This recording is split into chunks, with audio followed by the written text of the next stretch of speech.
Flower Stealing Master Chapter 1145 to Chapter 1210. Song Qingshu had read the original work of Journey of the Gallant, and he knew that the annotations and even the poems themselves were used to mislead people. In the original work, a group of peerless geniuses spent dozens of years on this work, but they couldn't find anything. In the end, the illiterate Sherpatian was able to decipher the secret. Once he knew the key, it would be much easier to decipher the martial arts contained within. Song Qingshu didn't plan to stay, but the martial arts of the Isle of Heroes were legendary. It would be a pity to return empty-handed after entering such a treasure mountain. I'll just take a look first. If it takes too long, then forget it. Song Qingshu made up his mind and began to read. He couldn't remember the details of the original work, but he could roughly remember that it had nothing to do with the annotations and the poems. So he focused on the words on the stone wall. Previously, in the solitary sword tomb, he had seen the last words of Duga seeking a bai. The strokes of each word were like a sharp sword, and from that, he understood the sword will of Duga seeking a bai. This time, he did the same thing and looked at the strokes of those words. But no matter how he looked at it, the words Jiao Keman Huing were really ordinary, and did not seem to contain any sword will at all. Song Qingshu frowned and looked at the painting on the side. On the stone wall, there was a young scholar. After a while, Song Qingshu felt that the right sleeve of the person in the painting was very elegant and beautiful. He couldn't help but pay more attention. Suddenly, he felt the Yuanya acupoint under his right ribs move. A hot line followed the Shaoyang gallbladder meridian of the foot to the Ryu and Jingmen acupoints. He was overjoyed. It seemed like the key to the first stone room was this young scholar. He looked at the drawing again and saw that the person in the drawing was wearing a jacket, the face, and the lines of the fan. Each stroke seemed to be connected. He followed the momentum and looked down. Sure enough, the internal breath in his body was moving according to the lines. Song Qingshu was both surprised and delighted. It had to be known that because of the gold ripple flower's poison, the true qi and inner breath in his body would normally be unable to circulate normally, but following the path on the stone wall, he could actually successfully circulate his inner breath. Although it was still a little obscure, the step from 0 to 1 could be said to be a world of difference. He immediately found the source of the brush strokes in the painting and began to practice according to it. The strokes of this picture were very different from those in the world of calligraphy and painting. The strokes were very smooth and unusual. If Song Qingshu had not read Journey of the Gallant, he would not have been able to discover the secret behind it. After all, regardless of whether it was writing or drawing, every stroke should be from top to bottom, from left to right. Even though a hook should be from bottom to top, and a curl should be from right to left, they were all diagonal strokes and not straight strokes. In this picture, there were many straight strokes from bottom to top and from right to left. It was often the exact opposite of a painting, and it was extraordinarily awkward. Song Qingshu was confident in his heart, but he did not think it strange at all and continued to practice. At this moment, he finally understood why no one had been able to see through this trick in the past few decades. It was because everyone was literate and instinctively read according to common sense. They would never think along such a path. The strokes in the picture were inverted from top to bottom, and there were a total of words. It contained a set of profound sword techniques. He saw that the wall was densely engraved with words. Among the thousands of words, some of the strokes were like long swords.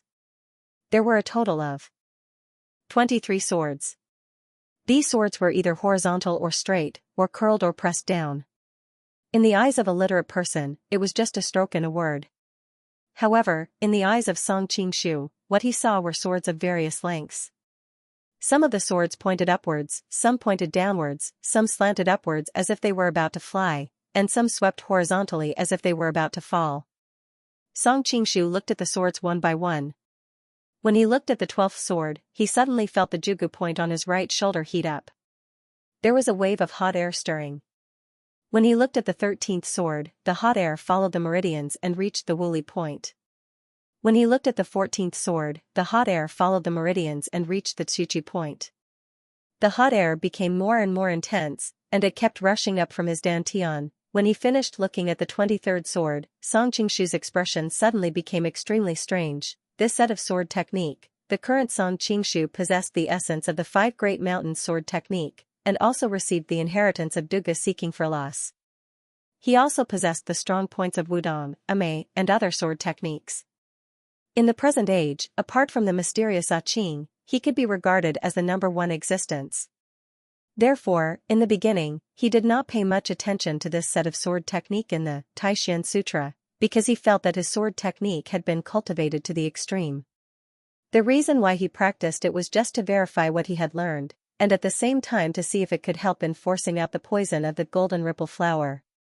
But when he looked at this set of sword technique, Song Qingshu immediately realized that this was not a sword technique of the human world. If he had to make an analogy, it was similar to the ultimate move of the sword saint in the Wind and Cloud, 23 Swords. The reason why this set of swordplay did not look like a human swordplay was that among the most famous swordplays in the world, be it Dugu Chobai's 9 strategies beyond the swords, Dali's Duan family's 6 pulses magical sword, Wudong's Tai Chi swordplay, or even Song Qingshu's self-created sword Qi, they were all physical attacks. But this set of swordplay was different. It directly attacked the opponent's primordial spirit. Moreover, all physical attacks in the world were ineffective against this set of sword techniques. It could be said that with Song Qingshu's current cultivation and knowledge, there was probably no expert in the world who could defend against this set of sword techniques. They could only be slaughtered. Of course, this set of swordplay was not without its flaws. Because it used the primordial spirit to attack, the opponent's body was completely defenseless. If a third person attacked the opponent's body from the side, the opponent's body and spirit would be destroyed. Even with such an obvious flaw, this set of swordplay is still too heaven-defying. It can be said to be invincible in a one-on-one fight. Song Qingshu was covered in cold sweat. He thought that if someone used this set of swordplay against him, he could only rely on his lightness skill to escape the opponent's attack range in a very short time. Otherwise, he would definitely die. This set of swordplay was so magical that it immediately whetted Song Qingshu's appetite. Unfortunately, this stone room did not have a complete record. There was only a part of the swordplay. He hurriedly ran to the third stone room to find out what it was. As soon as he stepped into the stone room, he heard the sound of the wind. It turned out that 3 old men were using lightness skill and running at an abnormal speed. The 3 of them ran so fast that the room was filled with wind. The 3 of them were running and running, but their mouths did not stop talking. Their tone was very calm, which showed that their internal energy cultivation was very high. They did not even breath because of the fast running. The first old man said, "This chivalrous walk was written by the great poet Li Bai." But Li Bai was a poetry immortal, not a sword immortal. How could such a short poem contain the essence of martial arts? The second old man said, "The one who created this set of swordplay was a world-shaking and unattainable martial arts grandmaster." The old man had only borrowed Li Bai's poem to describe his miraculous martial arts. We can't be too stubborn and rigidly adhere to the poetic meaning of Li Bai's Journey of the Gallant. The third person said, "Although Brother Ji's words are very reasonable, this silver saddle illuminates the white horse cannot be understood without Li Bai's poetic expression." The first old man said, "Yes. Not only that, I believe that it has to be combined with the phrase as swift as a shooting star in the 4th room. It's true that you can't take the meaning out of context when interpreting poems, but when we discuss martial arts, we can't take the meaning out of context either." Song Qingshu was secretly puzzled. The 3 of them were discussing martial arts. Why didn't they sit down and talk slowly? Why were they chasing each other non-stop? But in a moment, he understood. He heard the second old man say, "You are conceited that your understanding of these 2 lines of poetry is greater than mine. Why is it that when you use it on lightness kung fu, it is only SOSO? Why can't you overtake me?" The first old man laughed and said, "Could it be that you have overtaken me?" The 3 of them were running faster and faster. Their clothes were fluttering in the wind, and they formed a circle. But the distance between the 3 of them did not change. It was obvious that their martial arts were similar, and none of them could overtake each other. Song Qingshu couldn't help but think, a bunch of idiots and poor people who have gone astray. He was too lazy to pay attention to them and looked directly at the stone wall. Soon, his attention fell on the engraved horse on the wall. It was running with its head held high, and under its feet was a cloud, as if it was flying in the sky. He followed the previous method and thought about the horse's movement. His inner breath did not move, and he thought, the kung fu in this picture is different from the one in the first and second room. He looked at the cloud under the horse's feet and saw that the cloud seemed to be pushing forward, as if it wanted to break through the wall and fly out. He looked at it for a moment, and his inner breath was in turmoil. He couldn't help but want to run. It seems that this is a set of lightness kung fu. Realizing that it was not the 23 swords that he wanted, Song Qingshu could not help but feel disappointed. But then he thought, if the sword art in the Taishan Sutra is so amazing, the lightness kung fu must be good. The three old men went to another stone room. Song Qingshu recalled the feeling of his inner breath being in turmoil, and he started running. After running in circles for an unknown amount of time, Song Qingshu finally memorized the shapes of the clouds. He sighed in his heart. This set of Qinggong was not complete. He probably had to combine the contents of the other stone chambers to learn it completely. From what he had learned so far, the biggest feature of this set of lightness kung fu was that it could ignore gravity. In fact, the lightness kung fu in this world more or less had the feature of ignoring gravity. After all, people could jump dozens of feet and run as fast as a horse, which was unimaginable in his previous world. But these lightness kung fu also had a feature, which was that it used speed to overcome gravity. According to the knowledge of physics in his previous world, as long as the speed was fast enough, even a stone could fly on water. Therefore, the lightness kung fu masters in this world could jump dozens of feet, and they could also walk on water. However, it was impossible for those lightness kung fu masters to walk slowly along the wall to the top, or walk on the surface of the lake like they usually did. But the lightness kung fu in the Taishan Sutra allowed people to ignore gravity. They could walk in any environment as if they were walking on flat ground, just like the horses ridden by the ringwraiths in the movie Lord of the Rings. Even if there was a vertical cliff in front of them, they could still walk up it step by step. No wonder people on the internet always said that Sherpatian was the #1 expert in the Golden Book in my previous life. This Taishan Sutra is too heaven-defying. Even with Song Qingshu's shrewdness, he was still shaken to the core. In fact, he did not know that although Sherpatian had learned the Taishan Sutra in the original Journey of the Gallant, he did not learn martial arts systematically, so his martial arts knowledge and foundation were too low. Therefore, what he really understood was not as good as what Song Qingshu had learned. For example, in the same set of swordsmanship, Sherpatian only understood to the point that he did not have a sword in his hand, but when he used it, it was as if he was holding an invisible sword. Although it was powerful, it was still far from the primordial spirit attack of the 23rd blade. In the same set of lightness kung fu, Sherpatian could jump hundreds of feet in one step, but there was still a long way to go before he could completely ignore gravity. Song Qingshu was eager to know the rest of the swordsmanship and lightness kung fu, so he did not stop to look at the other stone rooms. After an unknown period of time, Song Qingshu had visited more than half of the 24 stone chambers. The 5th line, kill a man in 10 steps, the 10th line, take off the sword and cross the knee, and the 17th line, wield the golden hammer to save Zhao, were all parts of the 23 sword.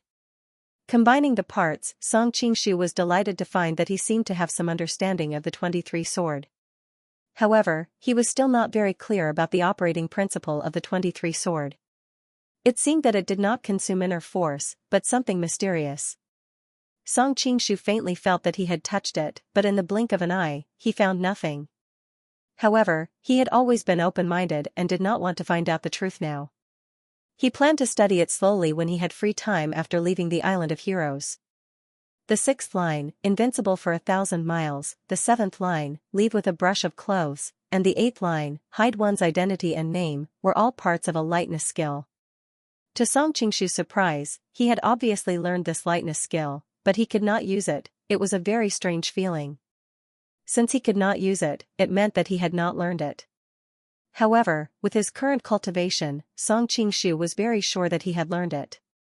It was just like in the demigods and semi-devils. Duanyu had clearly learned the 6-pulse magic sword, but it was a pity that it only worked sometimes. I didn't expect that I would be worse off than that stupid Duanyu. Song Qingshu smiled bitterly. At least Duanyu could use it occasionally, but he himself could not even use it once after learning it. In fact, it was not accurate to say that he could not perform it. It should be said that although he performed a set of Qinggong, it was not as good as his original Qinggong. It was still far from the realm of being able to ignore gravity that he deduced. At first, he guessed that it was because he could not use inner force, but he soon ruled out this possibility. After all, the qi circulation route recorded in the Taishan Sutra was different from the usual style of martial arts, and it was not affected by the poison of the golden ripple flower. I guess I'm missing an opportunity. Song Qingshu quickly made a judgment based on his own martial arts knowledge. Thinking about it this way, he felt relieved. If it was so easy to achieve such a heaven-defying qigong, it would go against the heavens. Song Qingshu very quickly put aside the problem of lightness kung fu. His current lightness kung fu was sufficient anyway. His attention quickly shifted to fists and palms. Among the pictures recorded in the stone chamber, the 9th sentence, leisurely passing through Xian Ling to drink, the 14th sentence, 5 mountains are considered light, and the 16th sentence, even in death, the bones of a chivalrous hero, contained a set of abstruse fist and palm techniques. It was a pity that Song Qingshu's attainments in fist techniques were not as good as his sword techniques and lightness kung fu. He only felt that although this set of fist and palm techniques was exquisite, it was far from being as mystical as his lightness kung fu and swordsmanship. Presumably, there were more profound things that he had yet to understand. With Song Qingshu's current level of cultivation, one more set of fist techniques or one less set of fist techniques did not have much of an impact. Very quickly, he put the problem of fist techniques to the back of his mind and focused his attention on inner force. After all, his main goal was to see if he could use the Taishan Sutra to remove the golden ripple flower poison from his body. Aside from the first sentence, guests of Zhao wear the tassel, the 13th sentence, 3 cups of wine to make a promise, the 18th sentence, the spirit of the sun is born, and the 20th sentence, the city of Great Liang, were all about the inner force of breathing. Unfortunately, even if these inner force routes were combined together, they would not be complete. From Song Qingshu's point of view, rather than saying that these few sentences were the inner force of the Taishan Sutra, it would be better to say that they were the foundation for practicing the Taishan Sutra. Looks like the most important thing is still in the last stone chamber. Song Qingshu looked at the 24th stone chamber not far away, his eyes revealing a fiery light. Stop, what are you doing? Just when he reached the door of the stone chamber, 2 people suddenly dashed out and stopped in front of him. Song Qingshu was startled. He could enter and exit the other stone chambers at will, but he did not expect that there would be guards in this stone chamber. He raised his head and saw that one of them was wearing a yellow robe and the other one was wearing a green robe. Both of them were dressed the same as Xianxia and Li Si. Messenger of good and punishing evil. Song Qingshu was shocked. It seemed that their martial arts were not much weaker than Xianxia and Li Si's. Originally, with Song Qingshu's current condition, he would stay as far away from these powerful martial artists as possible. However, since he had just mastered the 23rd blade, he suddenly had the urge to give it a try. Seeing that he was stunned, Messenger Xianxia waved his hand impatiently and said, "This stone chamber can only be entered by the 2 island owners. If you want to see it, go somewhere else." The stone chambers on the island were open to everyone. Many of the slaves on the island would also go and observe when they were free. They all hoped that they could learn something and soar to the sky. Obviously, he regarded Song Qingshu as one of them. Song Qingshu was hesitating whether he should get rid of these 2 people and go in to see the last part of the Taishan Sutra. Suddenly, a pair of messenger of good and punishing evil passed by and whispered to each other. "That master is so hard to serve. He has found so many girls before, but none of them are suitable for him. I think this one will do. Heh, this time, this girl is so fresh and beautiful. I can't help but feel pity for her. Even an old man like me is attracted to her, let alone a young man like me. It's strange. That master is so young, but he doesn't like inexperienced girls. Instead, he likes married women. I don't know what he is thinking. You don't understand. A little girl who hasn't experienced the ways of the world will cry at the slightest touch. How can she be as interesting as a married woman? Young men are full of vigor, and their minds are filled with thoughts of a violent storm. Therefore, it is better to marry someone who is more in line with their wishes. I still think that virgin girls are better. It's like they've just broken their skin. Looking at them with tears on their faces is the best way to conquer them. After chatting for a while, they suddenly noticed that there were other people here and immediately stopped talking. Song Qingshu took a deep breath and finally defeated his impulse with reason. After all, he had just learned the 23rd blade and didn't know how effective it was. It was too risky to use it on 4 masters who were close to the level of the 5 masters. Besides, even if he was lucky enough to defeat these 4 people, it would not take long for other people on the island to notice the abnormality, which would be even more dangerous. Moreover, listening to the conversation between these 2 people, Song Qingshu suddenly thought that Qi Feng was still in danger. If she fell into a wolf's kiss because of him, it would be too late for regrets. Time to change shifts, time to change shifts. The 2 new people said to the previous 2 messengers and looked at Song Qingshu curiously. What is this person doing? Maybe he accidentally broke into this place, the 2 messengers of good and punishing evil answered casually. Seeing that no one was suspicious, Song Qingshu casually bowed and left in a hurry, pretending to be a frightened servant on the island. Now that Song Qingshu had learned the Taishan Sutra, he was much more confident. Even though he had not finished learning the Taishan Sutra, at least he was able to protect himself. He did not have to rely on the soul transfer technique like before. Song Qingshu first stopped a servant on the island and asked him where Qi Feng was imprisoned with the soul transfer magic. Then, he used the lightness skill recorded in the Taishan Sutra and rushed in that direction. Although he had not reached the level where he could ignore gravity, the effect was much better than ordinary lightness skill. The Island of Heroes martial arts were recorded on the walls of the cave, but everyone's residence was in a valley on the other side. There was a large courtyard there. The rooms in the outer courtyard were obviously smaller, but the closer it was to the center, the more majestic it was. The 2 innermost courtyards were the residences of the island's 2 island masters. Song Qingshu had just learned from the island servant that the 2 island masters were not on the island for the next few days. He could not help but feel lucky. In the original novel, the 2 island masters were unfathomable.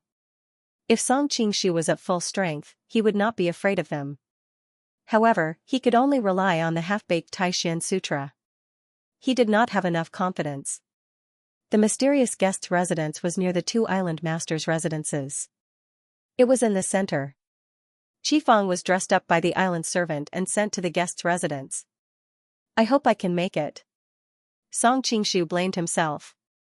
He should not have immersed himself in the Taishan Sutra and put Qi Feng in danger. He was anxious, so he sped up. Like an owl, he quickly rushed to the middle courtyard. In fact, Song Qingshu did not realize that Qi Feng was not important enough in his heart. If Zhou Jirua, Jiao, and Qing Qing were captured, he would not be in the mood to learn the Taishan Sutra. He would have gone to save them. Song Qingshu was very careful along the way, but he did not encounter any guards. He could not help but feel surprised, but after thinking about it, he quickly understood. The Isle of Heroes location was mysterious, and outsiders did not know where it was. The people on the island were all experts, so there was naturally no need for guards. In addition, the experts on the island were so busy studying the Taishan Sutra that they would not come back to sleep.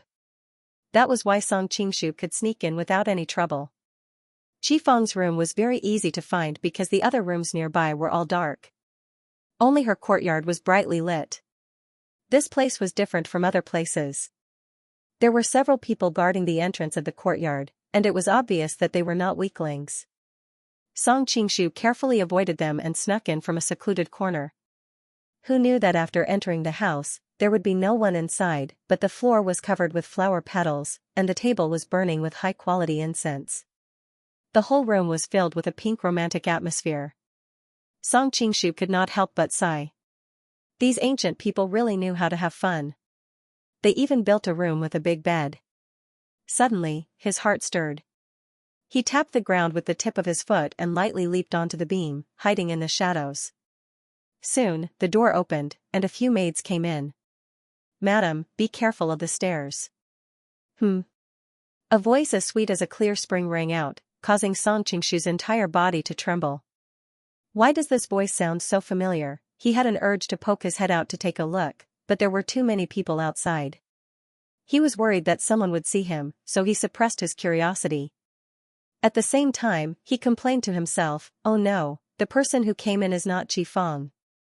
Did I find the wrong place? As Song Qingshu was worrying about Qifeng's fate, the maid started talking. Madam is really beautiful. That's right. Actually, they brought back a woman earlier today. She's also a beauty that makes me want to take pity on her. However, compared to Madam, she's still a far cry. Young master secretly observed the two of you. In the end, he chose Madam to be the first one to sleep with him. Young master has such high standards. It is rare that Madam can make him feel stunned at first sight. The servant girls were all talking at once, but Song Qingshu let out a long sigh of relief. The other beauty that they were talking about should be Qifeng. Since that perverted young master chose this person first, Qifeng should be safe for now. Who is this young master you are talking about? The beauty the maids were talking about spoke again. Her tone was full of doubt. Too similar, too similar. Could it be her? But how is that possible? Song Qingshu's heart was itching, but he knew what was important. On the Island of Heroes, even a servant knew martial arts. As the saying went, a little impatience would spoil a great plan. He would wait until these maids left and then slowly look at them. The young master is the young master. Who else could it be? The maids giggled. Madam, don't worry too much. The young master is a very noble person. He is definitely better than Madam's previous husband. If you can win his favor, you will be able to enjoy endless glory and wealth for the rest of your life. Most importantly, even without his illustrious identity, the young master himself is a handsome and elegant young master. He is the dream lover of all women. Song Qingshu had just seen how the maids praised the madam to the point that she could cause the downfall of a city. He didn't expect that they would praise the young master even more. No matter how good he is, he can't compare to my husband. Hearing the madam coldly snort, Song Qingshu couldn't help but feel a sense of satisfaction. He couldn't help but sneak his head out. He saw a woman sitting in front of the dressing mirror. Her figure was graceful and alluring. Her green dress trailed behind her. Her long hair was like a waterfall that shone like a mirror and gently draped over her shoulders. Under the illumination of the firelight in the room, her pale face was faintly blushing. She was elegant and beautiful, like a dewdrop. The surrounding maids could also be considered pretty, but in front of her, they paled in comparison. How could the light of a firefly compete with the brilliance of the moon? Jiruo. It really is you. Song Qingshu was both surprised and happy. He was happy that he and his wife had reunited, but he was shocked that she was here on the Island of Heroes. Could it be that he was captured? Thinking back to the tone of the maids, Song Qingshu was bewildered. However, he clearly sensed that Zhou Jiruo didn't seem to have any restrictions placed on her. It seemed like there was more to this than meets the eye. If it was a few years ago, he might have suspected something. However, after all these years, as his power and status rose, he became more open-minded. He was more confident and was willing to trust some people unconditionally. As his wife, Zhou Jiruo, if he didn't trust her, who else could he trust? Suddenly, there was a commotion outside the door. The maids immediately rushed out to welcome him. The young master is here. I have been traveling around a few cities recently, so the updates are not stable. Please forgive me. Song Qingshu had just heard the group of maidservants boasting about this nuisance of a young master, and he couldn't help but ridicule him. At the same time, he wanted to see what kind of person he was. He saw a young master in embroidered clothes walking in leisurely. He was wearing a long tasseled sash tied with multicolored silk knots, a green embroidered tasseled gown, and a pair of green satin boots with pink soles. The short hair around his head was tied into small braids, and the red strands ended. Together, they were gathered to the top of his head, forming a large braid that was as black as paint. From the top to the end, there were 4 large beads strung together, and the horns were made of gold. He wore a silver-red flowery robe, and he still wore a necklace, precious jade, locket, amulet, and other items.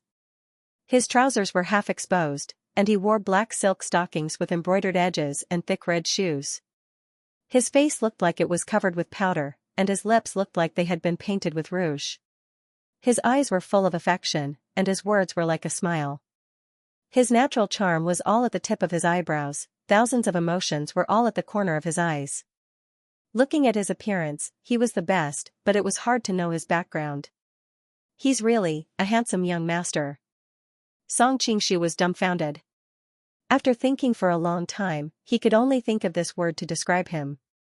Song Qingshu had to admit that this young master was indeed handsome, but he had too much powder on him.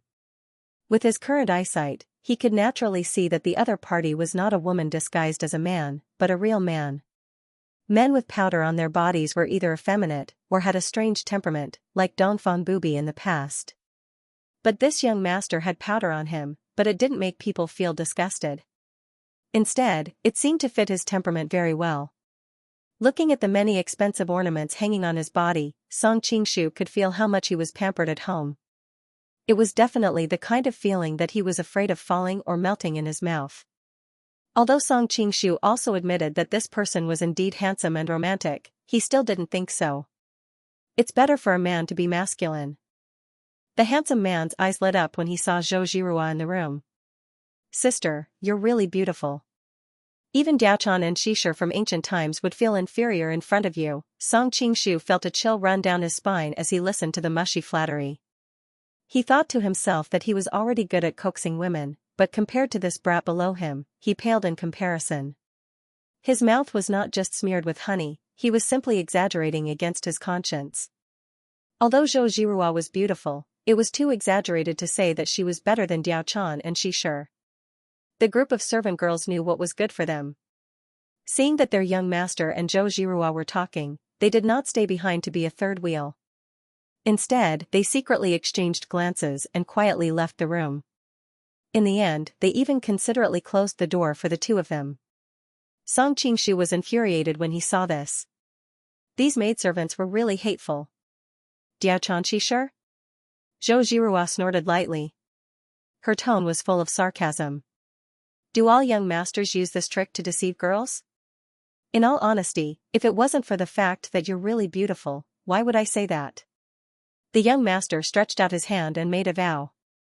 If I said anything false just now, let me die a horrible death. Song Qingshu narrowed his eyes.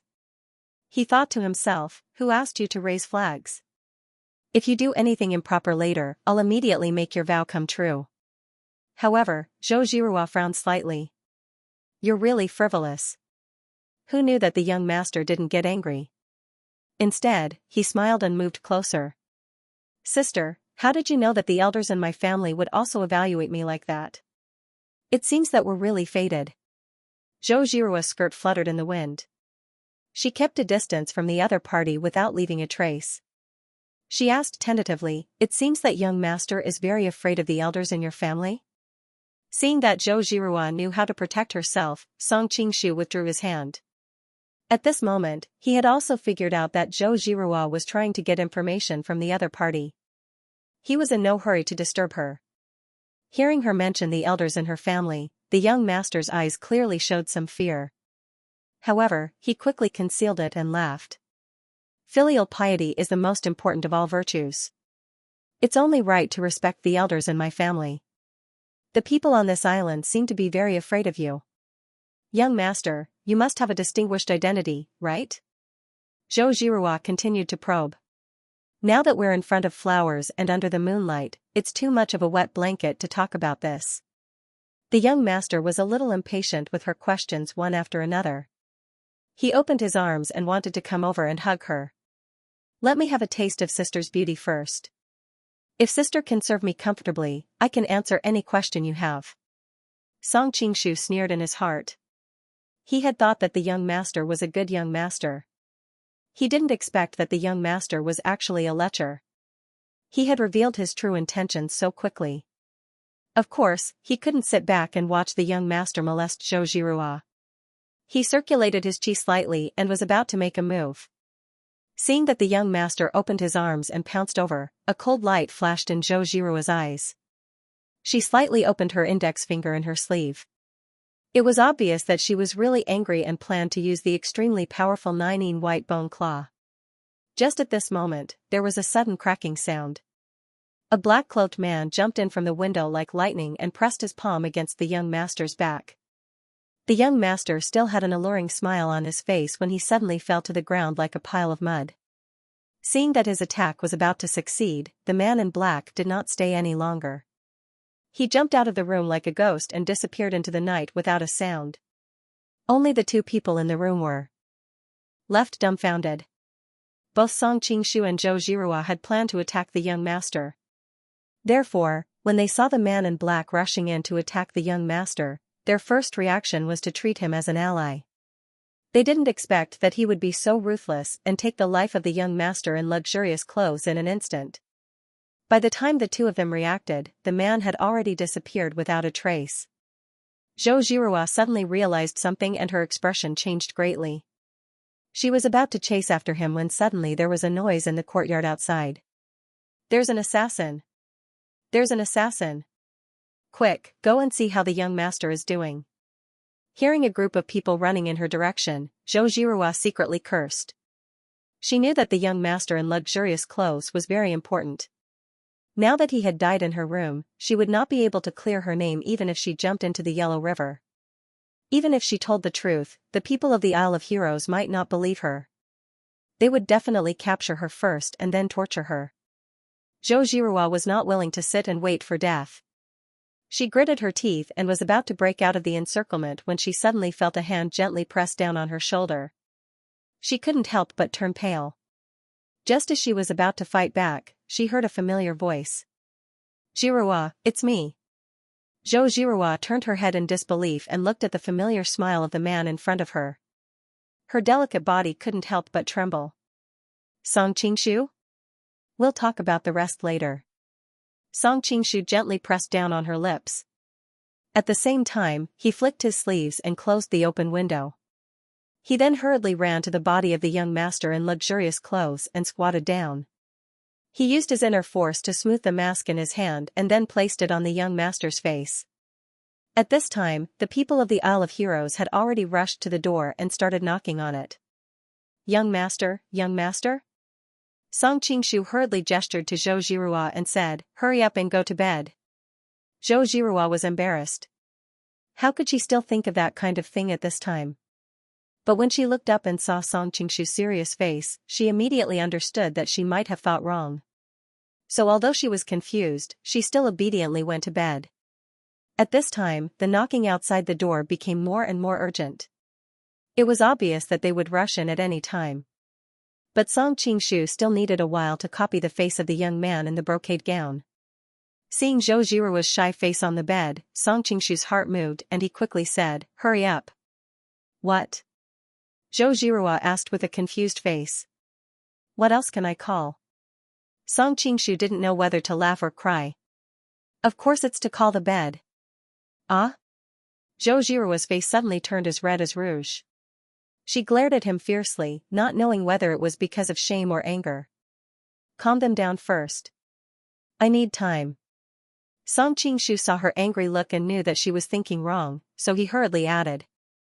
"But Zhou Zhirua had always been cold and thin-skinned. With so many people outside, she was not willing to make such a shameful sound. Seeing that there was no other way, Song Qingshu grabbed the body of the young man in the brocade gown and jumped onto the bed.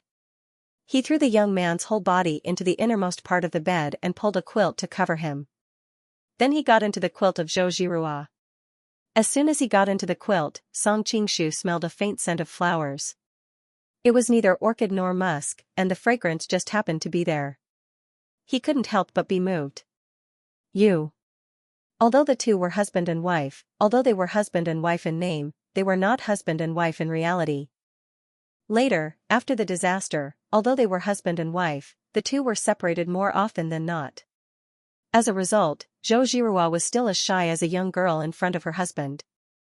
Seeing the beauty's red lips slightly open, exuding a moist and seductive light, Song Qingshu's index finger couldn't help but move, and under her stunned gaze, he kissed her heavily.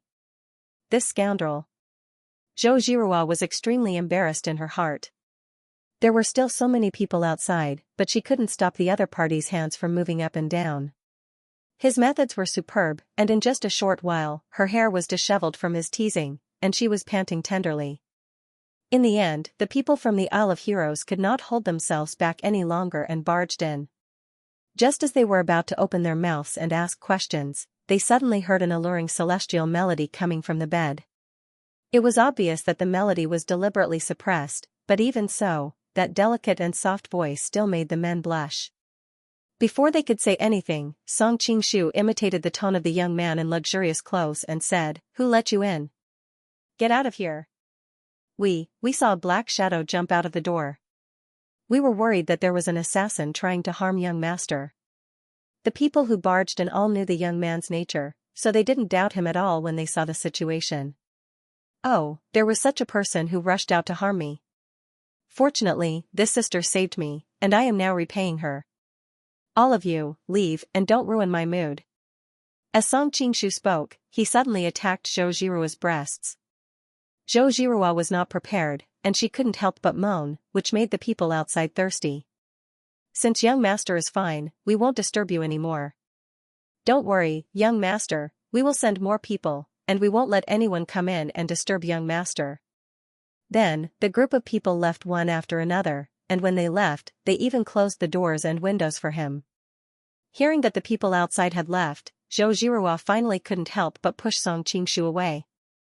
As she tidied up her messy clothes, she bit her lip and said, "All right, they have left. So what?"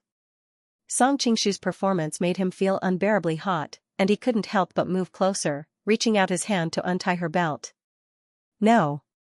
Zhou Jirua cried out, and quickly grabbed his evil hand. She had a cold and reserved personality to begin with, and under such a strange atmosphere, she was not willing to do anything. "Why were you in the room?" She knew that her man's methods in that area were sometimes too despicable, so she quickly tried to divert his attention. When he heard her mention the serious matter, Song Qingshu's eyes gradually regained their clarity. "It's a long story. First, tell me why you were in the Island of Heroes." Zhou Jirua nodded. There was nothing to hide between husband and wife, so she roughly explained the cause and effect of this matter. Only then did Song Qingshu understand the whole story. It turned out that the Island of Heroes had been growing stronger over the years, and they had subdued many small sects, both openly and secretly. It was inevitable that they would touch the interests of the White Lotus Society. As the #1 sect in Jiangnan, the White Lotus Society was keenly aware that the Island of Heroes rewarded the good and punished the evil.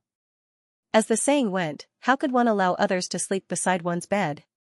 The higher-ups of the White Lotus Society wanted to cut off the Island of Heroes' claws and teeth.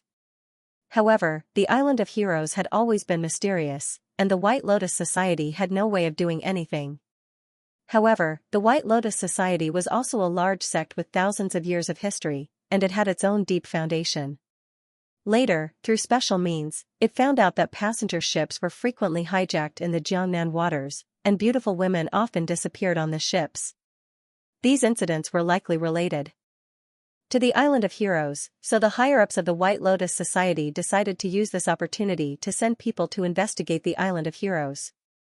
Among the 3 most beautiful women in the White Lotus Society, Holy Mother Li Qingluo naturally could not personally go, so there were only 2 holy daughters, Fu Mini and Zhou Jirua. After all, Zhou Jirua had joined the White Lotus Society later, and her foundation in the society was far inferior to the other holy daughter, Fu Mini. Therefore, after some deliberation, the White Lotus Society sent Zhou Jirua on this dangerous mission with the reason that she was more beautiful. Zhou Jirua had already stayed in the White Lotus Society for a long time, and she knew that with their style of doing things, if she dared to say no, they would probably treat her as a traitor, and all her efforts would go down the drain. After weighing the pros and cons, she accepted this mission. After all, with her martial arts skills, she would definitely have no problem protecting herself even if she entered a tiger's den or a dragon's den. In the end, it was just as the White Lotus Society had planned. Zhou Jirua pretended to be the wife of a country gentleman who had returned to her hometown to visit her relatives, and was successfully kidnapped by the people of the Island of Heroes. However, at that time, Zhou Jirua secretly complained, because she realized that the people of the Island of Heroes' martial arts skills were too high. She might be able to protect herself against 1 or 2 messengers, but there were dozens of such messengers on the island, therefore, she had always been cautious and did not dare to reveal her identity. However, today, when she heard that the people of the Island of Heroes had arranged for her to serve some noble young master, she was ready to stake everything on this one throw.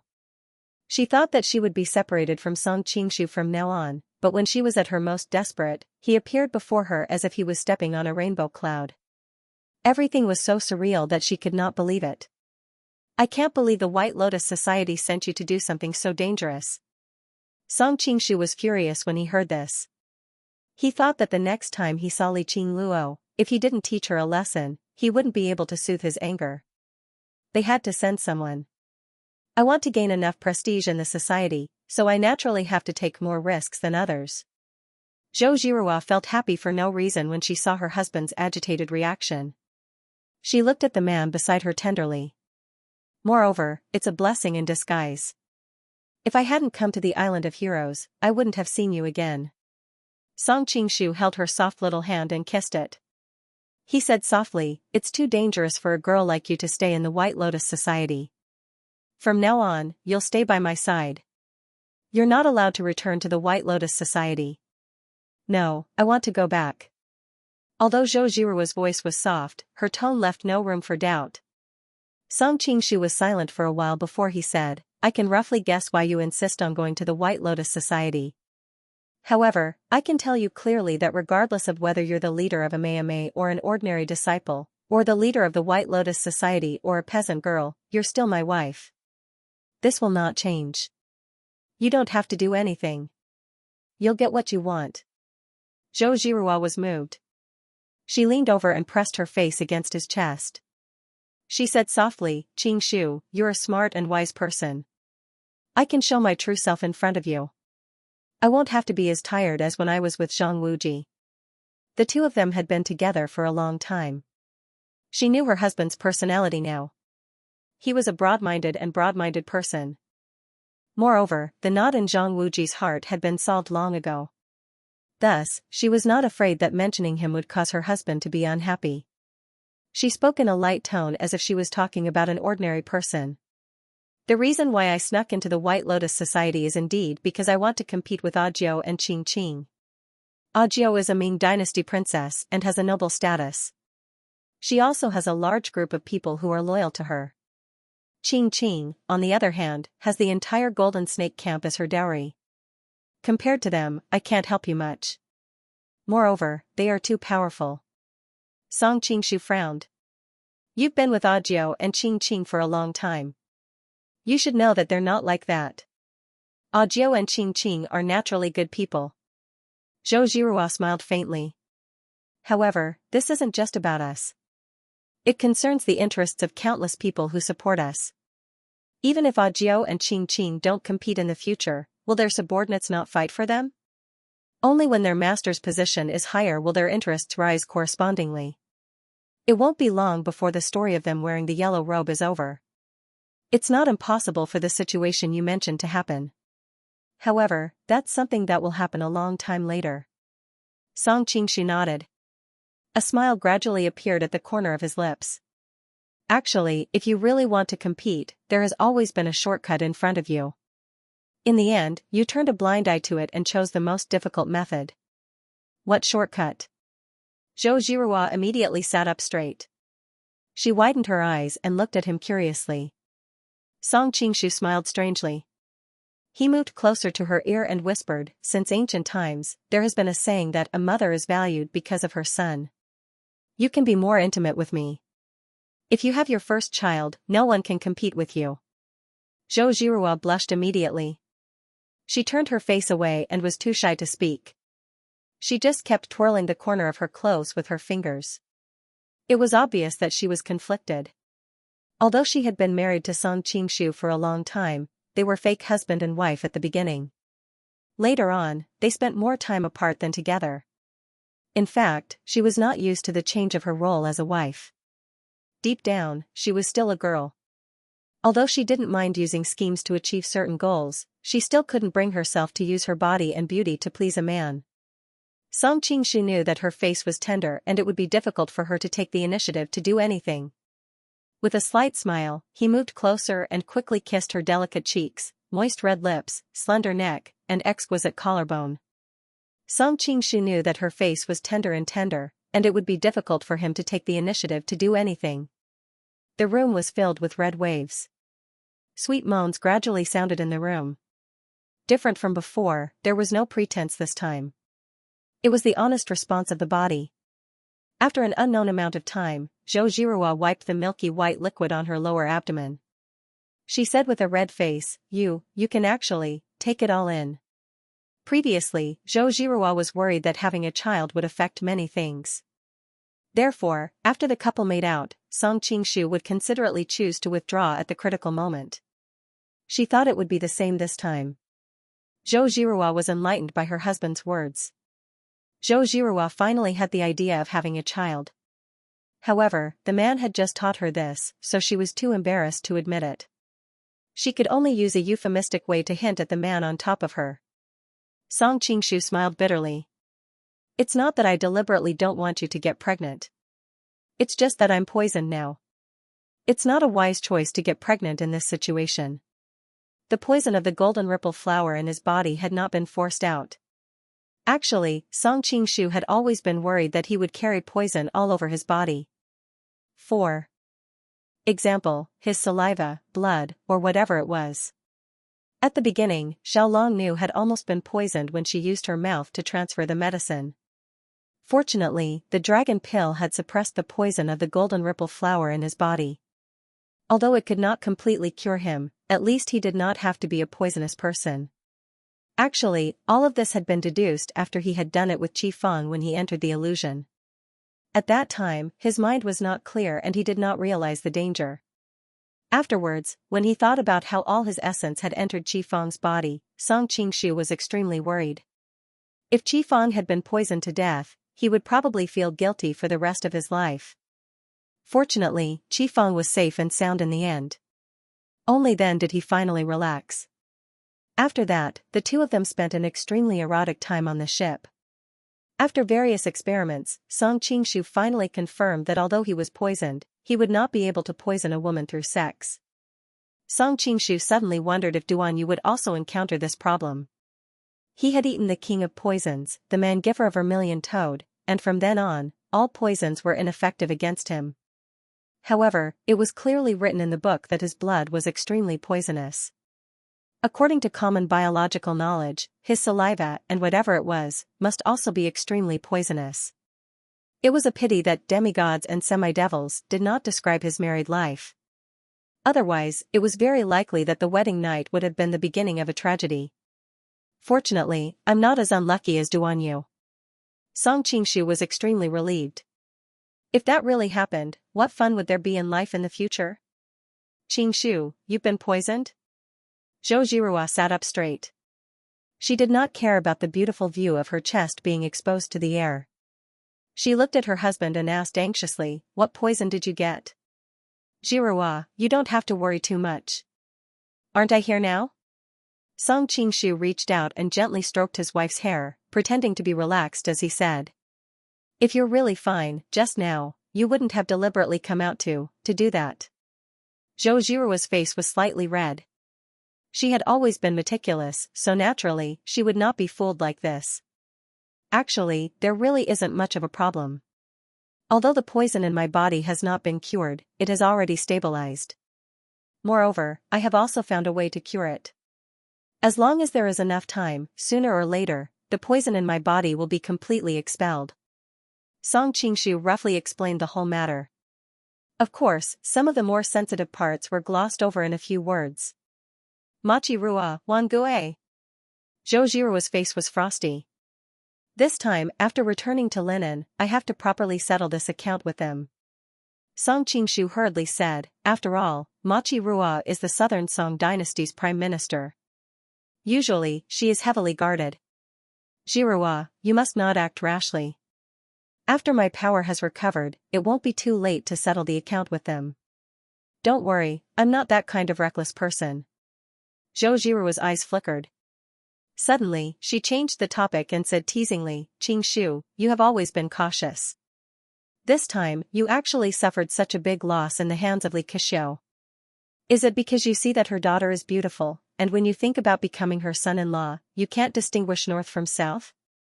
Looking at his wife's seemingly smiling and examining gaze, Song Qingshu smiled awkwardly. Jiruwa, what are you talking about? It's mainly because the poison of the golden ripple flower is hard to guard against. When I smelled its fragrance, I was already poisoned. I don't care. If Li Kishou dares to treat you like this, one day, I will make sure that the entire Li clan will not be spared. Zhou Jiruo's voice was cold. At this moment, she was like an enraged female leopard, filled with killing intent. Song Qingshu was secretly shocked. Zhou Jiruo usually looked like a gentle and harmless little white rabbit. Once she turned evil, she was really a bit scary. However, when he thought that she was so angry because he was in danger, he couldn't help but feel warm in his heart. There's no need to make it so serious. After all, Song Qingshu came from the future. Although he had gradually become accustomed to this chaotic world where human lives were worthless, he would only target his immediate enemies. He would not be so cold-blooded if so many innocent people in the Li residence had to pay with their lives because of this matter. Moreover, that girl Yuanji saved me. He then recounted how Li Yuanji had disregarded her reputation to save him. Zhou Jiruo lightly snorted, wherever you go, you will cause a pile of romantic debts. Song Qingshu's face was full of embarrassment, she and I are only brother and sister. He felt a bit lacking in confidence when he said it. Is that so? With your temperament, even if it was your own sister, you might even sleep with her, let alone this kind of romantic sister. Zhou Jiruo pouted. It was obvious that she had a lot of opinions about him being fickle in these past few years. I am an upright person. Song Qingshu's expression became serious, and he hurriedly declared. Tisk Zhou Jiruo rolled her eyes, all right, since Li Yuanji saved you, in the future, I will let her family off. However, Li Kishou, the main culprit, must pay with her blood. But... Song Qingshu revealed an awkward expression. What, are you afraid that you will become the enemy of Li Yuanji's father, causing her to hate you for the rest of her life? Zhou Jiruo seemed to have guessed what he was thinking, and asked with a faint smile. Song Qingshu secretly exclaimed that he could not bear it, and hurriedly said, this matter will be considered in the long run in the future, long run in the long run. Yes, Li Kishou has a lot of troops, and it will not be easy to deal with him.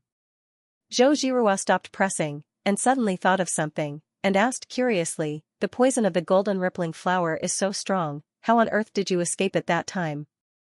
Li Yuanji fought for an opportunity for me, and Ding Dian, Xi and Qiji, and the others secretly helped me. After I escaped from the city, the poison acted up, and fortunately, I met Xiaolong Nu. Song Qingshu slowly recounted the events of that day. Zhou Jiruo's expression changed as she listened, and although she knew that her husband was now safe and sound in front of her, her heart still rose to her throat. Qingshu, we were too careless before. After all, you are responsible for the future and lives of tens of thousands of people, and you have always been alone. It is really too risky. After this time, after we go back, I will discuss with Ajiao and Qing to arrange guards by your side to protect you. Zhou Jiruo's fingernails almost dug into her flesh, and it was obvious that she was also extremely nervous when she heard about his dangerous experience. Guards? Song Qingshu smiled bitterly, when the time comes, will I protect him, or will he protect me? He was used to being alone, and coupled with his peerless Qinggong, even if there were guards, they might not be able to keep up with him. I know your martial arts are high, but there are also times when you fail miserably in a simple task. For example, this time. Zhou Jiruo's tone was filled with an unquestionable meaning, if there were guards by your side, you would not have been in desperate situations so many times. Song Qingshu felt a headache, alright, I'm just afraid there won't be a suitable candidate when the time comes. I already have some ideas in my heart, and when the time comes, I will discuss it with Ajiao, Qing, and the others to come up with a final plan. Actually, in Zhou Jiruo's heart, the best bodyguards were none other than herself, Ajiao, and Qing. Firstly, they were trustworthy, and secondly, their martial arts skills were sufficiently high. Most importantly, with them by her side, Song Qingshu would definitely restrain himself when he went out to flirt around. Otherwise, with his current attitude of flirting everywhere, who knew how many sisters would come to fight for his affections in the future? Just now, her attention had been completely focused on Song Qingshu's safety. Now that she had calmed down, Zhou Zhihua suddenly had an idea, and could not help but say, is Xiaolong Nu the leader of the ancient tomb sect, who has been the talk of the martial arts world for the past 2 years and is regarded as the most beautiful woman in the martial arts world? Song Qingshu's face became solemn, and he hurriedly said, there are many rumors in the martial arts world. Obviously, Zhihua, your beauty is not inferior to hers. If she is the most beautiful woman in the martial arts world, then Zhihua is the most beautiful woman in the world. Zhou Zhihua's face turned red, and she could not help but spit lightly, bah, you are not ashamed. Although she knew that he deliberately said it in a good way, she still felt happy in her heart. By the way, Qingshu, you just mentioned that you have found a way to cure the poison. What is it? Zhou Zhihua's attention quickly returned to her husband's safety, and she asked with concern. Song Qingshu's face became hot, and he said somewhat awkwardly, my method is a little. Don't be angry when you hear it. Zhou Zhihua angrily rolled her eyes at him, you are my husband. As long as you can cure the poison, even if you commit murder and arson, I will firmly stand by your side. Why would I be angry? It's not as serious as committing murder and arson. Song Qingshu embarrassedly told her about how he accidentally discovered that the milk could temporarily suppress the poison, and how he had relied on Qi Feng's help to force the poison out of his body. What? Zhou Zhihua's eyebrows were raised, and her expression was very interesting. Song Qingshu hurriedly said, you just said you won't be angry. Now that things had come to this, Song Qingshu could only put on an expression of a dead pig not afraid of boiling water. Madam, you flatter me. Your husband's charm has always been great. Doesn't this also prove that you have good taste? Zhou Zhihua suddenly sighed and said, I suddenly realized that the Qingshu who loved me wholeheartedly is more pleasing to the eye. Previously, Song Qingshu had hinted at his identity and background, but because Zhou Zhihua didn't have any feelings for the original Song Qingshu, she didn't care much about it. However, now that the past was brought up again, the atmosphere suddenly became a little awkward. Song Qingshu smiled and moved forward to hug her warm and soft body. Then, Zhihua, do you like the old me or the current me? The current you would be perfect if you were more single-minded. Eh? Zhou Zhihua suddenly exclaimed, you rascal. Don't put your hand in there. After a long time, Zhou Zhihua's face was red and she weakly pushed away the man on top of her. She said with some hidden bitterness, you rascal. There's a dead person on the bed, and you're still so horny. Only then did Song Qingshu remember that he had hidden the young master in a corner of the bed. He could not help but look at the pitiful man who had suffered a tragedy. I wonder who he is and who the black-clothed man who killed him is. Zhou Zhihua frowned as she put on her clothes. There are too many secrets on the Island of Heroes. What should we do next? There are many masters on the Island of Heroes. If our identities are exposed, I'm afraid it will be difficult for us to leave this place alive. Since the man in the brocade robe has such a high status on the island, why don't I pretend to be him? Anyway, the people on the island do not know that he is dead. As long as I am careful, I should not arouse any suspicion. At that time, I'll look for an opportunity to take you away from the Island of Heroes. Song Qingshu's mind raced, and he quickly came up with a plan. But we don't even know who he is. Wouldn't it be easy for him to see through us? Zhou Zhihua said worriedly. Song Qingshu smiled faintly and said, don't worry. All these years, I'd disguised myself as Kangxi, Tang Quebian, and Wanyan Luo. When have I not danced on the tip of a knife? I've weathered through all sorts of storms. Why would I worry about a mural of heroes? Thinking of her husband's resourcefulness and adaptability, Zhou Zhihua was slightly relieved. But what about the corpse? If we're discovered, everything will be over. There's this thing. Song Qingshu took out a porcelain bottle from his pocket and shook it in front of him. Ouyang Feng's corpse-dissolving powder is really a magical weapon for destroying corpses. In the past, Wei Xiaobao had relied on this corpse-dissolving powder to thrive in the imperial palace. The corpse-dissolving powder came from the White Camel Mountain of the western regions. Considering the friendship between Song Qingshu and Ouyang Feng, he naturally had some on him. Song Qingshu took off the clothes of the young man. Zhou Zhihua blushed and turned her face away in embarrassment. Song Qingshu laughed and said, I don't mind. Why should you mind? If you want to look, then look. Zhou Zhihua spat and said, Tui, who wants to look at such a dirty thing? Look at the bodies of other men. Only then will you know how strong your man is. Song Qingshu casually teased her. He knew that the women of this world were not as open as the city beauties of his previous world. How could they really look at a stranger's body? Hey, this boy looks like a sissy on the outside. I didn't expect him to be so majestic on the inside. He's almost as big as me. Zhou Zhihua blushed. She couldn't help but say, hurry up and get rid of the body. Don't talk nonsense. Hearing that his wife was a little angry, Song Qingshu didn't delay any longer. He first made a copy of the face of the young man in the brocade gown, and then carefully observed his physical characteristics to make sure that he wouldn't make any mistakes in the future. Only then did he take him to a dark corner of the yard. After confirming that there was no one around, Song Qingshu poured the corpse-dissolving powder on the body. He couldn't help but sigh and whisper, little brother, we have no enmity between us. However, in order to borrow your identity, I have no choice but to inconvenience you. In return, if there is a chance in the future, I might be able to find the murderer who killed you and avenge you. We don't owe each other anything. The corpse-dissolving powder developed by Ouyang Feng was indeed powerful. Not long after, the young man turned into a pool of blood. Song Qingshu used some soil to cover the bloodstains and thought to himself, it seems that I still lack the decisiveness to kill. I actually feel sad for a stranger. After calming himself down, Song Qingshu returned to his room. Looking at her husband's appearance, which had changed into that of the young man, Zhou Zhihua looked at him from head to toe. She couldn't help but sigh, your disguise skills are getting better and better. If I didn't know the whole story, how could I see any flaws? Of course, your husband's qigong is the best in the world. I'm afraid that my disguise skills are also the best in the world. Song Qingshu smiled proudly. Looking at his wife's beautiful face, he couldn't help but reach out to hug her. Unexpectedly, Zhou Zhihua subconsciously dodged to the side. She said shyly, you have the appearance of that person now. I'm not used to it. Song. Qingshu laughed and went forward to hug her. How can you not get used to it? It will be terrible if the people on the island see something wrong. After all, your current setting is that you are subdued by the charm of that man in rich clothes and trained into a woman who is loyal to him. Bah, that's really unpleasant to hear.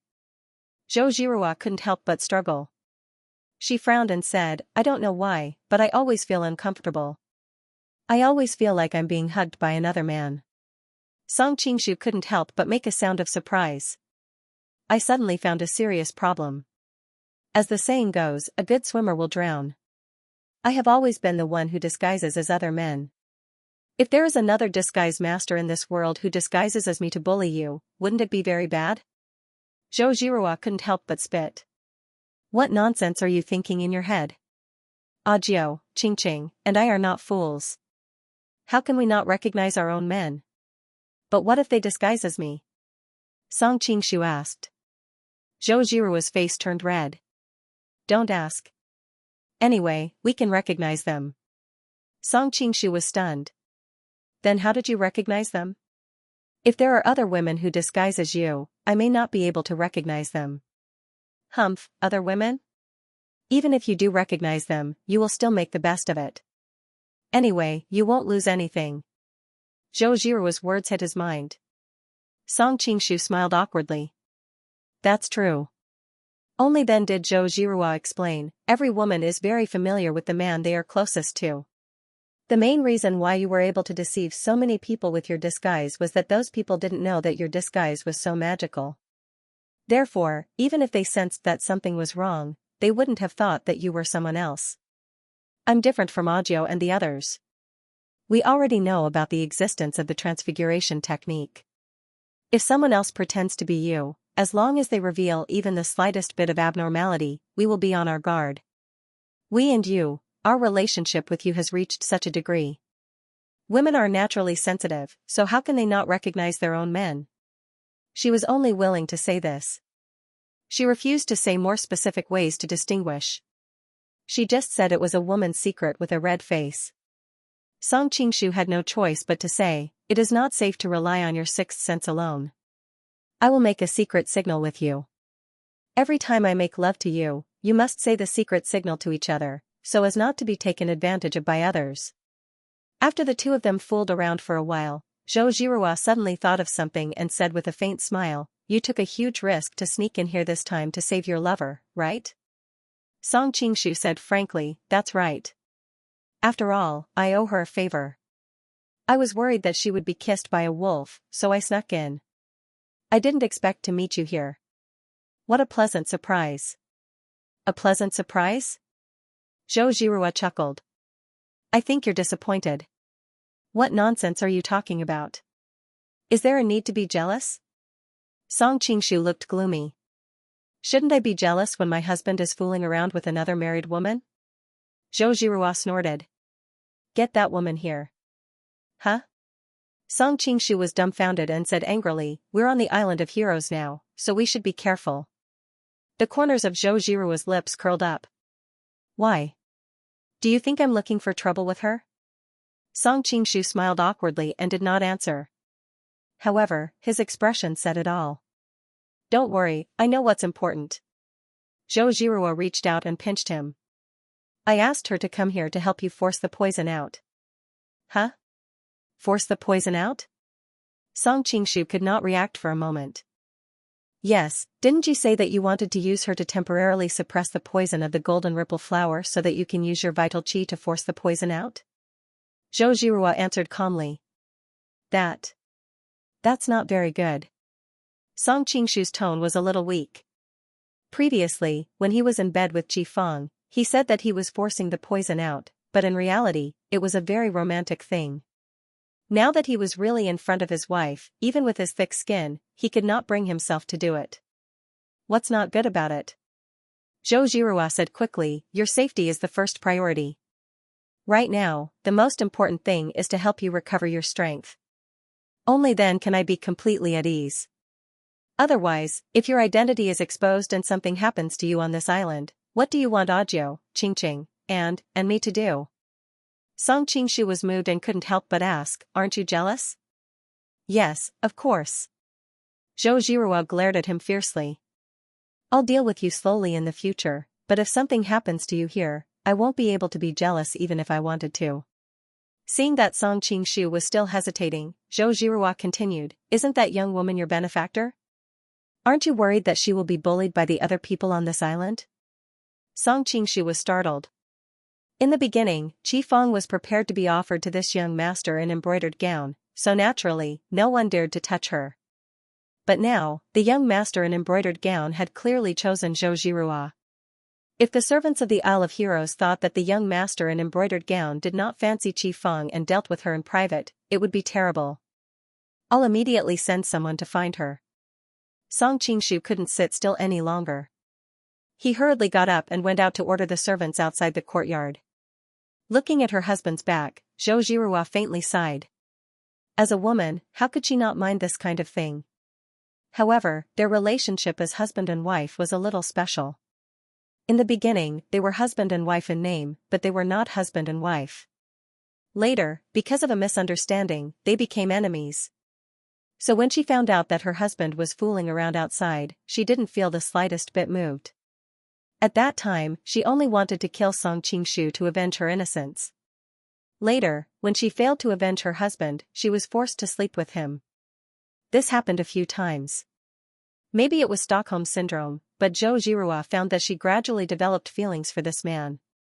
She had been trying to avoid this feeling, but when she heard the fake news that Song Qingshu failed to assassinate Kangxi and was turned into ashes, the suppressed feelings in her heart completely exploded. She even disregarded the risk and entered the palace alone to assassinate him. Of course, the ending was a happy one. However, she was surprised to find that her husband also had a few outstanding women who were deeply in love with him. After all, they were all willing to enter the palace to avenge him. Zhou Zhihua was also very moved. Moreover, at that time, the relationship between her and Song Qingshu was a little strange. It was completely different from a normal married couple. So, she couldn't put on the airs of a legal wife to drive away her husband's women. In this way, she maintained a strange balance with the other women. Later, she accompanied her husband through a narrow escape from death. Zhou Zhihua finally realized that those women had become an important part of her husband's life. If she insisted on putting on the airs of a legal wife to drive away those women, it was hard to say who would have the last laugh in the future. In addition, she had experienced trials and tribulations with Audiobook, Xianxia, and the others. They had more or less developed some friendship. Zhou Zhihua struggled in her heart for a long time, but in the end, she chose to remain silent. In the end, Zhou Zhihua was a slightly two-faced woman. When she realized that as Song Qingshu became more and more outstanding, more women would appear by his side in the future. Since it was a freak combination of factors that made it impossible for her to monopolize her husband, she began to think about how to maximize her own interests. Compared to those other women, she had a natural advantage. She was Song Qingshu's first official wife. Since she could not monopolize her husband, she would definitely not give up the position of legal wife to others. However, she also knew that it was not up to her own will whether or not she could sit firmly in this position. When she saw how powerful the forces behind Audiobook, Dongfeng Muxue, and Xiaoqingqing were, and how each of them had provided great help to Song Qingshu in his quest for hegemony, she felt a deep sense of danger. That was why she decided to infiltrate the White Lotus Society and attempt to use her father's connections to control the White Lotus Society. With this generous gift as a dowry, she would have enough confidence to socialize with other women in the imperial harem in the future. However, all of this was because she treated Audiobook, Dongfeng Muxue, and Xiaoqingqing as opponents of the same level. As for women like Qi Fang, she actually did not care about them at all. Qi Fang was a married woman. Her status meant that she and Song Qingshu would only have a fleeting relationship. Zhou Zhihua could clearly see the pros and cons of this situation. Rather than showing her jealous side for this kind of woman, she would rather take advantage of the situation and sell out her husband. Of course, if the other party was a woman like Xiao Min, she would definitely not be as easy to talk to as she was now. Not long after, a servant of the Isle of Heroes led a beautiful young woman into the room. Then, he tactfully left and closed the door. As she looked at the graceful young woman in front of her, Zhou Zhihua snorted inwardly. This scoundrel's standards are really high. Every time he hooks up with an extremely outstanding woman, she thought. Qi Fang's hands were trembling nervously in her sleeves. The servant who brought her here told her that she would be serving an extremely distinguished guest tonight. At the same time, he also placed a restriction on her body. Now, she could be said to have no ability to resist at all. She could only allow herself to be taken advantage of by others. These days, she had been hoping that Song Qingshu would come and save her. However, as the days passed by, he still did not appear. In the end, she became a little disheartened. After all, she knew that Song Qingshu was currently suffering from a highly toxic poison. It would be a problem for him to even protect himself.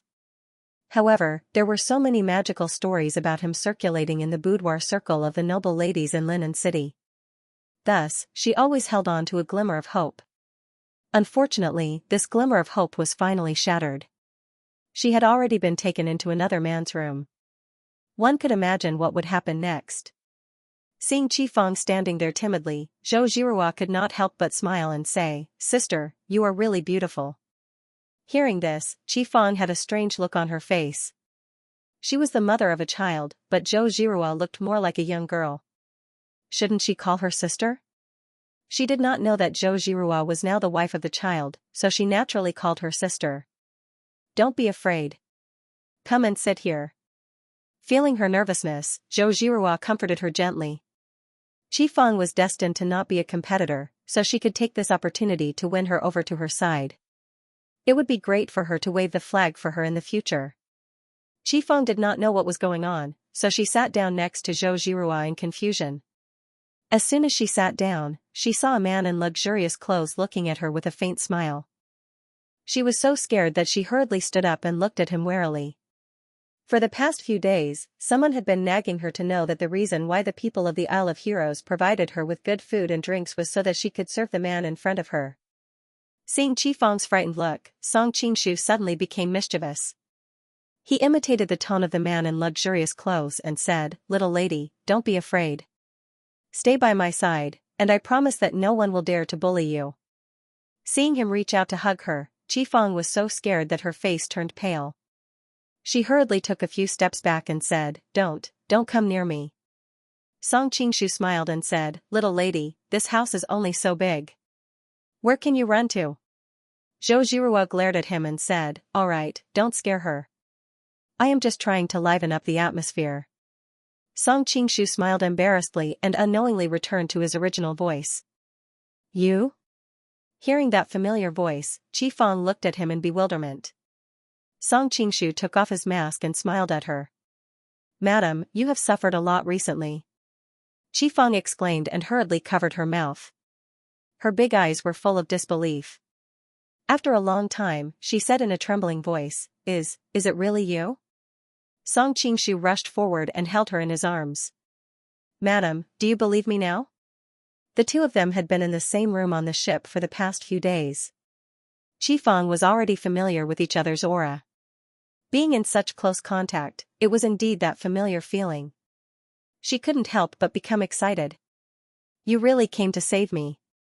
Feeling her trembling body, Song Qingshu could imagine how much pressure and suffering she had been under. He patted her shoulder and said, It's all in the past. It's all in the past. Ahem, the two of them hugged each other and confided in each other. Zhou Zhirua, who was at the side, could not stand it anymore and coughed lightly. Madam, Fang, and Madam, Song said. Song, Fang could not help but. She is. Song Qingshu was also troubled. He did not know how to introduce her. He hesitated for a moment, then decided to tell the truth. She is my wife. Zhou Zhirua, the current sect leader of a Mei sect. What? Qi Fang cried out in alarm and hurriedly pushed him away. Her face was so red that it seemed as if blood was about to drip out. It was fine that she had an ambiguous relationship with someone else's husband, but in the end, the person in question was right beside her. At this moment, she was extremely embarrassed and wished that there was a hole in the ground to hide in. Zhou Zhirua smiled and stepped forward to hold her hand. I know what kind of person Qingshu is. He must have taken the initiative to bully you. Sister, you don't have to be too restrained. Anyway, we are a family now. Qi Fang almost fainted. She thought that she was still a married woman with a baby at home. How could they become a family? She felt that entering this room was the most terrible thing. But now, she thought that she might as well face that man alone. Looking at Zhou Zhirua and Qi Fang whispering to each other, Song Qingshu could not help but sigh at the benefits of traveling through time. In the society of his previous life, when a wife and a mistress met, there would be a bloodbath. It would not be as harmonious as it was now. In his mind, Song Qingshu imagined the blissful days of his harem of 3,000 beauties. He was a little dazed. What are you thinking about? Why are you smiling so happily? After some time, he heard Zhou Zhirua's voice. No, nothing. Song Qingshu came back to his senses and wiped the saliva from the corner of his mouth. He saw Qi Fang standing behind Zhou Zhirua with a red face. She was quiet like a shy quail. What did you say to her? Song Qingshu asked curiously. You don't have to worry about women. Zhou Zhirua rolled her eyes at him and urged, hurry up and start expelling the poison. We have to hurry. Now? Song Qingshu was shocked. He subconsciously glanced at Qi Fang, only to see her turn her head away. Her fair neck was gradually dyed with a layer of pink. Don't look at her. Big Sister Qi has already agreed. Do you really need her to take the initiative to invite you? Just now, the two of them had talked about something. Now, they had started to address each other as sisters. After understanding Qi Fang's situation, Zhou Zhirua took the initiative to call her big sister, which made Qi Fang feel very embarrassed. Zhirua, I suddenly have a whole new level of respect for you. Song Qingshu clicked his tongue in wonder. After all, he had no idea how the other party managed to convince Qi Fang to cooperate with him willingly in such a short time. I have many benefits that you don't know about. The corners of Zhou Zhirua's lips curled up slightly. She was obviously a little proud. Hurry up and expel the poison. Don't waste time.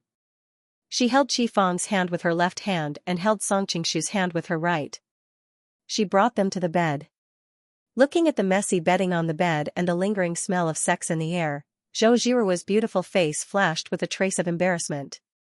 She hurriedly tidied up the bedsheets and said to Qi Fang, "It's a little messy here. Don't mind it, sister." Qi Fang was too embarrassed to say anything. She could only nod softly.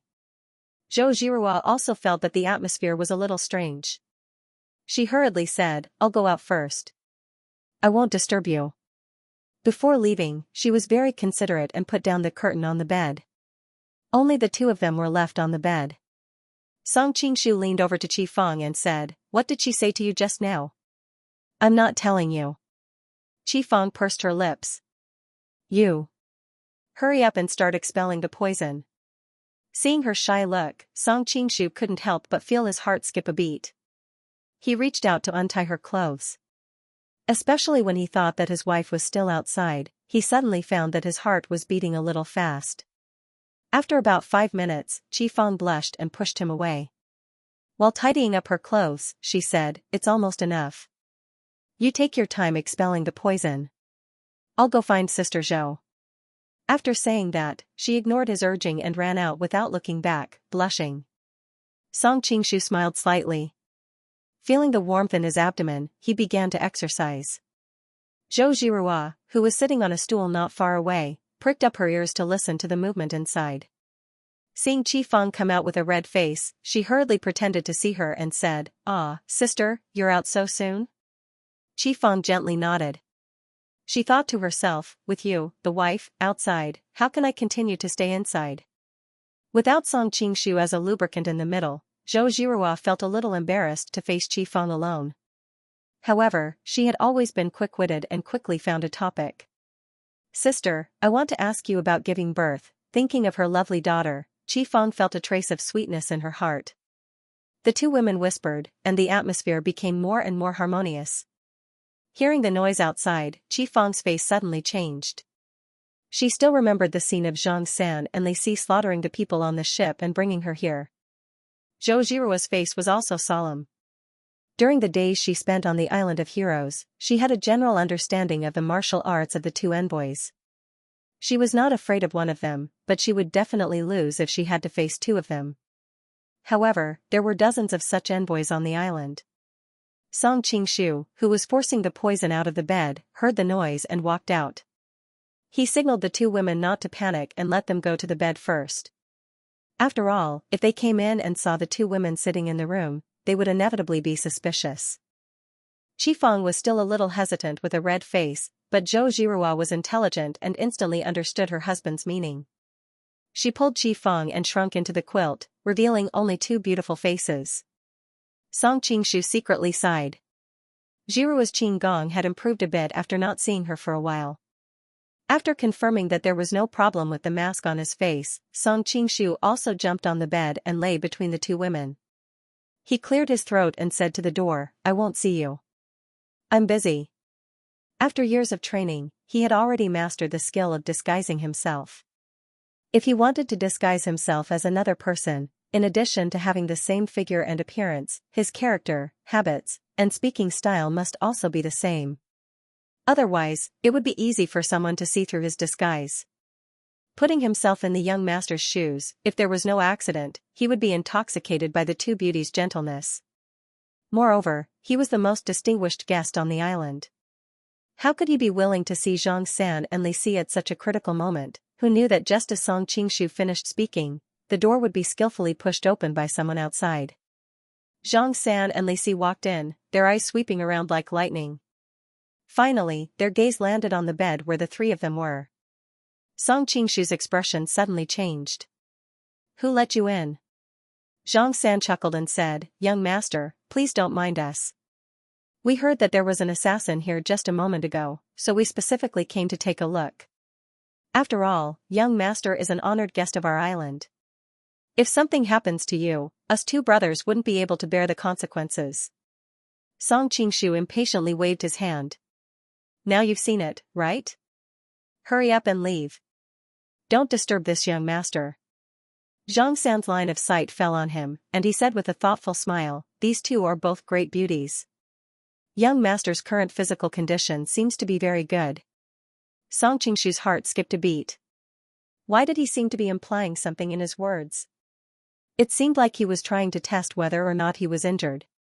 But how did he know that the young master in luxurious gown had been injured by the assassin? Only he and Zhou Zhirua knew about the entire assassination. Song Qingshu hesitated, but in the end, he laughed out loud. This young master is as vigorous as a dragon and as fierce as a tiger. Not to mention 2 great beauties. Even if 20 great beauties came together, why would I be afraid? Zhou Zhirua and Qi Feng buried their heads next to him. Hearing his words, Qi Feng's face flushed red, but Zhou Zhirua secretly pinched his waist. His Song Qingshu sucked in a breath of cold air. Looking at Zhou Zhirua's expression that seemed to be smiling yet not smiling, he couldn't help but smile bitterly. Wasn't he just putting on an act? It's good to be young. Zhang San smiled insincerely and sighed. When you're young, you don't know the value of youth. When you're old, your tears will be in vain. Li Si suddenly coldly interrupted. Song Qingshu's expression suddenly became very interesting. He didn't expect that this Li Si, who was usually serious in speech and manner, was actually an old coquettish man. If there's nothing else, then quickly leave.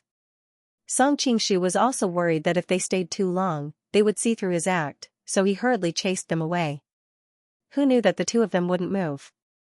Zhang San then said, originally, we brothers were worried that young master's body was unwell, so we planned to stop our homework. Since young master's body is fine, then please leave. Homework? Song Qingshu frowned. How would he know what homework? If he went with them now, wouldn't he be exposed? No, no. This young master has suffered today and needs a good rest. Song Qingshu deliberately covered his forehead as he spoke. Zhang San laughed mischievously. Before Island Master left, he repeatedly reminded us that we must urge young master to go to the stone room to comprehend at this time every day. He must not slack off for even a day. Song Qingshu was overjoyed. He was worried about how to enter the last stone room. He didn't expect that the opportunity would come knocking on his door. Although Zhang San didn't say which stone room he wanted him to go to, there were many people in the other stone rooms, neglecting to eat and sleep to comprehend at any time. This young master in embroidered clothing had such a distinguished status that he presumably wouldn't squeeze in with those people. Thus, the last stone room was the most likely. Seeing that he didn't say anything, Zhang San laughed and added, there is an ancient saying that beautiful women are the source of trouble. It seems that it was these 2 women who caused young master to neglect his studies. This subordinate will take them away and execute them. Although he was smiling as he spoke, when he finished speaking, the temperature of the entire room seemed to drop by several degrees. You dare? Song Qingshu was immediately angered. Then, he put on a dejected expression, I'll go with you. Young master really knows what's important. This way, please. Zhang San and Li Si took a step back and made an inviting gesture. Wait a moment, I'll change my clothes first. Song Qingshu put down the curtain next to the bed and whispered to the 2 women, I'll go with them to take a look. You 2 stay here and don't go anywhere. Just say that it's my idea. If something unexpected happens, Zhirua, you take Qi Feng directly to the beach pier. I'll meet up with you as soon as I hear the commotion. How about we take the opportunity to attack now?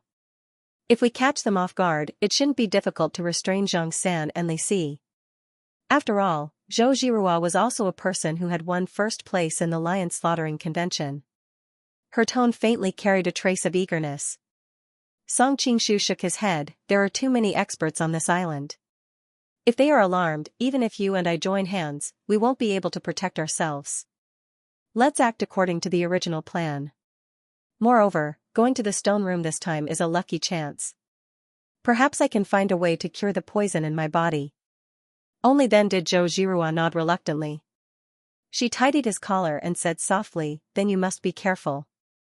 Song Qingshu smiled and kissed the 2 women's cheeks before leaving.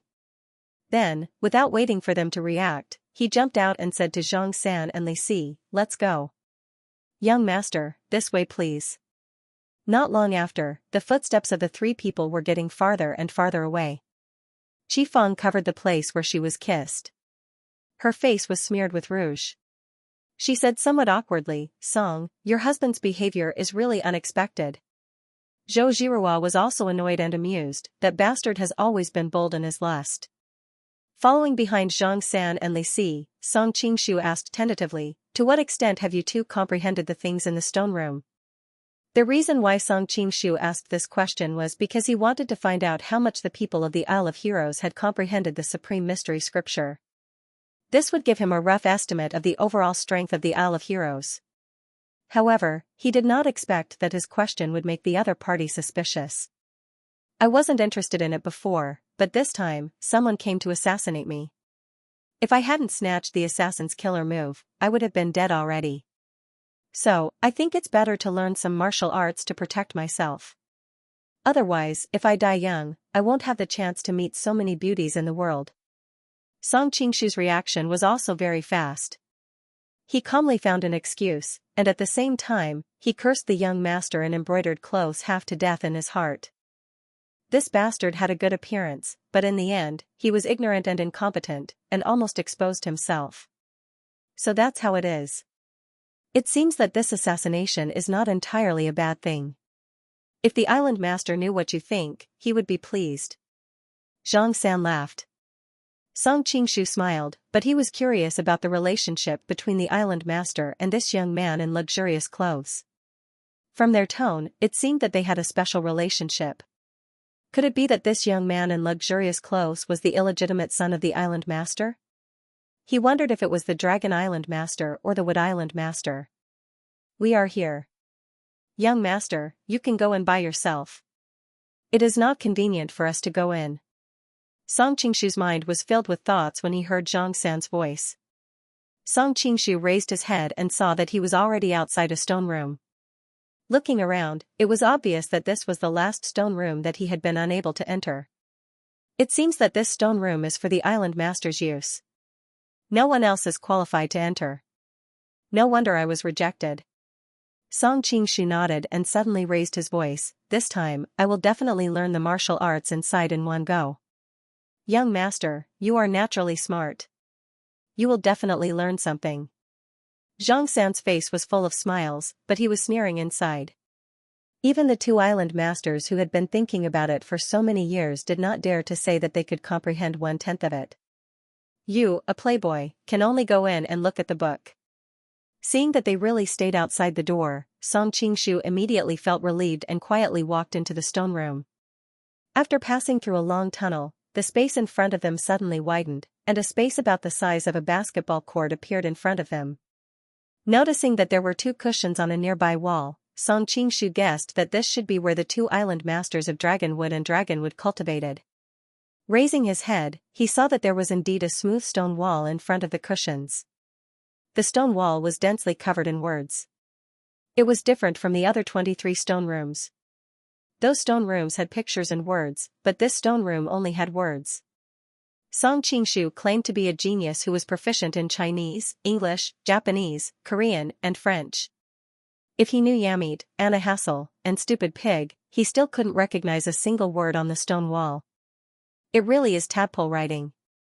Song Qingshu had thought that he was at least a bit better than Sherpatian, but he didn't expect that he would still become illiterate on this stone wall. Helplessly, Song Qingshu could only follow Sherpotian's stupid method in the original work and start from the strokes of each word. He saw that each stroke of the words seemed to have turned into tadpoles, wriggling on the wall.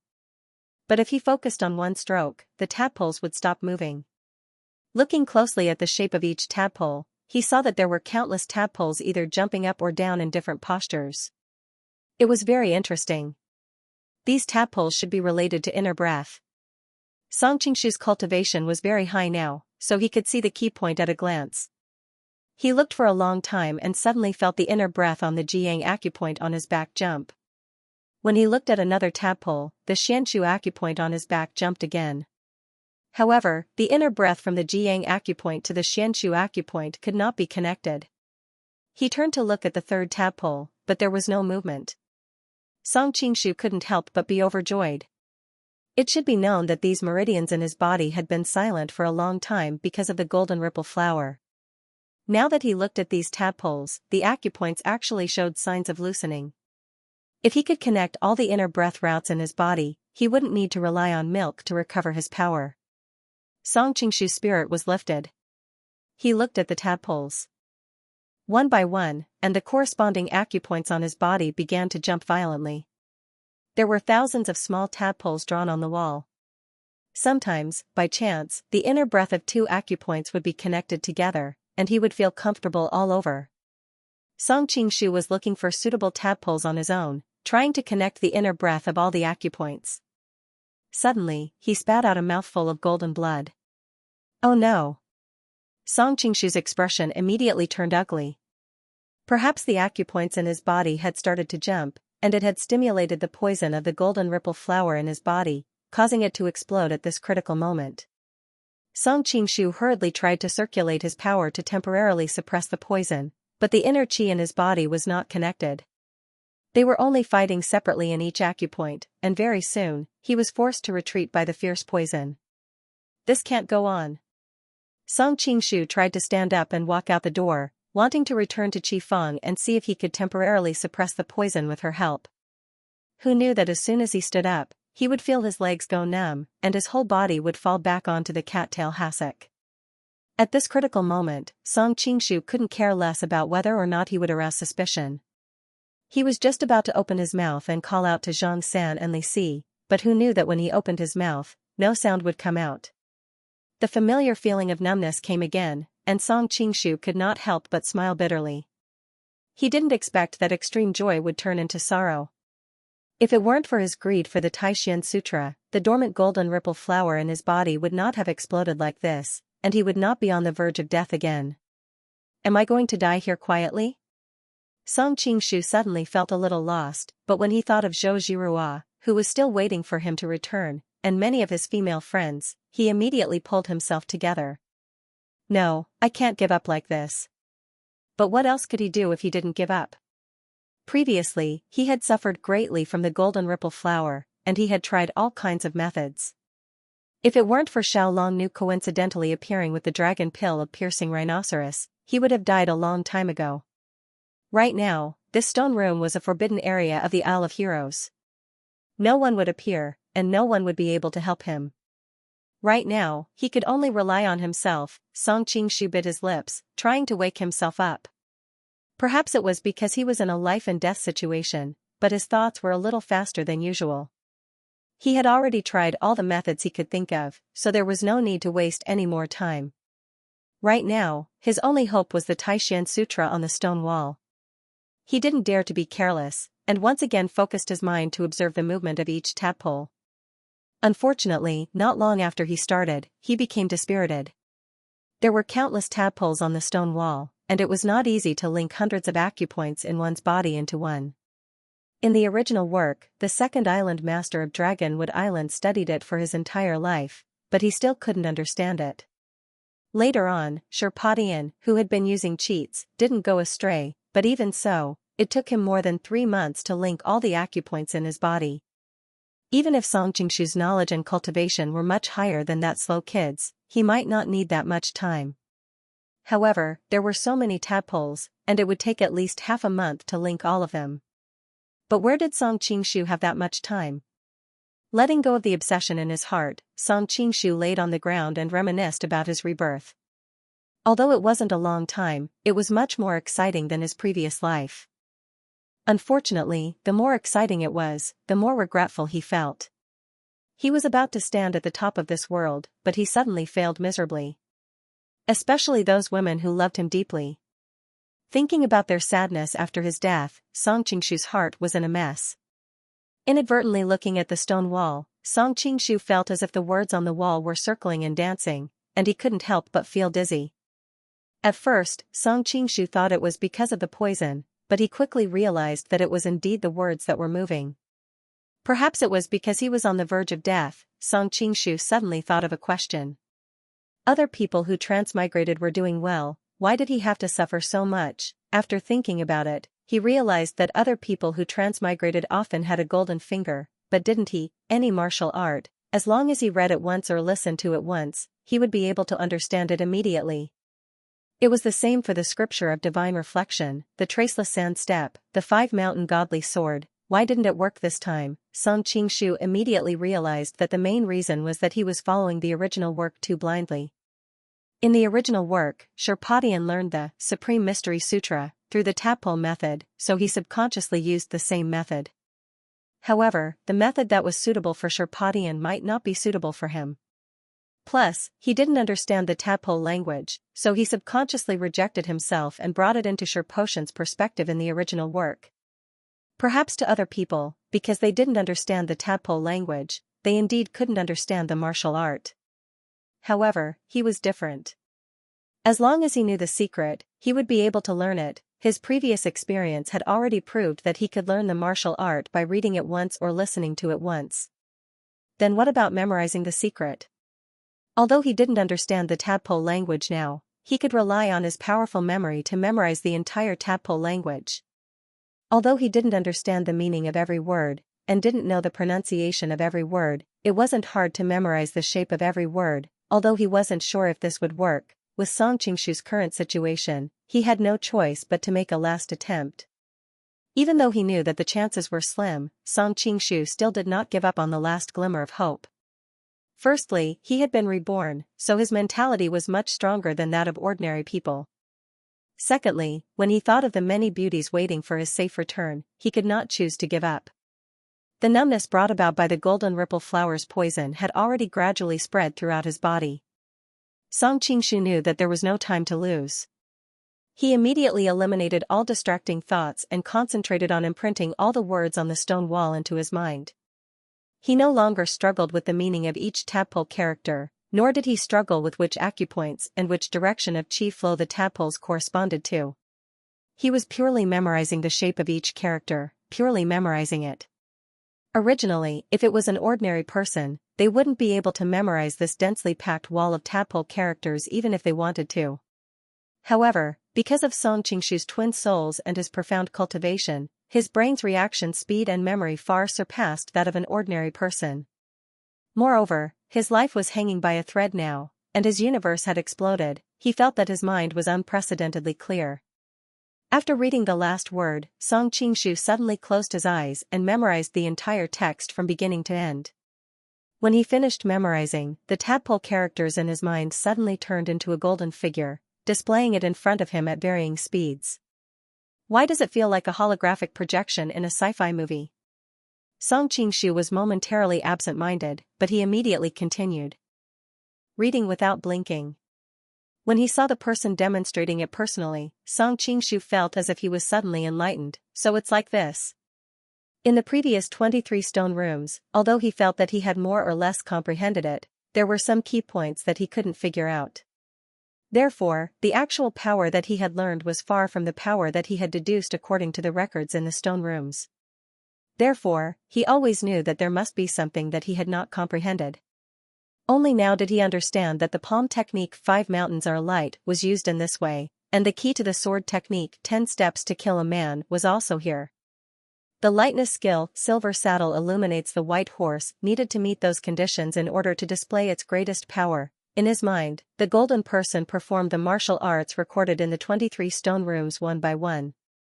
In the end, the sword technique, palm technique, inner force, and lightness skill were all combined into one, and it was no longer possible to distinguish between palm and sword. After the golden person performed all the martial arts, it suddenly sat down cross-legged. Then, all the acupoints on its body began to shine, indicating the path of the vital energy in its body at this moment. The more Song Qingshu watched, the more surprised he became. This is really incredible. The last path of the vital energy is clearly the opposite of the martial arts that were performed before. It can be said that the vital energy has been reversed. So this is the way to achieve great success. After an unknown amount of time, Song Qingshu suddenly opened his eyes and pointed at the stone wall beside him. A stream of pure golden blood was sucked into the wall like a sharp sword, leaving only a small round hole in the wall. Unless one dug deep into the hole, they would not be able to find that there was an extremely rich poisonous blood hidden inside. This Taishan scripture is really amazing. Song Qingshu was surprised and happy. It should be known that for thousands of years, through the research of countless talented people in Jianghu, the 8 extraordinary meridians and acupoints in the body of a martial artist had become common knowledge. However, the supreme mystery scripture had taken a different path. Most of the acupoints had never been discovered before. Even though there were many acupoints that overlapped with common knowledge, the effects of these acupoints were vastly different from what was commonly known. In other words, the Taishan scripture was like a new body of meridians in the human body. It was hard to say that it was meridians. After all, with Song Qingshu's level of cultivation, when he had examined those parts before, he had not found anything special. However, with the Taishan scripture's method of qi circulation, it had been able to form an energy whirlpool like an acupoint. Did the acupoints of the Taishan scripture exist or not? Song Qingshu was a bit confused. If he said that they existed, then it meant that the people of Jianghu for thousands of years, including Song Qingshu, who had reached such a high level of cultivation, were all fools. If he said that they did not exist, then he could clearly feel them using the unique method of Taishan Sutra. Who cares? As long as I can use it. Song Qingshu had always been an optimist. If he could not figure out the answer, then he would not dwell on it. Plus, he had just used the Taishan scripture to create new meridians. He had used the new meridians to force the poison of the golden ripple flower out of his body. Now, he had not only recovered to the peak of his power, but he had also learned the real Taishan scripture. Only now did Song Qingshu understand that in the original work, because Sherpadian was illiterate, he learned the Supreme Mystery Sutra by chance by looking at the pictures. It could only be counted as a trick, and he only learned a little bit of it. The real Supreme Mystery Sutra was far more magical than what Sherpadian had learned. However, Song Qingshu soon smiled in relief and dispelled this thought. His mentality was very different from before. Although he could be considered open-minded in the past, the current him could be said to be detached from the secular world to a certain extent. Jirua and the others must be worried. I should go back first. Realizing that he had been out for a long time, Song Qingshu stood up and walked out. When he was about to reach the door, he suddenly stopped and looked at the tadpole characters on the stone wall. I'm not a pedantic person like Zhang Wuji, who cultivated the 9-yang divine skill and buried the secret manual in the Kunlun Mountains, waiting for the fated person. He raised his hand to destroy the tadpole characters on the stone wall. However, he suddenly hesitated.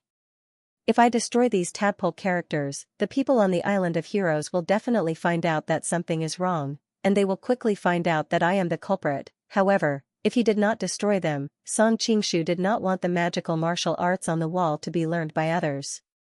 The people on the Island of Heroes were enemies, not friends. If someone learned it in the future, wouldn't they become a great enemy? While he was in a dilemma, his eyes swept across the stone wall. Suddenly, his heart skipped a beat, and he hurriedly walked over to check. After confirming again and again, he finally found that although the characters on the stone wall had not changed, the tadpole characters no longer had the feeling of leaping out. It was as if they had lost their souls, leaving only a withered shell. Could it be that the characters on the stone wall contained some mysterious power, and after I accepted its inheritance, they became ordinary tadpole characters? Song Qingshu checked again and finally confirmed his judgment. He could not help but be overjoyed. This way, I can destroy the stone wall, and no one will find out. It really saves a lot of effort. If it was the Song Qingshu of the past, he might have felt ashamed of his behavior. However, the current him had a different mentality. When Song Qingshu first came to this world, perhaps it was due to the influence of the host's remnant personality, or perhaps it was because all the meridians in his body were broken, that led to him being narrow-minded at first.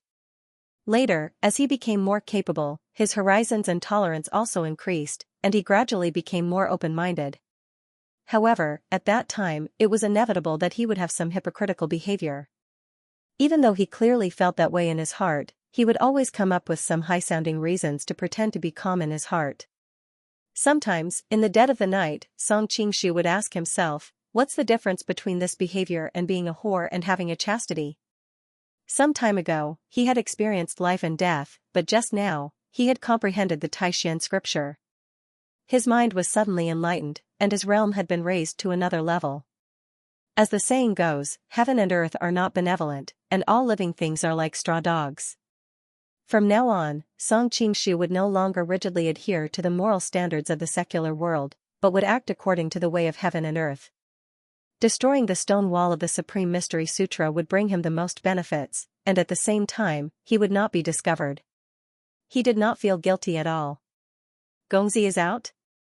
We have been seeing each other for so long, but there has been no movement inside. I was hesitating whether I should call you or not. Xianxia said with a smile. However, he was thinking, normally, you wouldn't stay long, and you would clamor to come out. But this time, you have been quiet inside for so long that I thought you had fallen asleep. Li Si, who was next to him, suddenly said, strange, strange. Hearing his words, Xianxia also noticed a trace of abnormality. Hey, why do I suddenly feel that Gongzi has a trace of otherworldly and immortal aura? Song Qingshu was startled. He did not expect that after practicing the Supreme Mystery Sutra, the change would be so obvious. However, his mouth did not change, and he said, your flattery is not very good. Xianxia rubbed his eyes, and could not help but smile, thinking that he was thinking too much. How could a playboy have any immortal aura? Gongzi, it is almost time to stay on the island. Please make some preparations. We will be returning to the Central Plains soon. Xianxia put aside his previous thoughts, and said with a smile. Returning to the Central Plains, Song Qingshu was secretly happy. Suddenly, he thought that a playboy like the young master in embroidered clothing would definitely not like this desolate Isle of Heroes. He immediately showed his happiness on his face. Finally, we are going back. Xianxia nodded inwardly. Sure enough, he was still a playboy. Song Qingshu suddenly thought of something, and said, the two women in my room should also be brought along. Xianxia said with a smile, Gongzi, I am afraid that is not possible. If the island master finds out, not only will we not be able to escape responsibility, but even Gongzi will be punished. I will talk to the island master.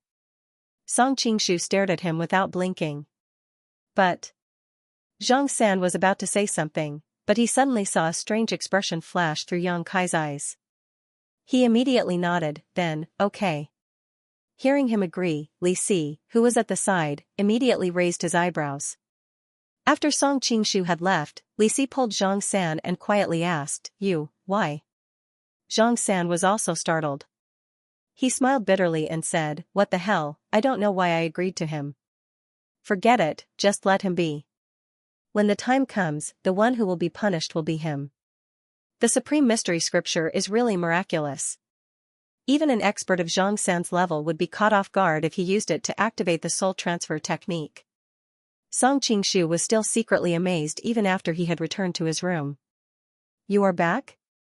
Seeing Song Qingshu open the door, Zhou Zhirua and Qi Feng's faces lit up. The two of them simultaneously stood up, wanting to go and greet him. However, they immediately noticed each other's movements, and the two women couldn't help but look at each other. Qi Feng quickly realized that the other person was his real wife. Her eyes inadvertently revealed a trace of sadness, and she awkwardly sat back down. Zhou Zhirua hesitated for a moment, but she was worried about her husband's emotions, so she hurriedly went to greet him and said, Qingshu, you didn't encounter any danger, did you? No, Anne. Song Qingshu was about to tell her that the poison in his body had been cured, but he suddenly thought of something. He subconsciously glanced at Qi Feng, who was not far away, and immediately swallowed the words he was about to say. A trace of a playful smile appeared at the corner of his mouth. And what? Zhou Zhirua gave him a strange look. Nothing. Song Qingshu discreetly changed the topic. You should get ready. In 2 hours, we will leave the Island of Heroes and return to the Central Plains. Zhou Zhirua nodded slightly and said, okay, but we must finish this quickly. Otherwise, if we alarm the experts of the Island of Heroes, I'm afraid we will be in danger. Song Qingshu smiled slightly and said, don't worry about those experts, because this time the people of the Island of Heroes will send us back. Then he repeated what Xianxia had just said. It's not impossible to continue pretending to be this young master, but we are surrounded by a pack of wolves. If we make the slightest mistake, I'm afraid. Zhou Zhirua said with a frown. Seeing her inadvertently revealing a weak posture, Song Qingshu's heart was moved. He reached out and hugged her, believe me, there will be no problem. Since you are so sure, then. Hey! Zhou Zhihua suddenly exclaimed, pushing him away. You. Don't hug me like this, it feels strange. In the past month, the monk has been changing jobs, running back and forth between two cities and settling down in another city, so the updates are not stable. I apologize to my loyal readers. A few hours later, Song Qingshu and the other two arrived at the Boundless Sea. The Island of Heroes had sent a large ship to escort their young master in luxurious gown back to the Central Plains. Because of the assassination attempt last time, the people of the Island of Heroes did not dare to be negligent this time. They had sent a large number of experts to ensure that the young master in luxurious gown would not meet with any accidents again. The people of the Island of Heroes are everywhere outside the room. How are we going to leave? Zhou Zhihua asked worriedly as she opened the window slightly. Song Qingshu was regarded as a young master in luxurious gown by those people, so he was arranged to stay in the most comfortable room on the ship. She and Qi Feng, the two concubines of the young master in luxurious gown, were naturally also arranged to stay in the same room. Ever since they boarded the ship, Zhou Zhihua had been observing the guards of the Island of Heroes. In the end, she was disappointed to find that not even a fly could fly out. Zhihua, come back and sit down. Stop looking. Song Qingshu leaned on the chair with his hands behind his neck and said nonchalantly. I really don't know how you can be so relaxed. Zhou Zhihua also knew that she could not think of a solution even if she continued to look. She could only close the window and roll her eyes at him when she returned to his side. Nothing ventured, nothing gained. I'm really curious about who is behind the Island of Heroes. In his previous life, when Song Qingshu watched Journey of the Gallant, he only thought of the people of the Island of Heroes as a group of experts who were obsessed with martial arts. However, after coming to this world and coming into contact with the people of the Island of Heroes a few times, he realized that they were not as simple as he thought they were. Instead, they were like giant beasts hiding in the shadows. Once they came out, they would definitely be earth-shattering. This time, they had a chance to enter the Island of Heroes. If they did not take this opportunity to investigate the mysterious person, it would be a waste. But you are now poisoned and do not even have the ability to protect yourself. Can't we investigate after you recover? Zhou Zhihua could not help but stomp her feet.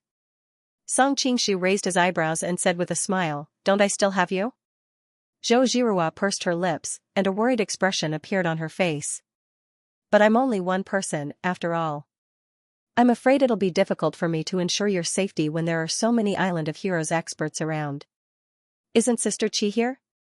Song Qingshu pointed at Qi Feng. Qi Feng was originally a little restless.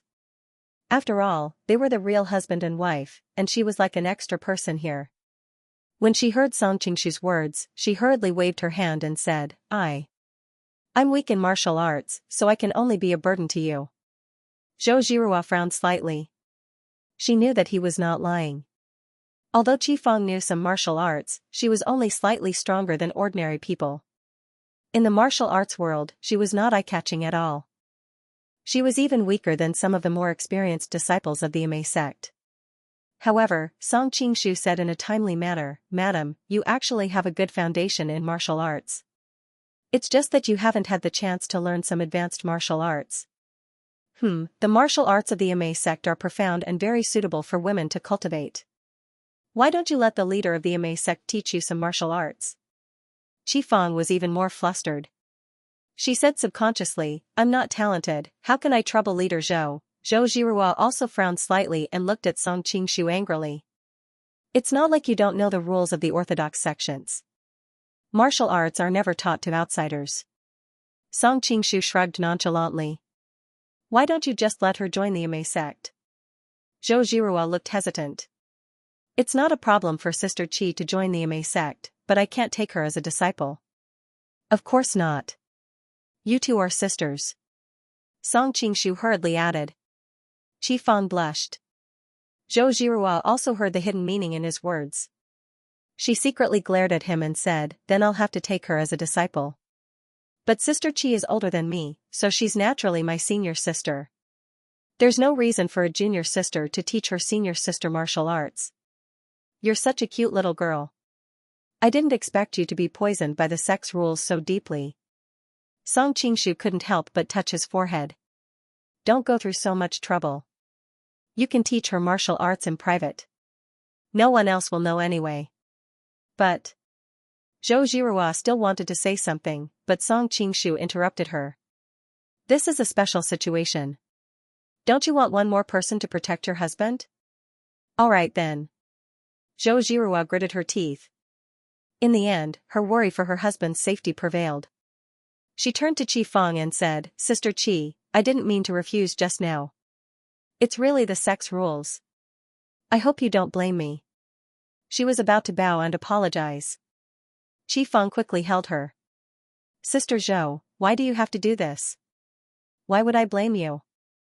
I'm worried that she's not talented enough to learn the divine skills of your sect. I also know that with your kind character, you won't think too much. Zhou Zhirua smiled. Sister, don't worry. The martial arts of the Ma sect are orthodox. It's easy to learn. There was one more thing she didn't say. The martial arts of the orthodox sects were usually moderate and peaceful. It was easy to learn but difficult to master. Therefore, in the Jianghu, the progress of the orthodox sect's disciples in the early stages was far less than that of the evil sect's disciples. However, after 20 years, the orthodox sect's disciples could gradually catch up with the evil sect's disciples. After 30 years, the evil sect's disciples were not as good as the orthodox sect's disciples. Zhou Zhirua pulled Qi Feng to sit on the bed. The foundation of all the martial arts of the Ma sect is on the internal force.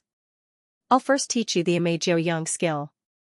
Sister, please understand carefully. Then, she whispered the internal force incantation to her.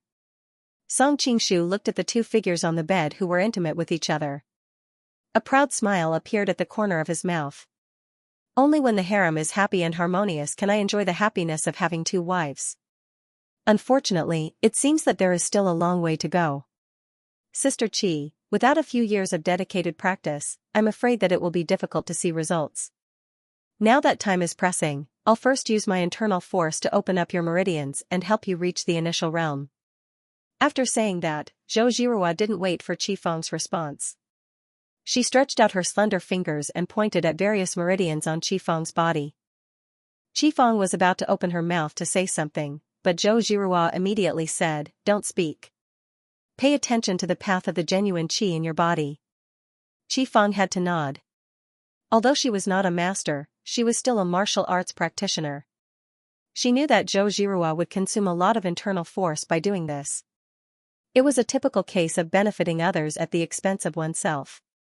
After a long time, Zhou Zhirua gently breathed a sigh of relief and withdrew her hands tiredly. Circulate the genuine qi a few more times according to the path just now and consolidate it. I'll rest for a while first. Just as she was about to fall asleep on the bed, she suddenly felt that her clothes had been soaked with sweat.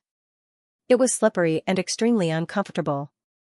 Zhou Zhirua frowned slightly and had to shout, Qingshu, ask someone outside to prepare a bucket of hot water.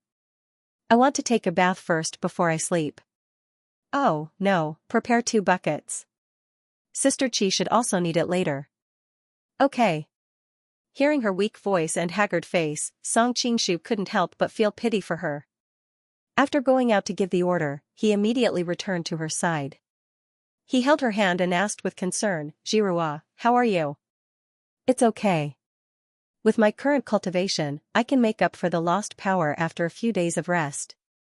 Anyway, I'm afraid that this ship can't dock for a few days, so I don't need to do anything for the time being. Zhou Zhirua's whole body was delicate as she nestled in his arms. Song Qingshu said seriously, the most precious thing on the sea is fresh water. It's a luxury to prepare a bucket of water for bathing. Is that true? Zhou Zhirua looked at him suspiciously.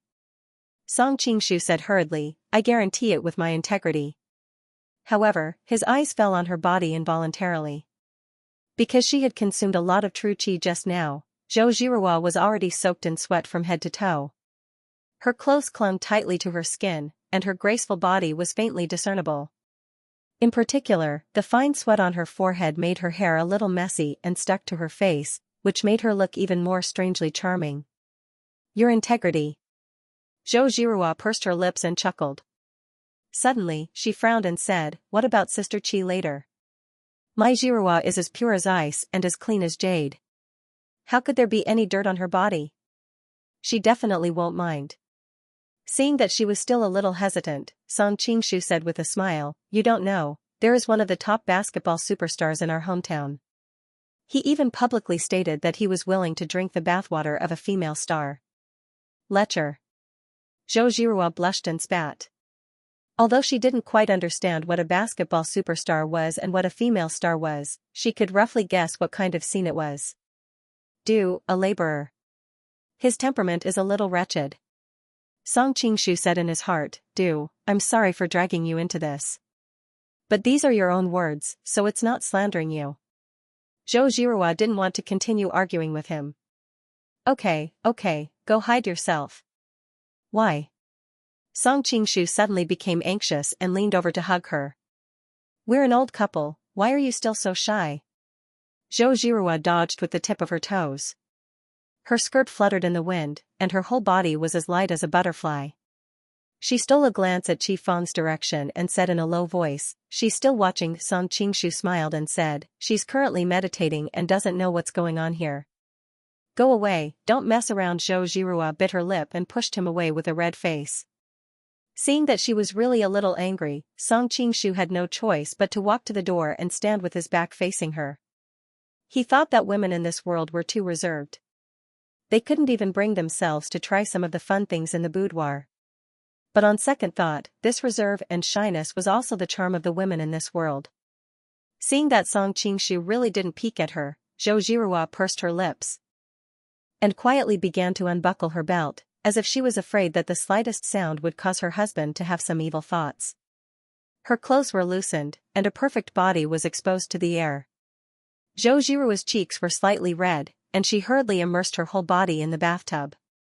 Only then did she let out a long sigh of relief. She had used a lot of energy to help Qi Feng open up her meridians, and she was already exhausted. Originally, she wanted to lie down and sleep, but because she was sweating, she needed to wash her body, so she forced herself to stay up until now. Now that her whole body was immersed in the warm water, it didn't take long for her whole body to lean on the edge of the bathtub and unknowingly fall asleep. Hearing the faint sound of water coming from behind, Song Qingshu's voice also began to ripple, but he was worried that his wife would be embarrassed into anger, so he didn't turn around. Who knew that after a while, there was no movement behind him? He couldn't help but look back, only to see that Zhou Jiruwa had fallen asleep with her head leaning on the edge of the bathtub. Her delicate snow-white shoulders were exposed to the water. Under the reflection of the two, it was hard to tell whether the water was clearer or her body was more crystalline. Song Qingshu's heart connected, and he came to her back and gently rubbed her fragrant shoulders, secretly transferring a wisp of true qi into her. Even in her sleep, Zhou Jiruwa unconsciously let out a comfortable moan. "It's all my fault, causing Sister Zhou to be so tired." Qi Feng's apologetic voice came from beside him. It turned out that she had already finished her cultivation and found the situation here, so she came to check. "It's okay, I am now helping her consolidate her foundation. Next, she will be as good as before after resting for 2 days." Song Qingshu turned around and smiled at her, but when he saw her current appearance, he couldn't help but stare. Just now, when Zhou Jiruwa helped her open up her meridians, her whole body was soaked with sweat, and now Qi Feng was even worse. Later, when she ran her true qi a few times, her whole body seemed to have been soaked in water. The cloth of her dress was tightly attached to her body, showing off the young woman's well-proportioned body without reservation, especially the swollen chest of her breastfeeding period, which was even more eye-catching. "Madam, come and take a bath. It's only a bucket of water, don't mind." Song Qingshu tried to make his tone sound normal.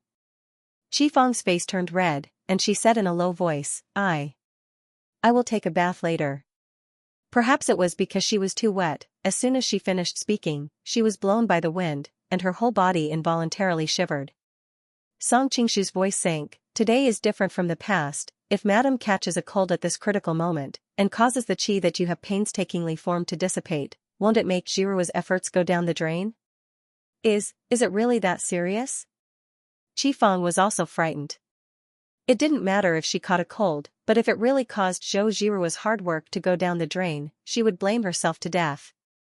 In any case, I am also one of the top masters in Jianghu, and I have a lot of say in this aspect. Originally, if you practiced the Ame 9 Yang skill normally, I am afraid it would take at least 3 to 5 years for you to reach this level, but you are after all, with external help, if you can't completely consolidate in the next few days, I am afraid. Song Qingshu paused, and then continued, if you catch a cold at this juncture, your entire body's essence, qi, and spirit will be greatly consumed, and the newly opened meridians will quickly shrink and return to normal. I will take a bath. Although Qifeng felt that it was a little inappropriate, she did not dare to take the risk when she heard him say it methodically. Can you turn around first? Right now, I am helping Jirua to consolidate her foundation, and I can't let go, Song Qingshu hinted at Zhou Jirua with his eyes. Moreover, madam, why are you so shy? Which part of your body have I not seen? Then okay. Qifeng lowered her head, had no choice but to suppress her shyness and began to take off her clothes. Throughout the process, she did not dare to look at Song Qingshu. Even though the two of them were already skin to skin, she did not dare to take off all her clothes. In the end, she still kept her underwear, directly covered her chest, and dipped into the bathtub in panic with a red face. Is the custom in Madam's hometown to wear clothes to bathe? Soon, she heard Song Qingshu's teasing voice. Qifeng was shocked, and looked at the man next to her in surprise. Why are you in too? It turned out that Song Qingshu had taken off his clothes and ran into the bathtub. So that madam will not be shy. Now that I am naked, we are even. Song Qingshu said with a smile. This can also be called even? Qifeng secretly spat, but there was nothing she could do now.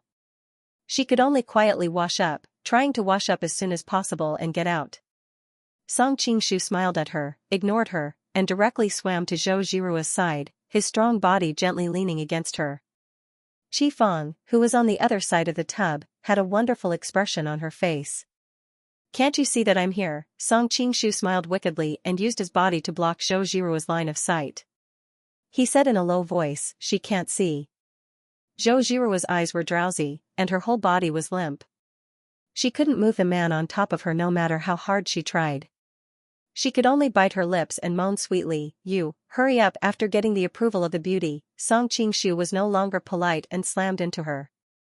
Qifeng looked at everything in front of her with her mouth agape. How could he be like this? Did he forget that there was someone here? Noticing that Zhou Jirua was deliberately suppressing her voice, Qifeng's face became redder and redder. She hurriedly wiped her body and wanted to get out of the tub. Who knew that Song Qingshu seemed to have eyes in the back of his head and grabbed her wrist? Qifeng suddenly felt that she couldn't lift her body and couldn't leave even if she wanted to. After listening for a long time, Zhou Jirua finally begged in a low voice, Qingshu, I'm really tired. If you still want it, go find Sister Qi. Qifeng secretly spat when she heard this. She thought that as someone's legal wife, she was encouraging her husband to find another woman, and that woman was another man's wife. This was improper. Feeling Zhou Jirua's haggard expression, Song Qingshu gently kissed her forehead and said with pity, I won't torture you anymore. You can rest by yourself. And remember to carry me back later. Her face was still flushed from the excitement. Zhou Jirua's lips couldn't help but form a sweet and lazy smile. However, her eyelids were getting heavier and heavier. She couldn't hold on any longer and soon closed her eyes. When Qifeng saw Song Qingshu turn around, her heart trembled. What do you want to do? What do you think? Song Qingshu didn't wait for her to react and kissed her directly. Sob Qifeng struggled to break free and had a chance to breathe. She said in a trembling voice, no, this is ridiculous. She had always been a woman who scrupulously abided by the virtues of a woman. Even after Song Qingshu lost consciousness and took over her body, she did not change her mind. It was only when she heard that her husband wanted to kill her and marry the daughter of a wealthy family for the sake of fame and fortune that she finally became disheartened. Later on, she followed Song Qingshu. Apart from his charisma, she was bitterly disappointed and gave up on herself. However, deep down, she was still a virtuous and traditional woman. Previously, when she was intimate with Song Qingshu in private, she could still find a reason to convince herself. But now, in front of his wife, how could she put down her pride? If Jirua wakes up, you will be even more embarrassed. Song Qingshu kissed her earlobe and whispered. Qifeng subconsciously glanced at Zhou Jirua. Seeing that her eyes were closed and she was sleeping soundly, she didn't know what to do for a moment. While she was hesitating, her whole body suddenly trembled and she said in a trembling voice, "You. Why did you come in? If you really don't want to, I won't go in so easily." Seeing that Qifeng's face was red as if she was angry, Song Qingshu quickly said, "Don't misunderstand, madam. I am forcing the poison out." Qifeng bit her lips and endured it bitterly. She snorted in annoyance, "What kind of poison is this? Isn't that it?" Song Qingshu smiled and buried his head back down. What an enemy. Qifeng sighed. She had to endure the strange feeling in her body while paying attention to Zhou Jirua's movements. She planned to push the man away if anything went wrong. Just like that, after more than 10 days of indulgence, the boat finally reached the shore. There was an exquisite carriage waiting for them. "Young master, please." Zhang San smiled and gestured to the carriage. Song Qingshu nodded. Just as he was about to bring the two women into the carriage, he was stopped by Li Si. "What?" Song Qingshu pretended to be dissatisfied and snorted. Zhang San hurriedly smiled and tried to smooth things over. "Young master, you also know that master is very strict with you. This time, we have already taken a great risk by letting young master bring them back. If you bring two women from outside back to the residence, I'm afraid your residence will be turned upside down. Us brothers won't be able to bear the consequences. We've already brought them here. Don't tell me you want to send them back now?" Song Qingshu said angrily. "Young master, please don't misunderstand. The two of them definitely won't be able to follow young master back to the mansion. How about this, I'll find a house for them to stay in. If young master misses them in the future, you can sneak out to meet them." Zhang San wiped the sweat off his face. He felt it was strange. How could a hedonistic son of a rich family suddenly be so powerful? Song Qingshu frowned. However, he knew that it was unrealistic to bring the two of them with him in the current situation. "Alright, I'll talk to them first." Zhang San, Li Si, and the others tactfully ran to the other side. Only then did Song Qingshu tell Zhou Jirua and Qifeng about their current situation. He then whispered, "Listen to their arrangements and settle down in that residence. When it's late at night, you two will quietly escape. The experts of the Isle of Heroes will definitely be paying attention to me. When the time comes, with your martial arts skills, it won't be difficult for you to escape. But you're going to enter the tiger's den alone."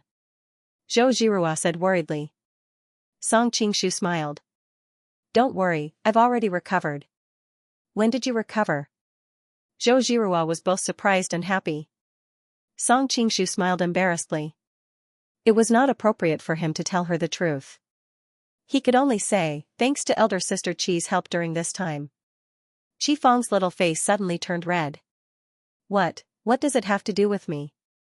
Zhou Jirua and Song Qingshu glanced at her chest at the same time, which made her even more embarrassed. Zhou Jirua snorted. "Alright, we'll wait for you at the House of Red Sleeves in the city. At that time, you can explain how you recovered." "House of Red Sleeves?" Song Qingshu was startled. Zhou Jirua was also a little embarrassed. She whispered, "It's the most famous brothel in Linen." "Ah?" Not only did Song Qingshu have a strange look in his eyes, even Qifeng exclaimed. Although she lived in Linen, she had always been a good wife and a loving mother. How would she know such a place? That place is full of crooks and honest people. It's the best place to hide. Zhou Jirua hurriedly explained. "Alright, I'll come out and meet you as soon as possible. Be careful." Song Qingshu reluctantly said goodbye to the two girls. The carriage also slowly moved. Song Qingshu couldn't help but feel strange. According to his conjecture, this young master in embroidered gown was born in a well-off family. But this time, although he had a decent carriage, he didn't have any servants to greet him. It should be known that in this world, the rich and powerful families were very particular about these etiquettes. Could it be that I guessed wrong? Song Qingshu looked outside through the screen window. The bustling streets and the abundance of people were different from other places. But since he had traveled through time, What big cities hadn't he seen? Although Linen was bustling, he didn't put it in his eyes. His mind was completely focused on guessing who this young master in embroidered gown was. After traveling for half a day, the carriage finally drove into a remote courtyard in the city. Even though this courtyard could be considered elegant, it inevitably gave off a feeling of decay and old age. Song Qingshu became even more puzzled. This residence doesn't look like much.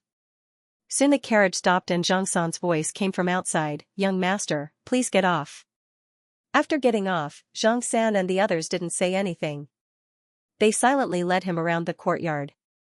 Song Qingshu was full of doubts, but he was afraid of exposing himself, so he didn't dare to ask. After walking for a while, the group of people unknowingly came to a remote small door.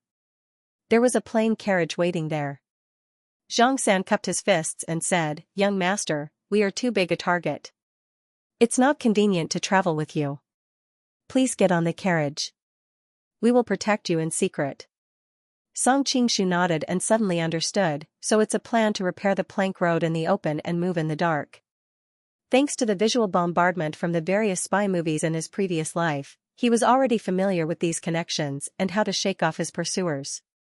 Now that he knew the secret behind it, Song Qingshu immediately calmed down and began to meditate in the carriage. Along the way, they passed through about 3 or 5 residences. Finally, the carriage was replaced by a sedan chair. After traveling for another half a day, they suddenly saw 2 large stone lions squatting on the north side of the street. There were 3 large doors with the heads of beasts, and in front of the doors sat a dozen or so people in luxurious clothing. The main door was not open. Only the east and west doors were used. There was a plaque above the main door. On the plaque were 5 big words, "Build the Weigua Mansion." Song Qingshu was secretly shocked. Weigua Fu? Isn't this the house of Jia Sherdao, the privy commissioner of the southern Song dynasty? He had been the emperor of the Qing dynasty and the Jin dynasty, so he knew a thing or two about the structure of the power centers in the world. Duke Wei of the southern Song dynasty was the famous powerful minister Jia Sherdao. Now that he was the privy envoy, he was one of the most powerful ministers in the court. However, this chaotic world was, after all, different from the history of his previous life. In the history, Jia Yidao was so powerful that even the emperor had to respectfully address him as Shurchen, and all the officials called him Duke of Zhou. In this chaotic world, the southern Song dynasty still had Ma Qichen, Han Xianzhou, and Shi Miyuan, who were famous treacherous and powerful officials in history. Naturally, his power was not as exaggerated as in the history. Even so, Jia Sherdao was still a powerful figure in the court of the southern Song dynasty. He was not someone to be underestimated. While Song Qingshu was bewildered, the sedan chair was being carried directly in the direction of the Weigua Fu. It did not enter through the main gate, but through the western side gate. "They are from the Jia family." Song Qingshu was secretly shocked. Jia Sherdao was so powerful and had a close relationship with the Isle of Heroes. What did he want? The sedan chair bearers carried the sedan chair in. When they were about to turn, they rested and left. While Song Qingshu was confused, a girl dressed like a maid came to greet him with a group of old women. She smiled and said, "Master Bao, you are finally back. Our ancestor has been talking about you all day." As she spoke, she called over 3 or 4 well-dressed servants who were about 17 or 18 years old. They lifted the sedan chair and continued to walk into the garden. Song Qingshu secretly observed the girl through the gap of the curtain. She had a slender body and a long face. Although she was not stunning, she looked gentle and lovely, which made people subconsciously feel close to her. "Master Bao?" Song Qingshu murmured the name of the maid. He had a strange expression on his face. Why did it sound so familiar? What happened to you today? Why are you so quiet? The maid walked beside the sedan chair and secretly laughed through the curtain when no one was paying attention. Song Qingshu felt bad. This girl seemed to be the personal maid of the man in the brocade gown. From her tone, she seemed to have a good relationship with the man in the brocade gown. Otherwise, she would not have addressed him so casually. Considering how familiar she was with her master, it would be difficult for him to hide it from her. "I just took a few carriages and sat in the sedan chair for a while. I feel a little dizzy and don't want to talk." Song Qingshu quickly found a reasonable excuse. Then hurry up and take a nap. Right now, the great ancestor is waiting for you in the room. When the time comes, don't look like you're sick. Otherwise, the entire Weigua manor will not be at peace. The girl couldn't help but cover her mouth and laugh. Song Qingshu immediately had a headache. He knew nothing about the situation in the mansion, and he was about to meet the old ancestor. At that time, if there were any relatives there and he couldn't recognize them, it would be troublesome. He wanted to inquire about some information from this girl, but seeing her bright eyes, it was obvious that she was a smart girl. Moreover, she was the servant of that young master in luxurious clothes. If he was not careful, it would be easy for her to see through him. Although Song Qingshu was a little nervous, he had experienced the great waves of the Qing dynasty and the Jin dynasty. He was not that worried about a mere house of high dukes. After all, his martial arts had been restored. If worst comes to worst, he could just use his light body technique and escape. With this thought, he gradually calmed down. He was ready to deal with whatever came his way and act according to the situation. The sedan chair stopped in front of a flower door. The servants retreated and the girl came forward to open the curtain. She helped Song Qingshu down the sedan chair. Be careful. Song Qingshu couldn't help but laugh. This rich family was very particular.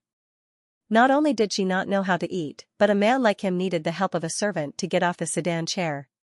However, he was pretending to be the man in the brocade gown, so he didn't dare to do anything strange. He held the servant's hand and got off the sedan chair. It was soft and warm. Song Qingshu couldn't help but think that the girl's little hand was really beautiful.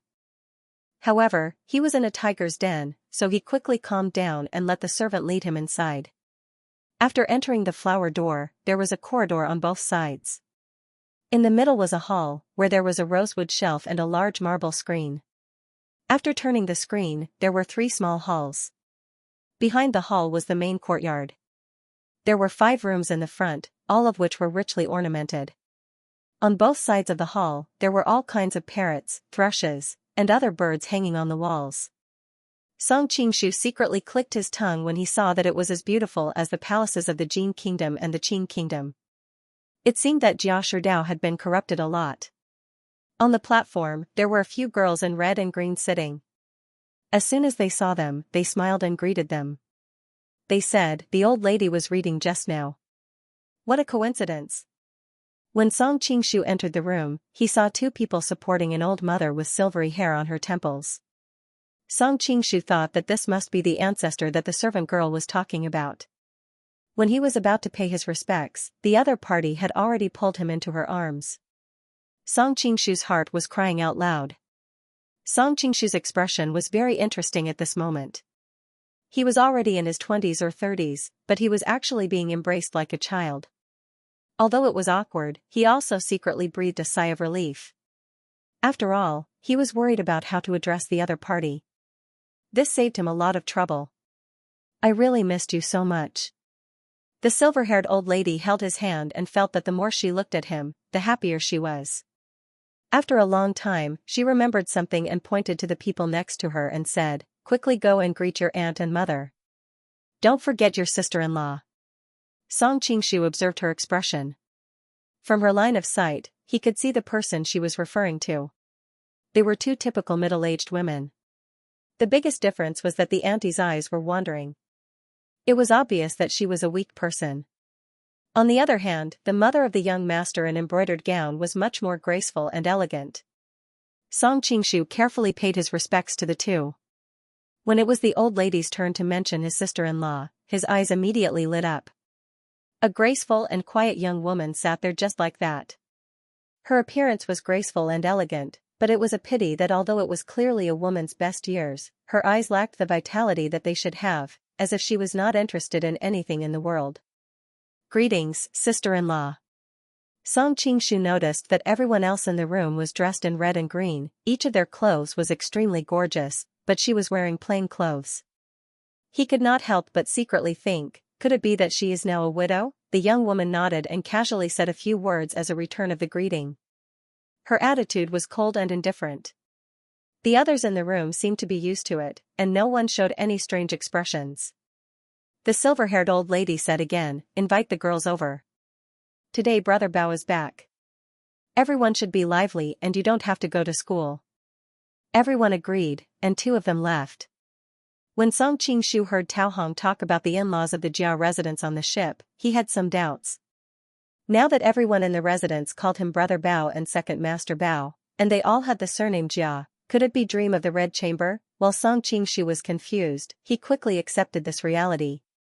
After all, this world was really chaotic. It was not a big deal to have another dream of the Red Chamber. Especially when he thought of the plum blossoms, orchids, bamboo, and chrysanthemums in Dream of the Red Chamber, Song Qingshu felt a little happy. I wonder if Lin Daiyu, Shui Baochai, Qin Keqing and the others are here. Just as he was letting his imagination run wild, he saw 3 wet nurses and 5 or 6 maids escorting 3 sisters over. Song Qingshu couldn't help but sigh. These noble ladies lived like princes, and their mother's generation were all beauties. When it came to their generation, their looks definitely wouldn't be too bad. The first one's skin was slightly plump and fit her figure. Her cheeks were moist and her nose was smooth like goose fat. She was gentle and quiet and looked very amiable. The second one had thin shoulders and a slim waist. She had a tall and slender figure. She had a duck's face. Her eyes were handsome and her eyebrows were slender. The third one had a small body and a small face. Hairpins, rings, skirts, and coats. The 3 of them were dressed in the same way. Song Qingshu thought that these 3 girls were probably the 3 sisters Yingchun, Tanchun, and Shichuan. But in this world, his elder sister was the concubine in the palace. He did not know if there was a Yuan Chun who entered the palace as a concubine in Dream of the Red Chamber. The 3 girls thought that the person in front of them was really their brother. They could not help but show joy on their faces. They pulled him aside and asked him all sorts of questions. Song Qingshu was smelled by the women's fragrance on the 3 girls. He felt like his mind was wandering. He could not help but click his tongue. No wonder that man in silk clothes had a hint of makeup on him. Growing up in a country of women, it was impossible not to be affected. Suddenly he heard laughter from the back courtyard. I came late, I did not receive the guests from afar, quote, Song Qingshu was puzzled. All these people are holding their breath. They are so respectful. Who is this visitor? Why is he so rude? While he was thinking, he saw a group of wives and maids surrounding a person coming in from the back door. This person was dressed differently from the other girls. She was brightly embroidered, like a celestial concubine. She wore a golden silk 8 treasures beaded bun on her head. Her hair was coiled up with a 5 phoenix pearl hairpin. Around her neck was a pure gold necklace. Her skirt was tied with a pea-green sash. She wore a narrow red satin jacket with 100 butterflies embroidered on it. On the outside, she wore a 5-colored silk green and silver rat coat. She had a pair of phoenix eyes. Her eyebrows were arched like willow leaves. Her face contained the power of spring. Her red lips had not even lifted when she smiled. Song Qingshu's heart trembled. One look and I can tell that this woman is a shrewd and valiant woman. I must be careful when dealing with her, lest she sees through me. However, he could not help but take a few more glances at her. Her slender figure and voluptuous body made it hard for men not to think of her in bed. The old madam laughed. Feng Lotzi, you are still as noisy as ever. Your uncle is not an outsider. How can he be considered a guest? Song Qingshu nodded to himself. His guess was confirmed. This slender and voluptuous woman must be Wang Shifeng. Wang Shifeng laughed. Didn't uncle just come back from a faraway trip? Of course he is a guest. I can't win an argument against you. The old madam laughed. She did not seem offended. It's getting late. Let's prepare dinner. She then turned to Song Qingshu. Your father and uncle are busy, so we won't wait for them. We won't have a good meal with them around. By the way, where is Brother Lian? The last sentence was directed at Wang Shifeng. Wang Shifeng laughed. Elder madam, he is in charge of the construction of the Grand View Garden. He is running around everywhere. Don't worry about him. It must have been hard on him. The old madam nodded. Wang Shifeng was overjoyed. It's my duty. It's my duty. While they were talking, the maids had already begun to prepare the banquet. The old madam sat there motionlessly. Wang Shifeng cleverly helped with the chopsticks. Madame Wang served the soup. The pretty widow who had caught Song Qingshu's attention earlier served the rice. Thanks to reading Dream of the Red Chamber in his previous life, Song Qingshu had gradually figured out everyone's identity. Disregarding the few he had recognized earlier, the man in the brocade gown was naturally Jia Baoyu. The silver-haired old madam was obviously Jia Baoyu's mother. The aunt was probably Madame Xing. As for the pretty widow, she was probably Li Wan, the widow of Jia Baoyu's brother, Jia Zhu. Jia Baoyu's mother sat alone on the couch. Madame Xing and Madame Wang followed suit. Everyone's eyes fell on Song Qingshu. He couldn't help but be secretly alarmed. It looked like this Jia Baoyu was really favored. Wang Shifeng and Li Wan were both his sisters-in-law, yet they had to give way to him. Song Qingshu reacted quickly and sat down without a trace. Then Yingchen, Tanchen, and Shichuan sat down one after another. Li Wan and Wang Shifeng were the last to sit down. The maids on the side carried a horsetail whisk, a mouthwash, and a handkerchief. Fortunately, Song Qingshu had experienced the imperial palace.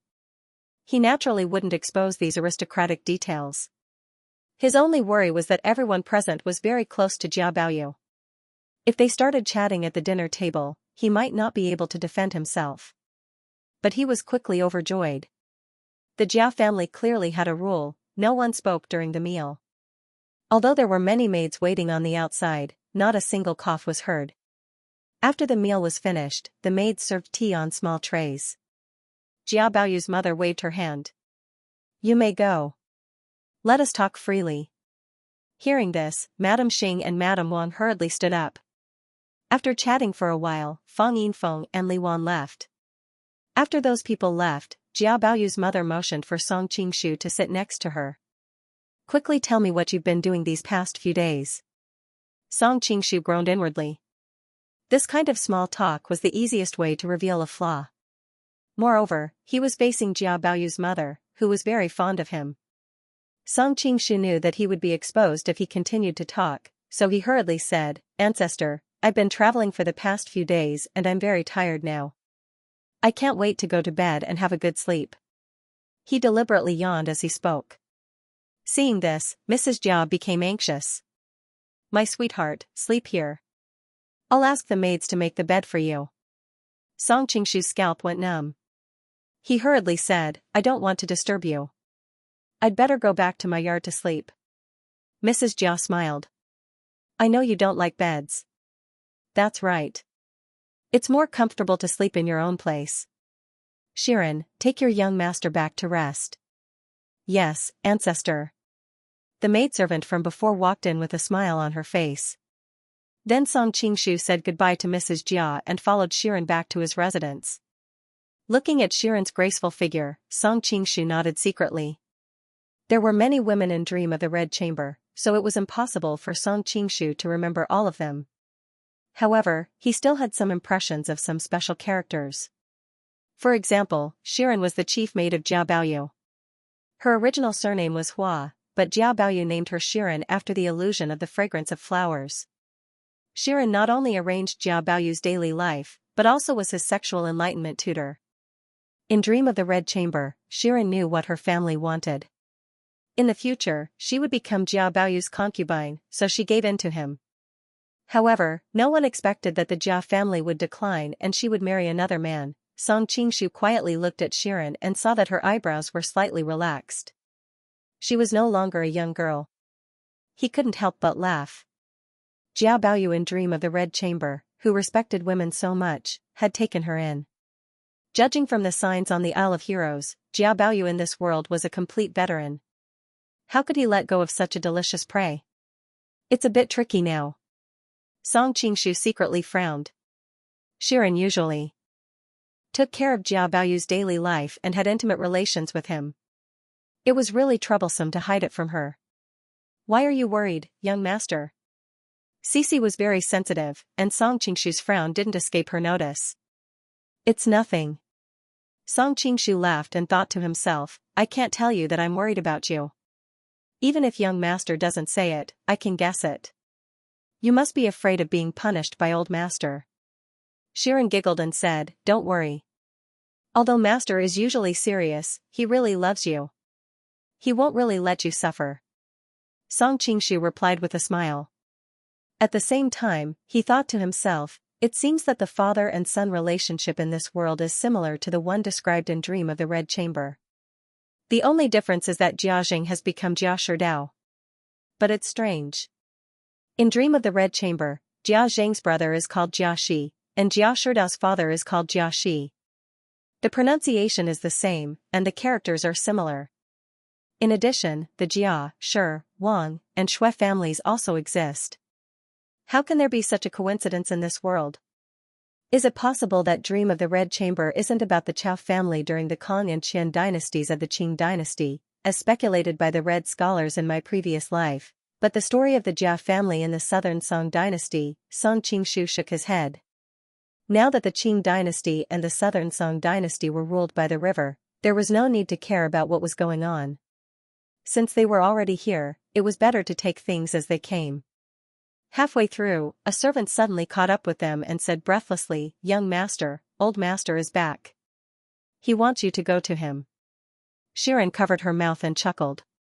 What you're afraid of really happens. Young master, you really know the future. Song Qingshu smiled slightly and didn't explain the misunderstanding. You can go back first. I'll come back later. He wasn't worried that he wouldn't be able to find his way back. After all, there were maids and servants everywhere in the mansion. He could just ask one of them to lead the way.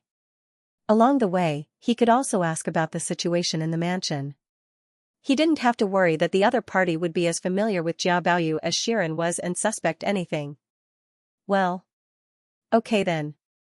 Looking at Song Qingshu's departing figure, Xiran was confused. Usually, when young master heard that he was going to see old master, he was like a mouse seeing a cat. Why did he change his temper today? Young master's return this time was a little strange, but she couldn't tell what was strange at the moment. Song Qingshu followed the servant to the front of the study. The servant quickly excused himself, and Song Qingshu had no choice but to walk in by himself. He was nervous and excited. He was nervous because he was afraid of being seen through, but excited because he was about to meet one of the most famous treacherous officials in history. Come in if you're here. Don't dawdle outside. A majestic voice suddenly came from inside. Song Qingshu's heart skipped a beat. Although he didn't try to hide himself, ordinary people couldn't see him from so far away. Could this Jia Sherdao be a martial arts master? Thinking of this possibility, Song Qingshu didn't dare to be careless anymore. He quickly hid his power and didn't dare to show any sign of genuine qi. He wasn't afraid of Jia Sherdao. With Song Qingshu's current kung fu, Jia Sherdao wouldn't be able to defeat him no matter how powerful he was. However, Song Qingshu was here to find out the secret behind the Isle of Heroes. If he revealed his identity too early, it would be equivalent to failing the mission. Carefully walking in, Song Qingshu mimicked Jia Baoyu's tone of greeting and took the opportunity to look at the treacherous official in history. He saw that Jia Sherdao had a serious face, and the most eye-catching thing about him was the mustache on his mouth. If an ordinary person had a mustache like that, they would definitely look ugly. However, Jia Sherdao's mustache looked extraordinary. It seems that being in a high position for a long time and having great kung fu can indeed sublimate a person's temperament. Although Jia Sherdao hid himself very well, Song Qingshu was very powerful now. Coupled with his suspicions, Song Qingshu immediately discovered that Jia Sherdao had kung fu. Unfortunately, Song Qingshu was also worried that Jia Sherdao would see through him, so he didn't dare to investigate further. Therefore, he could only roughly feel that Jia Sherdao's kung fu was very powerful, but he didn't know how powerful it was. Jia Sherdao casually asked him some trivial things, and Song Qingshu answered him carefully. After a while, Jia Sherdao changed the topic. I heard that someone tried to assassinate you on the island? Here it comes. Song Qingshu's face brightened. Yes. Did you see the assassin's face? Jia Sherdao asked in a low voice. No, the assassin's face was covered. Song Qingshu was also very surprised. Why would someone try to kill Jia Baoyu, and on the Isle of Heroes no less? From the information he had so far, Jia Shidao had a very close relationship with the Isle of Heroes. Jia Baoyu was like home on the island. That's what I expected. Jia Shidao snorted coldly, and there was a hint of murderous intent in his voice. After a moment of silence, he suddenly asked, "How did you survive that assassin's attack?" Just as Song Qingshu was about to answer, Jia Shidao coldly said, "Don't try to fool Zhang San and the others. If that person dared to try to assassinate you, then he must have been very confident. I don't think you have the ability to do it." As a father, he knew his son best. Jia Baoyu was good at playing with women, but his kung fu wasn't good enough. However, Song Qingshu was prepared for this question, so he answered calmly, "It was the woman in the room who saved me." "One of the two women you brought back this time?" Jia Shidao snorted heavily. "One of the two women you brought back this time?" Jia Shidao snorted heavily. Song Qingshu smiled embarrassedly, but he was worried that the two women hadn't escaped as planned. "That woman's identity is mysterious. She has excellent kung fu, but she pretended to be a weak woman to sneak into the Isle of Heroes. She obviously has bad intentions." Jia Shidao's eyes flashed, and his voice was full of malice.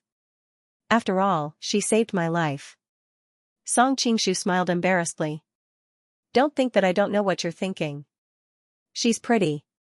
Jia Shidao glanced at him and snorted. "If I told you that she ran away with another woman, and your plan to keep her as a mistress failed, would you still speak up for her?" "Huh?" Song Qingshu pretended to be very surprised and angry, but he was secretly delighted. "Forget it. I'll look into it myself. You don't have to worry about it. You can leave now." Jia Shidao paused. Song Qingshu's heart skipped a beat. He stopped and looked at Jia Shidao, pretending to be confused. "Did you learn anything from the things on the stone wall?" Jia Shidao's eyes showed a hint of expectation. Song Qingshu was shocked. From Jia Shidao's tone, it seemed that he had arranged for Jia Baoyu to go to the stone wall. If he could command Zhang San and Li Si and the others to be obedient, what was his relationship with the second island master of the Isle of Heroes Dragonwood? Or was he one of the two masters of the Dragonwood Island? "I asked you a question." Jia Shidao coughed unhappily when he saw that he was lost in thought. Song Qingshu shook his head and said, "I don't know any of the words on the stone wall. What could I learn from them?" "Get lost." Jia Shidao looked as if he had expected it. He snorted and said, "Also, before we find out who is trying to harm you, stay at home and don't go out." Song Qingshu complained to himself. It was too hard for him to stay in the Jia mansion every day. It seemed like he had to find out everything and leave as soon as possible. After returning from Jia Shidao's study, Song Qingshu asked a servant to lead the way. He secretly performed the soul-shifting technique and learned about the situation in the Jia mansion. The current master of the Jia mansion was Jia Shidao, who was the privy envoy of the southern Song dynasty and the head of the military. Jia Shidao's sister was the emperor's concubine. They helped each other, and the Jia family was now very powerful. The person with the highest status in the Jia mansion was Mrs. Jia, who was the ancestor to everyone. She came from the Shi family and was the aunt of the current imperial censor, Shi Miyuan. Because Mrs. Jia was old, she had already delegated her power to her daughter-in-law, Mrs. Wang. Mrs. Wang came from the Lin Chuan Wang family, and her second brother was Wang Ziding, the commander of the front court. The Jia mansion was too big, and there were countless maids and servants. Mrs. Wang couldn't manage it all by herself, so she asked her niece, Wang Shifeng, who also came from the Lin Chuan Wang family. Wang Shifeng was married to Jia Lian, the son of Jia Shidao's brother, Jia Shi. The couple managed the Jia's mansion well. Jia Lian also had a younger sister, Jia Yingchun. She was the one that Song Qingshu had seen previously. Her skin was supple and her nose was smooth like goose fat. Jia Shidao had 3 sons and 1 daughter. His eldest son, Jia Zhu, and his wife, Li Wan. Li Wan was born into a family of scholars. She was the second daughter of Li Shouzhong, the chancellor of the Imperial Academy. She and her husband were a good match, but her husband died soon after they were married, leaving her a widow. His second son was Jia Baoyu, but his third son, Jia Huan, was born to a concubine. He was ugly, so Jia Shidao didn't like him. His daughter, Shichuan, though born from the same mother as Jia Huan, had never been on good terms with her birth mother and brother. Instead, she was closer to Lady Wang, Jia Baoyu, and the others. Although the Jia family had many branches and leaves, the closest to Jia Sherdao was his cousin, Duke Ning Jiajing. Jiajing was dedicated to cultivating and becoming a deity, so he had lived in seclusion in a Taoist temple. He had a son and a daughter. The eldest was Jia Zhen, and the youngest was Jia Shichuan. She was the youngest girl Song Qingshu had seen, and she was still a little girl. Cultivating to become an immortal? Staying out of the world? Hearing Jia Jing's characteristics, Song Qingshu frowned slightly. Could this be a method to deceive others? Why did this characteristic sound so similar to the two island masters of the Isle of Heroes? It seems that I have to find a chance to go to the Ningguo mansion and check it out. Song Qingshu looked at the Ningguo mansion, which was only one wall away. The Ningguo mansion didn't have many people, and they always had only one son. Jia Zhen's son, Jia Rong, sounded ordinary, but he had a famous wife, Qin Keqing. Although Qin Keqing was ranked last among the 12 beauties of Jin Ling in Dream of the Red Chamber, there was a secret behind it. In terms of charm and popularity, she could compete with Lin Daiyu and Shui Baochai. Men even dreamed about her more than they did about Lin Daiyu and Shui Baochai. It's a pity that I didn't see her at Mother Jia's place today. Song Qingshu sighed inwardly. It was a pity that he didn't see that legendary and mysterious woman. Song Qingshu confirmed with the manservant that Lin Daiyu, Shui Baochai, and even Shi Shongyun had not moved into the Jia's mansion yet. He felt slightly regretful and secretly relieved. Fortunately, they had not come yet. Otherwise, with the identity of Jia Baoyu, he was afraid that his flaws would be discovered very soon if he dealt with so many beautiful women. After sending the manservant away, Song Qingshu originally planned to take the opportunity to sneak out of the Jia mansion to meet up with Zhou Jirua and the others. However, he quickly dispelled this idea. It was obvious that Shiren's maidservant was loyal to her master. If Jia Baoyu didn't return, she would definitely come out to look for him. At that time, it would be bad if the entire Jia mansion was alarmed. Therefore, he decided to go back and calm Shiren down first. Young master, you're finally back. Did old master punish you? Shiren had been looking around the door. When she saw Song Qingshu, she hurriedly greeted him with a smile. No. Song Qingshu knew that this girl had always been meticulous, so he didn't dare to talk to her and walked inside by himself. I prepared some snacks for young master. Before Shiren could finish speaking, Song Qingshu waved his hand and interrupted her. No need. I'm so sleepy. I'm going to sleep. Don't disturb me later. You don't wash up. Seeing that Song Qingshu walked in without looking back, Shiren swallowed the words she was about to say and smiled bitterly. This young master's behavior had always been unexpected. When she went in to check, she found that Song Qingshu had already fallen asleep on the bed. She couldn't help but be surprised. So fast? It seems that he's really tired. After covering him with the quilt, Shiren drove the young maidservants out and slept in the outer room. Hearing that it was quiet outside, Song Qingshu, who was lying on the bed, suddenly opened his eyes and silently went outside. Shiren, who had always been alert, seemed to feel something. When she was about to open her eyes, Song Qingshu instantly sealed her sleeping acupoint. After arranging everything in the room, Song Qingshu quietly left the Jia mansion. This Jia mansion seems to be peaceful, but it is heavily guarded. There are many secret sentries. If my lightness skill was not unparalleled in the world, I'm afraid I would have been discovered. Song Qingshu looked back at the Jia mansion, and then used his lightness skill to go to the Red Sleeve courtyard where he had agreed to meet with Zhou Jirua. In a private room of the Red Sleeve courtyard, a fair-skinned young master pushed open a corner of the window and looked at the women outside. He frowned without a trace. Compared to ordinary men, he was a little more petite, but his chest muscles were much more exaggerated than those of ordinary men. He suddenly opened his mouth, but his voice was extremely delicate. Jirua, you said that song, he hasn't come for so long. Did something happen to him? Another outrageously handsome young master was sitting not far away and staring at his chest. He thought to himself, will it become so big after giving birth? Even the chest binding couldn't cover it. The two people in the room were naturally Zhou Jirua and Qi Feng. They were brought to a house to settle down, and Zhou Zhihua escaped with Qi Feng when the guards weren't paying attention. The people on the Isle of Heroes didn't expect these two delicate women to be martial arts experts. By the time they realized what was going on, the two women were already gone. After escaping safely, Zhou Zhihua led Qi Feng to the appointed place to meet up with Song Qingshu. However, it was too conspicuous for two beautiful women to visit a brothel, so they disguised themselves as men and snuck in. Qi Feng had never been to a place like this before. Back then, Tao Hong, who came from a brothel in a small place, had already made her feel inferior, let alone the largest brothel in the capital. Although her experience as a mistress was different from before, she had always lived in seclusion and abided by womanhood. It was even more impossible for her to come to a place like this. Zhou Zhihua was the same. However, she was a child of the pugilistic world after all. In addition, she had been in the White Lotus Society for a while and had come into contact with people from all walks of life. Therefore, compared to Qi Feng, she was much calmer.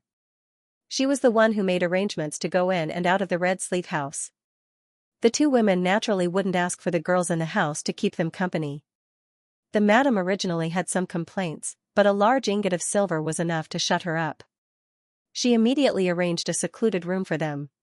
The two women had already waited here for a few hours, but Song Qingshu showed no signs of appearing. Qi Feng couldn't sit still anymore. "Sister Qi, you seem very agitated?" Zhou Zhihua also noticed that Qi Feng was more agitated than usual. Qi Feng bit her lip and said faintly, "I'm worried about water spinach." Zhou Zhihua had been with her for a few days and naturally knew that water spinach was her daughter. "It's been so long. The Wan clan probably thinks that I'm dead. If water spinach doesn't see me, she'll probably be very sad." Qi Feng's heart trembled when she thought of her cute daughter. Zhou Zhihua smiled. "Sister, you're confused because you're worried.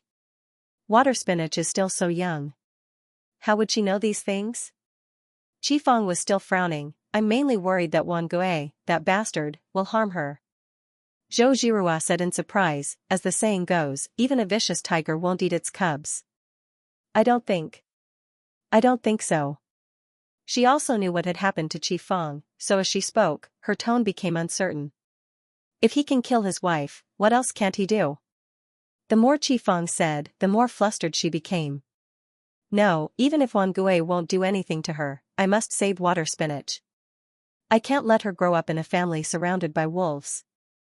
"Then, let's go rescue little water spinach now."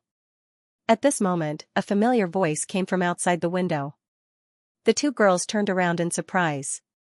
Song Qingshu lightly jumped in from the window and looked at the two women with a smile. "Song."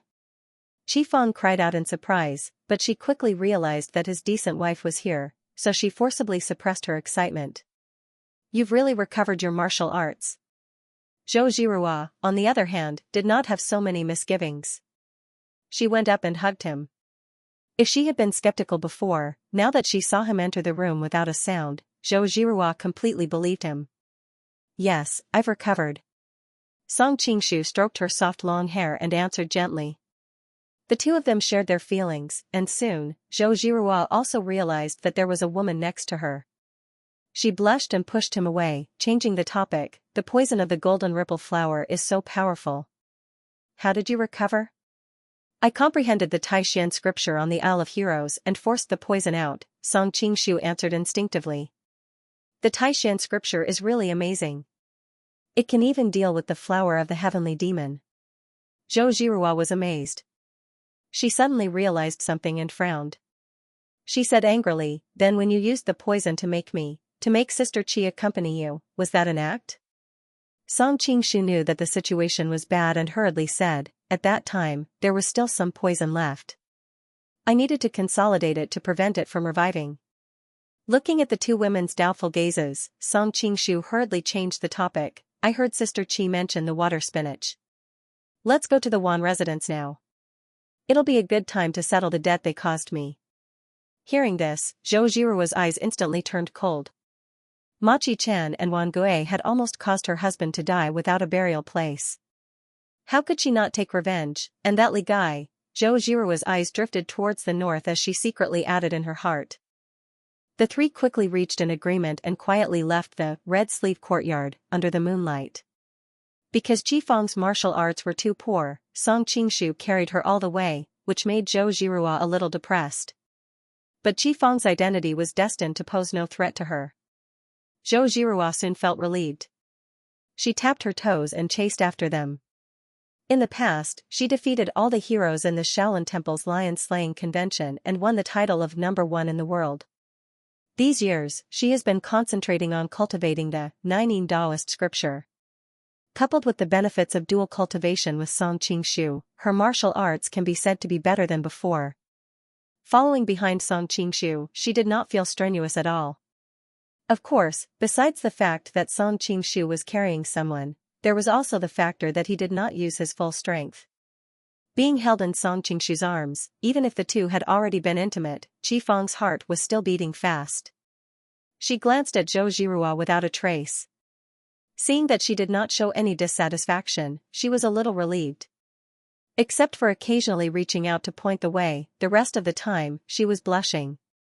On his chest. It did not take long for the three of them to arrive at the Prime Minister's mansion. Even though it was the mansion of the #1 person in the imperial court, the security was not as tight as the Jia mansion. Moreover, with Qifeng's guidance along the way, it was very easy for them to avoid some of the key guarded areas and hidden sentries. They sneaked into the Prime Minister's mansion soundlessly. In this world, regardless of whether it was the royal palace or the mansions of the ministers, they were all guarded on the outside but not on the inside. The inner chambers were where the womenfolk lived. In addition to the polygamy system of this world, in order not to be cuckolded, the men naturally wouldn't allow those strong guards to wander around the womenfolk. Let's go find the water spinach first. After placing Qifeng on the ground, Song Qingshu said in a low voice. He understood that if he sought revenge first, it would inevitably cause a big commotion. At that time, it would be inconvenient for Qifeng to find her daughter. Thank you. Qifeng looked at him gratefully, then led the way in front. This way, water spinach is usually taken care of by her wet nurse, but I don't know if there are any changes now. Not long after, the three of them arrived at the wet nurse's room. Thank the heavens, water spinach was safe and sound. After sealing the wet nurse's sleeping acupuncture point, Qifeng ran in and tightly hugged her daughter, who was sleeping soundly in the baby's crib. Tears unconsciously flowed down her cheeks. Looking at the little girl in her arms, who was as fair as jade, Song Qingshu couldn't help but admit the strength of genes.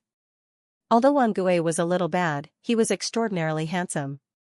Qifeng was also a beautiful woman with the countenance of a flower and the face of the moon. From a young age, it could be seen that their daughter was going to be a beauty. Big sister, can you let me hold the water spinach as well? Zhou Zhirua, who was watching from the side, couldn't help but ask. Of course. Now that Qifeng was in a good mood, she smoothly handed her daughter over.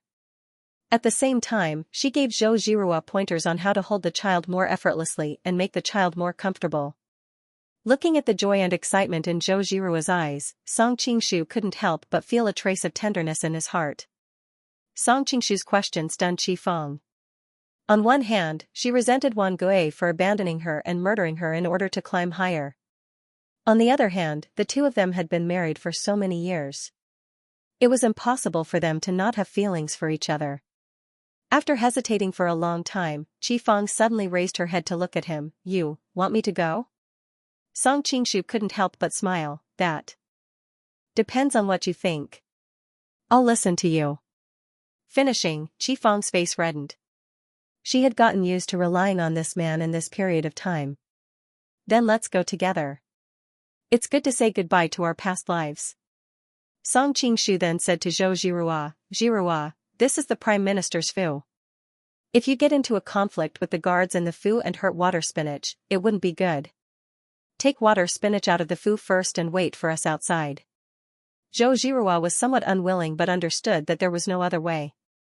If she let Qifeng take the child, her martial arts were too low. If she fell into the hands of the Prime Minister's foo, it would be easy for them to hold back. Thinking about it, it was safer for her to take the child out of the foo first. Alright, be careful. Come out as soon as you finish your revenge. Finishing, she pushed off with the tip of her foot and carried the child, disappearing into the night. Let's go. Seeing Qifeng reluctantly look in the direction Zhou Zhirua disappeared, Song Qingshu laughed involuntarily. Don't worry, Zhirua won't take water spinach away. Qifeng's face reddened and she looked away. Wangui's room is this way. Finishing, she ran away guiltily. Song Qingshu leisurely followed behind her. Not long after, they arrived at a small courtyard. Returning to her previous residence, Qifeng had mixed feelings. For a moment, she didn't know how to face the person who slept next to her with a heart like a snake. Just as she was hesitating, a man's angry shout and a woman's giggle came from a distant room. Qifeng's expression couldn't help but change. She couldn't help but want to rush over, but there was a steady hand on her shoulder. Don't get excited. Let's wait and see first. After Song Qingshu finished speaking, he gently held her waist. The two of them quietly flew to the roof of the room where the sound came from. They lifted the tiles and saw the situation inside. At this moment, Wangui was sitting on a stool in casual clothes, clutching his hand with a pained expression. He had a sinister expression as he said something to someone. Song Qingshu followed his gaze and saw that there was a large fishing net under a beam in the room. This fishing net wasn't a real fishing net, but a trap specially made in Jianghu to catch people. At this time, there was a woman trapped in the fishing net. Due to the angle, Song Qingshu could not see her face. He could only see that she was wearing a blue shirt with white flowers printed on it, and an embroidered apron from her chest to her knees. The color was dazzling, and there was a pair of huge golden earrings hanging from her ears, the size of a wine cup. Her attire was obviously not that of a Han woman. Perhaps it was because she was confined in a small space by the fishing net, but her voluptuous and graceful figure appeared even more charming. Her entire body was like a plump and tender peach, as if water would come out of it with a gentle pinch. In particular, the colorful belt around her waist vividly accentuated the softness of her waist and the fullness of her breasts, making men want to reach out and untie it. Song Qingshu was surprised. He seemed to have seen this attire before, but he couldn't remember. The blue-clothed woman in the fishing net giggled and asked, "Young Master Wan, how does my spotted scorpion taste?" Her voice was soft and charming, stirring people's souls. This woman's appearance was not seen. Just based on her voluptuous and graceful figure, it was enough to make one's imagination run wild. However, hearing her voice and seeing her, one would feel that her voice was so charming that it didn't matter whether she was beautiful or ugly. So it's her. Hearing her voice, Song Qingshu finally knew the identity of this woman, Indigo Phoenix, the leader of the Five Immortals sect. When he was trying to save Dongfang Muxue on the Blackwood Cliff, his inner breath was dispersed by Venerable Ming Zhangwuji's punch. Then, Dongfang Muxue brought him to the Five Immortals sect in Yunnan, where he lived with Indigo Phoenix for a period of time. However, Indigo Phoenix was Dongfang Muxue's exclusive property, and Song Qingshu didn't have a deep relationship with her. Therefore, when he first saw her clothes and figure, he only felt that they were familiar, but he didn't recognize her. However, Indigo Phoenix's voice was soft and charming, and her characteristics were too distinct. As long as a man heard it once, he would never forget it. Therefore, Song Qingshu immediately realized who she was. Why is she here? Seeing someone familiar, Song Qingshu was surprised and happy. However, he didn't know what was going on down there, so he could only listen and decide. UB*TCH. Wangui covered his hand, which was swollen. He didn't want to embarrass himself in front of the woman, so he didn't groan. However, sweat was dripping down his forehead like soybeans. Indigo Phoenix wasn't offended by his insults, as if she had experienced such situations many times. She sighed coquettishly and said, "I gave you a chance. As long as you could take off my clothes, I would obey you from now on. Who asked you to be so useless?" "Hee hee. Demon woman, you tricked me on purpose. So, you hid a poisonous scorpion in your clothes." Wangui's lust had faded, and he reacted quickly. "I forgot to tell you that I've liked to keep poisonous snakes and scorpions since I was young. They are like my precious babies, and I can't bear to be separated from them. Therefore, I've always brought them with me." Indigo Phoenix stopped smiling and said coldly, "Who asked you to be so lustful? Do you think you can do whatever you want to me just because I've been caught by this stupid fishing net?" Wangui rolled his eyes, and his expression quickly changed. He respectfully bowed and said, "So, it's Cult Master Lon of the Five Immortals sect.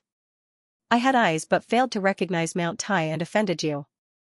I hope that you, a great man of great stature, will forgive me." He was also from the Jianghu.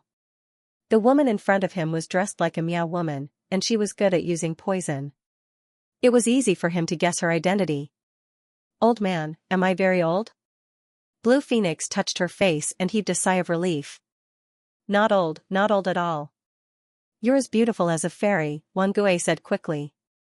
Although she had given up on her husband, Chi Feng couldn't help but despise him when she saw how he was trying to save his life. "Is she really that beautiful?" Indigo Phoenix became happy. "I heard that your wife is also a famous beauty. I wonder who's more beautiful compared to her." Wan Gui replied without the slightest hesitation, "Naturally cult leader Lan is more beautiful. My wife has the appearance of a willow tree, with a thick rustic air about her. How can she compare to cult leader Lan's thousands of amorous feelings?" Chi Feng, who was on the roof, trembled when she heard this. She never cared about her appearance, and she wouldn't compare herself to other women. If Wan Gui was forced to say that she was like a willow tree, she wouldn't mind. However, when she saw her husband calling her a country girl, she knew that it was what he really thought. So, in his heart, "I'm so unbearable." Chi Feng bit her lip so hard that it almost bled. She had always been an extremely traditional woman. Even if Wan Gui had plotted against her first, when she thought about how she had also done something to let him down, she still felt a faint sense of remorse in her heart. Especially when she recalled the time they had spent together as husband and wife, that sense of remorse grew even stronger. Feeling Chi Feng's trembling, Song Qingshu gently patted her back and comforted her. "There is no need to be sad for such a man." Looking at the graceful man beside her, and then comparing it to her husband's servile appearance, Chi Feng sighed faintly in her heart. At this time, another conversation came from below. She hurriedly wiped the tears from the corner of her eyes and carefully looked down. She saw the Blue Phoenix smiling charmingly. "Mr. Wan, you have a sweet mouth." Wan Gui had no choice but to deal with it. He noticed that the back of his hand turned from red to purple, then from purple to black, and a red line slowly crept up his arm. His heart was immediately anxious. He immediately said, "I hope cult leader Lon Darren will not hold grudges against this lowly one and grant me the antidote first. After the poison is cured, I will accompany cult leader to chat." The Blue Phoenix glanced at him with a faint smile and said, "Don't worry. This red line will only die when it reaches your chest. There is still time." Wan Gui was so angry that his lungs almost exploded. He thought that after the poison is cured, he would press her on the bed and *ck her 1,000 times. How would he be able to vent his anger, however, when he thought about how many venomous snakes and insects were hidden on her white, jade-like body, he shuddered and his lust disappeared. Wan Gui's poisonous gas gradually rose, he felt a burst of dizziness, his body swayed uncontrollably. Hastily he said, "Lan Jiaozhu, why did you come here today? Why don't you tell me? Right now my grandfather is the Prime Minister of the Imperial Court, he is below one person but above tens of thousands people, his power is far from what those Jianghu sects can compare to." He was not stupid. At this point, he understood that simply begging for mercy would not be able to deal with this smiling woman. He immediately changed his strategy and used the power of the Prime Minister's residence. On one hand, it was to show his power. On the other hand, it was a threat. If she dared to harm him, the Five Immortals sect would not be able to resist the power of the Imperial Court. The Blue Phoenix scoffed, "Mister, you don't have to scare me. The Five Immortals sect is far away in Yunnan. It is not within the borders of the Great Song. No matter how powerful your grandfather is, he cannot control it." It was a slip of the tongue. Wan Gui chuckled.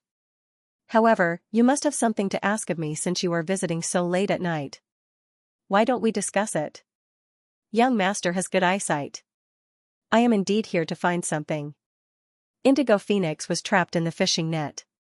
She felt uncomfortable after staying there for a long time. As she spoke, she changed her position and revealed her 2 snow-white feet.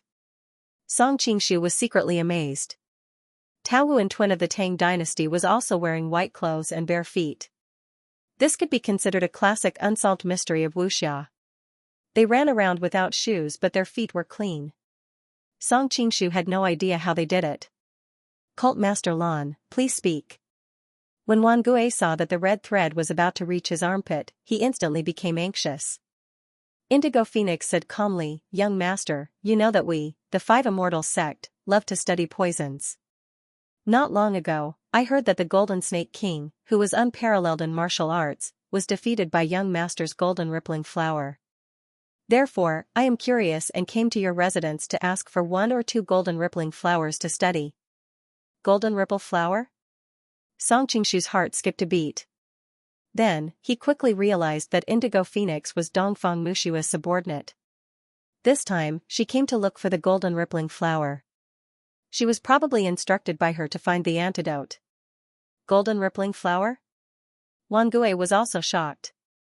He quickly smiled and said, How difficult is that? After he finished speaking, he ran to the cabinet and carefully took out a sealed wooden box. He placed it on the table. Cult Master Lan, there is a golden rippling flower in this box. As long as Cult Master Lan gives me the antidote for the spotted scorpion, I will give you this golden rippling flower. How about that? Wan Gui stared at Indigo Phoenix, afraid that she would not agree. No problem. Indigo Phoenix smiled sweetly. Wan Gui heaved a long sigh of relief. However, you have to let me see what's in the box first. Otherwise, who am I going to reason with if you take something to fool me? Indigo Phoenix said with a smile. Wan Gui quickly waved his hand and said, Cult Master Lan is an expert in using poisons. You should know that the pollen and fragrance of the golden rippling flower are extremely poisonous. Once I open this wooden box, both of us will be poisoned. Indigo Phoenix giggled and said, Young Master Wan, what are you talking about? We, who use poisons, are not afraid of our own poisons. Why don't you just take out the antidote and prepare it? Song Qingshu, who was on the roof, could not help but laugh. Indigo Phoenix had taken such a big detour to trick him into giving her the antidote for the golden rippling flower. She achieved her goal without alerting Wan Gui. She was indeed a smart lady. Wan Gui smiled bitterly and said, The golden rippling flower is the flower of the heavenly demon. There is no antidote in this world. There is no antidote. Indigo Phoenix exclaimed. Her face turned pale. She knew that Wan Gui had no reason to lie to her. Otherwise, he could have poisoned her with the golden rippling flower and threatened her with the antidote. Initially, she and Dongfang Mushue were still hopeful about the antidote for the golden rippling flower. However, after hearing Wan Gui's words, their last hope was shattered. It had been some time since Song Qingshu was poisoned. Since there was no antidote for the golden rippling flower, Song Qingshu would have been dead for a long time. Thinking about Dongfang Mushue's request before she left and the worry that was deliberately hidden in her eyes, Indigo Phoenix could not help but sigh. Master's heart is higher than the sky. She finally found someone, but who knew that they would not be fated to be together? If she knew about this, who knows what kind of irrational things she would do. If it was Dongfang Mushue in the past, Indigo Phoenix would not be so worried. She was unparalleled and was the cult master of the Sun Moon God sect. Who in the world dared to provoke her? However, she was severely injured now. Her strength had not even recovered to 30% of her peak. In addition, she had lost her position as the cult master and her identity could not be exposed. If anything were to happen, she would not be able to escape a tragic ending. Wan Gui was a shrewd person. Seeing that Indigo Phoenix's expression changed when she heard that there was no antidote for the golden rippling flower, she stopped in her tracks. She looked at Indigo Phoenix in the fishing net and sneered, I almost fell for your trap. So you are here for Song Qingshu. Indigo Phoenix knew that her reaction had exposed a flaw. She was still immersed in her worry. She only snorted coldly in response. Song Qingshu is really lucky with women. I heard that not only is his wife the most beautiful woman in the world, but he also has many women by his side. I did not believe it. Who knew that after I saw it with my own eyes, I had no choice but to believe it. In Yangzhou, the daughter of the Li family sacrificed her reputation in public to save him. Then, a fairy-like woman saved him. Now, there is Cult Master Lan from the Five Immortals sect. Looking at Indigo Phoenix's milky white skin, Wan Gui revealed a strange smile, Tsk tisk, such luck with women really makes men jealous. Since there is no antidote for the golden rippling flower, don't even think about getting rid of the poison in your body. Just wait for your death. Indigo Phoenix sneered. Wangui smiled and shook his head. Although there is no antidote for the golden rippling flower, there is an antidote for this spotted scorpion. Moreover, the antidote should be with you. Song Qingshu, who was on the rooftop, did not know whether to laugh or cry. The indigo phoenix was right. No matter how charming she was, there would be countless venomous snakes and insects hiding underneath her clothes. It would be strange if a man was not scared on the spot. Moreover, it was said that the Miao women were loyal and they were especially good at using venomous spells. If a man was greedy for one night of pleasure and got poisoned by the Miao woman's lover spell, he would have to bid farewell to other women.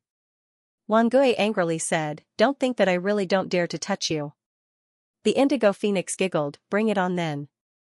Don't just talk.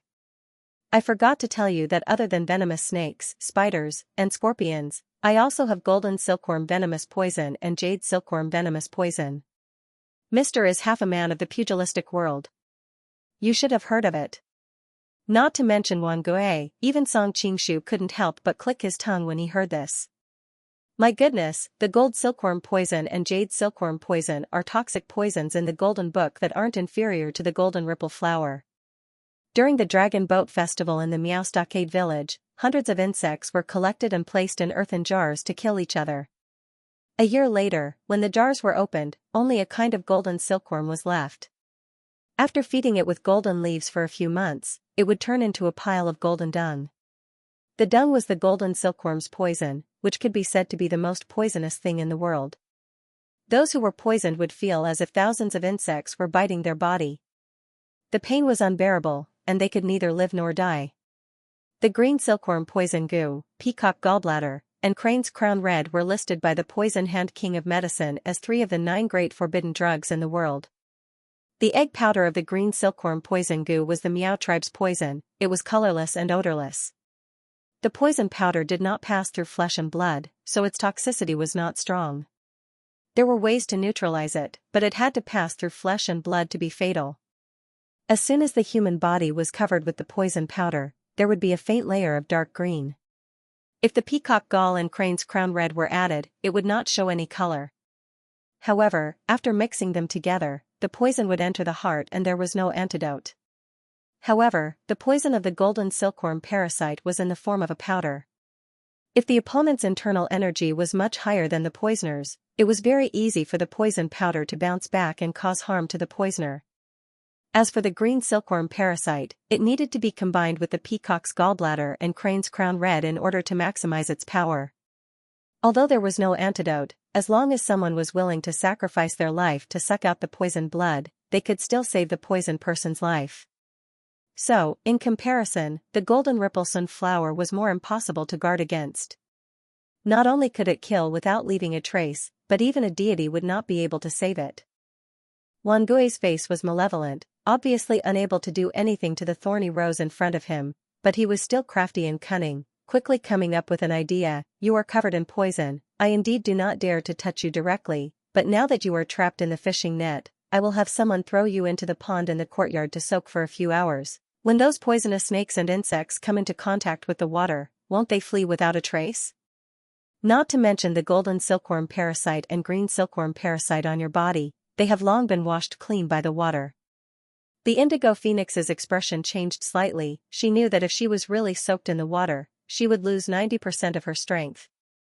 Since things had come to this, she could only force herself to say, "Humph, it's a pity that you don't have that much time to wait. You have been poisoned by my spotted scorpion poison. Once the red line reaches your chest, you will die immediately." Wangui tore open his clothes to take a look. The red line had already reached his armpit. His face instantly turned gloomy. "Give me the antidote and I will let you go, how about that?" The indigo phoenix chuckled. "Mister, do you think I am a 3-year-old girl? This is your territory. If I really give you the antidote, will you let me go?" Seeing that the red line was getting closer and closer to his chest, Wangui knew that it was too late to call for the people in the residence. He immediately went into a frenzied state. "All right, since I am going to die, I will play with the Golden Snake King's woman before I die. It's good to be a playboy."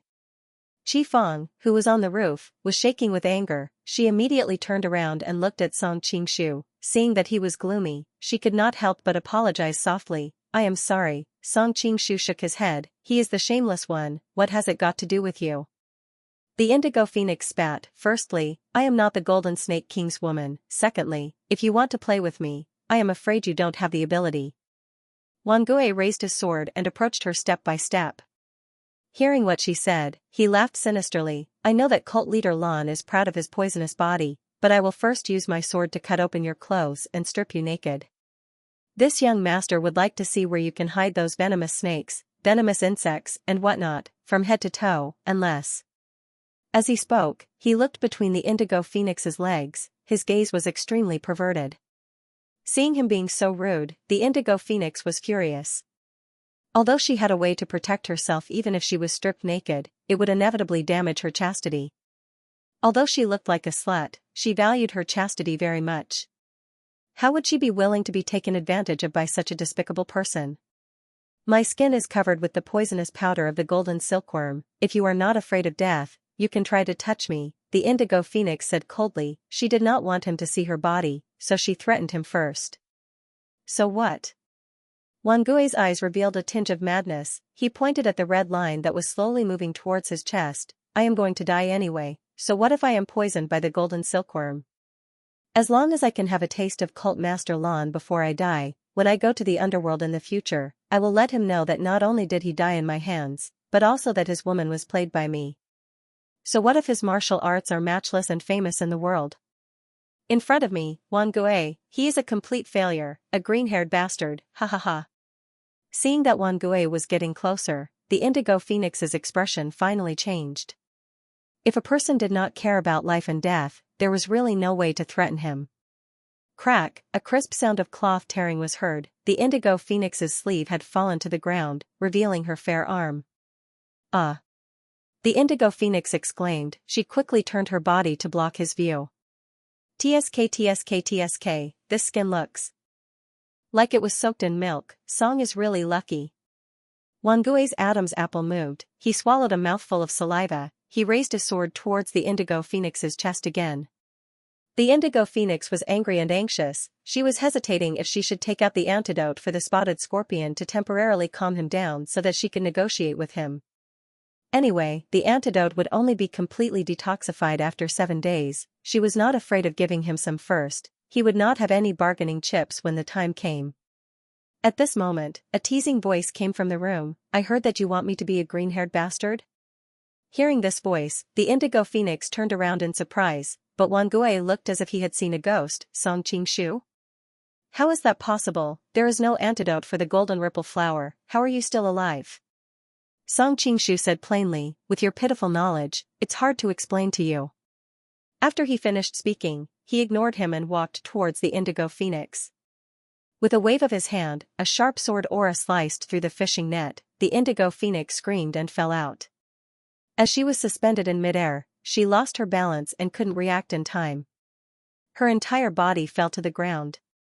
Song Qingshu instinctively wanted to help her up, but he didn't know why he retracted his hand halfway.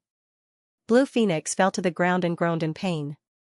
Indigo Phoenix's voice was delicate and gentle. Any man who heard it would inevitably feel protective towards her. However, Song Qingshu smiled calmly and said, Cult leader Lan, you have the gold silkworm venom and jade silkworm venom on you. How would I dare to help you? Previously, he had been poisoned by the golden ripple flower, and even now, he still had lingering fears. Song Qingshu did not want to be poisoned again. Even though he had successfully cultivated the supreme mystery scripture and could be said to be invulnerable to all poisons, it would still take some effort to force out the poison. He was not a masochist, so why would he seek trouble for himself? The blue phoenix said softly, these 2 poisons are only effective against other men. They are not effective against you. Why? Song Qingshu did not understand. Have you forgotten about the 5 treasure flower honey wine that I treated you to at the 5 Immortals sect? After you drink it, you will not have to worry about the poison in my body anymore. The blue phoenix smiled sweetly. Song Qingshu's heart skipped a beat. The blue phoenix's martial arts were not very good. The reason why people in the martial world were afraid of her was because she was good at using poison. If she let him drink the 5 treasure flower honey wine, wouldn't she be defenseless against him? Does she trust me that much? Looking at the blue phoenix's charming face, Song Qingshu could not help but think, or is it because of Dongfeng Muxua that she loves me and her dog? While Song Qingshu was absent-minded, Wan Gui, who was at the side, saw that the situation was far from good and broke into a run. As he ran, he opened his mouth and was about to call out, "Someone." Unfortunately, he had just opened his mouth when the remaining words were sealed by Song Qingshu's finger. "You were so powerful in front of sect leader Lan just now. Why are you so cowardly now?" Song Qingshu said mockingly. "Humph." Wan Gui turned his head. Although he was servile in front of the blue phoenix for a while, that was based on the premise that he had the hope of getting the antidote. However, he knew that no matter how much he begged, it would be useless. Moreover, he was a very strong person. Naturally, he would not lose face by admitting defeat. Song Qingshu's acupoint sealing technique was extremely brilliant. It only prevented him from shouting loudly, but it was not a problem for him to speak normally. "Sect leader Lan, give him the antidote to suppress the poison first." "It won't be fun if he dies so quickly," Song Qingshu said to Indigo Phoenix as he looked at the red line that was almost at Wan Gui's chest. "This person caused you so much trouble. Do you really want to give him the antidote?" Blue Phoenix asked doubtfully. However, she still took out a porcelain bottle from her pocket and passed it over. Feeling the residual warmth of the small porcelain bottle, Song Qingshu smiled and said, "Letting him die like this is too easy on him." Indigo Phoenix was stunned. She smiled and said, "That's right.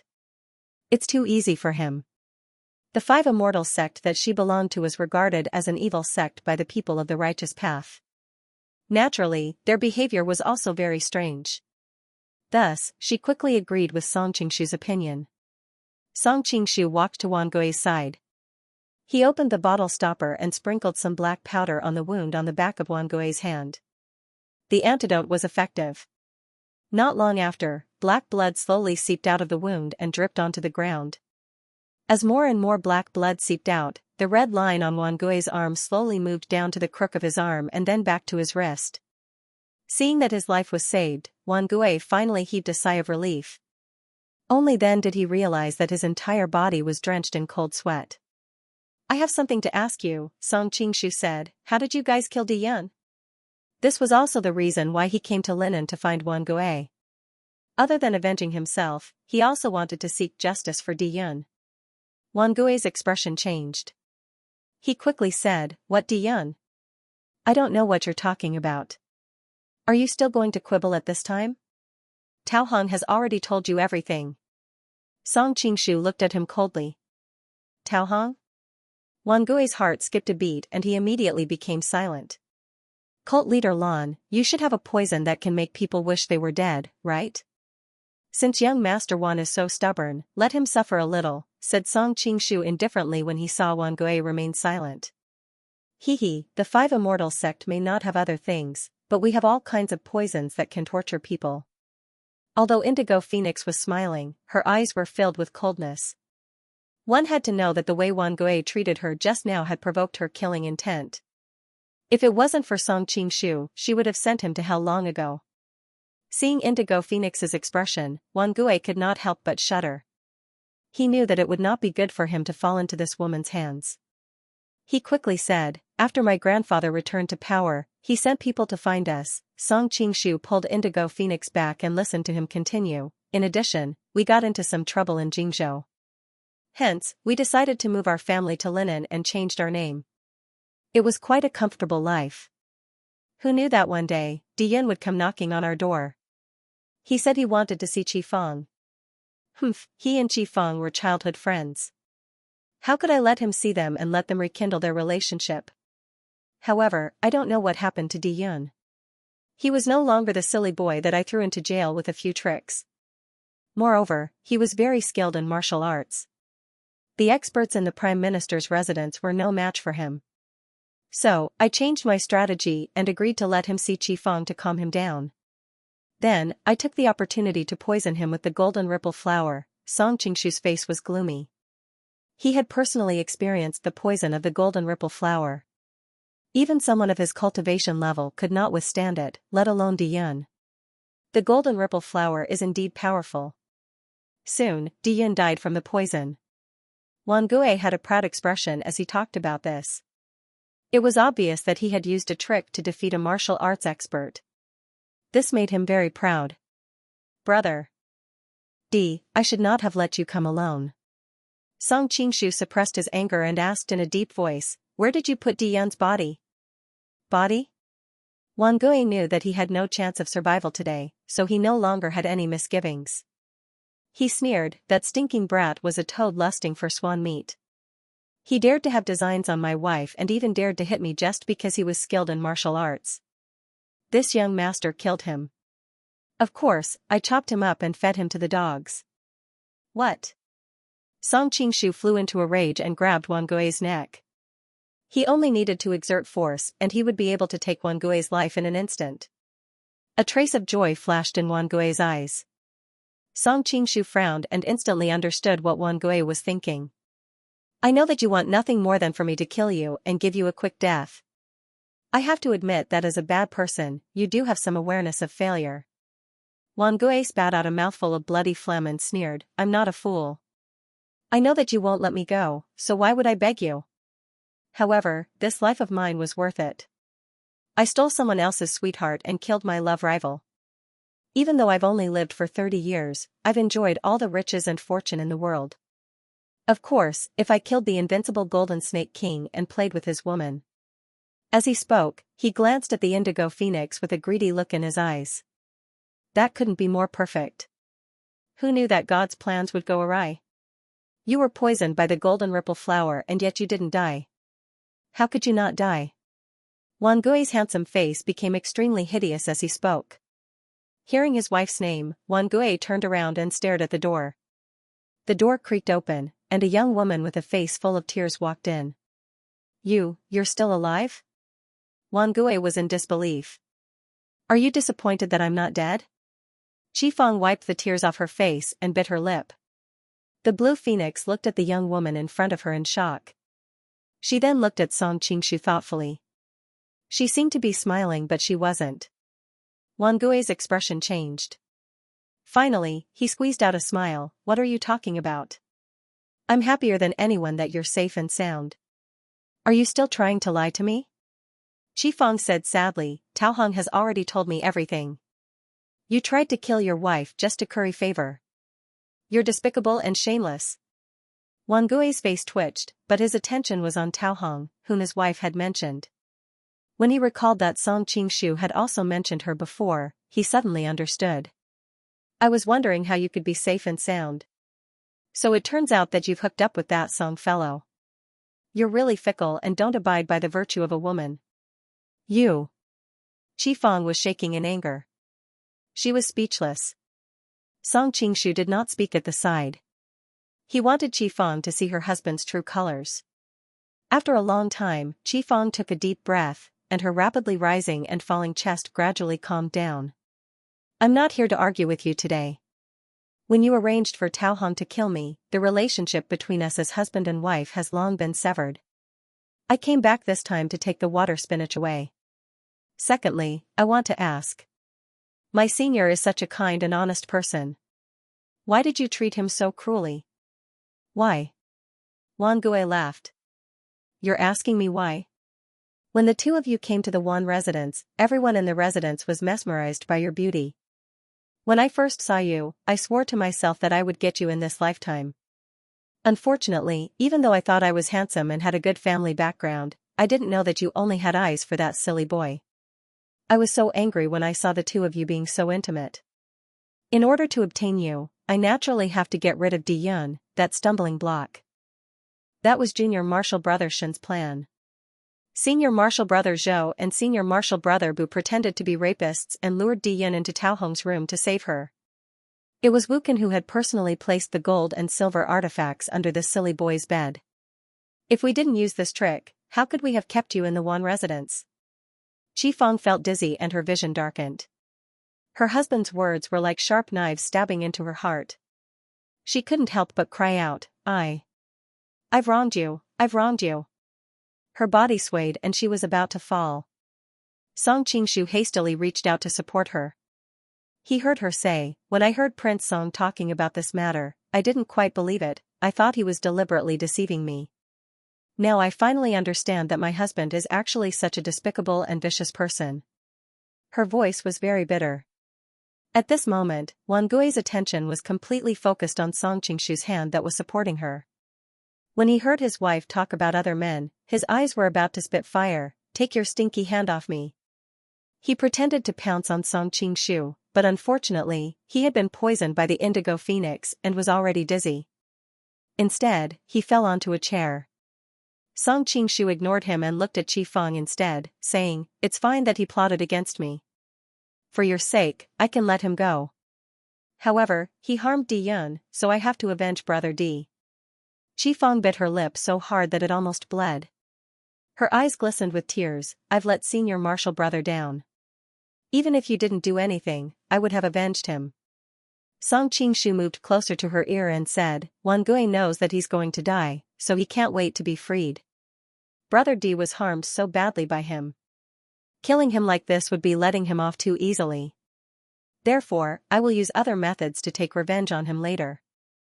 Thinking of her childhood sweetheart, Qi Feng glared at Wang Gui with hatred. "You don't have to worry about me at all. You can take revenge however you want." A faint smile appeared on Song Qingshu's face as he said softly, "But I might offend you later. Don't be angry after this." "Of course I won't be angry." Qi Feng was stunned.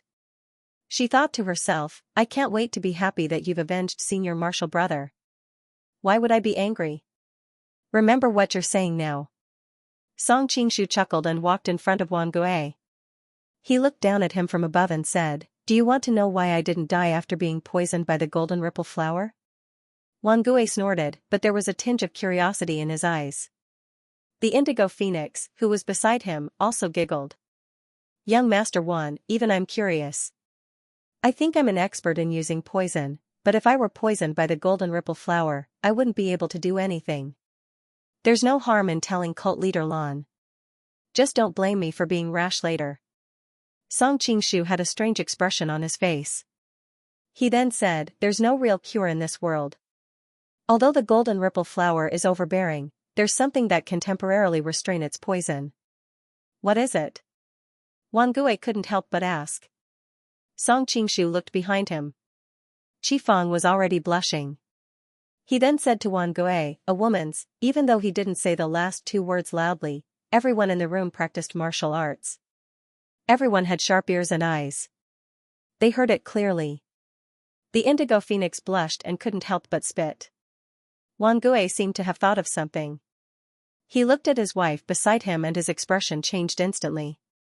Song Qingshu didn't seem to know what he was feeling at the moment. He continued, "Back in Yangzhou, I was poisoned by your golden ripple flower. You guys searched the mountains and the seas. I was like a stray dog. However, by chance, I actually boarded your wife's ship. Your wife is really a kind woman. When she saw me in trouble, her heart was moved. By chance, she found out that human milk could restrain the poison in my body. She didn't care about a woman's reputation to detoxify the poison in my body. She really has the heart of a bodhisattva." The more Song Qingshu praised Qi Feng, the angrier Wang Gui felt. He glared at Qi Feng. No man could tolerate his wife using such a method to save another man. Qi Feng was embarrassed and anxious. Why did Song Qingshu say this in front of others? One of them was her husband. Even though the two of them had severed all ties, she still felt strange in her heart. Looking at Wang Gui's ferocious expression, Song Qingshu smiled in satisfaction. He continued, "Maybe God couldn't bear to see you do so many evil things. So you poisoned me. God arranged for your wife to detoxify me. As the saying goes, Zhou Lang's brilliant plan brought peace to the world. You suffered a double loss." Wang Gui was good at scheming. He quickly understood what Song Qingshu was thinking. It was obvious that Song Qingshu was purposely provoking him. Therefore, he suppressed his anger and pretended to be generous. He said, "Feng Er has always been kind. Even if a dog by the road was hurt, she would help it. Saving you is naturally nothing. Since she has to squeeze out the milk and throw it away, it's not a big deal to give you what she is about to throw out. Song Qingshu smiled strangely.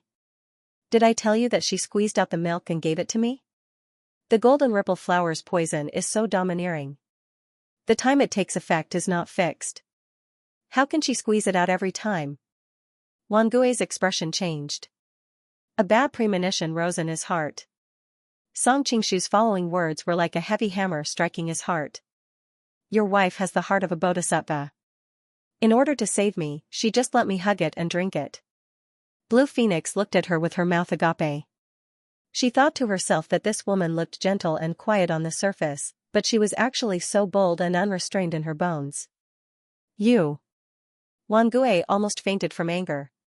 Song Qingshu said coldly, if I remember correctly, you said that you wanted me to be a green-haired tortoise? Wang Gui's eyes almost popped out of their sockets. He was just talking dirty in front of Blue Phoenix. He didn't expect the reality to be so ironic. He wanted to do something to express his anger, but he realized that he couldn't do anything. Qi Feng, come here. Song Qingshu waved at Qi Feng. Qi Feng looked hesitant as she looked at her husband. Although she didn't know what Song Qingshu wanted to do, she had a bad feeling about it. Come here, Song Qingshu repeated again, his voice filled with an unquestionable meaning. Qi Feng bit her lips, but in the end, she still walked over slowly. She was just about to say something to dissolve the awkwardness when Song Qingshu stretched out his arm and pulled her into his embrace. Song. She was shocked. Just as she said one word, her lips were blocked by Song Qingshu. Qi Feng's eyes were wide open. There was only one thought in her mind, how can this be? My husband is still here. Although she had already decided to cut ties with Wang Gui, they had been married for so many years. It wasn't easy to change those subconscious reactions. Qi Feng didn't dare to look at her husband's eyes. She could only close her eyes. However, her slightly trembling eyelashes showed that she wasn't calm. Disobedient, fickle, B*TCH. Wang Gui was about to explode, especially when he saw that his wife didn't resist at all. Instead, she closed her eyes and looked like she was enjoying it. Feeling Qi Feng's body tremble, Song Qingshu turned his head to look at Wang Gui, his eyes full of ridicule as he said, your first reaction was not to come forward and save your wife, but to insult and blame her. Haha, is it because you know you are not my match, so you can only turn to your weaker wife to cover up your incompetence? Of course not, I. Wang Gui's mind was a mess. He wanted to refute, but his opponent's words were like a knife cutting into his bones. It was as if all his ugliness had been exposed to the sunlight. As the ancient saying goes, a tooth for a tooth, an eye for an eye. Since you wanted me to be a green-furred tortoise just now, then. Song Qingshu's voice was as cold as ice. Di Yan's tragic death, his own narrow escape from death, and his earlier arrogance, caused old and new hatred to surge in his heart. A trace of ruthlessness surged in his eyes, I can only let you be a green-furred tortoise for once. As soon as he finished speaking, his hand violently reached into Qi Feng's clothes. No. Qi Feng grabbed his hand and looked at him pleadingly, not here. Killing him would be too easy on him. Don't you want to seek justice for yourself and Di Yan? That's the only way to take revenge on him. Song Qingshu pressed her down on the table and looked at her with a burning gaze. He lowered his head and spoke in a voice that only the two of them could hear. Senior. Qi Feng bit her lips as she thought about Di Yan's tragic ending. She squeezed out a word from her throat, all right. She raised her fair arms and wrapped them around Song Qingshu's neck. Wang Gui's chest heated up as he witnessed this, and he spat out a mouthful of blood. Indigo Phoenix was dumbfounded too. She was blushing, but she was secretly impressed. This man is indeed a hero. He's so evil, no wonder Master likes him. Song Qingshu did not intend to let Wang Gui go just like that. He looked at Wang Gui's crotch and mocked, you actually had a reaction when you saw your wife being taken by another man. I don't want to be a man like you. He raised his hand and a shapeless sword aura shot out. Wang Gui screamed in pain and held his legs as blood flowed out uncontrollably. The damage to the man was too great. Wang Gui's screams of pain broke through his sealed acupoints. The guards in the residence were alerted when they heard his screams. Song Qingshu knew it was about time when he heard countless people rushing over. He went over to help Qi Feng tidy up her messy dress gently and carried her in his arms. Qi Feng's cheeks were flushed and she did not dare to look at anyone else. She buried her face in Song Qingshu's chest and acted like an ostrich that did not care about what was going on outside. Hugging Qi Feng, Song Qingshu said to Wan Gui, "Today is the first day of revenge. Rest well. I'll come and find you next time." "Demon, you're a demon." Wan Gui rolled around in a pool of blood. It was unknown whether it was because of the pain or fear, but his handsome face had completely changed shape. "Demon?" Song Qingshu stopped and left behind a sentence, "If people respect me, I will respect them tenfold. Those who respect others will be respected. Those who don't respect others will receive a taste of their own medicine." When he finished the last word, he had already disappeared from the room with Qi Feng and the indigo phoenix. Soon, Ma Qiwu rushed over with some people. Seeing Wan Gui's miserable state, he was shocked and angry. "Go find a doctor." "No, take my name card and summon the imperial physician." "Gui, who did this to you?" "Grandpa will take revenge for you." Ma Qiwu hugged Wan Gui with a murderous look on his face. He didn't like Wan Jinshan, the bastard son, but this grandson of his, Wan Gui's, handsome appearance and meticulous shrewdness, was very much to his liking. For the past 2 years, he had been deliberately grooming Wan Gui and had even planned to use him to form a marriage alliance with a wealthy family in the capital. Who knew that Wan Gui would be tortured into a cripple tonight? Naturally, the marriage alliance was ruined. How could he take this lying down? "Song Qingshu, it's Song Qingshu, he's back for revenge, he's back for revenge." Wan Gui cried out in shock. His whole body trembled violently, as if he had seen something extremely terrifying. Ma Qiwu's expression changed, and he hurriedly waved his hand to signal his subordinates to leave. When only the grandfather and grandson were left in the room, he asked with a serious face, "Didn't Song Qingshu die from the golden ripple flower? How could it be him?" "It's absolutely true. I would recognize him even if he turned into ashes." Wan Gui's voice was still trembling as he roughly recounted what had just happened. However, he deliberately omitted the part that involved his wife, Qi Feng. After all, such a matter was a great humiliation to a man. Even his closest family member would be unable to speak of it. "Grandpa, you must take revenge for your grandson." Ma Qiwu didn't immediately respond. After a long silence, he slowly said, "Gui, pretend this matter never happened. Do not mention to anyone that you saw Song Qingshu today." "Why?" Wan Gui looked at him in disbelief. He was so agitated that blood spurted out from between his legs. He had originally thought that although his martial arts were inferior to Song Qingshu's, he had the backing of the prime minister. Using the power of the government, he would definitely take revenge for today's humiliation. Who knew that his grandfather would pour a bucket of cold water on his head? Today, the hand-drawn versions of the women that had appeared in the recent chapters were published on the official account. Many people were dissatisfied with Xiaolong news pictures. Speaking of which, are they that bad? I clearly feel that they are quite beautiful and fairy-like. Ma Qiwu stood up and gazed towards the distant imperial palace. During this period of time, Song Qingshu's life and death has already become the focus of all the various powers. Everyone is fighting over it, so we cannot let some people know that Song Qingshu is still alive at this critical moment, at least not during this period of time. Otherwise, it will ruin our great plans. Wan Gui almost cried. He was already in such a miserable state, yet he could not take his revenge openly. There were a few moments when he could not help but tell the truth about what had happened tonight, but when he thought of Ma Qiwu's usual treacherous personality, he forcibly held back the impulse. In Ma Qiwu's heart, only power was the most important, nothing else could be mentioned in the same breath. The impact of what had happened in Yangzhou this time was extremely great. The people in the imperial court, led by Han Xingzhou, had brought up an impeachment against Ma Qiwu.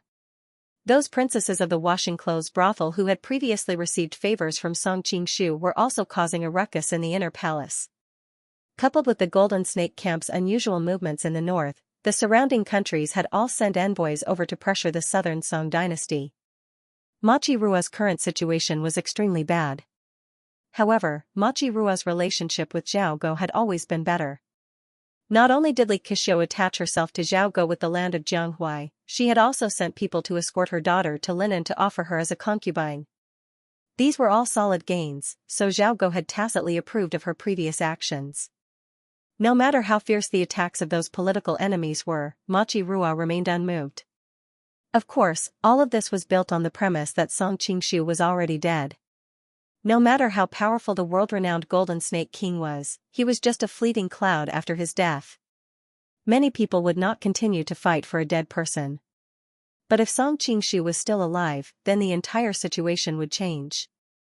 Those political enemies would have enough reason to persevere, and some of the neutral parties would also waver. Moreover, Song Qingshu himself was the most troublesome enemy. At that time, Machi Rua could not be more clear about whether Zhao Go would still help her withstand the pressure.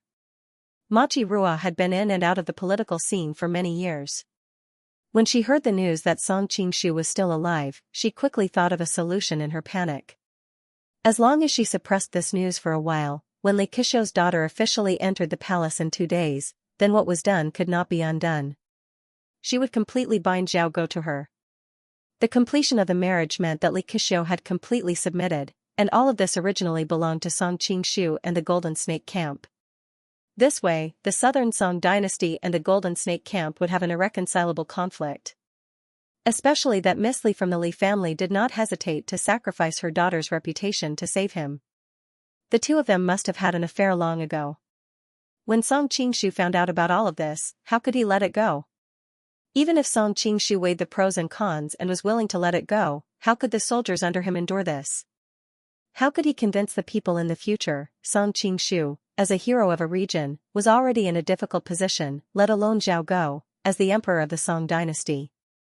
It was impossible for the emperor to be wrong. Even if he was wrong, he would not admit it. When the time came, for the dignity of the royal family, even if Zhao Go knew it was inappropriate, he would still brace himself, just like how he killed Ju Fei back then. Looking at Wan Gui's dejected look, Machi Rua consoled him, "Don't worry, I will secretly send experts to hunt down Song Qingshu and avenge you." Wan Gui smiled bitterly, thinking that Song Qingshu's martial arts were unparalleled. Without using the power of the government, how could a few experts be a match for him? However, he did not dare to say this out loud. He could only pretend to be touched and said, "Thank you, grandfather." Song Qingshu brought Qi Feng and Indigo Phoenix to meet up with Zhou Zhirua outside the prime minister's residence. Zhou Zhirua saw that there was an additional woman beside her husband and could not help but be stunned. Song Qingshu quickly introduced the two women to each other. Indigo Phoenix smiled and said, "I have long heard that sect leader Mei Zhou defeated many heroes in the Shaolin Temple. You have really brought glory to us girls." As she spoke, her gaze fell on the baby in Zhou Zhirua's arms. She was secretly shocked. Song Qingshu and her have a child already? I have to tell master about this when I return. Zhou Zhirua had always been good at reading people's expressions. She noticed Indigo Phoenix's gaze and immediately understood what was going on. She returned the water spinach to Qi Feng and smiled as she replied, "I have long heard of the name of sect leader Lan of the Five Immortals sect. I did not expect you to be such a charming beauty." Indigo Phoenix then realized that the baby was Qi Feng's child. She could not help but secretly sigh in relief for Dongfeng Muxue. Looking at her daughter sleeping soundly, Qi Feng's tears uncontrollably slid down her cheeks. "Water spinach, it's all mother's fault that your ill-fated uncle Water Spinach ended up in such a miserable state." Song Qingshu's face was also gloomy. "Di Yun, I will make Wan Gui beg for death to comfort your soul in heaven." What Wan Gui said just now might not be the truth, Indigo Phoenix suddenly said. Song Qingshu and Qi Feng looked at her at the same time. Indigo Phoenix continued to say, "The golden rippling flower is extremely poisonous. The body of the person who was poisoned is also poisonous. Even if you touch it accidentally, you will be poisoned. Who would dare to chop his body into pieces? Let alone let the dogs eat it. Senior brother is not dead yet?" Qi Feng wiped her tears and asked in surprise. Indigo Phoenix shook her head. From Wan Gui's reaction just now, young hero D should be dead. However, his body might not be damaged yet. Song Qingshu frowned and said in a deep voice, "Wait for me." As soon as he finished his sentence, he returned to the Wan residence. Indigo Phoenix could not help but exclaim, Prince Song's Qinggong now might not even be comparable to Master at his peak. Zhou Jirua could not help but frown as she thought of the beautiful lady in the Forbidden City. Not long after, Song Qingshu came out again. He was holding on to a man who was dressed like a guard. He said in a deep voice, after they killed Di Yun, they abandoned him in the forest at the outskirts of the city. This man will lead us to him. Song Qingshu did not look for Wan Gui this time. Although Wan Gui was bad to the core, he was still strong-willed.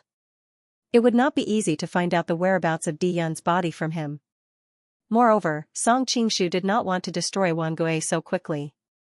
He could only destroy a person by giving him hope and making him despair. Therefore, he found another confidant of Wan Gui and performed the soul transfer technique on him to find out the whereabouts of Di Yun. Just in case, it was better to capture him to lead the way. Hearing the commotion in the Prime Minister's residence getting louder and louder, it was obvious that many experts and guards were rushing in this direction. Indigo Phoenix was impressed. Wan Gui's shrill scream had alerted the guards in the Prime Minister's residence. Now, the Prime Minister's residence was heavily guarded. Song Qingshu had brought a person back as though he had entered an uninhabited place. With someone leading the way, the group soon found the location of Di Yun's body. Song Qingshu sighed faintly as he noticed that all the plants within 3 meters had withered and there were no snakes, insects, rats or ants. Looking at the yellowed ground in front of her, Qifeng seemed to feel something. She bit her lips and wanted to dig it up. Perhaps the poison of the golden rippling flower was too strong, but Di Yun's appearance was still the same as when he was alive. There were no signs of damage at all. Senior brother. Qifeng choked when she saw the familiar face. She wanted to pounce on him but was stopped by Indigo Phoenix and Zhou Jirua. Senior brother, it's all my fault. Qifeng slumped to the ground and started sobbing. Take care of her. I'll be back soon. After Song Qingshu gave his orders, he flew towards Linen City like a wisp of green smoke. My condolences. Zhou Jirua was touched by the deep friendship between them. She stroked Qifeng's hair and comforted her. Indigo Phoenix squatted down and comforted her. After a while, Song Qingshu returned with a heavy coffin on his shoulder. We can't let Brother D's body be exposed in the wilderness. Let's bury him first. Song Qingshu said in a deep voice. Qifeng's eyes were red from crying. She nodded and made way for him. Zhou Jirua was shocked when she saw Song Qingshu reaching out to carry Di Yun who was buried in the soil. Be careful. Song Qingshu shook his head. Don't worry. I'm not afraid of the golden rippling flower anymore. Moreover, I should send Brother Di off for the last time. Di Yun was staying in his hometown in Hemp Creek shop. If Song Qingshu had not brought him out, he would not have ended up like this. Song Qingshu felt guilty when he thought of this. Qifeng choked when she saw Song Qingshu carrying Di Yun out of the mud pit despite the dirt and poison. Thank you. Song Qingshu sighed. He cleaned up Di Yun's body and changed him into new clothes. Finally, he placed him in the coffin gently.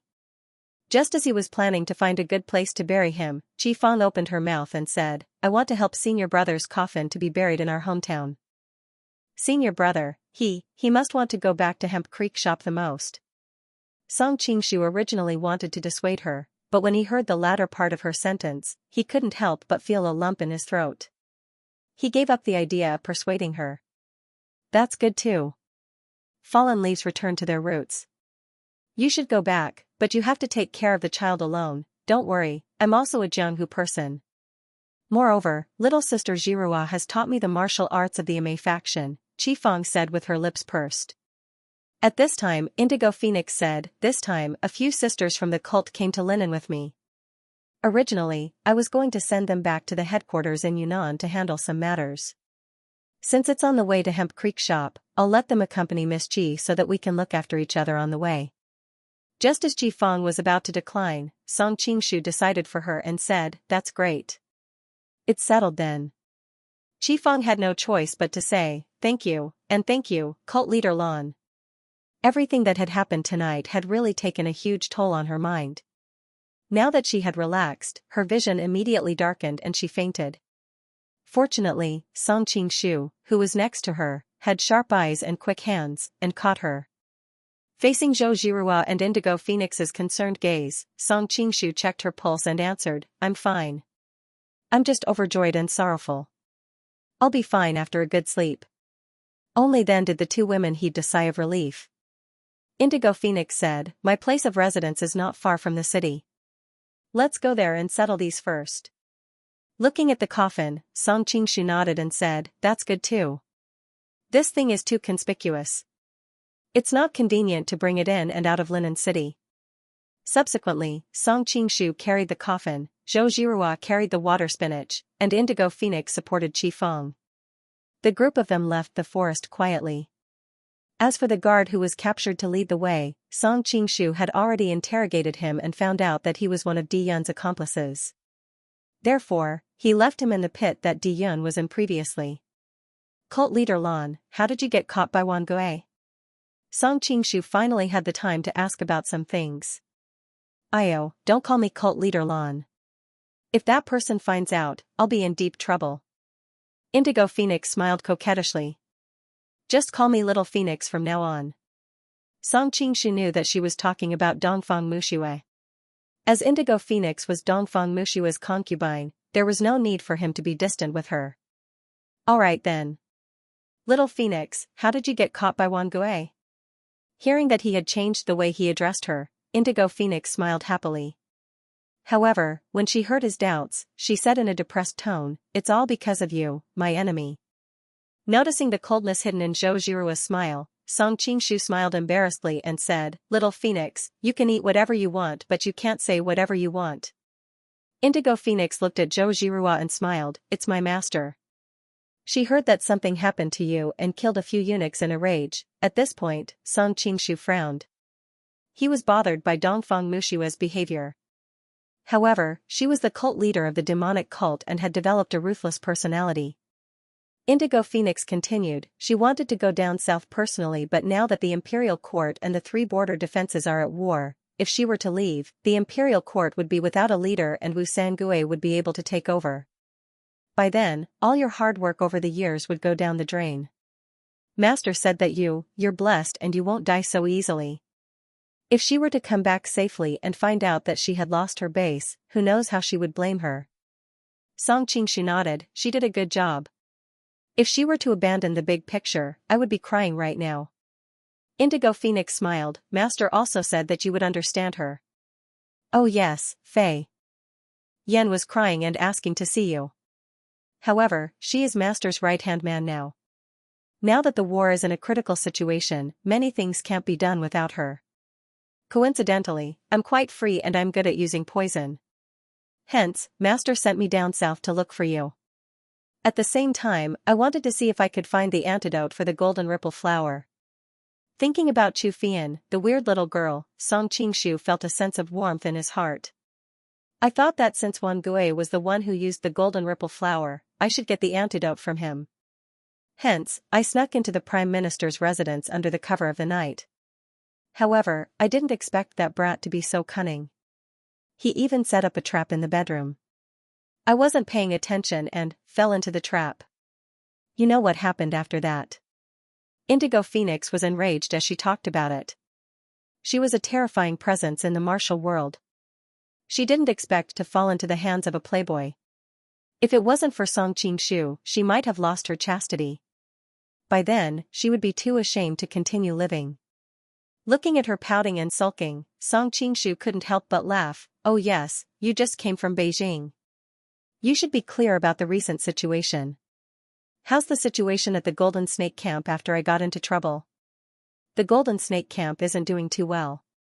Indigo Phoenix's first sentence made Song Qingshu worried. Not long after the incident, Li Kishio spread the news and led the army north to annex the territory of the Golden Snake Camp. Fortunately, the 9th Princess, Qingqing, and the others managed it well and stopped Li Kishio's attack in time. However, when the news of the incident spread, the morale of the Golden Snake Camp began to waver. Indigo Phoenix continued. Song Qingshu cursed inwardly. Usually, he ran all over the world like a mysterious dragon. Usually, he let Ajio disguise himself to be in charge of the Golden Snake Camp. Now that this matter had happened, the matter of disguising himself as a substitute would probably be exposed. The ninth princess appeared in the face of the Golden Snake camp and managed to stabilize the morale of the army. However, after a long time, the intelligence from all sides will inevitably make people suspicious. According to the latest news, the ninth princess can't control the situation any longer. She can only defend and resist the attack of Li Keqiu's army. Indigo Phoenix was Dongfang Mushua's confidant, so she obviously knew about the disguise. It seems that I have to go back as soon as possible. Although he did not witness it, Song Qingshu could imagine how anxious Jiao and Xia Qingqing were during this period of time. On one hand, they had to worry about their own lives, and on the other hand, they had to resist the fierce attacks of the veteran general Li Keqiu. What about Jia Sherdao? Zhou Zhihua had already learned about the identity of the young master in the luxurious gown from Song Qingshu. She also knew what Song Qingshu had seen and heard in the Jia's mansion. What a headache. Song Qingshu frowned. If he just left and the Jia's mansion found out that Jia Baoyu was missing, wouldn't there be an uproar? It wouldn't be long before Jia Baoyu's death was found out. By then, wouldn't the person who impersonated Jia Baoyu be the biggest suspect? Although Song Qingshu's disguise was secretive, there was no such thing as an imposter. Jia Sherdao was the third most powerful person in the southern Song dynasty and could mobilize the power of the entire country. Plus, the Isle of Heroes was a super-intelligence organization that knew everything in the Jianghu. Song Qingshu never underestimated the intelligence of his enemies. He believed that Jia Sherdao would find out about him sooner or later. Now, he and the Prime Minister Ma Qisua were already at each other's throats, and the Golden Snake camp was also fighting fiercely with Li Keqiu. If such a powerful enemy like Jia Sherdao were to appear out of nowhere, wouldn't it mean that he would completely break with the southern Song dynasty? Previously, he hadn't been in a hurry to kill Wan Gui and Ma Qichen. Apart from torturing them slowly, another reason was their identities. After all, Ma Qichen was the prime minister of the southern Song dynasty. He represented the face of the imperial court. If he killed them directly, how could the southern Song dynasty let the matter rest? Therefore, Song Qingshu planned to torture Wan Gui while using political means to oust Ma Qiju from his position as prime minister. Once he was no longer the prime minister of the southern Song dynasty, it wouldn't cause any disturbance even if he were to be killed or dismembered. However, if Jia Sherdao and Ma Qichen were forced to join forces to deal with him, the power of the two would be enough to influence the southern Song dynasty's policy. By then, his enemy would not be Ma Qichen, but the entire southern Song dynasty. Song Qingshu's main enemy was the unprecedentedly powerful Mongolia. He didn't want to have an internal conflict between the Han people first. Moreover, the Golden Snake camp might not be able to deal with both Li Keqiu and the southern Song dynasty at the same time. I shouldn't have disguised myself as Jia Baoyu. Song Qingshu regretted it. However, he knew that there was nothing he could do at the time. If he hadn't disguised himself as Jia Baoyu, he would have died on the island. He wouldn't have had the chance to learn the Taishan Sutra, let alone return to the Central Plains. Soon, they arrived at the secret base of the Five Immortals sect. After putting down Di Yun's coffin and putting Qi Feng to sleep, Song Qingshu told Zhou Zhihua about his thoughts.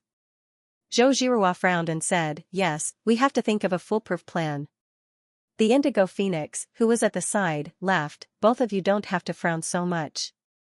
Everything has its pros and cons. Although impersonating Jia Baoyu is risky, his special identity can bring immeasurable benefits if it is used well." Song Qingshu smiled bitterly and said, "I know that, but the Golden Snake camp is in a critical situation. I have to go there as soon as possible." Zhou Zhihua said, "How about this?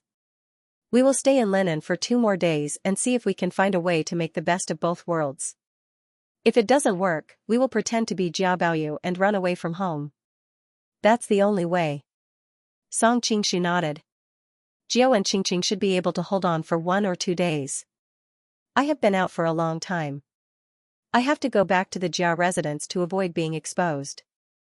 Song Qingshu looked at Qi Feng, who was sleeping soundly on the bed, and said to Indigo Phoenix, "Little Phoenix, I'll have to trouble you to take care of Qi Feng. If there's any news, go to the Red Sleeve courtyard in the city to look for Zhihua." Blue Phoenix smiled sweetly and said, "Don't worry, I will send young master's little lover home safely." Song Qingshu blushed and said, "Don't talk nonsense. She is a married woman." Blue Phoenix pouted. She thought to herself, why didn't you think that Zhou Zhirua was married when you pressed her down on the table? However, she wouldn't bring it up in front of Zhou Zhirua. Hence, she smiled ambiguously. Song Qingshu brought Zhou Zhirua to Lin City awkwardly. On the way, Zhou Zhirua asked thoughtfully, did something happen in the Prime Minister's residence? Why do I feel that all of you have such strange expressions? As the saying went, if you confess, you will be lenient. If you resist, you will be sent home for the new year. Song Qingshu did not dare to tell her the truth and could only reply casually. Fortunately, Zhou Zhirua did not continue to ask. Instead, she sighed and said, Jiao and Qingqing have to take care of the Golden Snake Camp and fight on the battlefield. It has been hard on them these days. That's right. Song Qingshu also let out a long sigh. Sometimes, I feel like I'm too irresponsible as a hands-off boss.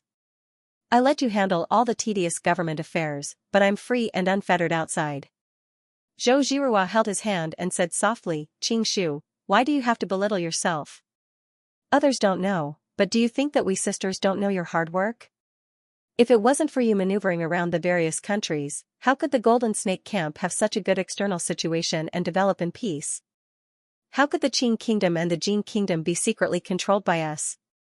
Although you would hook up with some women everywhere you went, I turned a blind eye to you because you've been dancing on a tightrope. Song Qingshu was surprised. Zhirua, I didn't know you were so magnanimous. Zhou Zhirua rolled her eyes at him and said, if I'm not magnanimous, do you think you won't fool around? It's better to be magnanimous than to be disliked by others because of jealousy. Of course, if you just want to be a sect leader or something, I will never allow you to find another woman. But now that you want to conquer the world, it's the time when you need all kinds of help. As long as it can help you conquer the world, it's okay to have more sisters. I'm not afraid to tell you that I've dreamed of being an empress since I was a child. Song Qingshu smiled and reached out to hold her slender waist. Aren't you afraid that directly saying what you want will arouse my disgust? The husband and wife chatted openly along the way. They felt that the faint estrangement between them had completely disappeared. A genuine smile also appeared on Zhou Zhirua's usually cold face. Because they had been out for too long, Song Qingshu hurried to the Jia residence after sending Zhou Zhirua back to the Hongshou courtyard. Looking at his back as he left, Zhou Zhirua suddenly thought of the overbearing woman in the Forbidden City. She could not help but have a headache. She was really a strong opponent. Dongfang Muxue had the help of Blue Phoenix Chu Fian, and Ajiao had Xia Qingqing. If they really fought in the future, she would not have any advantage. Thinking of the friendship between Ajiao and Xia Qingqing, Zhou Zhirua could not help but feel a little jealous. She wondered how she could find such a close sister. Speaking of which, Ajiao and Xia Qingqing were love rivals like fire and water. She did not expect them to be so close as if they were one person. Zhou Zhirua began to think about who among the many beauties around her husband could become her close comrade. She did not know why, but when the name of Zhao Min suddenly jumped out, her expression instantly became extremely strange. She hurriedly spat, Bah, why did I think of her? This made her instantly lose interest in thinking about anything else. She returned to her room with a cold face. Song Qingshu changed into Jia Baoyu's appearance and rushed all the way back to the Jia residence. He found that Shiren and the other servant girls were still asleep. He could not help but secretly sigh in relief. Only then did he feel relieved and lay down on the bed. He kept thinking about how to return to the Golden Snake Camp and not be discovered by the people of the Jia residence. Unfortunately, he could not think of any way. Coupled with the fact that he was too tired after a busy night, he unknowingly fell asleep. As the sun rose in the east, Song Qingshu, who was lying on the bed, suddenly opened his eyes and saw Shiren standing by the bed with a smile. Young master, you are awake? Shiren said as she intended to help Song Qingshu dress. No need, I can do it myself.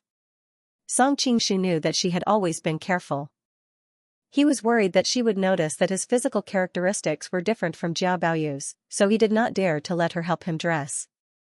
Hearing his words, Shiren showed a trace of doubt, but soon returned to normal. She said, the hot water is ready. I will bring it right away. When Song Qingshu washed his face, he deliberately blocked Shiren's view. He was worried about the mask on his face, so he only wiped his face with a towel. Unexpectedly, Xiran suddenly said, "Why do I feel that you seem to be a different person this time?" "Heart," Song Qingshu asked in a deep voice, "young master seems to have changed this time."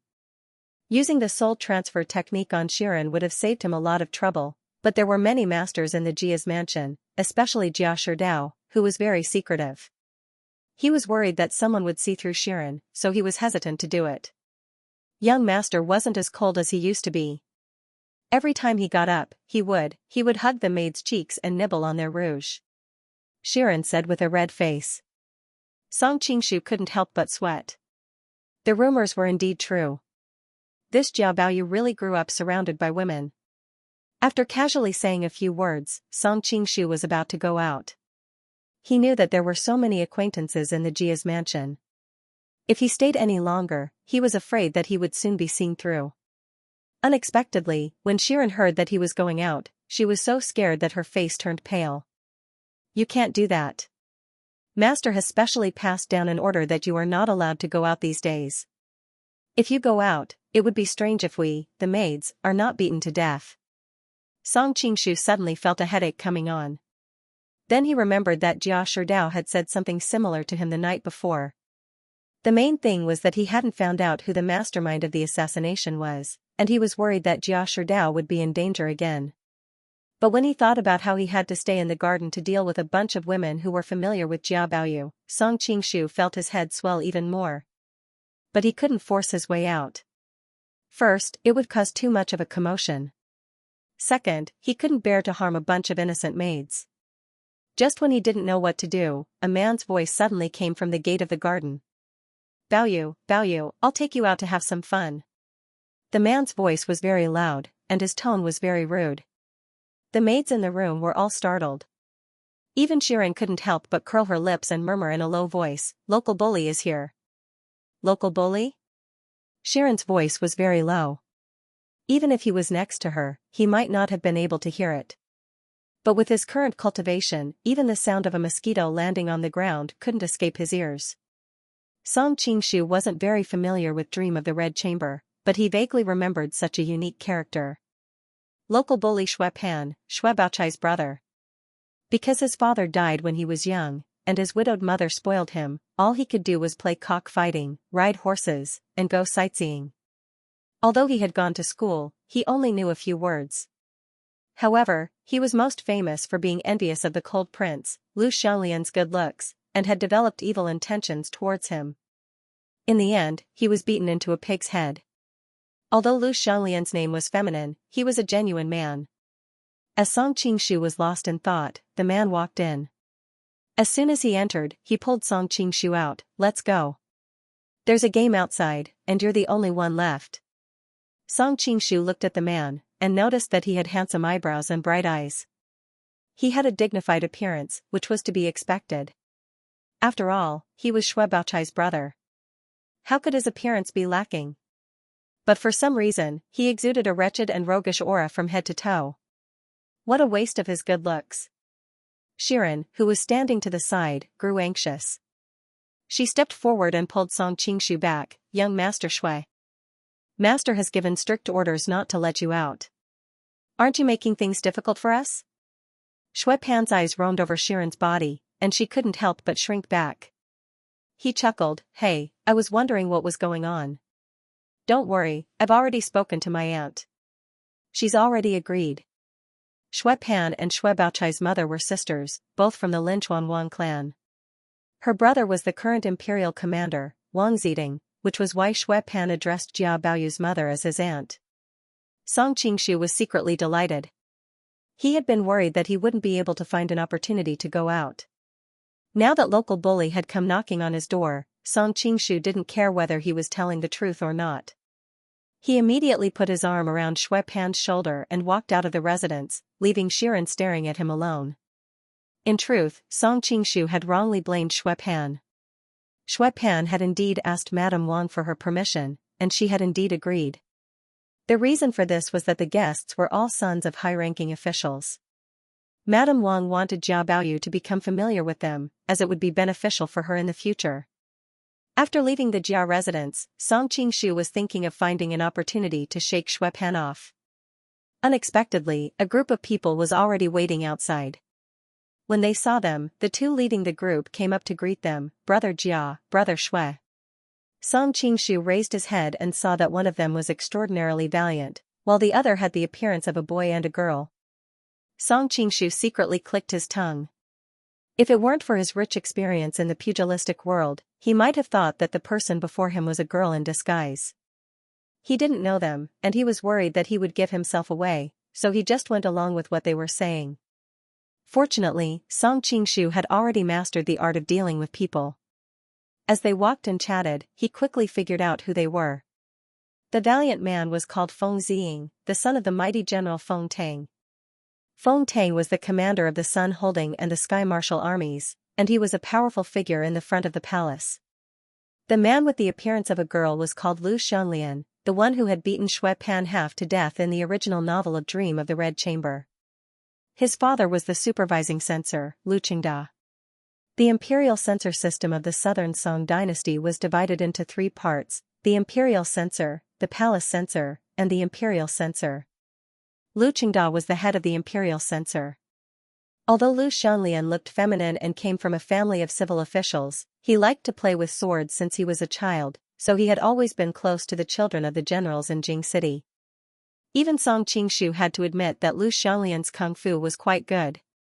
At the very least, he would have no problem roaming the pugilistic world. Jia Sherdao is indeed powerful. Song Qingshu was deep in thought. Of course, he wouldn't be so naive to think that these young people were just friends. They must have been from the same family, which was why they were allowed to hang out with each other. Jia Baoyu's father was the privy commissioner, Shui Pan's father Shui Ji was the advisor, Feng Ziying's father was the general, and Lu Xianlian's father was the supervising censor. They had people in the military, the government, and the imperial censor. I'd booked a table at Luelu. Let's go there to drink and chat. Feng Ziying laughed heartily and pulled the few of them to Luelu in a grandiose manner. At that moment, somewhere in Linen, a beautiful girl was looking around the bustling city. She couldn't help but exclaim, "Linen is even more prosperous than the most prosperous city in the Jin kingdom." A strong old man with a high nose and deep eyes next to her twitched his eyelids. He couldn't help but say, "Young lady, the Song people hate the Jin people to the bone. You keep talking about the Jin kingdom. Be careful." The girl curled her lips and said, "What's there to be afraid of? The Song people are all weak sheep. They wouldn't dare to touch me even if they had 10 guts." The tall old man chuckled and said, "Yu Fei is also a Song person. Didn't he beat you guys to death?" The girl didn't know what to say. After a while, she snorted and said, "Back then, Xianxia didn't have to commit suicide because he had Fanzang. Now, the Song people don't have to destroy themselves because they have Yu Fei. It proves that the Song people are useless. Sooner or later, this great country will belong to the Jin kingdom." The tall old man's face twitched. He said gloomily, "You are so heartless. We don't know if Song Qingshu is still alive. Why don't you worry at all?" The girl smiled and said, "Because I believe in him. He is so smart and so capable. I'm sure he can turn this into a blessing." The tall old man looked worried. He said, "I'm not as optimistic as you. I'm not sure if I can cure the poison of the golden ripple flower." The beautiful girl was surprised. "Even Tong Tong's western poison can't be cured?" The tall old man said proudly, "There's no poison in this world that I can't cure. But I've only heard of the golden ripple flower. I need to see it with my own eyes to make a correct judgment. How about this, I'll go and find out the news first. You wait for me at Luelu by the West Lake." With that, a white shadow flashed and disappeared. However, when she thought of Song Qingshu's abilities, the bright and beautiful young woman's mood instantly became better. Back then, he was able to summon clouds and rain with a flip of his hand in Jin Kingdom. How could this little crisis be difficult for him? Her entire spirit instantly became better. Ever since Song Qingshu's mishap, his family and friends were all worried. Most people were pessimistic about whether or not he would be able to get out of danger. They didn't expect that she, a friend who wasn't that close to Song Qingshu, guessed closer to the truth. The bright and beautiful young woman was attracted by the bustle of Linen City and bounced around the stalls on the side of the street. Very quickly, the people nearby noticed this young woman who was like a little fairy. The women revealed envious gazes while the men stared unblinkingly. The bright and beautiful young woman slightly furrowed her brows. Although she was a bit playful, being the focus of everyone's gazes, how could she have any interest in shopping? She pouted and snorted before turning around to leave. Because she used her qigong, the people nearby only felt their eyes blur for a moment before they lost sight of her. The men in the crowd all sighed in unison. Humph, all the stinky men in the world are the same, disgusting. Because of her mother's misfortune a few years ago, the bright and beautiful young woman didn't have a good impression of men. Forget it, let's go to Luelu first and wait for Western poison. If someone were to observe from a high place, they would discover that the young woman was like a butterfly dancing in a cluster of flowers. Linen City was one of the most prosperous cities in Xianxia City. The sea of people on the street was a bit exaggerated, but it wasn't an exaggeration to say that people were rubbing shoulders. However, when the young woman passed through the crowd, no one was able to touch her body. When she entered Luelu, she was thinking of a question: should I find a scarf to cover my face? Back then, her mother suffered misfortune because of her own beauty. Therefore, she was much more mature than normal young women in this aspect at a young age. Isn't this little sister Xianxia? It truly is fate that brings us together from thousands of miles away. A teasing voice suddenly came from not far away. Although the tone was a bit strange, the voice was extremely moving. The beautiful girl was none other than Wanyan Xianxia of the Jin Kingdom. When the news of Song Qingshu's death spread, people like Ajiu, Xia Qingqing, and Dongfang Muxue were not the only ones who were worried. The women of the Jin Kingdom, who were led by Gubai, also turned pale. They even had the thought of sending troops to Yangzhou. Fortunately, Ouyang Feng was calm enough to dissuade the group of crazy women at the critical moment. They also realized that if Song Qingshu was fine, he would expose his deliberately hidden strength in advance. After some discussion, they decided to send Ouyang Feng to Jiangnan to investigate the whereabouts of Song Qingshu. Song Qingshu was in danger because he was poisoned, and Ouyang Feng, nicknamed the Western Poison, was the most suitable candidate. The women were also prepared to come, but Gubai needed to use Wan Yanshue's appearance to keep watch in the palace. Tajkis had to pretend to be Tang Qibian, Wan Yanping had to stay in the palace to look after her sister, and Pu Cha and Qiu Chao were not considered on the same side. In the end, Wanyan Xianxia volunteered to come. First, Wanyan Xianxia's martial arts were not bad, and she was also quick-witted. To a certain extent, she could be Ouyang Feng's assistant.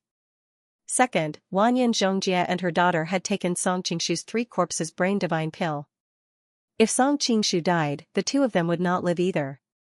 Therefore, among the people in the world who did not want Song Qingshu to die the most, she was definitely at the top. After some discussion, the women finally decided to send her to accompany Ouyang Feng to rescue Song Qingshu. Hearing a somewhat familiar voice, Wanyan Xianxia looked towards the direction of the voice and saw an extraordinarily handsome young master sitting near the window, gently fanning himself with a folding fan. The fan in his hand had a handle made of white jade, and the hand holding the handle was so white that it was almost transparent. 2 wretched-looking old men stood by his side, their eyes shining brightly. Obviously, they were top-notch experts. Wanyan Xianxia groaned inwardly. How could it be so coincidental to run into this woman here? Miss, you must have mistaken me for someone else. Wanyan Xianxia cupped her hands and turned to leave. Unexpectedly, a chopstick suddenly stuck into the pillar in front of her, forcing her to stop in her tracks. The jade-like young master picked up the teapot and began to pour tea. Only when the teapot was full did he chuckle and say, "If you've mistaken me for someone else, how would Miss Xianxia know that I'm a young lady?" Wanyan Xianxia wanted to slap herself on the head, but she also knew that even if she didn't have this flaw, the young master would still use other reasons to stay here. She rolled her eyes and turned around to look at the young master. Smiling, she said, "Elder sister Zhao, you are a magnanimous person. Don't bother with an insensible little girl like me." It turned out that this jade-like young master was the Mongolian princess Xiaomin. Recently, she had been tracking down Morong Jingyue's whereabouts in an attempt to remove the 3 corpses' divine pill from her body. Unfortunately, she didn't find anything in the Jin Kingdom. Later, she also couldn't find Morong Jingyue in another possible location. Just as she was about to go to the last place to search, she coincidentally ran into her elder brother, Wang Baobao. Hearing Wang Baobao call Song Qingshu brother-in-law and praise him, Zhao Min instantly realized that her elder brother had been fooled by Song Qingshu. She felt shy and amused at the same time. Unexpectedly, she didn't get angry and didn't expose the truth. She tacitly agreed to the alliance between the Ruyang mansion and Song Qingshu. Who knew that very soon, the news that Song Qingshu had been poisoned in Yangzhou and was being chased by Li Keqiu and the others came. Zhao Min couldn't sit still any longer. She changed her schedule at the last minute and went directly south. During this time, Song Qingshu had disappeared without a trace. No one knew his whereabouts.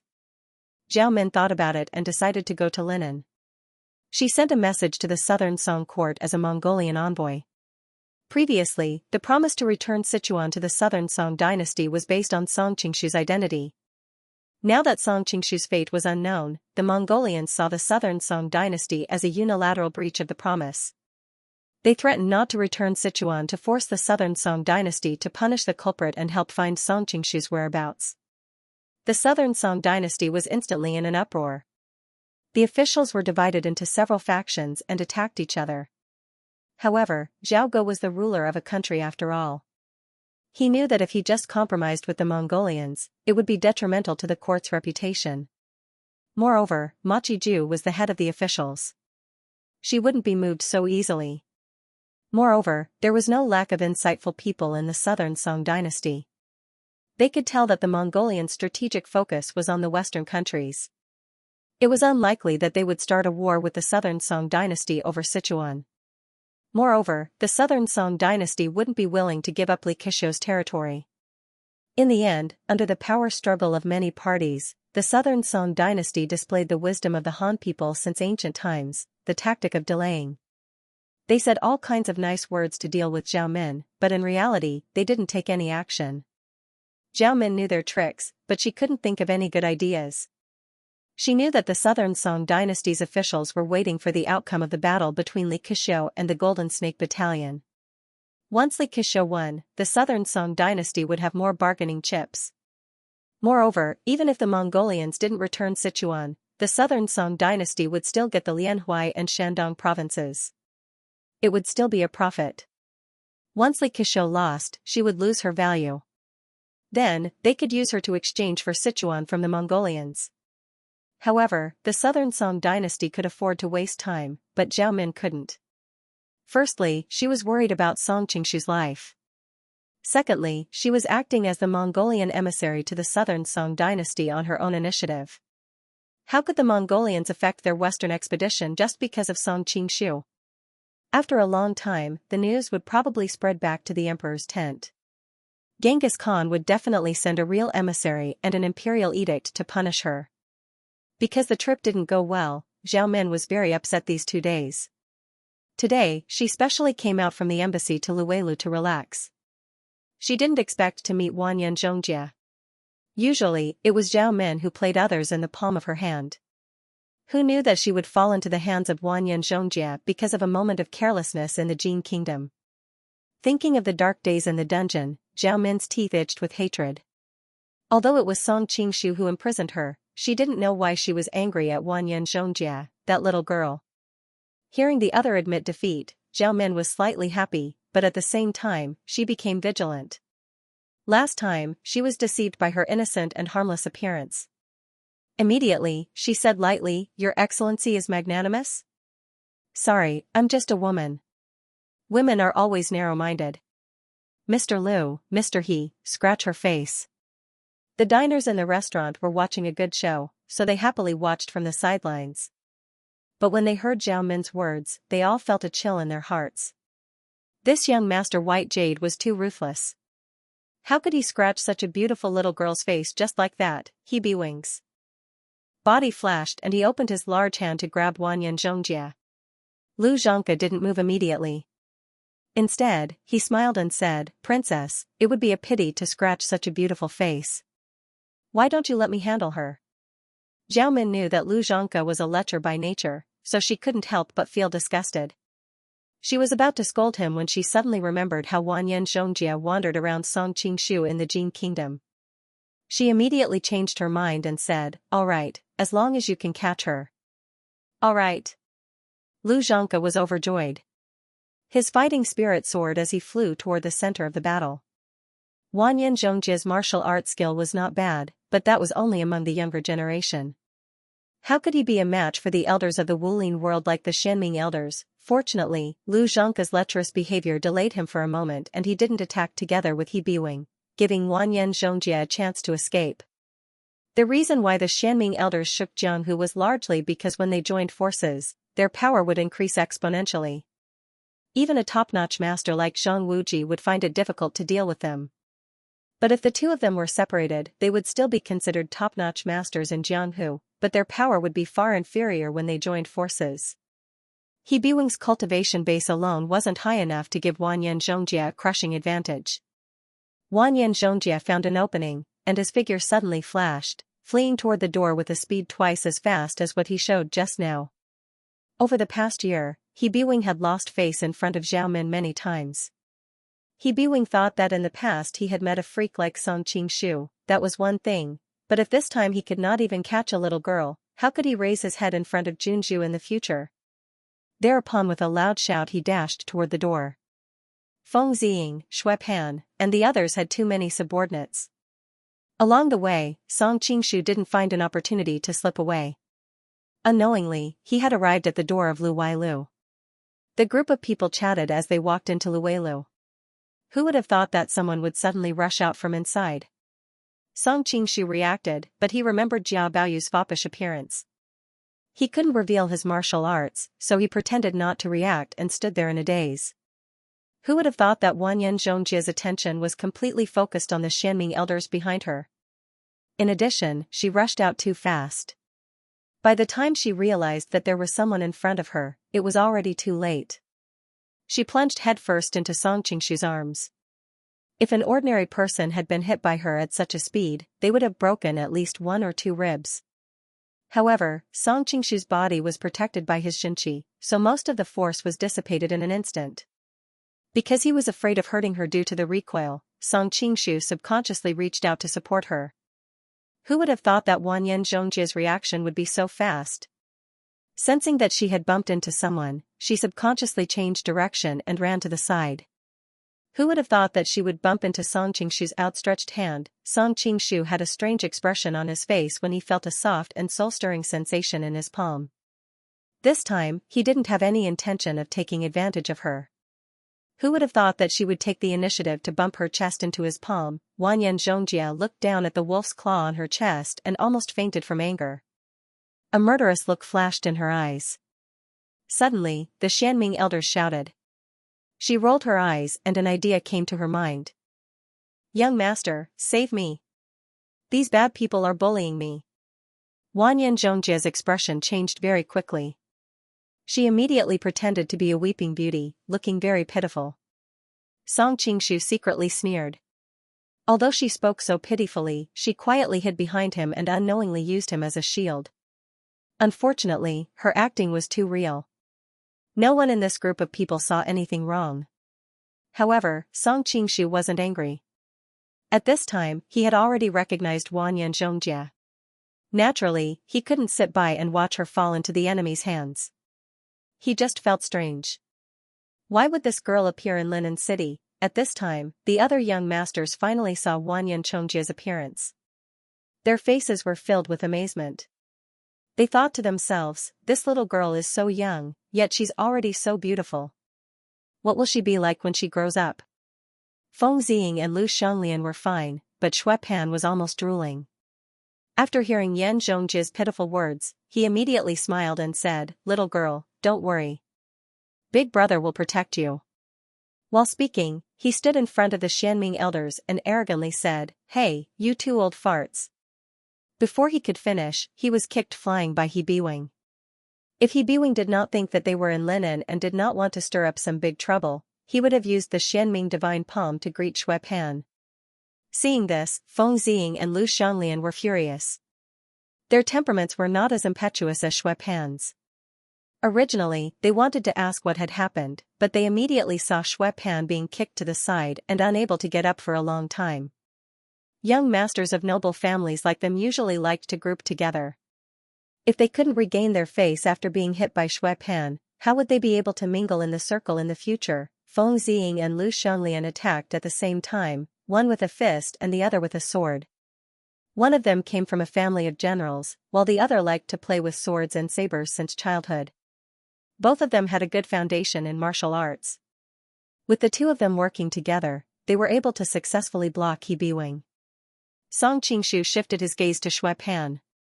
It turned out that He Biwing had kicked Shui Pan onto a table and was now lying in a pile of sawdust, crying out in pain. His entire body was bruised and swollen like a pig's head. As expected of a local bully. Song Qingshu laughed involuntarily, thinking that this fellow looked like Zhao Yun but acted as impetuous as Zhang Fei. No wonder he had such a nickname in the original work. However, he was not in the mood to care about Shui Pan. Instead, he looked inside. The Xianming elders had always been by that person's side. Now that the Xianming elders were here, what about her? This time, the heavens did not disappoint him. When he saw Zhao Min sitting by the window dressed as a man, a faint smile gradually appeared on Song Qingshu's lips. By this time, the battle had come to an end. Although Feng Ziying and Lu Xianglian's martial arts were not bad, how could they compare to He Biwing? Moreover, Lu Xianxia had immediately joined the battle. The two of them were quickly kicked to the ground, their limbs facing the sky. They were in an extremely sorry state. Are you all blind? Attack! Feng Ziying's father was a divine general, an important figure in the army. He had never suffered such a loss since he was young. He immediately scolded the attendants next to him. The attendants following behind him seemed to wake up from a dream.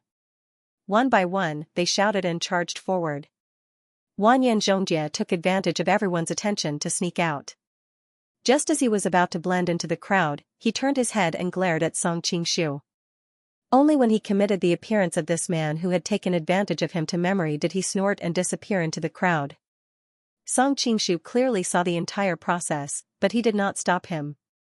Aside from the people involved, he was probably the one who understood the grudge between Zhao Min and Wanyan Zhongjie the best. He knew that if she fell into Zhao Min's hands, she would not have a good time, and it would be impossible for him to save her. A series of screams interrupted his thoughts. It turned out that their entourage had charged forward aggressively, but in just a few breaths of time, they had been completely subdued by the Xianming elders. The Xianming elders could see that these people were only servants, so they did not show any mercy. Many of them had their arms and legs broken, while the rest were lying on the ground, unable to fight. Looking behind Song Qingshu, they did not see any trace of Wanyan Zhongjie. The Xianming elders had no choice but to turn their heads to Zhao Min and apologize. Your subordinates were incompetent and let that girl escape. Zhao Min coldly snorted. The Xianming elders felt their hearts tremble. Although her martial arts were far inferior to theirs, for some reason, they were extremely afraid of this beautiful princess. Since it was this group of people who caused the girl to run away, then each of them should have one leg broken. Zhao Min leisurely picked up the teacup, but her words made everyone present feel a chill run down their spines. Feng Ziying was clutching his chest. When he heard this, he could not help but become angry. How dare you? Do you know who our father is? I'm all ears, Zhao Min said with a gentle smile. Everyone present was shocked. Except for Song Qingshu, everyone else had a strange look on their faces. They were obviously not attracted to men, so why did they think this man's smile was so handsome? Feng Ziying sat up straight, pointed to his companions, and said proudly, this is the son of the current Shimi Jia, this is the son of the political affairs advisor Shui Ji, and this is the son of the supervising censor Lu Qingda. I'm not talented, but my father is the divine martial general Feng Tang. Suddenly, there was a burst of gasps in the building. These names were all ear-piercing, and any one of them could crush people to death. That jade-like young master had offended the top officials in linen, so he was afraid that he would suffer a disaster. Unexpectedly, Zhao Min said lightly, so what? Ah? Feng Ziying was dumbfounded. He wondered whether this person really didn't know or not. He had already used his backer, but he was not afraid at all. Feng Ziying quickly ran through all the young masters in linen in his mind, but he didn't see such a person at all. Even the crown prince and princey would show them some respect. It seemed that this toy boy was a hothead from other places. Seeing Xianming elders getting closer and closer, Feng Ziying finally panicked. He hurriedly moved to Song Qingshu, pointed at him, and shouted, "His father is Lord Jia Sherdao." It turned out that he was worried that he didn't make it clear, so he emphasized it again. Even people from other countries would have heard of Jia Sherdao's name. Feng Ziying had already made a plan. When he returned, he would call all the masters in the imperial army of Sun Holding and Tianwu prefectures. If he didn't beat this toy boy and sell him to the rabbit yard, he wouldn't be able to vent his hatred. Hearing the name of Jia Sherdao, even Xianming elders stopped and looked back at Zhao Min for her opinion. After all, Jia Sherdao was one of the most powerful figures in the southern Song dynasty. If one of his son's legs was broken in Lenin, even Zhao Min would be in trouble. Zhao Min was still enjoying her tea leisurely. She didn't even look at them. She didn't even move her eyebrows, as if she knew that Xianming elders were waiting for her instruction. She opened her red lips slightly. "So what? Mr. Liu, Mr. Crane, let's start with Mr. Jia." She wasn't a hothead. It was just that she couldn't do anything because of the perfunctory efforts of the southern Song dynasty. When she was worrying about it, these people from the government came to her. She had an idea and decided to give them a warning. Maybe she could take the opportunity to break the deadlock. As for beating Jia Sherdao's son, she was the commandery princess of the Ruyang mansion of the Mongolian Empire. It was not a big deal. Would Jia Sherdao dare to retaliate? As soon as Zhao Min said that, even Feng Ziying was stunned. He didn't know what to say, not to mention the others. Song Qingshu inwardly cursed all the female relatives in Feng Ziying's mansion. What a pig-like teammate. Seeing the two Xianming elders approaching with a hideous grin on their faces, he hurriedly smiled and said, "Young master, let's talk nicely. As the saying goes, every debt has its debtor. They just offended you, but I didn't say anything or do anything. If you want to vent your anger, you should go to them." He couldn't expose his identity, but he couldn't really let Xianming elders break his legs, could he? The diners in the restaurant couldn't help but curse him for being shameless.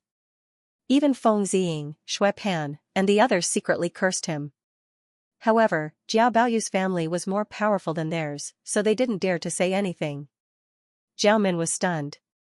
She put down the teacup and turned around for the first time. She looked at him carefully and said with a smile, "Mr. Jia's shamelessness is a bit like a friend of mine." Song Qingshu was shocked. Zhao Min's sixth sense was really sharp. He hurriedly said, Right. Since it's such a coincidence, why don't we bury the hatchet?" Feng Ziying, Lu Shanglian, and the others were dumbfounded when they heard this, but they couldn't help but gloat inwardly. "Who told you to be so disloyal? Serves you right." Song Qingshu was so angry that smoke almost came out of his 7 orifices. He thought that this lass was really asking for a beating. Next time, he must find a chance to give her a good spanking. Although this idea was tempting, it was a pity that there was no way to realize it now. Seeing the Xianming elders gradually approaching, Song Qingshu fell into a deep dilemma. With his current cultivation, he had countless ways to deal with the Xianming elders, but everyone present was smart.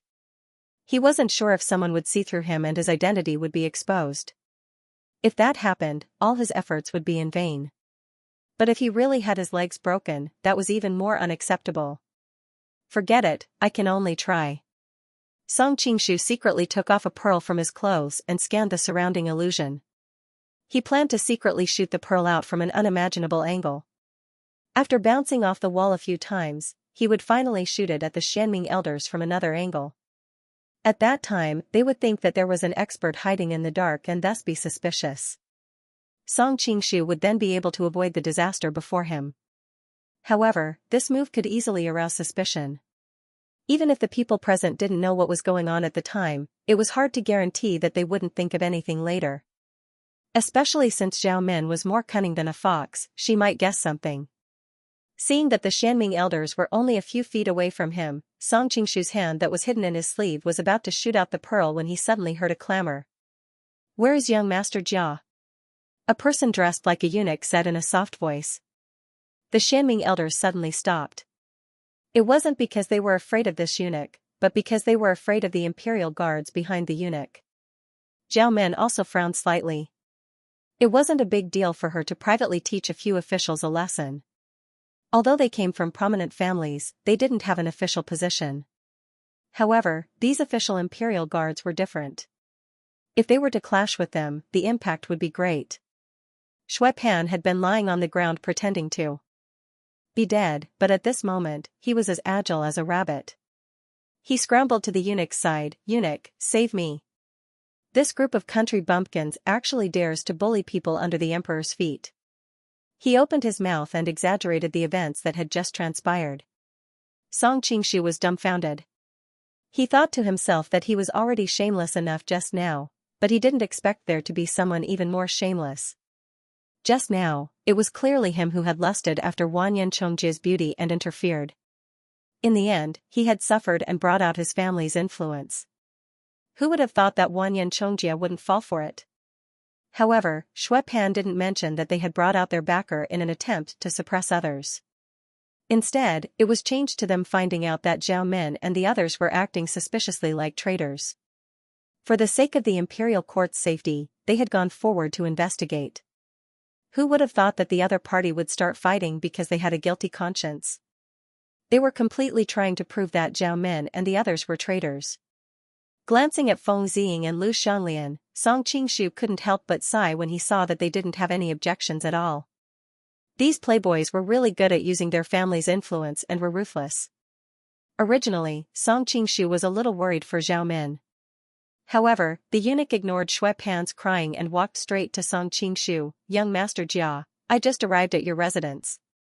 I heard that you were here, so I rushed over." Song Qingshu felt strange and asked, "What business do you have with me, eunuch?" The eunuch smiled and said, "Lady Jia heard that you had returned, so she specially summoned you to the palace to meet her." "Lady Jia?" Song Qingshu was stunned for a moment, but then he realized that the Lady Jia that the eunuch was talking about was Jia Shida's sister. When she was young, she married Zhao Go, who was then the king of Kong, because of her beauty. She had always been favored. After the Jin Kong rebellion, Zhao Go's official wife, Lady Xing, was kidnapped by the Jin and taken to the north. At that time, everyone thought that Lady Jia would become the empress. However, Zhao Go suddenly decreed that in order to commemorate his wife, he would no longer have an empress. Lady Jia didn't complain at all, but instead served Zhao Go with all her might. Zhao Go was touched and respected her even more. Therefore, although Lady Jia was now old, she still had a high status in the palace. "Oh, it's my aunt. I miss her too, so let's go." Song Qingshu's reaction was fast. He had been worrying about how to deal with the mess here, and the heavens had sent a savior. As for what would happen after entering the palace later, he did not care about the consequences. He had to leave this troublesome place first. "This way please, young master." The eunuch smiled so widely that his eyes became a line. He bowed and made a gesture of invitation. "Huh?" Shui Pan was dumbfounded when he saw that he had been treated like air. He was about to get angry when Feng Ziying, who was beside him, quietly pulled him back. "Don't be rash, they are following Lady Jia's orders." Shui Pan still hadn't calmed down. He was the son of the vice minister and had never been ignored like this before. But, Lu Shanlian also came over and pulled him back. "Let's leave this place first." Only then did Shui Pan recall that terrifying gigolo. His entire body shivered and he didn't dare to say anything else. He immediately followed behind the palace guards. Their attendants also supported each other and followed behind. "Princess?" The Xianming elders had already returned to Zhao Min's side. Seeing this, they lowered their voices and asked. Zhao Min's eyebrows slowly relaxed. She snorted. "They're lucky this time." Shui Pan and the others followed for a while. The eunuch suddenly turned around and looked at them. He said impatiently, "How long are you going to follow me for?" "You." Shui Pan had already been suppressing his anger. He didn't care about that person just now, but this eunuch was acting all high and mighty in front of him. He rolled up his sleeves and was about to beat the eunuch up. Feng Ziying and Lu Shanlian hurriedly stepped forward and held him back. They then said to the eunuch, "Eunuch, please don't take offense. We will leave now." Remembering that they were all friends, Song Qingshu put himself in their shoes. It would be too strange if Jia Baoyu remained silent. Thus, he stepped forward to smooth things over. Eunuch, they are only seeing me off. Feng Ziying and Lu Xianlian also took the opportunity to agree. Baoyu, we will see you off here. Let's meet again when we have time. Song Qingshu nodded. After bidding them farewell, he followed the eunuch back to the imperial palace. Lu Xianlian suddenly said as she watched them leave, which eunuch is this eunuch's subordinate? Why don't I have any impression of him? Shui Pan spat, it would be strange if I had any impression of him. He definitely didn't recognize us. Otherwise, he wouldn't have dared to be so arrogant. Feng Ziying smiled. There are at least 8,000 eunuchs in the imperial palace, and there are bound to be some we haven't seen before. Let's not let this matter spoil our mood. Let's find another place to drink. Shui Pan angrily said, how can I be in the mood to drink until I get back at him? I will go back and gather the experts in the residence. If I don't sell that pretty boy to the rabbit house today, I will no longer be called the little tyrant. I will be called local tyrant. Feng Ziying also chuckled. How can we trouble Brother Shui with such a matter? I will immediately go and pick some experts from the imperial army. We will definitely teach that guy who is neither a man nor a woman a lesson. Only then did Shui Pan's anger turn to joy. The group of people put their arms around each other's shoulders and headed for the military camp. As for the experts they gathered at Luelu, they discovered that Zhao Men had long since disappeared. Song Qingshu followed the eunuch into the imperial palace through a side door. His heart was suddenly filled with emotion. In the past few years, he had been to all the imperial palaces of the various countries. Now, entering the imperial palace was no different from returning home. Although it was his first time visiting the imperial palace of the southern Song dynasty, with his experience in the forbidden city of the Qing kingdom and the Jin kingdom's imperial palace, he roughly scanned the surroundings and had a rough idea of the imperial palace of the southern Song dynasty. The only difference was that the Forbidden City and the Jin Kingdom's imperial palace were grander. The imperial palace of the southern Song dynasty was more than beautiful, but lacking in grandeur. This was probably a microcosm of the various countries in recent years. The imperial guard stopped outside the city. Next, the eunuch continued to lead Song Qingshu through a few palace gates. Then, a palace maid led the way. Song Qingshu found this strange, but then he remembered that the imperial palace of the southern Song dynasty had more formalities. Finally, the palace maid led him to a palace hall and said, Lady Jia will be back soon. I will have to trouble you to wait here for a while. With that, she took her leave. Lady Jia specially asked me to come here, but she is not here. What does she mean? Song Qingshu was very depressed. But this time, he came here to resolve the crisis in Lu Wailu, not to see Lady Jia. What's more, he was not the real Jia Baoyu. He didn't know how familiar this aunt was with Jia Baoyu. Logically speaking, she married into the royal family when she was young. No matter how familiar she was with Jia Baoyu, it was impossible for her to be more familiar with Jia Baoyu than the people in the mansion. But there was no absolute in the world. God knew if there would be an accident. He made a draft in his mind and simulated some of the questions that Lady Jia might ask later. Unknowingly, an hour had passed. How much longer do I have to wait? Just as Song Qingshu was getting impatient, there was a noisy sound of footsteps at the door. She's finally back. Song Qingshu pulled himself together and tried to figure out Jia Baoyu's mentality. He bowed respectfully and waited to welcome his aunt. Strange. Why is there only one person coming in? Why have all the palace maids left? Song Qingshu didn't need to raise his head to look. He could clearly see the situation outside with his ears. Is this Lady Jia drunk? Why is she walking unsteadily? Song Qingshu found that the footsteps of the woman who came in were a bit messy. He was even more puzzled. He casually said, "Nephew greets aunt." Then he raised his head to look. Who knew that what came into view was not the old Lady Jia that he had imagined, but a delicate young girl with blurred eyes. This wasn't what surprised Song Qingshu the most. What surprised him the most was that he happened to know the young girl in front of him. She was Li Yuanji, who didn't care about her reputation as a woman to save him in Yangzhou. Li Yuanji had a strange temperament. Usually, if she wasn't dressed as a man, she would dress in a clean and simple style. But today, she was wearing a brightly colored palace dress. The collar of the palace dress was slightly wide, deliberately revealing her snow-white and delicate neck. It made her look noble and elegant, and at the same time revealed a hint of charm. Song Qingshu was stunned. What's going on? Looking carefully, he saw that Li Yuanji's eyes were blurred, and she was obviously in a state of confusion. Song Qingshu was suspicious of Dou Songxing. Wasn't Li Yuanji sent by my father to the southern Song dynasty to marry? How could she appear here? But he soon realized that Li Yuanji should have arrived in Linan long ago, and she was originally sent by Li Keqiu to compete for the position of empress, so it was not surprising that she appeared in the palace. But it was strange that she appeared here at this time. Didn't Jia Fei summon me to the palace? Song Qingshu's mind raced as he hypothesized countless possibilities, but he rejected every single one of them.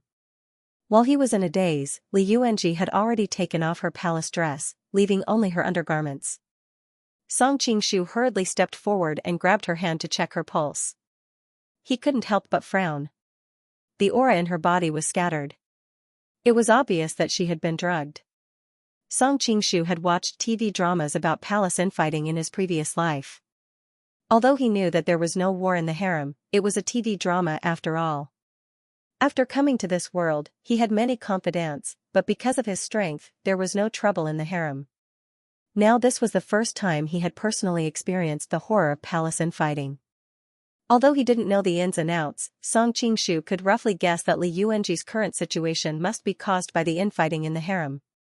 Her father had a large army and could be said to be the most popular figure in the southern Song dynasty recently. She also had the help of the capital of the imperial court, Maqishi. Even if she was ugly, she would not be underestimated, not to mention that she was beautiful and sweet. Many people in the imperial court regarded her as the most likely candidate for the new empress. Who was targeting her? Given their past relationship, Song Qingshu naturally could not sit by and do nothing, not to mention that Li Yuanji had made such a great sacrifice to save him not long ago. No matter how he thought about it, the person behind the scenes was most likely Jia Fei. After all, before Li Yuanji came, she was the most likely candidate to succeed the empress. When Li Yuanji came, Jia Fei suffered the greatest impact, so it was reasonable for her to take action. However, Song Qingshu could not understand why consort Jia would choose her own nephew to complete this conspiracy out of all the people she could have chosen.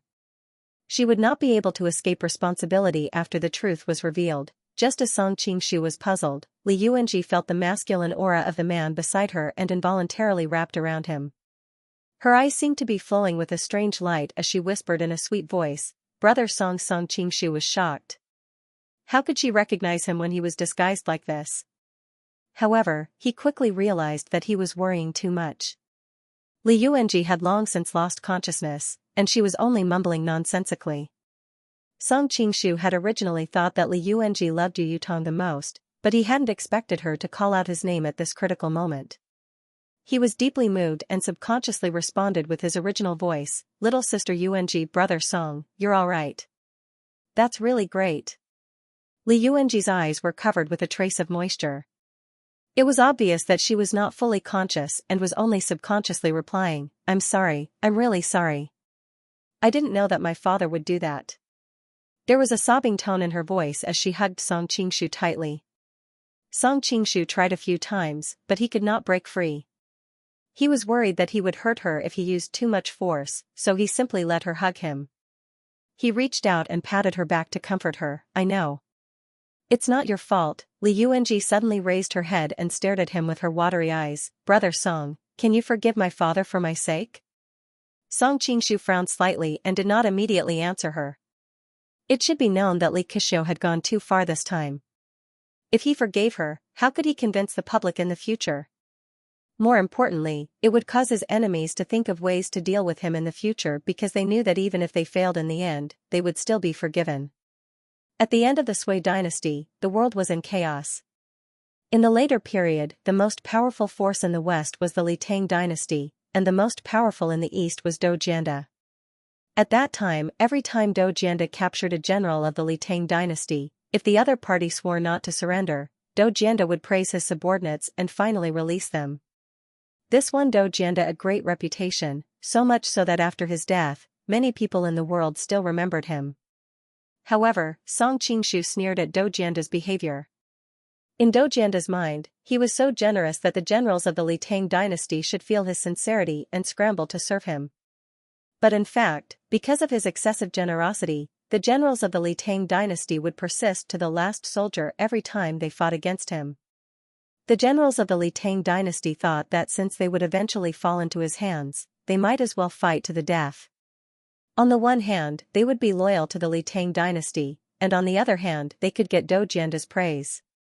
Contrary to Do Jianda, the Mongols and the Qing dynasty were extremely cruel when they swept the world. As long as one person dared to resist in the city they attacked, they would slaughter everyone in the city after the city was broken. As a result, most cities surrendered at the sight of the wind. Generosity was exchanged for defeat and death, while cruelty easily obtained everything. History was so ironic. Song Qingshu naturally did not want to be Do Jianda, so in the face of Li Yuanji's plea, he was silent. Seeing that he refused to respond, Li Yuanji suddenly cried, "Brother Song, I know my father is sorry to you." Song Qingshu sighed and was about to comfort her. Unexpectedly, Li Yuanji suddenly said, "I will compensate you for my father." As soon as her voice fell, her sweet lips pressed on his. Feeling her immature and clumsy movements, Song Qingshu was angry and funny at the same time. He gently pushed her away and said softly, "You are you, your father is your father. I can distinguish between you and your father. Your father's actions will not affect my image of you in my heart, but I can't tell." Li Yuanji suddenly shouted. Then she bit her lips and looked at him in a daze. "But he is my father after all." Song Qingshu could only remain silent. Seeing that he was indifferent, Li Yuanji seemed to lose all her strength. She lay in his arms and cried, crying very sadly. Feeling her trembling shoulders, Song Qingshu could only gently pat her back, trying to ease her mood. After crying for a long time, he heard Li Yuanji suddenly say, "Brother Song, can you promise me one thing?" This. Song Qingshu looked like he was in a difficult position. Li Yuanji smiled bitterly. "Don't worry, I won't ask you to forgive my father." "Okay, I promise you," Song Qingshu said in a deep voice. Because she had saved his life in Yangzhou, he should agree to any condition. Li Yuanji raised her head, and an abnormal blush appeared on her face. He didn't know if it was because of the drug or because she was shy. "Take me." "Ah?" Song Qingshu thought it was something difficult to do, so he didn't react for a moment when he heard what she said. Li Yuanji sat up straight, but she didn't open her mouth. Instead, she used her actions to speak. She reached to the side and unbuckled her underwear. "What are you doing?" "Put your clothes on." Song Qingshu instantly turned his face away. It wasn't that he was calm, but Li Yuanji was obviously unconscious. How could he take advantage of her? Song Qingshu picked up the clothes she took off and wanted to put them on again. Unexpectedly, she took his hand and pressed it against her chest. "Brother Song, I don't want to marry the emperor of the southern Song dynasty, but I have no choice. The only thing I can do now is to give my body to the person I like." Trying his best not to feel the softness in his palm, Song Qingshu said in a deep voice, "Don't you like Yu Yutong?" "I used to like him, but not anymore." Li Yuanji really dared to love and hate. Even when she was unconscious, she didn't have a trace of bashfulness. Song Qingshu's heart skipped a beat, and he subconsciously asked, "Then who do you like now?" Li Yuanji didn't answer immediately. Instead, she pursed her lips and lowered her head slightly. She glanced at the hand on her chest and said shyly, "Isn't it obvious?" After saying that, a hot and delicate body pressed against him. Song Qingshu's mind exploded, and he couldn't help but kiss her back. At that moment, his mind was conflicted. What should he do now? The person hiding in the dark wanted to make Li Yuanji marry a strange man, but because he had changed his appearance, Li Yuanji seemed to have mistaken him for someone else, but in fact, she wasn't the wrong person. In fact, he had other ways to get rid of the love poison in Li Yuanji's body, but after thinking about it again and again, he chose the most direct and effective method. On the surface, Li Yuanji would be in danger after losing her virginity, but in the long run, this would actually protect her. Although Li Yuanji was mischievous, she was still too young. How could she be a match for those experienced women in the palace? Today's incident was the best proof. Song Qingshu could save her once, but how could it be so coincidental that he would appear in time every time Li Yuanji was in danger? Rather than guarding against a thief for 1,000 days, it was better to let the thief forget about her. Once Li Yuanji was no longer a virgin, the women in the southern Song Palace would naturally not treat her as an enemy. She would actually be safer. Li Yuanji had a father with a lot of troops as her backing. Even if something like this happened, Zhao Go would weigh the pros and cons and not do anything to her. He would most likely suppress the whole thing. Of course, the marriage would naturally not be mentioned. No man would be willing to be cuckolded, especially when he was the emperor. Of course, all of this was on the premise that Li Yuanji herself was willing. If he hadn't heard her reveal her true feelings, Song Qingshu would never have made such a decision for her. The young and energetic girl in his arms kept twisting. Very quickly, Song Qingshu couldn't think rationally. But what happened next didn't require any rationality. He just followed a man's instincts. He gently picked Li Yuanji up and walked towards the phoenix bed. He felt as if all the bones in the girl in his arms had melted. Song Qingshu's breathing also became heavier. The decorations on the bed were very exquisite. It could be seen that the owner's status was not ordinary.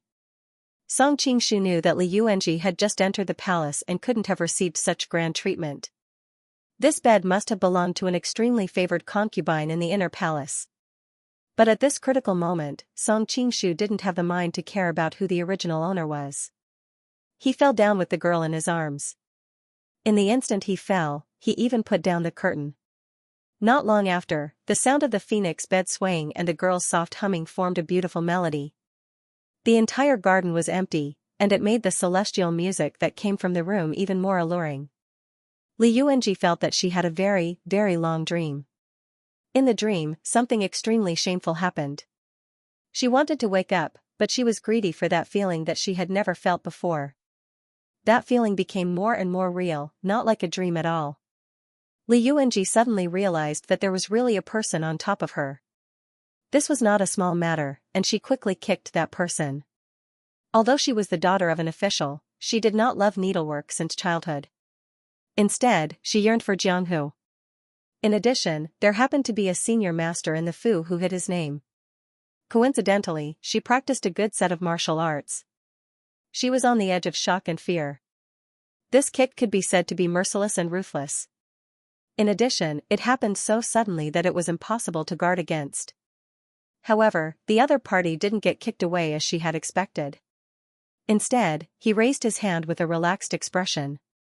His movements were obviously extremely slow in Li Yuanji's eyes, but he managed to catch her smooth ankle first even though he started later. Song Qingshu laughed, "Women are really fickle. Just now, you were so gentle and obedient, but now you turn against me." Unfortunately, he was wearing Jia Baoyu's mask. In Li Yuanji's eyes, his smile was extremely wretched, shameless. Li Yuanji did not know why this happened, but her many years of experience in Jianghu told her that this person must have used some despicable method to defile her.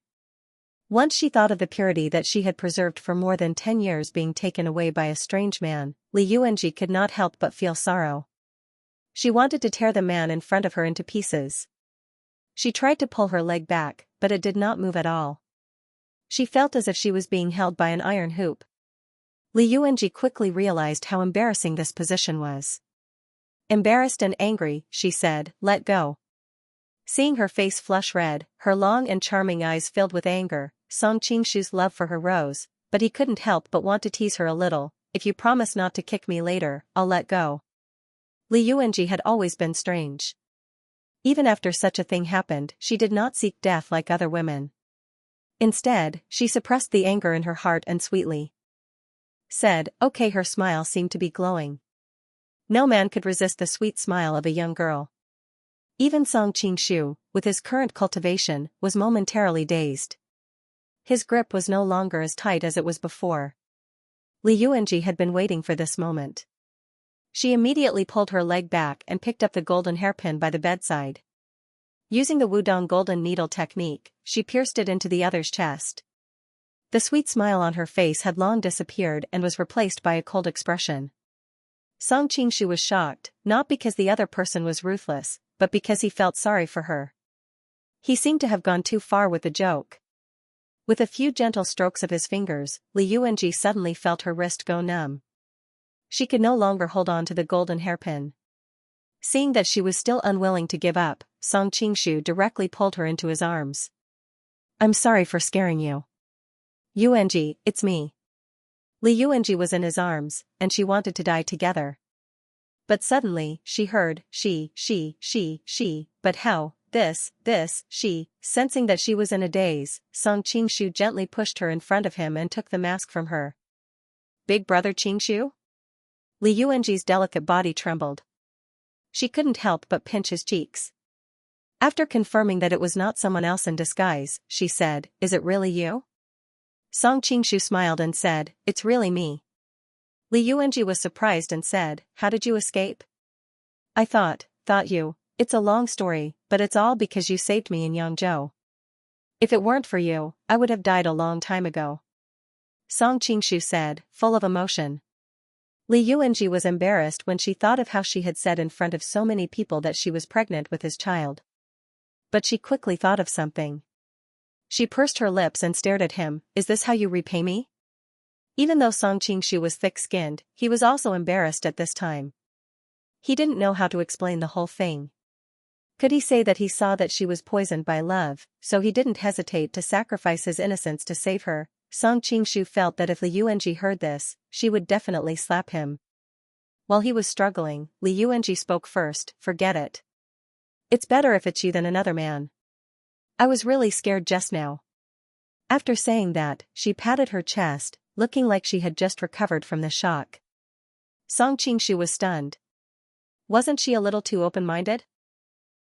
Aren't you angry?" Li Yuanji snorted. "If it were another man, I would want to kill him, but you." She looked up and said sweetly, "I'm not angry." Song Qingshu's heart felt like it had been hit by a heavy hammer. He was immediately filled with tenderness and hugged her tightly in his arms. Feeling the man's masculine aura, Li Yuanji felt a trace of shyness in her heart. After hesitating for a long time, she reached out and hugged his back. "Qingshu Gij, if it weren't for this, how could I have said those things in front of everyone in Yangzhou?" Song Qingshu was very moved and said in her ear, "Yuanji Mimi, I also like you very much, but I always thought that the person you liked was you." Before he finished speaking, Li Yuanji sat up straight and pressed her slender fingers on his lips. Her big eyes flickered and were filled with a sly smile. "Haven't you heard of the saying that girls' minds are fickle?"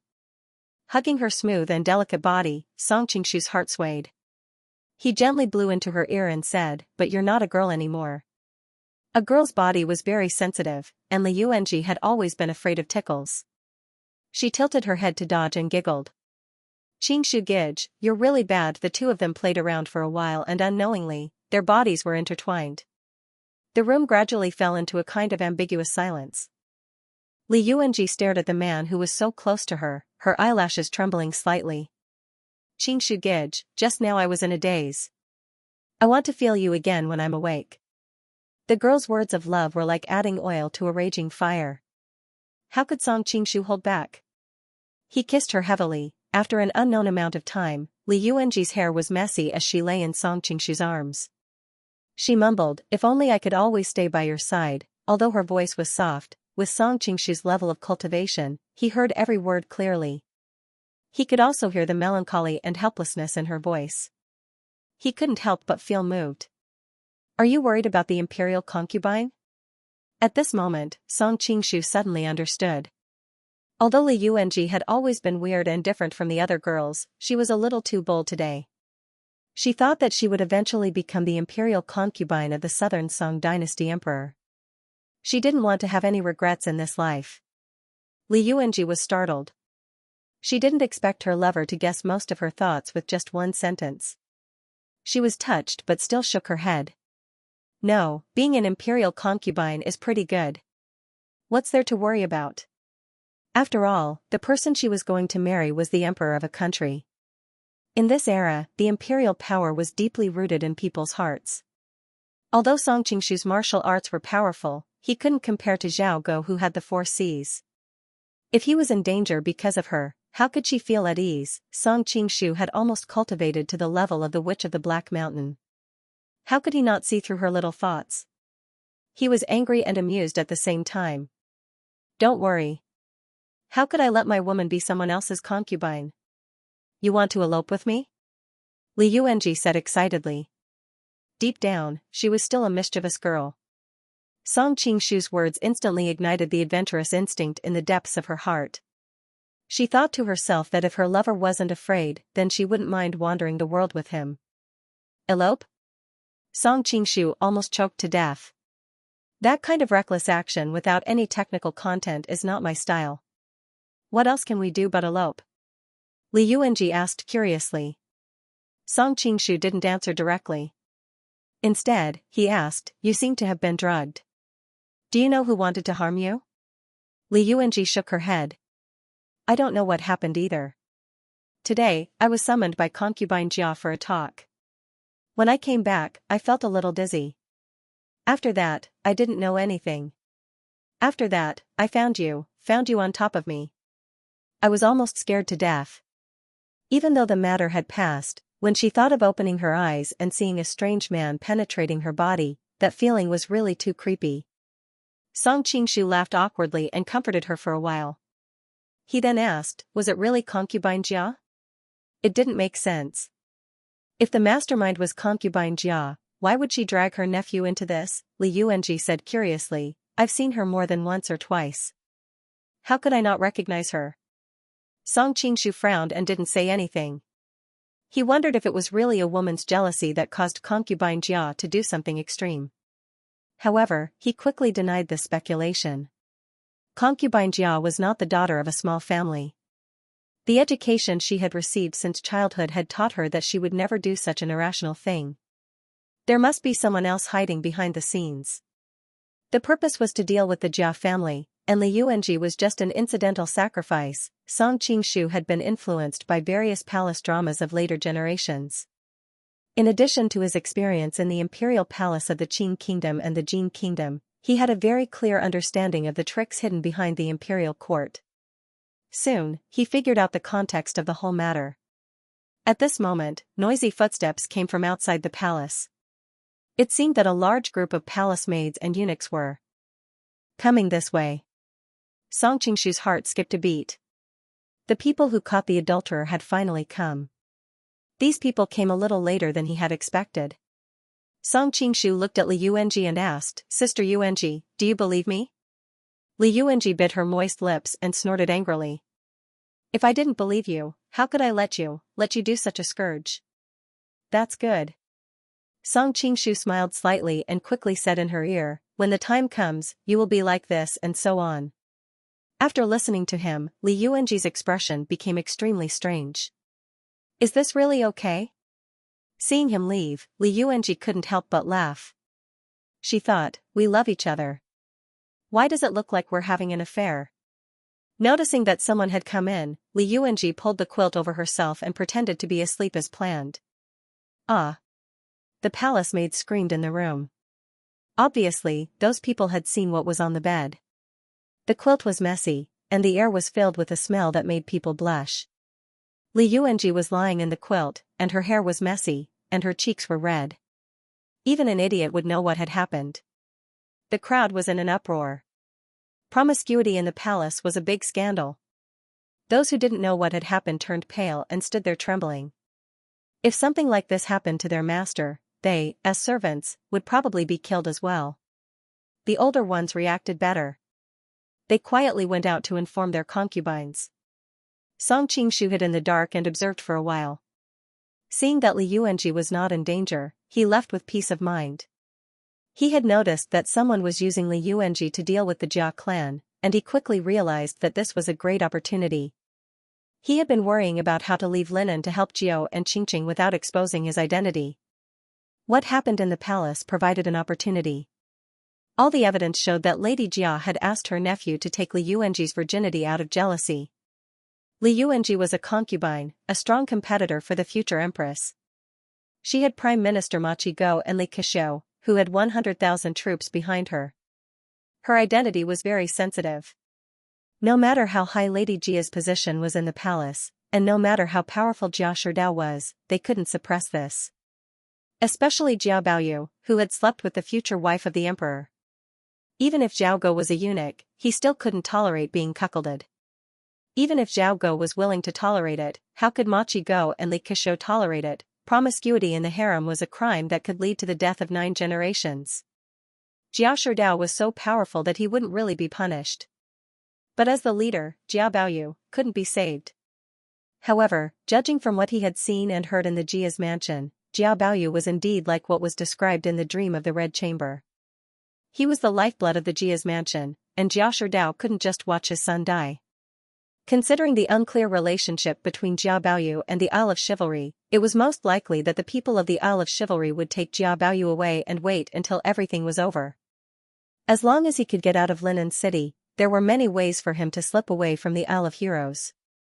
As for Li Yuanji, because of her special identity, in order to ensure that she would not be sentenced to death by a white silk like the other concubines, the most serious consequence was that she would be placed in the cold palace and temporarily suffer a little grievance.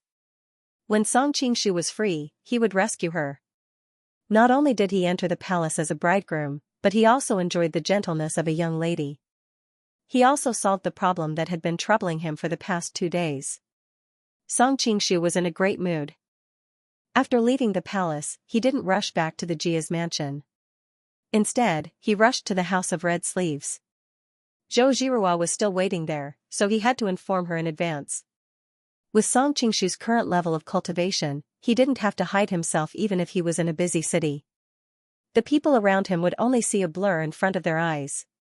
When they looked carefully, he had already disappeared a few streets away. There was no way they could follow him. When he arrived at the appointed room, he found that Indigo Phoenix was there too.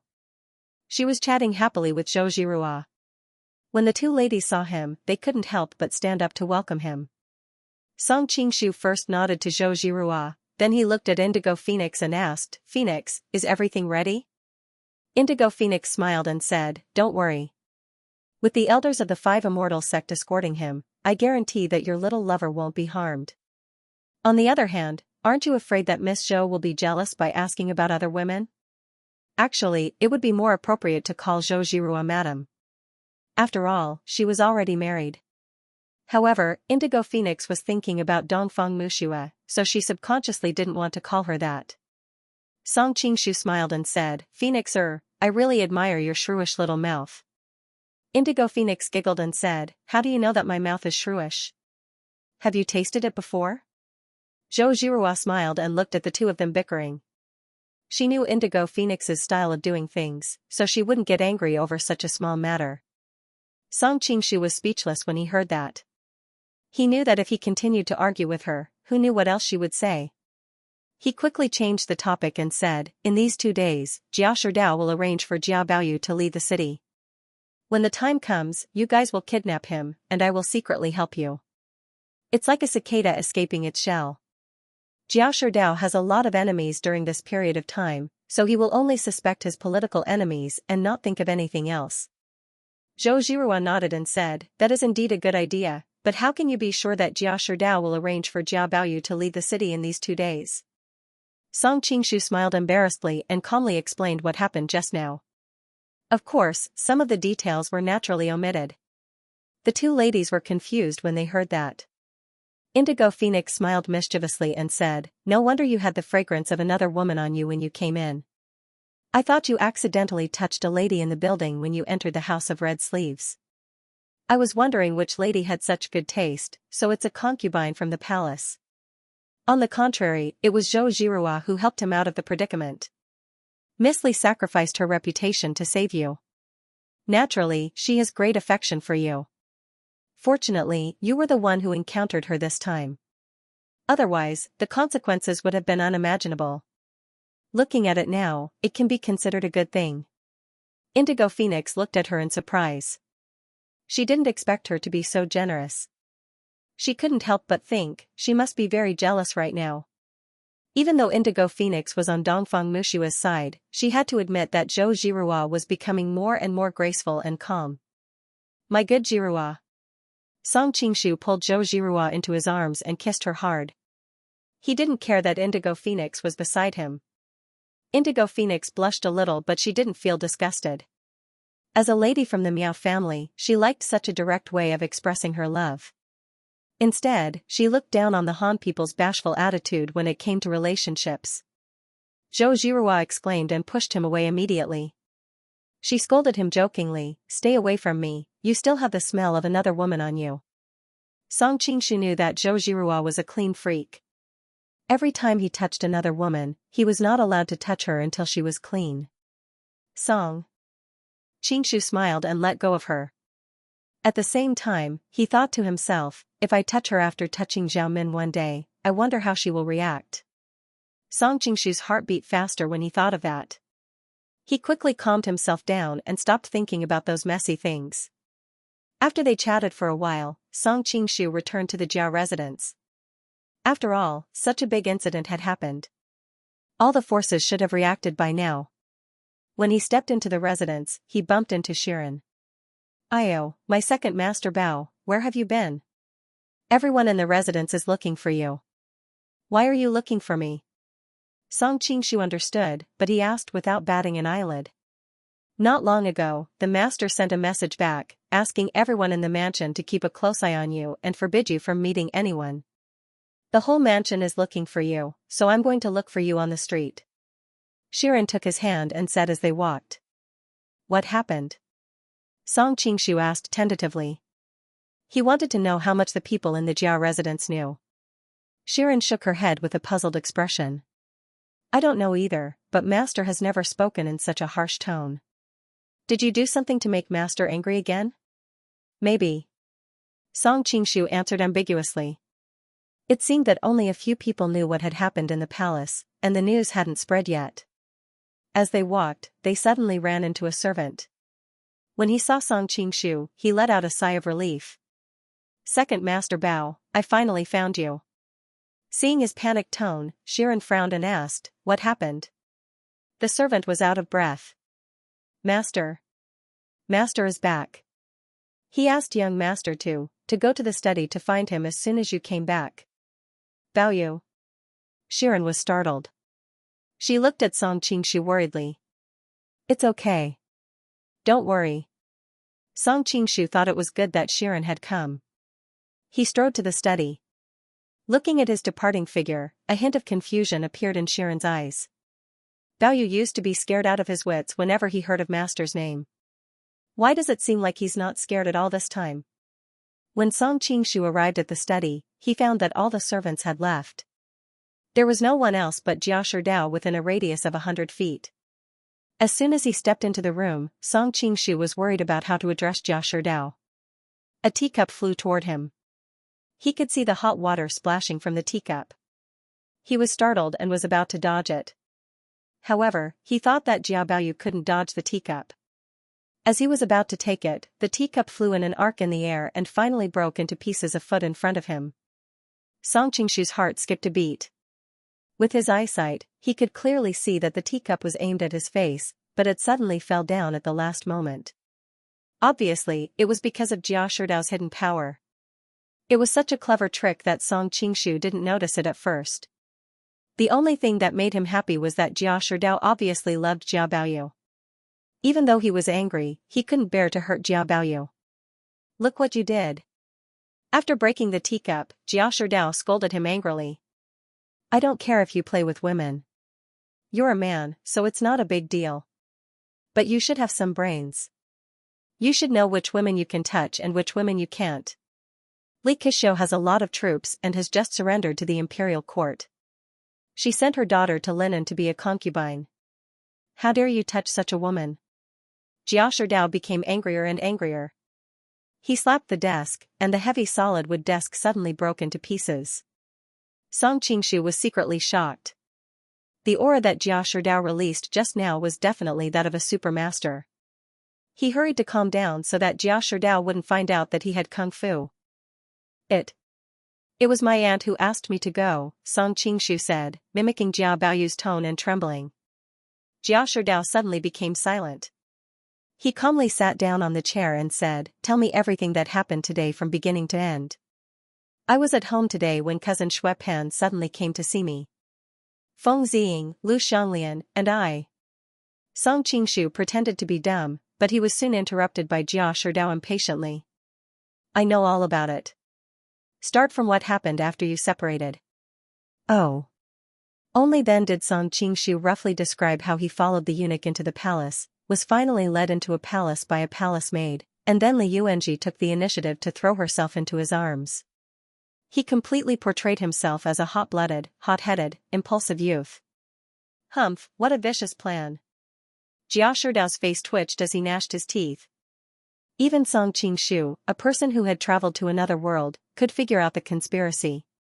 Jia Sherdao, a powerful minister who had been immersed in politics all his life, could see that someone was up to no good. Moreover, he knew that his sister would never do something so stupid. Song Qingshu was playing the role of Jia Baoyu, so he didn't want to get himself into trouble by saying too much. So, he shut his mouth and hid in the corner. Jia Sherdao squinted at him and said seriously, "From now on, you stay in the room. You are not allowed to step out of the room without my permission." Then he stood up and walked out. Song Qingshu wanted to know what he would do next, so he couldn't help but ask, "This time, will I die?" Maybe Song Qingshu's acting was too real. Jia Sherdao stared at him with a hint of kindness in his eyes. He thought he should tell him everything, so that he wouldn't do anything irrational at this critical moment because he was too scared. "You are my only son. I won't let anything happen to you. Li Yuanji isn't an official concubine yet. Even if she was, I would still keep you safe." Jia Sherdao's tone was slightly domineering. Song Qingshu clicked his tongue. Jia Sherdao was so powerful that even the real imperial concubine was fine. However, he soon felt sorry for his brother. Strictly speaking, Jia Sherdao had 3 sons, Jia Zhu, Jia Baoyu, and Jia Huan. Jia Zhu was the eldest son, but unfortunately, he died young, leaving his wife, Li Wan, a widow at a young age. Jia Huan was the son of a concubine, and he was ugly, so Jia Sherdao didn't like him. Everyone in the house knew that. However, no matter how unlikable Jia Huan was, he was still a young master. All the servants and maids still showed respect to him. If those people knew that Jia Sherdao didn't care about him at all, Jia Huan's life would be even more difficult. "I'm going to see some of your uncles now and mobilize everyone's power. It would be best if we could turn this into a small matter, but if we can't." Jia Sherdao paused and continued, "I'll arrange for you to lie low for a while. You should be prepared." He didn't wait for Qin Shing's response and left in a hurry. Song Qingshu smiled slightly. Everything was developing as he had expected. All he had to do now was wait for the news. It would definitely take a lot of time for all the forces to fight. Song Qingshu was grounded in the study by Jia Sherdao. He happened to have nothing to do, so he casually looked through the study. He didn't know if Jia Sherdao had a good sense of confidentiality or something else, but he didn't find any valuable information in the study. After throwing a random document back onto the shelf, Song Qingshu couldn't help but yawn. He hadn't slept much recently, and he had been pestered by Li Yuanji for a long time in the palace. He was a little sleepy now. Jia Sherdao's study was extremely quiet, and people from the mansion weren't allowed to go near it. So, he didn't have to worry about dealing with the people in the mansion who were familiar with Jia Baoyu. So, he casually lay down on the soft couch and took a nap. It was the calm before the storm, so he had to seize the time to recharge himself and prepare for the unpredictable future. What happened in the imperial palace today was like a sudden clap of thunder. Even though the news was limited to a small circle of people, it still caused an uproar among those who knew about it. The various powers fought over this matter with sparks flying in all directions. On the contrary, the instigator of all this seemed to be completely fine, sleeping soundly in his study. When Song Qingshu woke up, the moon was already high in the sky. He stretched his body and exhaled the turbid air in his chest. He felt refreshed. Now, both his body and mind were in peak condition. Grumble, grumble, Song Qingshu's stomach rumbled, and he couldn't help but laugh. He had been busy the whole day, and he hadn't eaten anything. He had been called out by Pan early in the morning. He was going to Luelu to eat and drink, but he had been called to the palace halfway. He had used up a lot of energy in the palace, so he had slept until now. Men, prepare a midnight snack for this young master. Bring me anything delicious. It would be a waste not to use Jia Baoyu's identity. Anyway, the Jia clan was very rich, so Song Qingshu didn't feel bad at all. I wanted to bring food to you, young master, but you were sleeping soundly, so I didn't dare to disturb you. But it's been heating up in the pot. I'll bring it to you now, young master. A servant ran in and answered flatteringly. Song Qingshu frowned and said angrily, "What are you talking about? I want to eat something fresh. Pour it all out and make it again." The food had been heated for a long time, so he didn't know how much nitrite there was in it. Moreover, Jia Sherdao had taken so much from the people, so he was doing justice on behalf of the heavens. Yes, yes, yes. I'll ask them to make it again right now. The servant complained in his mind, but he knew that the young man in front of him was the old lady's favorite, so he didn't dare to show it.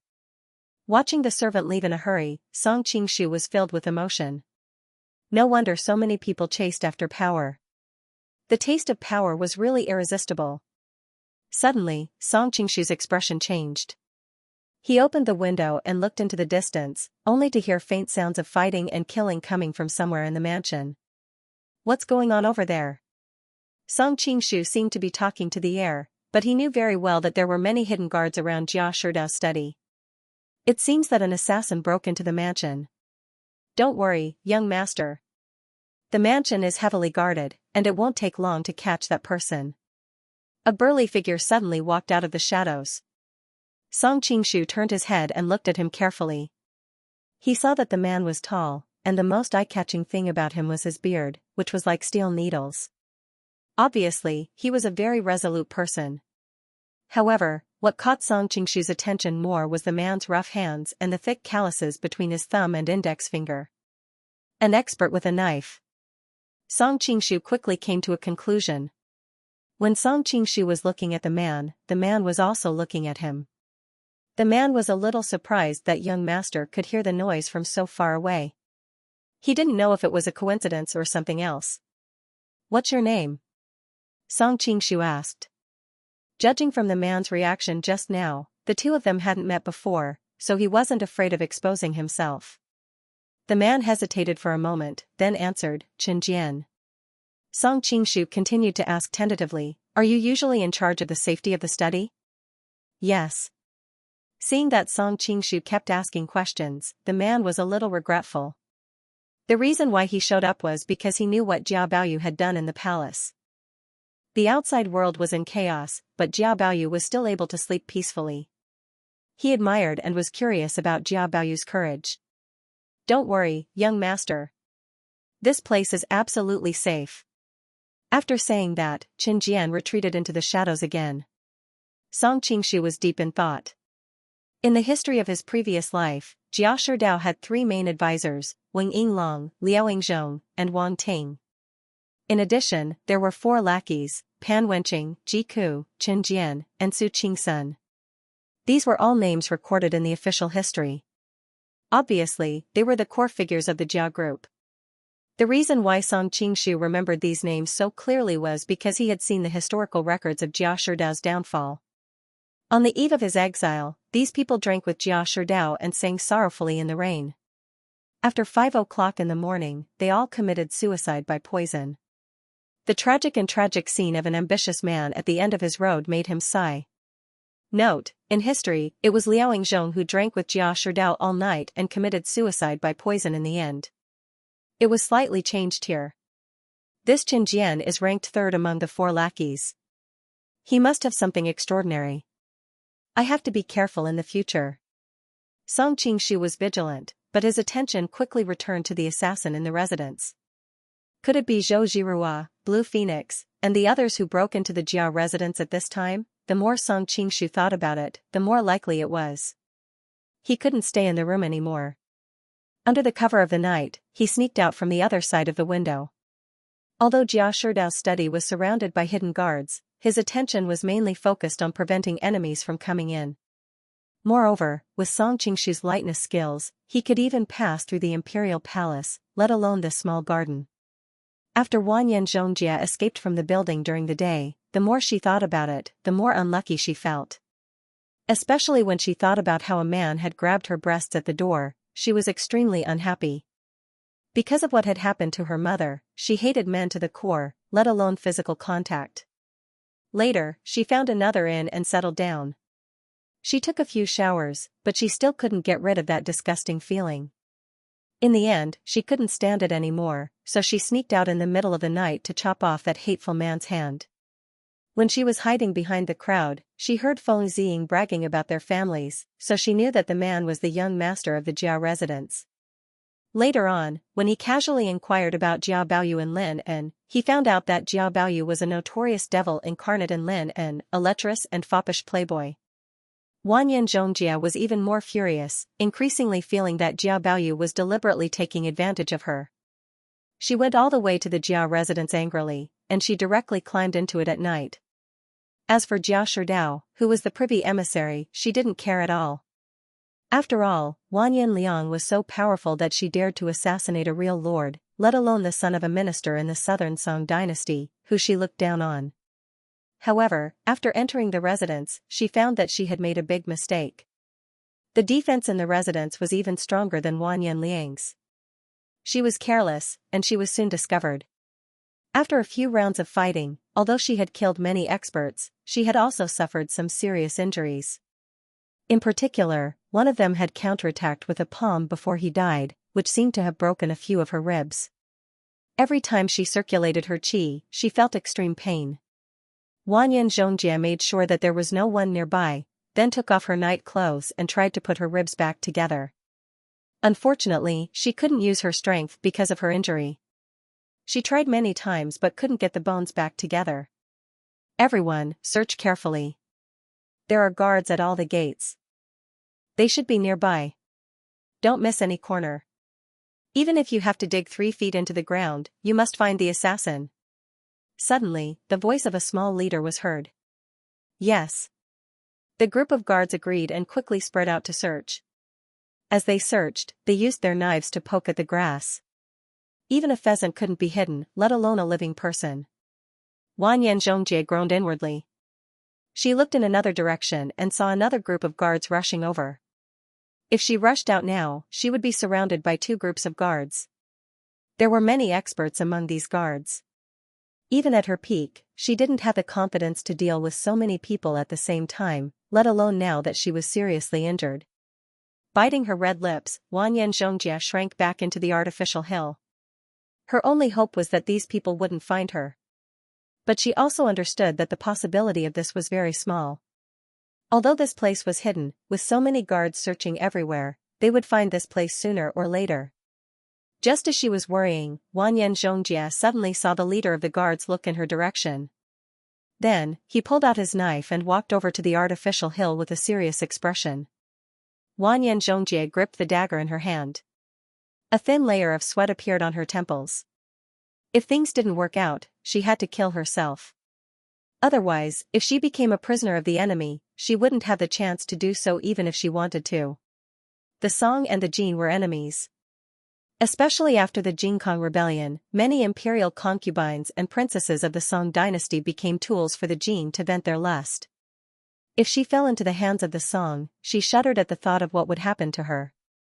Although the Jin women didn't value chastity as much as the women of Jiangnan, it was one thing to be open-minded and another to be humiliated. Moreover, Wanyan Zhongjia was much more conservative than the average Jin woman because of what had happened to her mother a few years ago. Seeing that the man was getting closer and closer, Wanyan Zhongjia decided to take advantage of the moment the man came to investigate and launch a sudden attack. As he slowly unsheathed his dagger, he fumbled with the night clothes he had just taken off. Unexpectedly, he felt a warm hand. Even though she had always been courageous since she was a child, she couldn't help but have goosebumps all over her body. If it wasn't for the consciousness in her mind warning her not to make a sound and alert the guards outside, her scream would have already pierced through the night sky. Turning his head, he saw a young man looking at him with a grin. His face was filled with a mischievous look.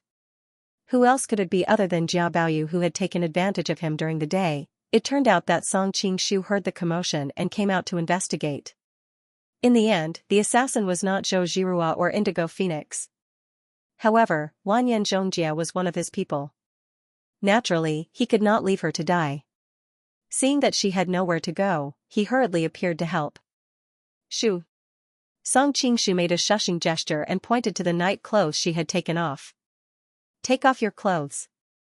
The reason why Wanyan Zhongjia had broken into the Jia residence at night was to take revenge for being taken advantage of by him during the day. The reason why she had ended up in such a state was also because of him. At this moment, when she saw that he actually wanted to take off her clothes, new hatred and old hatred welled up in her heart.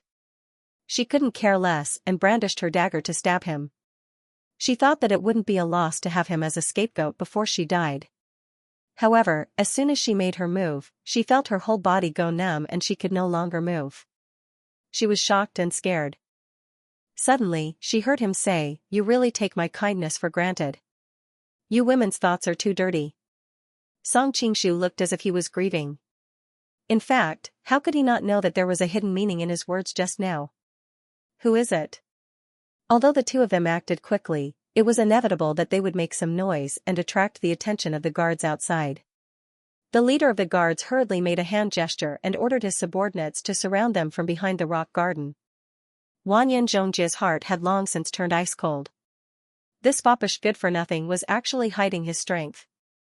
If it was just him alone, she wouldn't be able to resist. What difference would it make if there were more or less guards outside? While she was still in a daze, Song Qingshu casually waved his hand. She didn't know how he did it, but he took off Wanyan Zhongjia's night clothes and put them on himself. The whole process was as smooth as flowing water. "Let me borrow your veil." Song Qingshu smiled slightly. Without waiting for her to react, he took off the black veil and covered his face with it. At this moment, the guards had already surrounded the entrance of the rock garden. Just as they were about to send someone in to investigate, Song Qingshu's entire body shot out like a cannonball. Immediately, a series of screams rang out. The assassin ran to the master's study. "Go after him." Seeing the direction of the black shadow, the leader of the guards was shocked and angry. If the assassin broke into the range of Jia Shidao's study, he would definitely be in trouble. He hurriedly ordered his subordinates to chase after him. Wanyan Zhongjia hid in the rock garden and was dumbfounded. She couldn't figure out why he would help her. Asking the guards to come up and tie her up and send her to the bedroom was in line with the legendary character of a lecherous good-for-nothing. However, what surprised her even more was the lightness skills that he had shown just now. It was really amazing. No wonder she didn't notice that he was standing behind her. While she was in a daze, she suddenly heard a teasing voice. "What are you daydreaming about? Are you thinking about me?" Wanyan Zhongjia turned around and saw that he was leaning against the rock garden and looking at her with a faint smile. "Didn't you go that way?" Wanyan Zhongjia was stunned. "Those people were too slow, and I dropped them."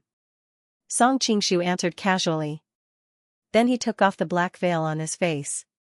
"This thing is a little small, and it's suffocating. The only good thing is that it's a little fragrant." Wanyan Zhongjia raised her eyebrows. "Lecher." Song Qingshu shrugged. "I didn't say that I wasn't. You can go to Linen and ask around. Jia Baoyu is definitely worthy of this title." "Humph." Wanyan Zhongjia snorted and turned around. She was thinking quickly, how can I get out of danger? Alas, I was too reckless this time. If I had Ouyang Feng with me, I wouldn't have been so embarrassed. Song Qingshu had sneaked out of the study for a while. He was worried that he would be discovered by Qin Jian, so he didn't have time to flirt with the little girl. He directly went forward and held Wanyan Zhongjia in his arms. "Hey! What are you doing? Let go of me." Wanyan Zhongjia was shocked and angry to be held in the arms of a strange man. She tried to struggle out of his embrace, but unfortunately, her acupoints were sealed and she had no strength left in her body. How could she move? Ever since she was born, she had never been so close to a man other than Song Qingshu. That kind of feeling was both frightening and terrifying. But what surprised her the most was that she didn't feel disgusted being held by this man. Instead, he seemed to have a faint aura that made her feel comfortable. When she realized this, she became even more terrified. Behave yourself. Otherwise, your injuries will worsen. Feeling the girl's slightly wriggling body, Song Qingshu slapped her tender buttocks. If it was in his previous life, Song Qingshu would never have acted so rashly. Even a year or two ago, he wouldn't have been so abrupt. But the current him was no longer the same as before. He was no longer entangled in the affairs of men and women. In his heart, there was only the world. Although he knew that this kind of action would cause trouble for women, he had no interest in paying attention to it. Perhaps in the eyes of the world, this kind of action was frivolous. But with his current status and outlook, he didn't care about the rules of the secular world. Of course, he could also patiently explain that the reason why he told her not to move was to prevent her injuries from worsen. If her body twisted and broke, causing her ribs to pierce into her internal organs, then even a great all-embracing golden immortal would find it difficult to save her. Unfortunately, Song Qingshu found it troublesome and simply spanked her butt. Wanyan Zhongjia's mouth fell open. After a short moment of silence, she said in a voice as cold as ice, "Try hitting me again." Song Qingshu chuckled and slapped her again. Wanyan Zhongjia finally exploded. "You despicable, shameless, and vulgar Song pig. I, Wanyan Zhongjia, swear that one day, I will make you beg for death." Song Qingshu ignored her and slapped her again. Every time Wanyan Zhongjia scolded him, he would slap her again. In the end, Wanyan Zhongjia begged, "I beg you, please don't hit me anymore." There was a hint of sobbing in her voice, and at the same time, it was mixed with a strange kind of trembling. Song Qingshu looked down and saw that her eyes were faintly filled with tears. Her natural peach blossom eyes gave her a kind of seductive feeling at a young age. "If you're obedient, then I won't hit you." On the way, Wanyan Zhongjia's scolding alarmed many imperial bodyguards. However, Song Qingshu relied on his excellent qinggong and turned left and right while carrying her. Finally, he stealthily returned to the courtyard where the study was located and stopped. The courtyard was originally heavily guarded. Previously, Song Qingshu had been able to force his way out by himself. However, now that there were assassins in the residence, the hidden guards were on full alert. Every one of them had their eyes and ears open in all directions. It was impossible for him to carry someone in. However, he had another way. He stretched out his hand and a handful of crushed stones on the ground flew into his hand. Then, he flicked his finger and a light sound came from 100 feet away. "Who is it?" Although the sound was light, it was enough to alarm the guards. Immediately, someone appeared and surrounded the source of the sound. Song Qingshu flicked his 10 fingers continuously, and stones shot out one after another. Faint sounds came from the courtyard incessantly, as if a qinggong expert was quickly escaping in the courtyard. All the guards in the courtyard had finally been mobilized by him. Taking advantage of the fact that the guards were distracted, Song Qingshu carried Wanyan Zhongjia and moved like a breeze. When he stopped, he was already in the study. Wanyan Zhongjia's small mouth was slightly open. She had witnessed the entire process and felt that it was simply amazing. For a moment, she forgot about the burning humiliation coming from her butt. After putting Wanyan Zhongjia on the soft couch, Song Qingshu warned again, "Remember not to scream. If you don't listen to me, I'll strip you and let the people outside have a feast for their eyes." "Fine, I won't scream." Wanyan Zhongjia pouted and quietly glanced at the man beside him. He seemed to have thought of something, but when he thought about it carefully, he couldn't catch the spark. While he was lost in thought, he suddenly felt the darkness in front of him. It turned out that he was bending down to take off her clothes. She was scared out of her wits and stuttered, What do you want to do?" As soon as she said this, she felt that it was unnecessary. A man and a woman were alone in a room in the middle of the night. Thinking of his reputation in linen, she didn't need to ask what he wanted to do. Song Qingshu smiled faintly and lifted her chin. His fingers felt smooth and tender. "What do you think I want to do? Although your martial arts are high, there is always someone better than you out there. My lover's martial arts are higher than yours. If you dare to do anything to me, he will naturally avenge me in the future. He will make you beg for death but cannot beg for it." Wanyan Zhongjia also knew that this kind of empty threat was mostly useless, but it was better to try than to do nothing. Who's the young lady's lover? Song Qingshu couldn't help but laugh.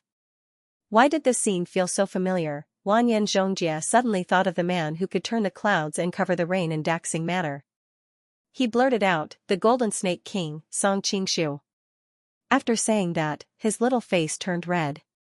He was shy and kept praying that the man's name could shock the people of the southern Song dynasty. Who knew that the man beside him didn't seem to hear it and kept taking off his clothes. At this time, his underwear was already exposed. Wanyan Zhongjie was ashamed and angry. Didn't you hear what I said just now? Song Qingshu shrugged and replied naturally, I heard. Then why are you still taking it off?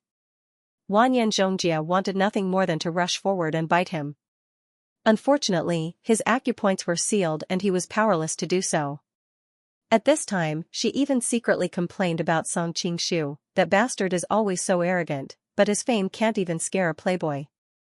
I'm so angry. It's because I heard it that I resolved it. Song Qingshu's lips curled into a faint smile. Huh? Wanyan Zhongjie was stunned. He didn't know what the other party's logic was. Song Qingshu smiled faintly and said, You say I am your lover, then why can't a lover undress his own woman? He had already recovered his original voice by this time. The expression on Wanyan Zhongjie's face was very interesting. First it was puzzled, then it was surprised, and finally, he was ashamed and angry. Song Qingshu, you bastard. She had always felt that this man gave her a familiar feeling, but she couldn't tell what it was. It wasn't until he returned to his original voice that she immediately understood. She thought about how he had disguised himself as Tang Quobian to deceive everyone in the Jin kingdom, so it wasn't strange for him to appear as Jia Baoyu. Shu, do you want to lure in the guards outside? When the time comes, I won't be able to save you under the watchful eyes of everyone. Song Qingshu's face was full of smiles. It's better to lure them in. Let them see that the young master they've been guarding so loyally has been replaced. Although Wanyan Zhongjie said this, she subconsciously lowered her voice. However, when she thought about how she had been fooled by him for a long time and how scared she had been, Wanyan Zhongjie felt an evil fire burn in her heart. She glared at him and said, Hurry up and unseal my acupoints. Why are you so fierce? If I hadn't appeared in time, you would have already fallen into the hands of the Jia residence's guards. Song Qingshu casually waved his hand and unsealed her acupoints. You still have the nerve to say that? If I hadn't thought of coming to Jiangnan to save you, would I have fallen into this situation? Wanyan Zhongjie said angrily, My aunts were worried to death, but you were very happy in linen. Song Qingshu knew that the aunts she mentioned were Gubai and the others. He couldn't help but smile bitterly and said, I just got out of danger and returned to the Central Plains 2 days ago. I didn't have time to inform you. As he said this, he changed the topic and asked, Your aunts were worried about me. Were you worried about me? Bah. Wanyan Zhongjie spat without hesitation and said, Only silly women like my aunts would worry about you. I've already told them that good people don't live long, while scourges live for thousands of years. A bastard like you will definitely live to 100 years old. Really? Song Qingshu said with a smile, Then why did you come all the way to find me? Wanyan Zhongjie's face turned slightly red and she snorted, Mother and I are so unlucky. We were poisoned by your 3 corpses brain divine pill. We were worried that if you died, we would also be buried with you, so we reluctantly came to find you. Ah, you little girl, you really have no conscience. It seems that the spanking just now was not in vain. Song Qingshu smiled proudly. You. Thinking of the strange experience just now, especially the faint burning feeling on her butt, Wanyan Zhongjie suddenly felt ashamed and angry. However, Song Qingshu sighed and said, In fact, if I die, I will really die. It seems that it is not difficult to accept that such a beautiful pair of mother and daughter will be buried with me. Wanyan Zhongjie's face suddenly turned cold and she said, Are you thinking of taking advantage of us? Song Qingshu seemed to not notice that she was on the verge of anger and said with a faint smile, If I say that I don't have any intention of taking advantage of you, will you believe me? Of course not. Wanyan Zhongjie replied coldly, Those men in the Daxing constabulary want to have sex with us, mother and daughter, on the same bed. You men are all disgusting and despicable creatures. Feeling her trembling body, Song Qingshu gently comforted her. Not all men are like that. His steady voice slightly relaxed her tense nerves, and she subconsciously leaned against him as if this was the only way to melt the ice that had been buried deep in her heart. Suddenly, Wanyan Zhongjia's gaze shifted downwards and landed on the exposed undergarments. Only then did he remember what had happened earlier and angrily pushed him away. You say nice things, but in the end, you still take advantage of me whenever you get the chance. Perhaps because she moved too much and affected her injuries, she let out a low cry and swallowed the rest of her words in pain. I was just trying to treat your injury just now. Look, this caused your bone to be dislocated, and your injury has worsened, Song Qingshu said reproachfully as he examined the injury. If you wanted to treat me, you could have just told me. How could you take off a girl's clothes like that? Wanyan Zhongjia's voice became softer and softer as she spoke. Even if I told you, I would still have to take off my clothes when I set the bones, so I might as well just take them off. Song Qingshu said nonchalantly. But Wanyan Zhongjia didn't expect him to be so confident. But I am a girl. So what? Song Qingshu replied indifferently as he used his fingertips to test the location of her injuries. Wanyan Zhongjia's face turned red from his touch. She bit her lip and said, if you do this, how am I going to get married in the future? Song Qingshu finally looked at her seriously and reached out to pinch her chin. He chuckled and said, do you think I will allow you to marry another man in this life? I knew it, Wanyan Zhongjia sighed in her heart, but she wasn't depressed. After all, she had already prepared herself for this kind of ending. Now that her fate was confirmed, she wasn't as worried as before. Her eyes regained their craftiness and quick-wittedness. Aren't you afraid of making Auntie angry? After all, I am her junior. Goodbye is more magnanimous than you think. Plus, she has always liked you, Song Qingshu replied. Wanyan Zhongjia opened her mouth slightly and was about to say something when she suddenly looked down at the hands groping her body. She blushed and said, are you really setting my bones? What else did you think? Song Qingshu said unhappily, look at your small body, your chest, and your flat butt. Do you really think I want to touch you? Wanyan Zhongjia seemed to be provoked by his words and said angrily, one must act according to their conscience. Compared to my mother and auntie, my chest is a bit small, but I am still young. They might not be as big as me when they were my age. Also, which part of my butt is flat? I've heard the men in Daxing Manor talk about how perky I am more than once. Seeing that she seemed to be even angrier than before, Song Qingshu couldn't help but laugh. Although Wanyan Zhongjia was somewhat mature, she was still a little girl. Alright. I've wronged you, alright? As Song Qingshu spoke, he moved his hands and connected her bones together. Wanyan Zhongjia was caught off guard, and tears almost came out of her eyes. Fortunately, Song Qingshu had already expected it and covered her mouth in advance, so that no screams could be heard. I need something to fix your ribs. Song Qingshu looked left and right, but he couldn't find a suitable strip of cloth. Finally, he saw the underwear hanging from her chest, and his eyes couldn't help but light up. This thing is perfect. He immediately took it off. Wanyan Zhongjia wailed in her heart. This time coming to linen was really a big loss, and her whole body was seen and touched by him. But for some reason, she didn't dislike his strength at all. Instead, she felt a sense of stability in her heart. Perhaps she lacked fatherly love since childhood. Song Qingshu's maturity and wisdom, as well as the strength he showed from time to time, all matched the vague image in her heart. Ever since she was young, she had seen her mother being bullied by bad people, but she had been powerless to do anything. More than once, Wanyan Zhongjia had fantasized that such a man would appear to protect her and her mother. Unfortunately, such a person had never appeared. In the end, she had been lucky enough to learn some skills, so she had thrown her childhood dream to the back of her mind. It was not until she met Song Qingshu that the image she thought she had long forgotten gradually became clear. Wanyan Zhongjia was shocked and grabbed his clothes to cover his chest. Song Qingshu patted her hand and comforted her. Don't worry. He's just here to deliver food. He had heard someone approaching the room. The reason why he didn't notice was that it was the servant from before. Young master, supper is ready, the servant said flatteringly. Got it. Leave it outside for now, replied Song Qingshu. Song Qingshu replied. Right now, there was Wanyan Zhongjia in the room, and his clothes were disheveled. They couldn't possibly let him in. The servant happily carried a plate of delicacies. He thought the young master would reward him or something, but the young master didn't even let him in. Oh, I'll put it at the door. After putting it away, the manservant had no choice but to leave with a long face. After he left the garden, he muttered, young master has really changed today. Usually, he would stretch out his hands and open his mouth to eat. Why would he take it himself? What did you say? At that moment, he heard a low voice. The servant looked back and saw Jia Sherdao standing not far away, frowning at him. He was scared out of his wits. Old master. He thought he was doomed.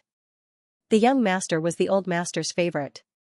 If the old master heard him talking about the young master behind his back, he would at least be skinned alive. What did you say about the young master? Asked Jia Sherdao. The servant's legs turned to jelly. He immediately knelt on the ground and kowtowed. I said too much.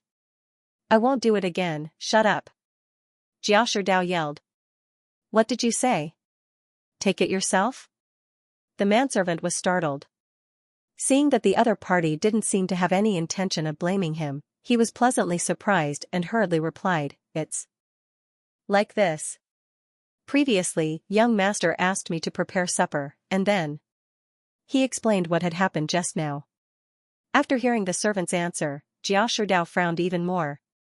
He turned around and asked the guard behind him, I heard there was an assassin in the mansion? Yes. Although the guards injured the assassin, they didn't catch him, answered the guard. Jia Sherdao's expression finally changed.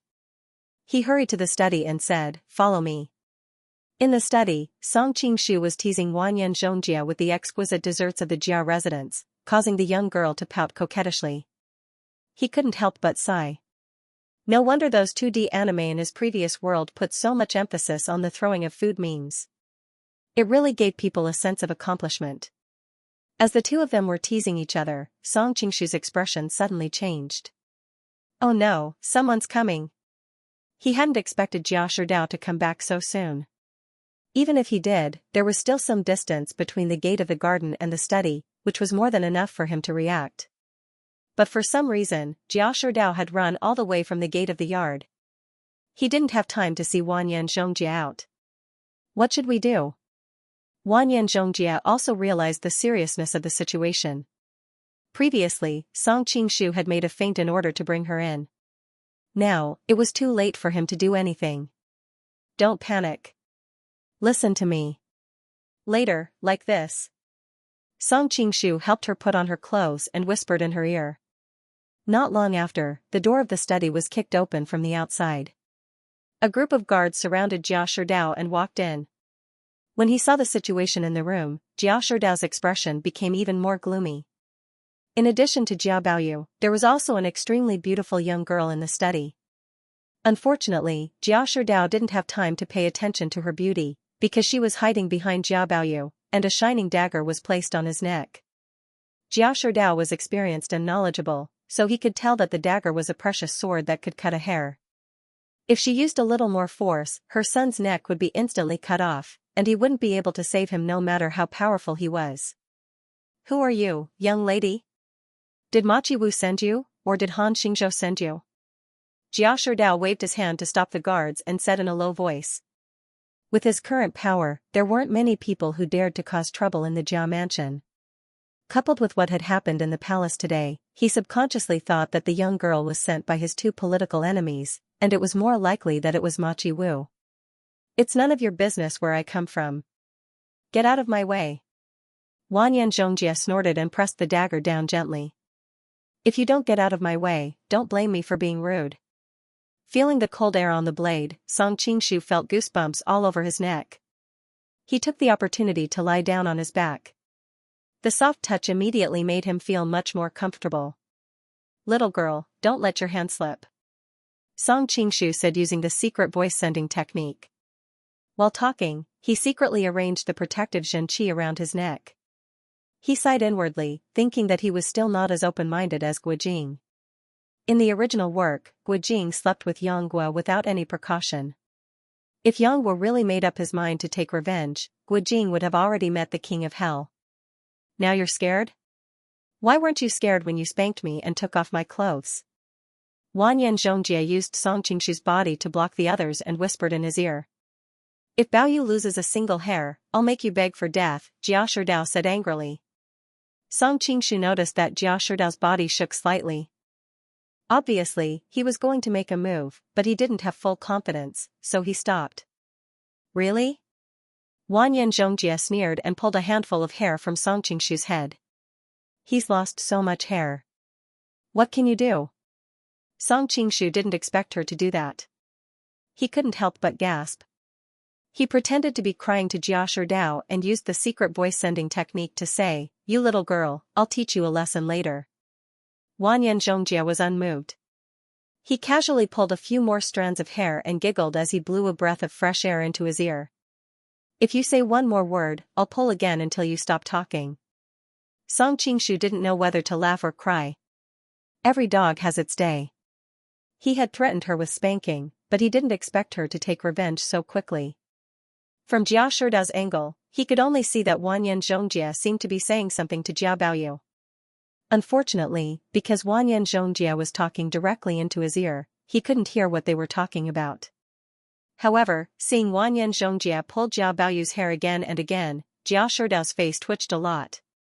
He had just said that he would make her beg for death if she lost a single hair, but he didn't expect her to slap him in the face. As far as he could remember, it had been a long time since anyone had dared to talk back to him like that, ever since he had been in a high position. Stop messing around. Let's get out of here first. Song Qingshu had a headache. Wanyan Zhongjie was really bold. She actually dared to mess around at such a critical moment. Wanyan Zhongjie, on the other hand, was very playful. The excitement of dancing on the tip of a knife excited her. She knew that at other times, she could only listen to Song Qingshu obediently. Now that she finally had a chance to switch positions and make him listen to her, how could she waste it? If you let Baoyu go, I promise on my reputation as the Imperial Court's privy emissary that I'll let you go safely. The sword on Jia Baoyu's neck was so dazzling that Jia Sherdao couldn't help but say it. Pfft, do you think I'm a 3-year-old? If I let go of this life-saving charm, how can I live? Wanyan Zhongjie snorted. Get out of the way. When I get to a safe place, I'll let him go. Jia Sherdao's pupils shrank slightly. After thinking for a while, he waved his hand, signaling the guards to get out of the way. Wanyan Zhongjie smiled proudly and walked out with Song Qingshu. Along the way, Song Qingshu also pretended to block some of her blind spots, so that the hidden masters couldn't attack her.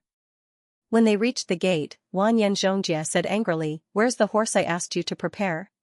Why isn't it ready yet?" Jia Sherdao sneered. The horse can be sent at any time, but if you don't let him go first, how can I let you take him away like this? If I let him go, will I be able to leave? Wanyan Zhongjie sneered as well. Then let's stay like this for a while. Let's see who can outlast the other. After saying that, Jia Sherdao closed his eyes like an old monk in meditation. This time it was Wanyan Zhongjie's turn to be dumbfounded. He quietly asked, "Brother Song, what do we do now?" Song Qingshu looked at Jia Sherdao, admiring him. How could this old fox, who was powerful in politics, be led by the nose by a young girl? He would definitely find a way to break the other party's rules and do things according to his own. In fact, it was easy to break Jia Sherdao's trick. It just depended on who was more ruthless. If Wanyan Zhongjie was holding the real Jia Baoyu hostage, he would directly cut off one of his fingers, or at least make him bleed a little. Then, Jia Sherdao wouldn't be able to sit still.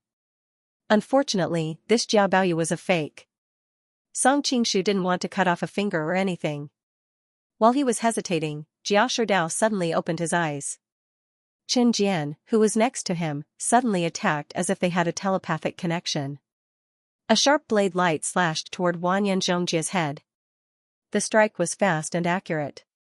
The two of them were a few feet apart, but as soon as Jia Sherdao drew his blade, the blade was already slashing toward him like a mountain. Song Qingshu was shocked. He wondered why Jia Sherdao dared to take such a risk. But in the next second, he realized that Jia Sherdao had said that to see Wanyan Zhongjia's reaction.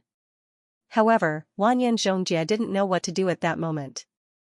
He had instantly captured the weakness in Wanyan Zhongjia's heart, which was why he had asked his master to make such a risky move. He was betting that Wanyan Zhongjia would make the wrong choice in a split second. Song Qingshu wanted to remind her, but it was too late. As Jia Sherdao had expected, Wanyan Zhongjia didn't expect his opponent to attack without caring about Jia Baoyu's life.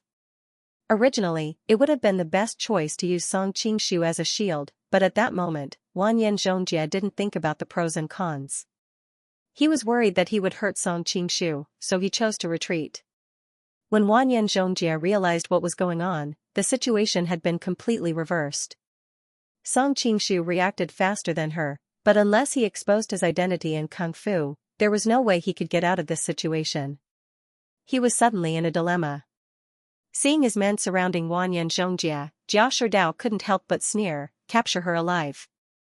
I want this little B***tch to know what it means to beg for death." He was the most powerful man in the imperial military, but he had been humiliated by such a little girl. How could he not be angry?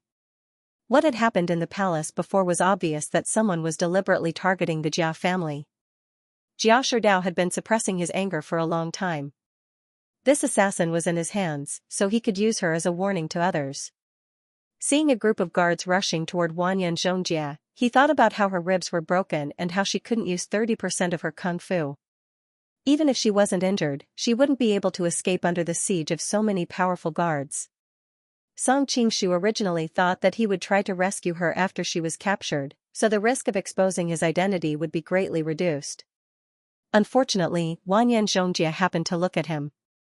The sad and helpless look in her eyes made his heart warm up, so he decided to rush out and save her. Song Qingshu was very clear about the serious consequences of exposing his identity, but he also knew that a girl's heart was even more precious.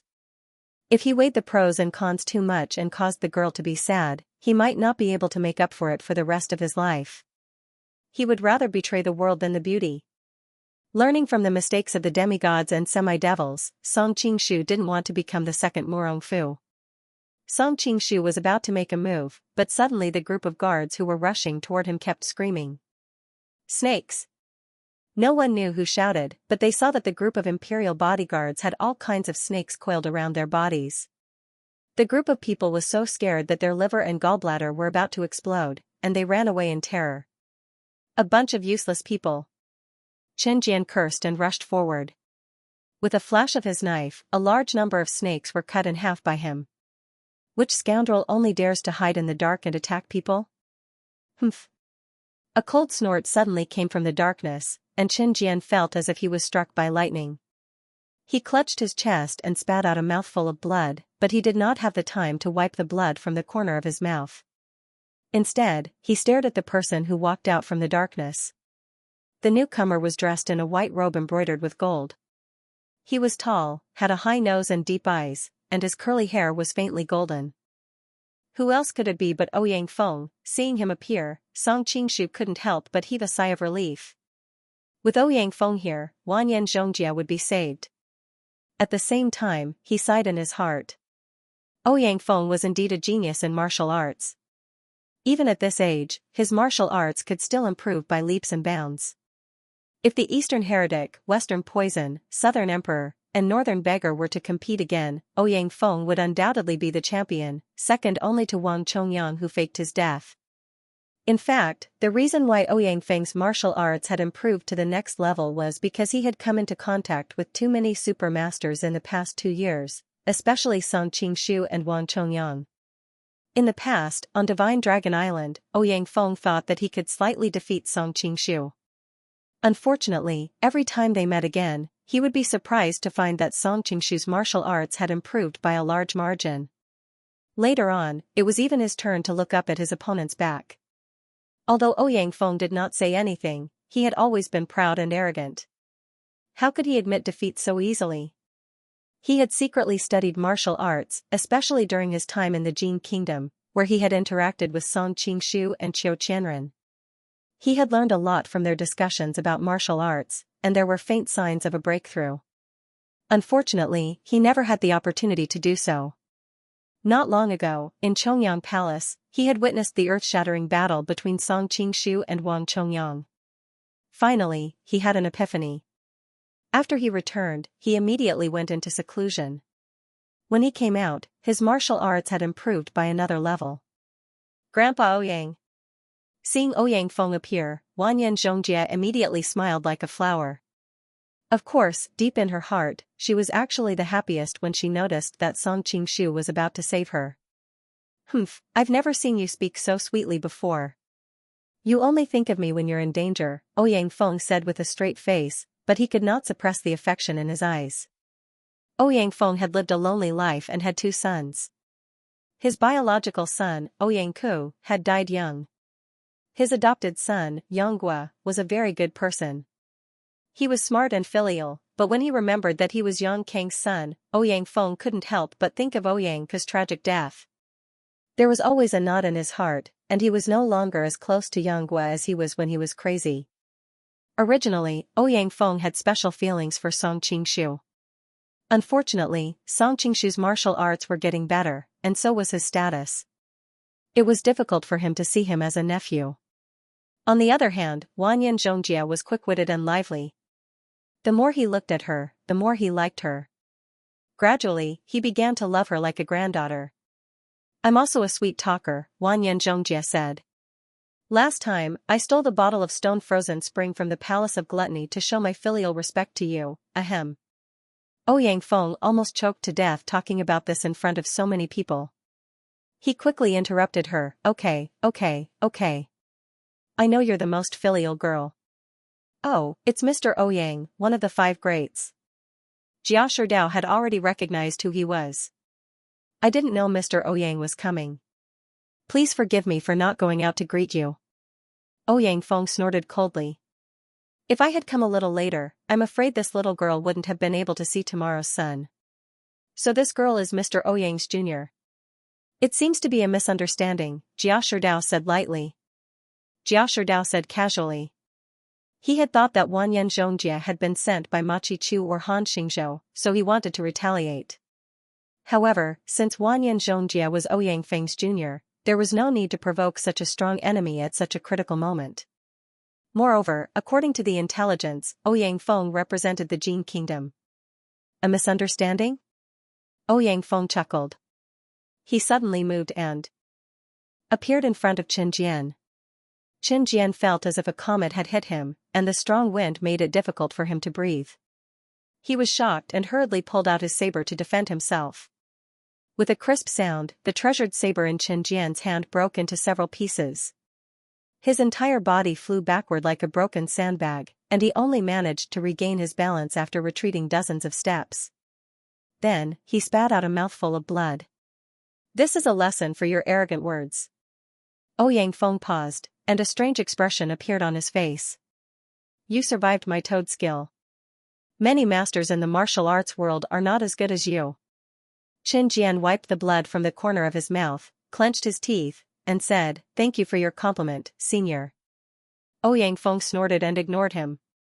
He turned around and helped Wanyan Zhongjie. Let's go.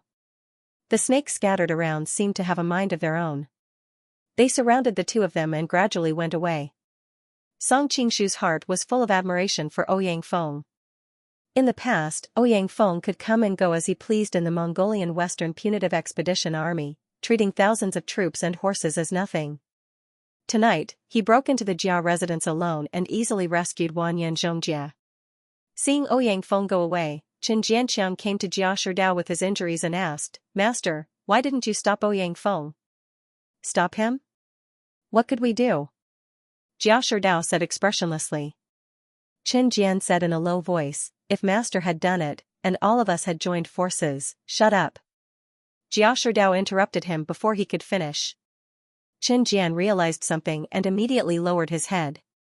Song Qingshu was deep in thought. Jia Sherdao was unpredictable.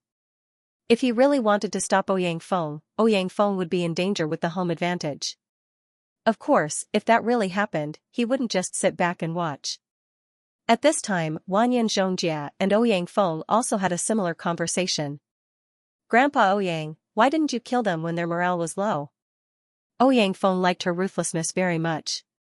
He couldn't help but laugh and scold her. Little girl, it's easy for you to say. Jia Sherdao is a privy emissary.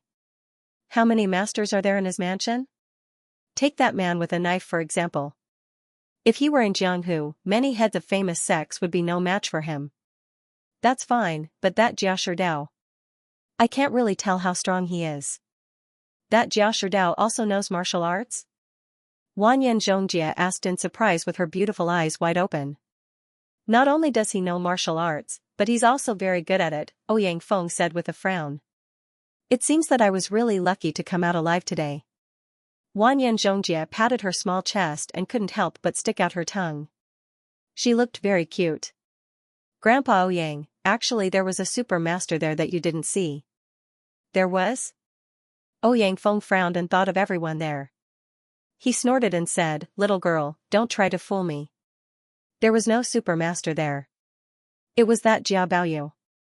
Wanyan Zhongjie laughed even more happily. Jia Baoyu? Jia Baoyu was so famous in Lin and that even Ouyang Feng knew him. How could it be? Of course, because he was Brother Song in disguise.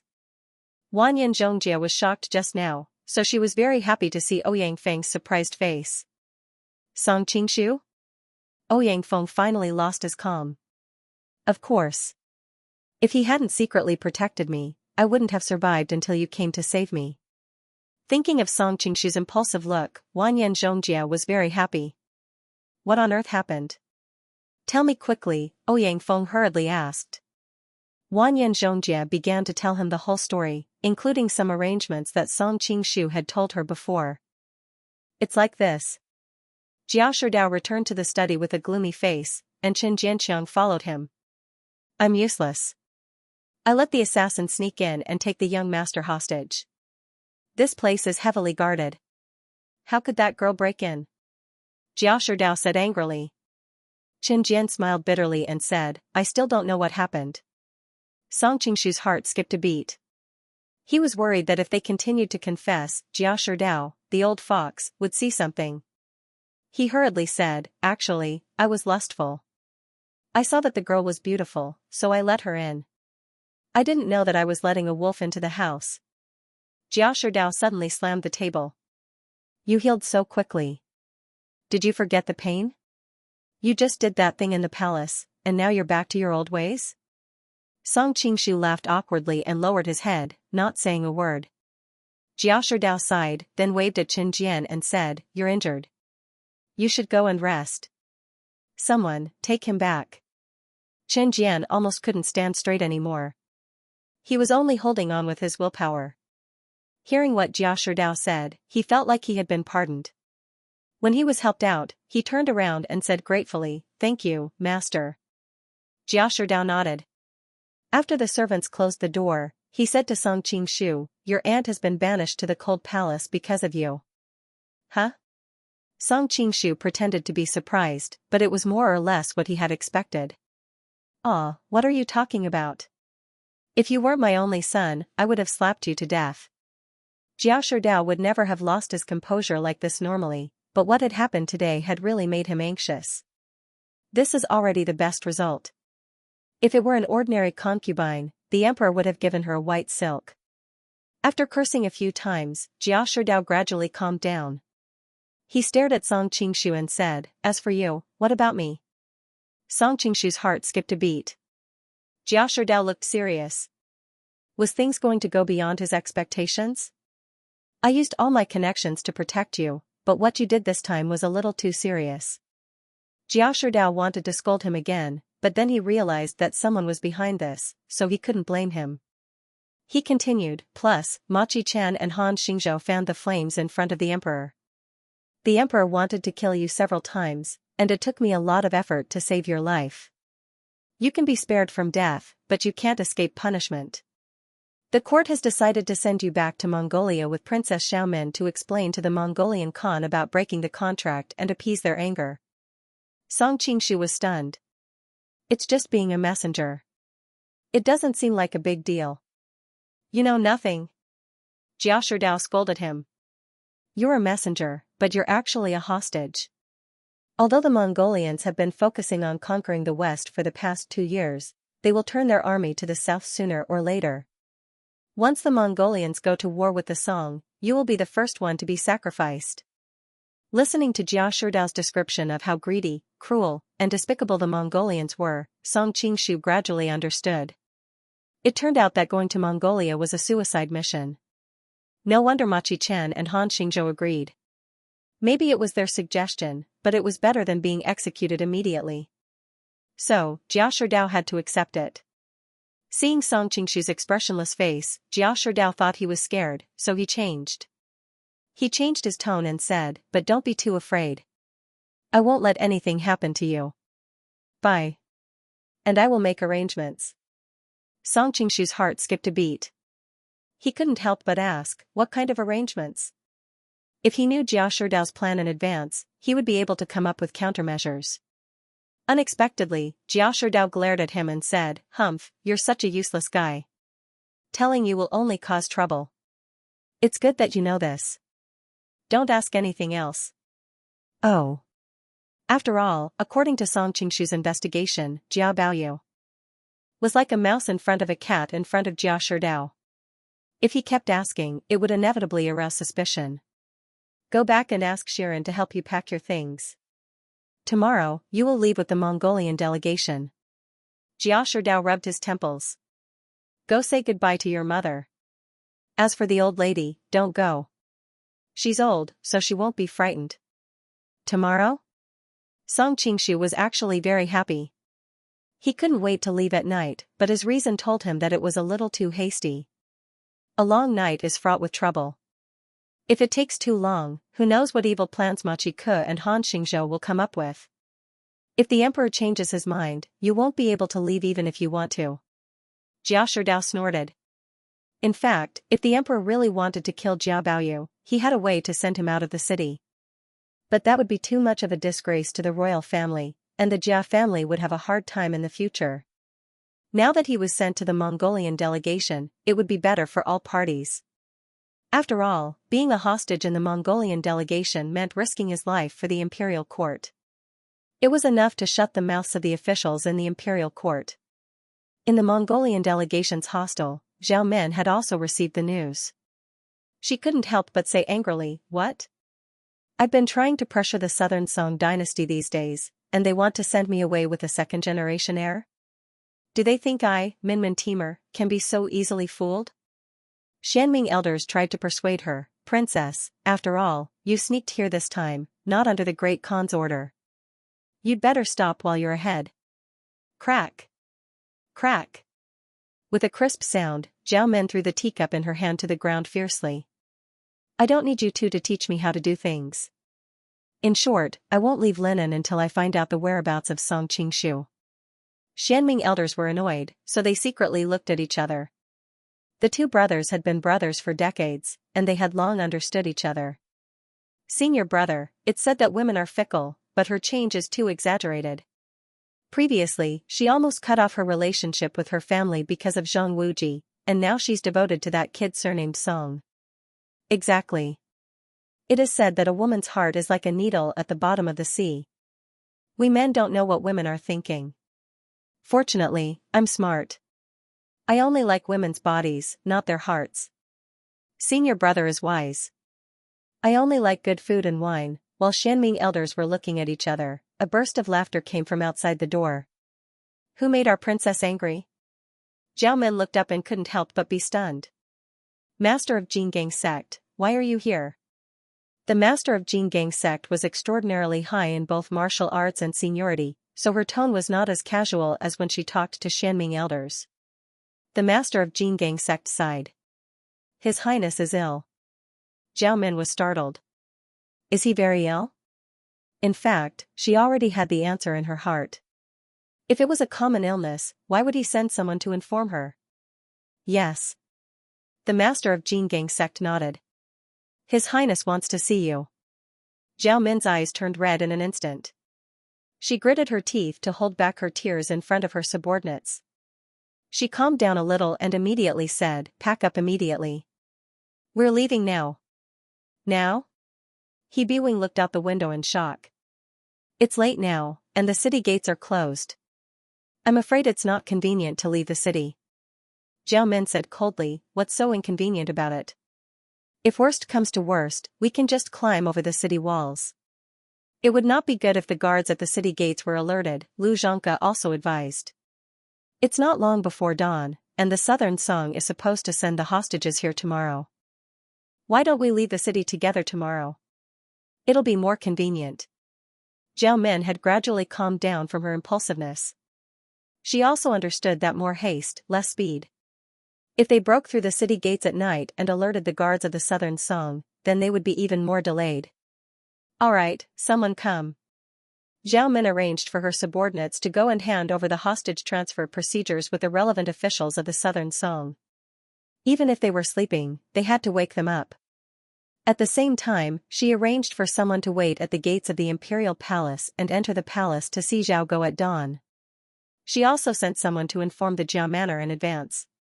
She even arranged for her subordinates to stay in Linen to inquire about Song Qingshu. The whole process was arranged in an orderly manner. The master of Jin Gang and the two elders of Xianming watched in admiration. At dawn the next day, Song Qingshu was woken up by Shiren. Hearing that the Mongolian ambassadors were already waiting outside the manor, he could not help but be shocked. So soon? There were Mongolians who came to inform us in the middle of the night, but I saw that you were sleeping soundly, so I did not have the heart to wake you up, Shiren answered with red eyes. It was obvious that she had been sad all night when she found out that Jiao Baoyu was going to Imobe as a hostage. Song Qingshu hurriedly comforted her. Only then did he remember that he had to deal with the people of the Jiao Manor last night. A group of people cried, and he finally managed to escape. Then he sneaked out to inform Zhou Jirua and the others. Only then did he return to his room. He was exhausted from the journey and fell asleep as soon as he returned. After helping him put on his clothes, Shiren stared at him with a pair of watery eyes. Young master, Shiren will always be waiting for your return. Looking at her tearful expression, Song Qingshu sighed inwardly. Although Shiren in the dream of the Red Chamber was a little scheming, she had feelings for Jiao Baoyu. Unfortunately, she did not know that the real Jiao Baoyu would never return. Hearing that the ladies of the Jiao Manor would be coming to see him off, Song Qingshu felt a headache coming on. Without waiting for them, he quickly slipped out of the manor with light clothes. As he left the manor, Song Qingshu could not help but be startled. A group of Mongolian ambassadors were waiting at the entrance on tall horses. The most eye-catching one was the young girl who was as bright as a rose. Who else could it be other than Zhao Min? Originally, he thought that the Mongolian ambassadors would just send someone to pick him up. He did not expect that it would be Zhao Min who came in person. In the past, Song Qingshu had seen more of Zhao Min's delicate and beautiful side. Now, she was wearing a Mongolian outfit and small boots that made her legs look straight and slender. She perfectly displayed the other side of her valiant and heroic appearance. However, what made Song Qingshu more concerned was that Zhao Min's starry eyes were slightly red like Shiren's. It was as if she had also cried the whole night. I wonder why she is so sad. Song Qingshu's heart suddenly moved. Could it be because of me? Thinking of this, the corners of his mouth could not help but hang up a trace of a smile. Zhao Min was already in a bad mood. Seeing him standing there without moving and smiling foolishly, she could not help but feel disgusted.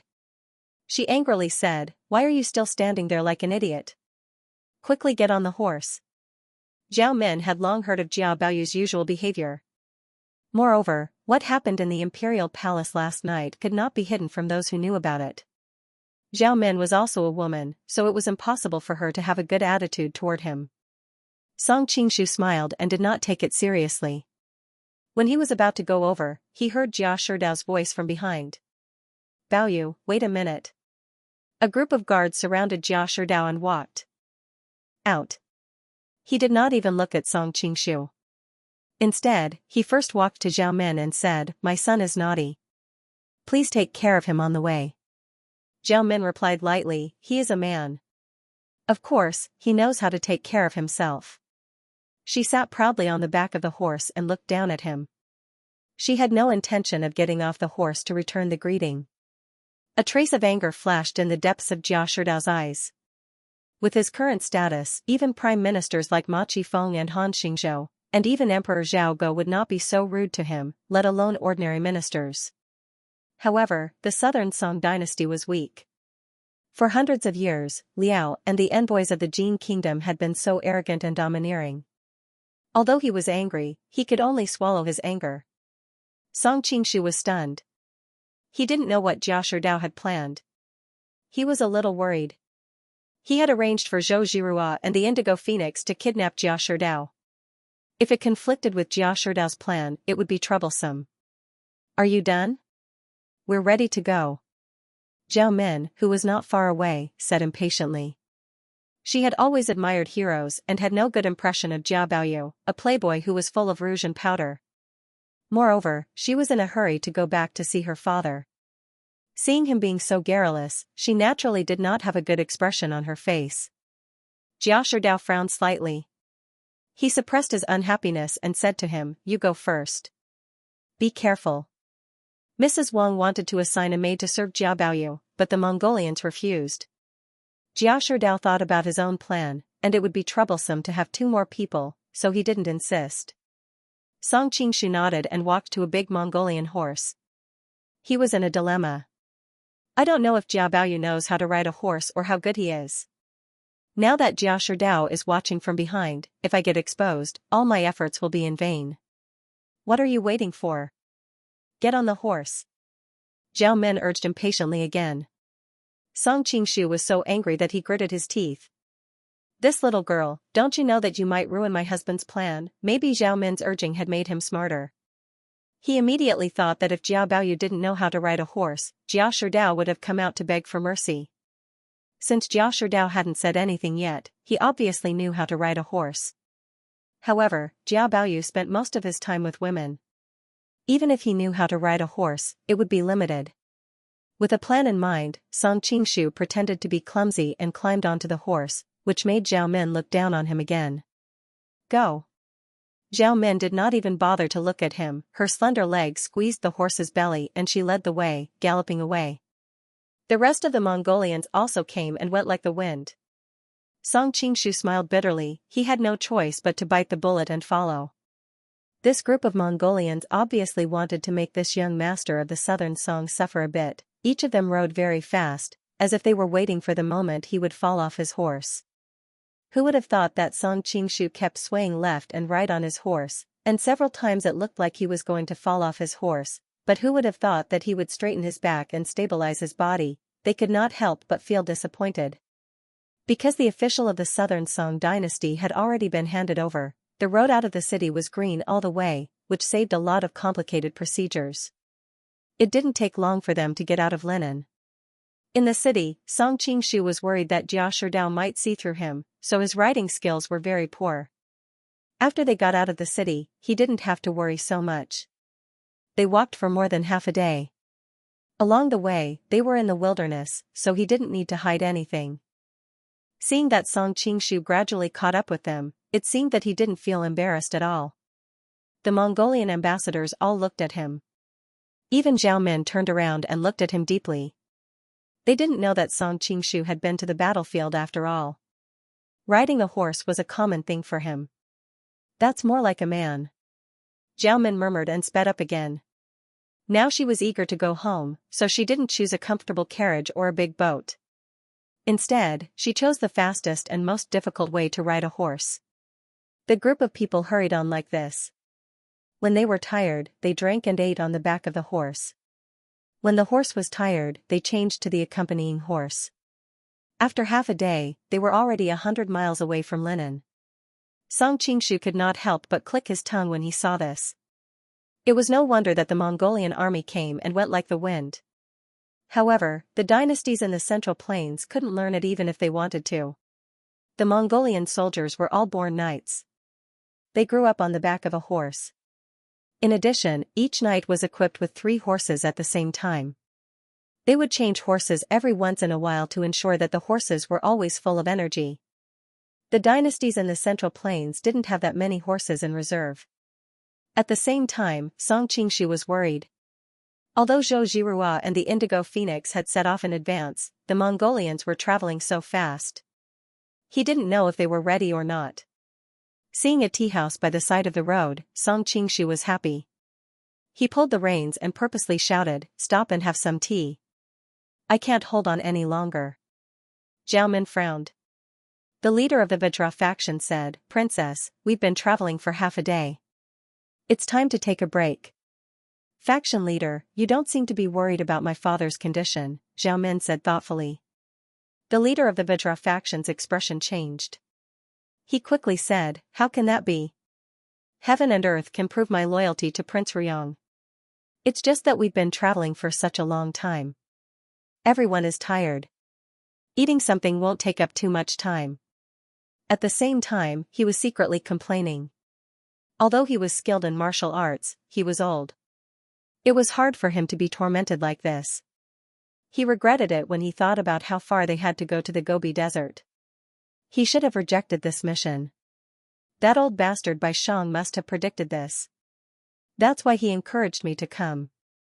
Zhao Min suddenly thought of something. She smiled faintly. "That's good too. Everyone, get off your horses. We'll rest for 2 hours at the tea house in front." 2 hours? The Mongolian guards looked at each other. They had been traveling in such a hurry. Would it be too extravagant to rest for 2 hours all of a sudden? However, Zhao Min had always been wise. Her subordinates trusted her, so none of them had any objections. After settling the horses down, the group entered the tea house. The tea house was not big to begin with. The moment they entered, the entire tea house was taken up. Zhao Min naturally sat in the best seat. Although the leader of the Vajra faction had a high status, he was not qualified to sit at the same table as her. However, it seemed like Zhao Min had something to ask him, so she deliberately asked him to sit with her. Song Qingshu had wanted to join them. Even if he could not do anything, smelling Zhao Min's fragrance was much more pleasant than smelling the sweat of those men. However, he did not expect Zhao Min to look down on him. She had no intention of inviting him to sit at the same table. He could only sulkily sit at the table beside them with the Xianming elders. Song Qingshu was curious about what Zhao Min and Xianming elders would say. He pricked up his ears after he sat down. He heard Zhao Min say, "Faction leader, my father isn't sick, is he?" Song Qingshu was stunned. Then, he came to a sudden realization. No wonder she had been so anxious along the way. It turned out that she thought her father was seriously ill. The Vajra faction's leader's expression changed slightly. He smiled awkwardly. "Why do you say that, Your Highness?" Zhao Min replied indifferently, "I was too worried and didn't think about it. It was only when I saw that the faction leader seemed to be unable to withstand such a rapid march that I came to my senses." "Is there a problem?" The Vajra faction's leader was at a loss. Zhao Min answered, "If my father is really sick, they could have just sent any horseman over. Why would they bother someone like the faction leader to personally make a trip?"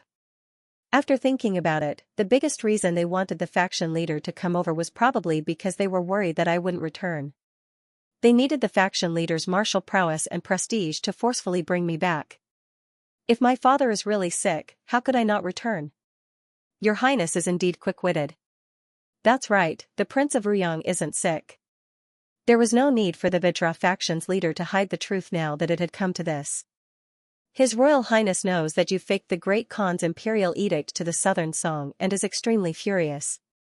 That's why he specifically sent me here to bring the princess back before things get out of hand. He then took out a golden token and waved it in front of everyone. His Royal Highness has ordered us to escort the princess back to the Ruyang imperial residence without delay. The Xianming elders and the other guards looked at each other. They had no choice but to stand up and bow. Seeing the golden token was like seeing the Prince of Ruyang himself. At the end of the day, Zhao Min's authority was given by the Prince of Ruyang. Naturally, they could only obey. Song Qingshu was marveling at how quick-witted Zhao Min was. She was able to deduce the whole matter from a small detail, but she was suddenly stripped of her authority. He could only sigh at the impermanence of the world. When the Vajra faction's leader saw Zhao Min's expressionless face, he was also a little flustered by this young master who was unparalleled in her stratagem. He was worried that she would settle accounts with him in the future, so he hurriedly consoled her. Actually, the princess doesn't need to be too worried. Song Qingshu's martial arts skills are rarely seen in this world. Moreover, judging from his physiognomy, he definitely won't have a short life. He'll definitely be able to turn misfortune into fortune this time. Song Qingshu was instantly moved when he heard them mention him. It turned out that Zhao Men had faked the Mongolian Great Khan's imperial edict and came all the way to Jiangnan because of him. Zhao Men's expression softened slightly. She chuckled. Isn't physiognomy a Taoist priest's skill? Since when did a Buddhist learn physiognomy? All things are interconnected. I just know a little, that's all. The Vajra faction's leader smiled sheepishly. May I know what this lady would like to eat? Other than tea, we also have all kinds of Jiangnan's specialty snacks. At this moment, the lady boss of Kung Fu Tea House had already come out to serve tea to their table. Although she was wearing a coarse gown, it could not hide the allure of her mature and plump body. Who else could it be other than Indigo Phoenix? Zhao Men lifted her head to look at her. Her expression changed and she immediately sneered.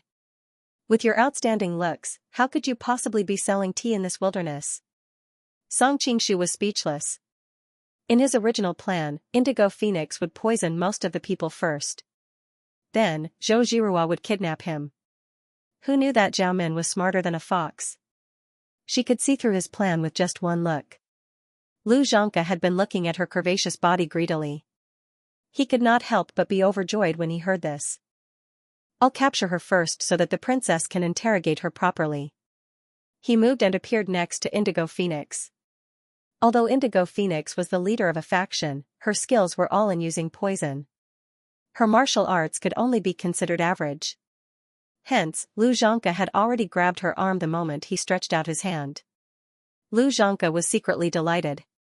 Just as he was about to stretch out his hand to touch her milky white skin, a furry spider suddenly appeared in his hand. This spider was bigger than the biggest spider he had ever seen in his life. The long fur on its legs showed that it was extremely poisonous. Lu Xianxia was so frightened that he screamed. He quickly swung his hand away and retreated at a speed faster than when he had come. Seeing that his senior was at a disadvantage, He Biwing quickly pounced over. He learned from Lu Xianxia's lesson. He did not dare to touch Indigo Phoenix with his bare hands. Instead, he took out his cranebeak brush and pointed it at Indigo Phoenix from afar. Indigo Phoenix's expression changed slightly. She scattered a ball of poisonous powder and retreated. He Biwing waved his palm and the power of his Xianming divine palm shook the poisonous powder to one side. He then tapped the tip of his foot on Indigo Phoenix's body without stopping. Seeing that Indigo Phoenix had nowhere to hide, a green shadow suddenly flashed and a long whip came toward He Biwing. He Biwing was shocked and quickly leaped backward to avoid it. The long whip continued to attack at an incomparably fast speed. He Biwing quickly retreated 3 steps. Who knew that his opponent's whip technique was so strange that he was trapped in 3 moves? The whip was nearly 5 zhang long, and the tail of the whip was covered with sharp barbs. Among all the weapons in the world, naturally only Zhou Zhirua's white python whip was able to wield such a long, dragon-like object. Zhou Zhirua was hiding in the dark. She was waiting for the Mongolians to be poisoned before coming out. However, Indigo Phoenix's identity was exposed. She quickly came to her rescue when she saw that the Mongolians were in danger. Lu Xianxia saw that his junior brother was in a difficult situation. He shouted and leaped to Zhou Zhirua's side, thrusting his deer cane. Zhou Zhirua leaned sideways to evade and sent out a palm strike. Because of this interruption, a crack appeared on her long whip. He Biwing seized this opportunity to escape the blockade of the long whip and circled around to her left. Together with Lu Xianxia, they launched a joint attack. Indigo Phoenix said angrily, "Xianming elders, you are famous figures in the Wuling world. Don't you feel ashamed to bully a little girl with numbers?" He Biwing answered in a low, muffled voice, "We brothers have always advanced and retreated together. It is the same when facing one enemy. It is the same when facing 100 enemies." Indigo Phoenix did not expect that he would speak of his despicable actions so confidently. She was so angry that she trembled. How can there be 100 enemies here? Shameless! Lu Xianxia glanced at her plump body greedily. He laughed and said, "If you can't stand it, you can help her. We will fight 2 against 2. Indigo Phoenix's face turned ugly. She knew that in terms of martial arts, she was far inferior to them. If she rushed forward blindly, she would not be able to help Zhou Zhirua. Instead, she would be a burden. Just as she was struggling, Zhou Zhirua shouted, "Sister Lan, don't worry. I don't care about these two old devils." As soon as she finished speaking, she abandoned her whip and used her sword. She waved her sword like a dancing silver snake. The terrain in the tea house was narrow and narrow. In addition, the Xianming elders had carelessly taken advantage of her, so Zhou Zhirua's white python whip technique was inevitably restricted. Now that she had switched to using a long sword, she immediately reversed the situation. On the side, Zhao Min had been watching the fight with Schadenfreude. Now she saw the divine light of Huang Rong's sword. Under the pincer attack of the two martial art masters, Huang Rong was able to defend and attack at the same time. Occasionally the fake and the real changed into a miraculous move. Zhao Min was jealous and envious at the same time. After fighting for several dozen stances, Zhou Zhirua's sword stances were getting more and more strange. Out of 10 stances, 7 of them were swift and fierce attacks. This kind of fighting style increased the use of internal energy. If she was careless, she would be in great danger. If it was the old Zhou Zhirua, perhaps she would not be able to sustain this kind of fighting style that consumed a lot of internal energy. However, for the past 2 years she had been studying the Nining manual, so her foundation was stable. Moreover, she was very close to Song Qingshu, so she had benefited a lot from his joyful meditation. Her martial arts skill had already far surpassed the time when she was at the lion-slaying assembly. Seeing the Xianming elders were forced into a fluster, Zhao Min was worried that something bad would happen to them.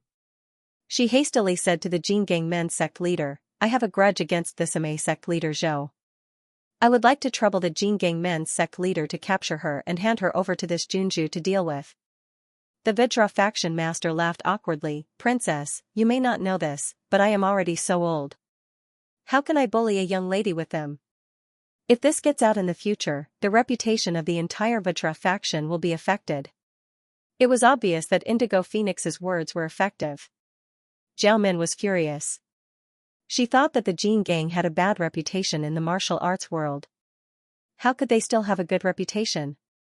We Mongolians deal with the weakest enemy like a lion hunting a rabbit. We use all our strength, unlike these people in the martial arts world who have so many rules. It is so troublesome. However, the Jin gang sect master was a revered foreign dignitary of the Ruyang imperial residence after all. If he was unwilling, Zhao Min could not force him.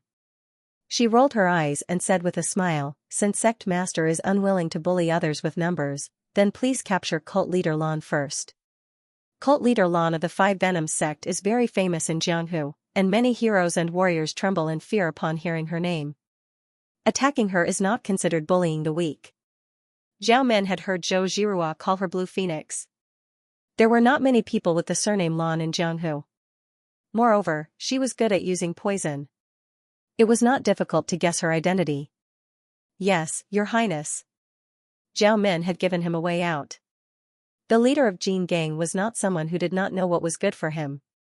He knew that he had made her unhappy by tricking her to go back to Mabe. If he rejected her again, he would be offending her. Although the leader of Jin Gang was good at external martial arts, his decades of experience were not to be underestimated. He appeared in front of Blue Phoenix in a flash. Blue Phoenix was shocked. She waved her hand and 2 little snakes flew out of her sleeves. They pounced at the leader of Jin Gang. The 2 little snakes were as green as bamboo. It was obvious that they were poisonous. When the Vajra sect's master saw Lu Zhangke suffering a setback earlier, he was already prepared for this. He pointed with 2 fingers, and the fierce wind from his mighty Vajra finger killed the 2 little snakes. At the same time, he seized the opportunity to move forward and seize Indigo Phoenix's clavicle well acupoint. His mighty King Kong finger was powerful. Although it was not as magical as the solitary sun finger, Blue Phoenix's strength was reduced by half when he grabbed her clavicle acupoint.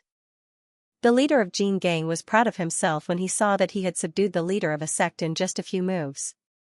"This way please, Leader Lan." However, his expression changed before he could finish his sentence. He let go of Blue Phoenix immediately. A few of his fingers had turned black. Waves of burning pain came from his fingers. He then realized that the Five Venoms Order was famous for using poison. As the leader of a sect, Blue Phoenix would definitely have poison on her to protect herself. Blue Phoenix took advantage of the moment when he was lost in thought. She tiptoed and moved away from the leader of Jin Gang like a butterfly. As she retreated, a few black shadows came out of her sleeves and landed on the leader of Jin Gang's body. Everyone fixed their eyes on the leader of Jin Gang. They saw a big furry spider, a spotted scorpion, and a black and shiny centipede that was as thick as one's arm. The Mongolian warriors at the side felt their scalps go numb. They quickly stood in front of Xiao Min to protect her. Xiao Min's eyebrows twitched. She had always been fearless. She had once toyed with the entire martial arts circle in the palm of her hand. It was a pity that she was a woman after all. She had a natural resistance to such things. Song Qingshu's face twitched. He did not know how this woman managed to hide so many things on her body. Which man in this world would dare to touch her? He recognized the spotted venomous scorpion. It was the one that had previously injured Wan Gui. It was incomparably venomous. As for the furry spider and the black centipede, since they were part of the 5 poisons like the spotted venomous scorpion, their venom was obviously not ordinary. If one were to be poisoned by their venom, even a peak expert would suffer greatly. Blue Phoenix pursed her lips. A sharp whistle was heard. The few venomous creatures seemed to have received an order. They bit the leader of Jin Gang at the same time. It was a pity that she did not have the time to celebrate. A golden light flashed on the leader of Jin Gang's body. The 3 venomous creatures fell from his body one by one as if they had been struck by lightning. They were motionless. It was obvious that they had died. Song Qingshu sighed inwardly. The Vajra faction master's Vajra indestructible divine skill could not even be penetrated by knives and spears, let alone the mouths of these animals. Song Qingshu saw that the Vajra faction master was about to use his Vajra finger to grab the indigo phoenix's fair neck. Song Qingshu did not dare to ignore him anymore. His hand that was hidden in his sleeve flicked, and 2 sword auras shot toward the back of the Vajra faction master's head. The Vajra faction master was about to catch the indigo phoenix when he suddenly sensed something. He quickly dodged to the side. Although he had the Vajra indestructible divine skill, the back of the head was one of the weakest parts of the human body. How could he be so reckless as to test the skill? The 2 sword auras hit a pillar at the side, and a pile of sawdust exploded, forming 2 deep holes. The Vajra faction master's pupils shrank. He stopped chasing the indigo phoenix and looked around vigilantly. Which expert is hiding in the dark? Please come out and meet me. Ha ha ha, faction master, you really have sharp ears and eyes. I've just arrived and you've already discovered me. A bold and unconstrained voice rang out. Everyone turned around and saw a tall foreign elder with slightly curled hair walk out from the forest to the side. I was wondering who it was. So it's Mr. Ouyang from the White Camel Villa. The Vajra faction master cupped his hands, and his expression became more serious. Although he wasn't afraid of Western poison, there weren't many people in the world who were willing to provoke such an enemy. Song Qingshu secretly heaved a sigh of relief. Fortunately, Ouyang Feng arrived in time to prevent his identity from being exposed. His identity was very important. If the news of him pretending to be Jia Baoyu was leaked, it would cause a huge uproar. Unfortunately, Song Qingshu was not a ruthless person. He could not kill so many people to keep them quiet, especially when Xiao Min was among them. Since our last meeting at the inn, Faction Master is still as elegant as ever. You've forced a young lady to be helpless in just a few moves. Ouyang Feng seemed to be praising the Vajra Faction Master, but his tone was full of sarcasm. He was secretly mocking the Vajra Faction Master for bullying the weak. The Vajra Faction Master's face darkened. Although he knew how to respect his identity, he was not as serious as Ouyang Feng. He did not respond to the Vajra Faction Master and asked, Mr. Ouyang, you are not related to them. Why are you here? Ouyang Feng smiled faintly, Sect Master, have you forgotten what my nickname is? Western Poison? The Titanium Sect Master frowned slightly as he was momentarily confused. Ouyang Feng looked at the Indigo Phoenix. Other than martial arts, I'm also very interested in poisons. This young lady from the 5 Venoms sect is quite skilled in using poison, and I admire her very much. Naturally, I can't sit by and watch her get bullied. The Indigo Phoenix was already 27 or 28 years old. She was no longer a young lady. However, Ouyang Feng and the Guardian Metal Sect Master were more than 10 years old. It was not wrong to call her a young lady. The Titanium Sect Master's face darkened. It seems like Mr. Ouyang is determined to make things difficult for us? Ouyang Feng laughed and said, last time at the inn I did not have the chance to experience sect leaders Vajra unbreakable divine skill. Today I must experience it. The Vajra sect master snorted and did not reply. However, a layer of golden chi gradually appeared around his body. It was obvious that he had activated his indestructible Vajra body. Ouyang Feng did not dare to be careless. He bent his legs slightly and began to circulate the toting technique, waiting for an opportunity to move. Seeing that the two masters were about to fight, Zhao Min suddenly stood up and said, wait. Mr. Ouyang is here for him. She pointed her slender finger at Song Qingshu, who was sitting at the table next to them. Zhao Min was very smart. There was no way she would believe that someone like West Poison would fight a master of the same level for an Indigo Phoenix that he had just met. After thinking about it, she realized that only Jia Shidao's son would be attractive enough. Ouyang Feng was startled and said with a double meaning, yes, I did come here because of him. Then you don't have to fight anymore. I will hand him over to Mr. Ouyang, Zhao Min said. Mr. Liu, Mr. He, come back. Liu Xianxia and He Biwing forced Zhou Zhirua back with a few moves. They took the opportunity to jump out of the fighting circle and return to Zhao Min. Zhou Zhirua frowned because of what Zhao Min had said, but she did not chase after them.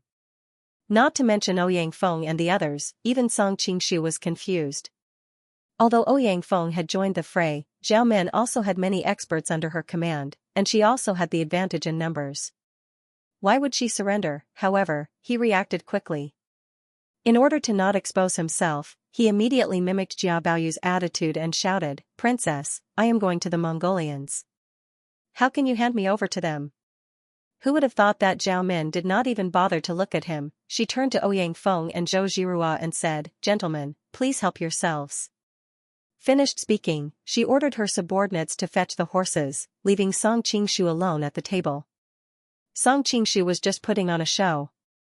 It was impossible for him to hug the Mongolian horse's leg and beg like Jia Baoyu. The Mongolians saw him sitting there with his mouth agape. They thought he was scared out of his wits and no one suspected anything. The atmosphere was very strange. A moment ago they were at daggers drawn, but in the next moment they had all quieted down. Zhou Zhirua and Ouyang Feng stepped aside to let the Mongolians leave. After mounting the horse, Zhao Min suddenly pulled the reins. She turned her head to look at Zhou Zhirua and asked, is Song Qingshu dead or alive? Zhou Zhirua cast a sidelong glance at Song Qingshu. She snorted coldly and said, what does it have to do with you whether he is dead or alive? Zhao Min stared at her face. Zhou Zhirua's expression became unnatural. What are you looking at? She asked. I haven't seen you for a while. You seem to have gotten prettier. Zhao Min suddenly said. Zhou Zhirua didn't know what she was thinking. She snorted and said, you're not bad yourself. You still have a foxy face. Zhao Min didn't get angry. Instead, she smiled and said, I don't need you to answer my question. I don't see any signs of concern for Song Qingshu on you. Either you've fallen in love with someone else, or you already know that he is safe. Humph, that bastard is really lucky. Her last sentence was filled with coquettishness. A trace of displeasure appeared on Zhou Zhirua's face. Just as she was about to say something, Zhao Min interrupted her and said, Zhou Zhirua, we'll meet again someday. Oh, that's right. Next time you see Song Qingshu, remember to remind him not to forget our agreement. I've been waiting for him. Finished speaking, she spurred her horse's belly and galloped away, leaving behind a string of silvery bell-like laughter. In Song Qingshu's mind, Zhao Min's every frown and smile appeared, and he couldn't help but feel a warmth in his heart. Suddenly, he felt a sharp gaze, and when he turned his head to look, he saw Zhou Zhirua staring at him with a cold expression. After the Mongolians had walked for a while, the Jinggang sect's master could no longer restrain himself and said, Your Highness, although Ouyang Feng has a great reputation, I'm not afraid of him. The Vajra indestructible divine skill is enough to make me invincible. why did you suddenly retreat? The Xianming elders also said, that's right, Your Highness. We have the advantage in numbers while they only have 3 people. They may not be united. Zhao Min angrily rolled her eyes at them and said, you two still have the nerve to say that? 2 against 1 Zhou Jirua, yet she still has the upper hand. Lu Zhangke hurriedly said, Your Highness, on the surface it looks like Zhou Jirua has the upper hand, but that's just our strategy. Her fighting style consumes a lot of internal energy. As long as we guard the door and wait for her to run out of Xianxia, we'll be able to win. Zhao Min was not so easy to fool. She snorted and said, You've been fighting for so long. Has Zhou Jirua shown any signs of running out of Xianxia? Lu Zhangke smiled embarrassedly and said, No. He Biwing, who was standing to the side, was much more straightforward. He could not help but say, I don't know what happened, but Zhou Jirua's martial arts have improved by leaps and bounds. She clearly wasn't this good at the lion-slaying assembly. A wretched smile immediately appeared on Lu Zhangke's face. It must be Song Qingshu's doing. It's normal for them to talk about martial arts after they're done being intimate with each other. Thinking of those scenes, Zhao Min felt uncomfortable and her face turned cold. Shut up. The Xianming elders looked at each other in dismay. They did not know how they had offended her, so they could only remain silent. Zhao Min did not want to think about this problem anymore. She said to the Jinggang sect's master, It's not that I don't have confidence in you. I retreated because I have other plans. I'd like to hear the details, the Titanium sect master asked curiously. Now that they knew that Prince Ruyang was fine, there was no need to rush. Zhao Min thought that she had nothing to do anyway, so she explained to them, although we have more people, Ouyang Feng and Zhou Jirua are highly skilled in martial arts. In addition, Ouyang Feng and Indigo Phoenix are experts in using poison. Even if we win, we will suffer heavy losses. Jia Baoyu is not worth the risk. Why don't we just give her to them and let them fight it out? The master of the Vajra faction frowned and said, But Jia Baoyu is the son of Jia Sherdao, and he was given to us by the southern Song dynasty. If we lose him like this, I'm afraid we won't be able to explain ourselves in the future. Zhao Min snorted, Why should we, the Mongolian Empire, give an explanation to a weak Song? Just tell them that it was the Jin Kingdom who kidnapped Jia Baoyu. That way, we can sow discord between the Jin Kingdom and the Song Kingdom and reignite the flames of war between them. The Titanium sect master and the Xianming elders suddenly came to a realization. They gave her a thumbs up and said, Princess, you are wise. Zhao Min smiled. She was in a good mood after knowing that her father was fine and that Song Qingshu was safe. She shook the reins and urged the horse to gallop away. In the tea house, Zhou Jirua walked to Song Qingshu with a faint smile. She imitated the tone that Zhao Min used before she left, Don't forget the promise between us. I've been waiting for her. What promise did you make with her? Zhou Jirua's impersonation was perfect. Song Qingshu felt a headache coming on. He looked to the side subconsciously and saw Indigo Phoenix pursing her lips and smiling. Ouyang Feng was also gloating at the side as if he was watching a good show. Song Qingshu pulled her aside and whispered, Isn't she poisoned by the 3-corpse brain pill? I promised her that I would find the antidote for her. Actually, Zhao Min wanted to ask Ouyang Feng and Indigo Phoenix before she left. After all, both of them were famous poison masters. They might have a solution. However, both of them were enemies of Zhao Min. She gave up on the idea after much thought. After all, it was not difficult to find the antidote for the 3-corpse brain pill. What was difficult was that she did not know which 3 types of worms were responsible for the poison. Hence, Ouyang Feng and Indigo Phoenix could not find the right antidote. Zhou Jirua looked at him suspiciously, That's it? Song Qingshu nodded and looked serious, That's it. Zhou Jirua scoffed, She is the Mongolian princess. She has countless masters under her. Why would she need you to find the antidote for her? Song Qingshu thought that these 2 women were natural enemies, so he could only explain, The reason why she was poisoned is mostly because of me, so how can I just stand by and watch? Song Qingshu immediately shot a look at Ouyang Feng, asking him to think of a way to help him out of this predicament. Although there was a huge difference in their ages, they were compatible. Ouyang Feng saw that it was about time. He purposely coughed and said to Indigo Phoenix, I heard that the Five Venoms sect is good at using poison. Coincidentally, my nickname is Western Poison. I would like to see it. The Five Immortals sect was the name of the sect members. However, the people in the martial world called it the Five Venoms sect behind their backs. Of course, the people in the martial world would also call it the Five Immortals sect in front of the people from the Five Venoms sect. They were just worried that they would offend the other party. With Ouyang Feng's status, he did not need to be courteous. Indigo Phoenix laughed. The Five Immortals sect is located in the southwest. How can we be compared to Mr. Ouyang? Ouyang Feng chuckled. You only praised my martial arts. You didn't mention my skills in poison. Obviously, you don't agree with me. He had lived for most of his life and was well versed in human relationships. Indigo Phoenix praised Mr. Ouyang, but she did not reply to Western Poison. How could he not know what she was thinking? Indigo Phoenix laughed. Mr. Ouyang, you are exaggerating. However, the Five Immortals sect has been around for hundreds of years. We have accumulated the experiences of our predecessors. Although we can't say that we are the best in poison, we don't dare to belittle our predecessors. Although Indigo Phoenix's martial arts were worlds apart from Ouyang Feng's, she was very confident in her skills in poison. Moreover, to a poison expert, sparring with an expert of the same level was a good opportunity to increase his cultivation. Ouyang Feng laughed. I haven't met a poison expert for many years. If that's the case, let's have a spar. Song Qingshu and Zhou Jirua had already noticed the commotion. They quickly walked over. Poison duels are too dangerous. We are all on the same side. It's not good to hurt anyone. I think we should just forget about it. Song Qingshu was troubled. He had asked Ouyang Feng to help him out, but he did not expect Ouyang Feng to do something like this. Song Qingshu had heard about the poison duels in the martial world.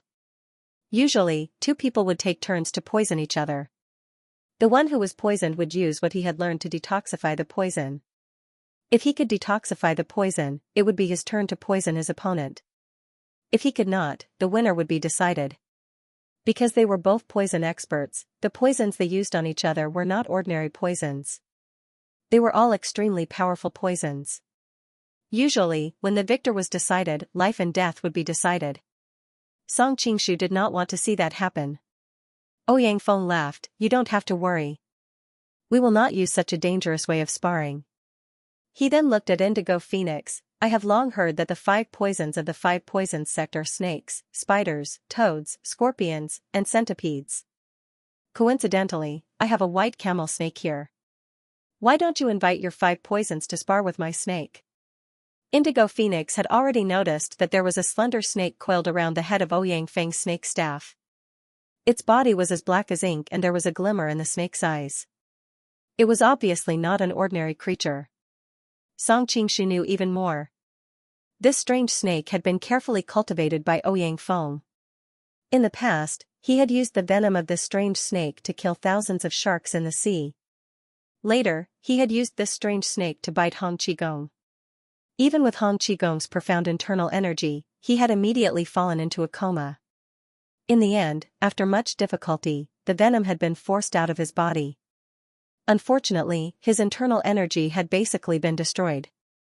If it were not for Guo Jing's filial respect for the Nining Manual, Hong Qigong would probably have become a cripple. All of this was based on the fact that most of the venom in the snake's body had been extracted, and the venomous shark hadn't had time to recover. If the snake had bitten Hong Qigong at full strength, even with Hong Qigong's cultivation, he would have died immediately.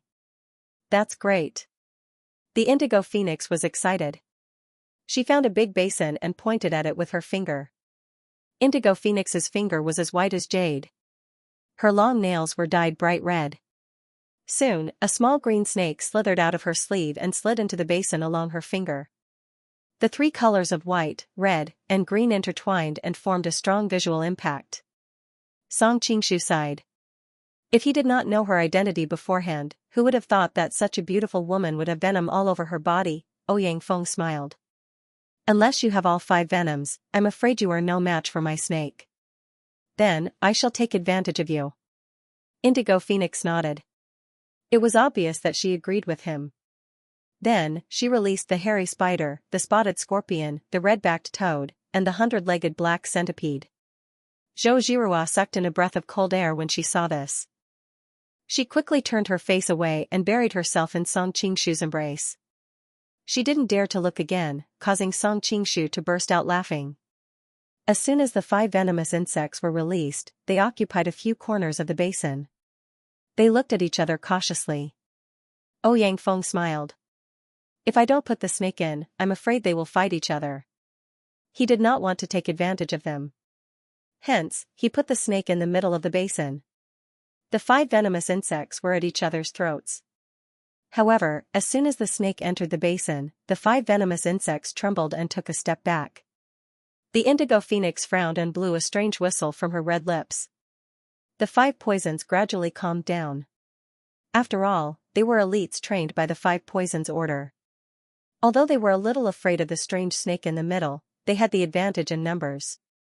Gradually, they revealed their ferocious side. Under the command of the indigo phoenix, they gradually moved towards the direction of the strange snake. Ouyang Feng also took out a short bone flute and played a strange flute sound. After the white camel snake heard the flute sound, it coiled its body and slightly swayed its head from side to side. It was like a martial arts master who was accumulating power and waiting to attack. Zhou Jirua hid in his embrace and did not dare to look. Song Qingshu, on the other hand, was amazed. He did not expect the 2 of them to be able to control these venomous creatures that acted according to their instincts. It was amazing. Just as the battle in the basin was about to start, there was the sound of horses galloping from afar. Song Qingshu and Ouyang Feng were very skilled.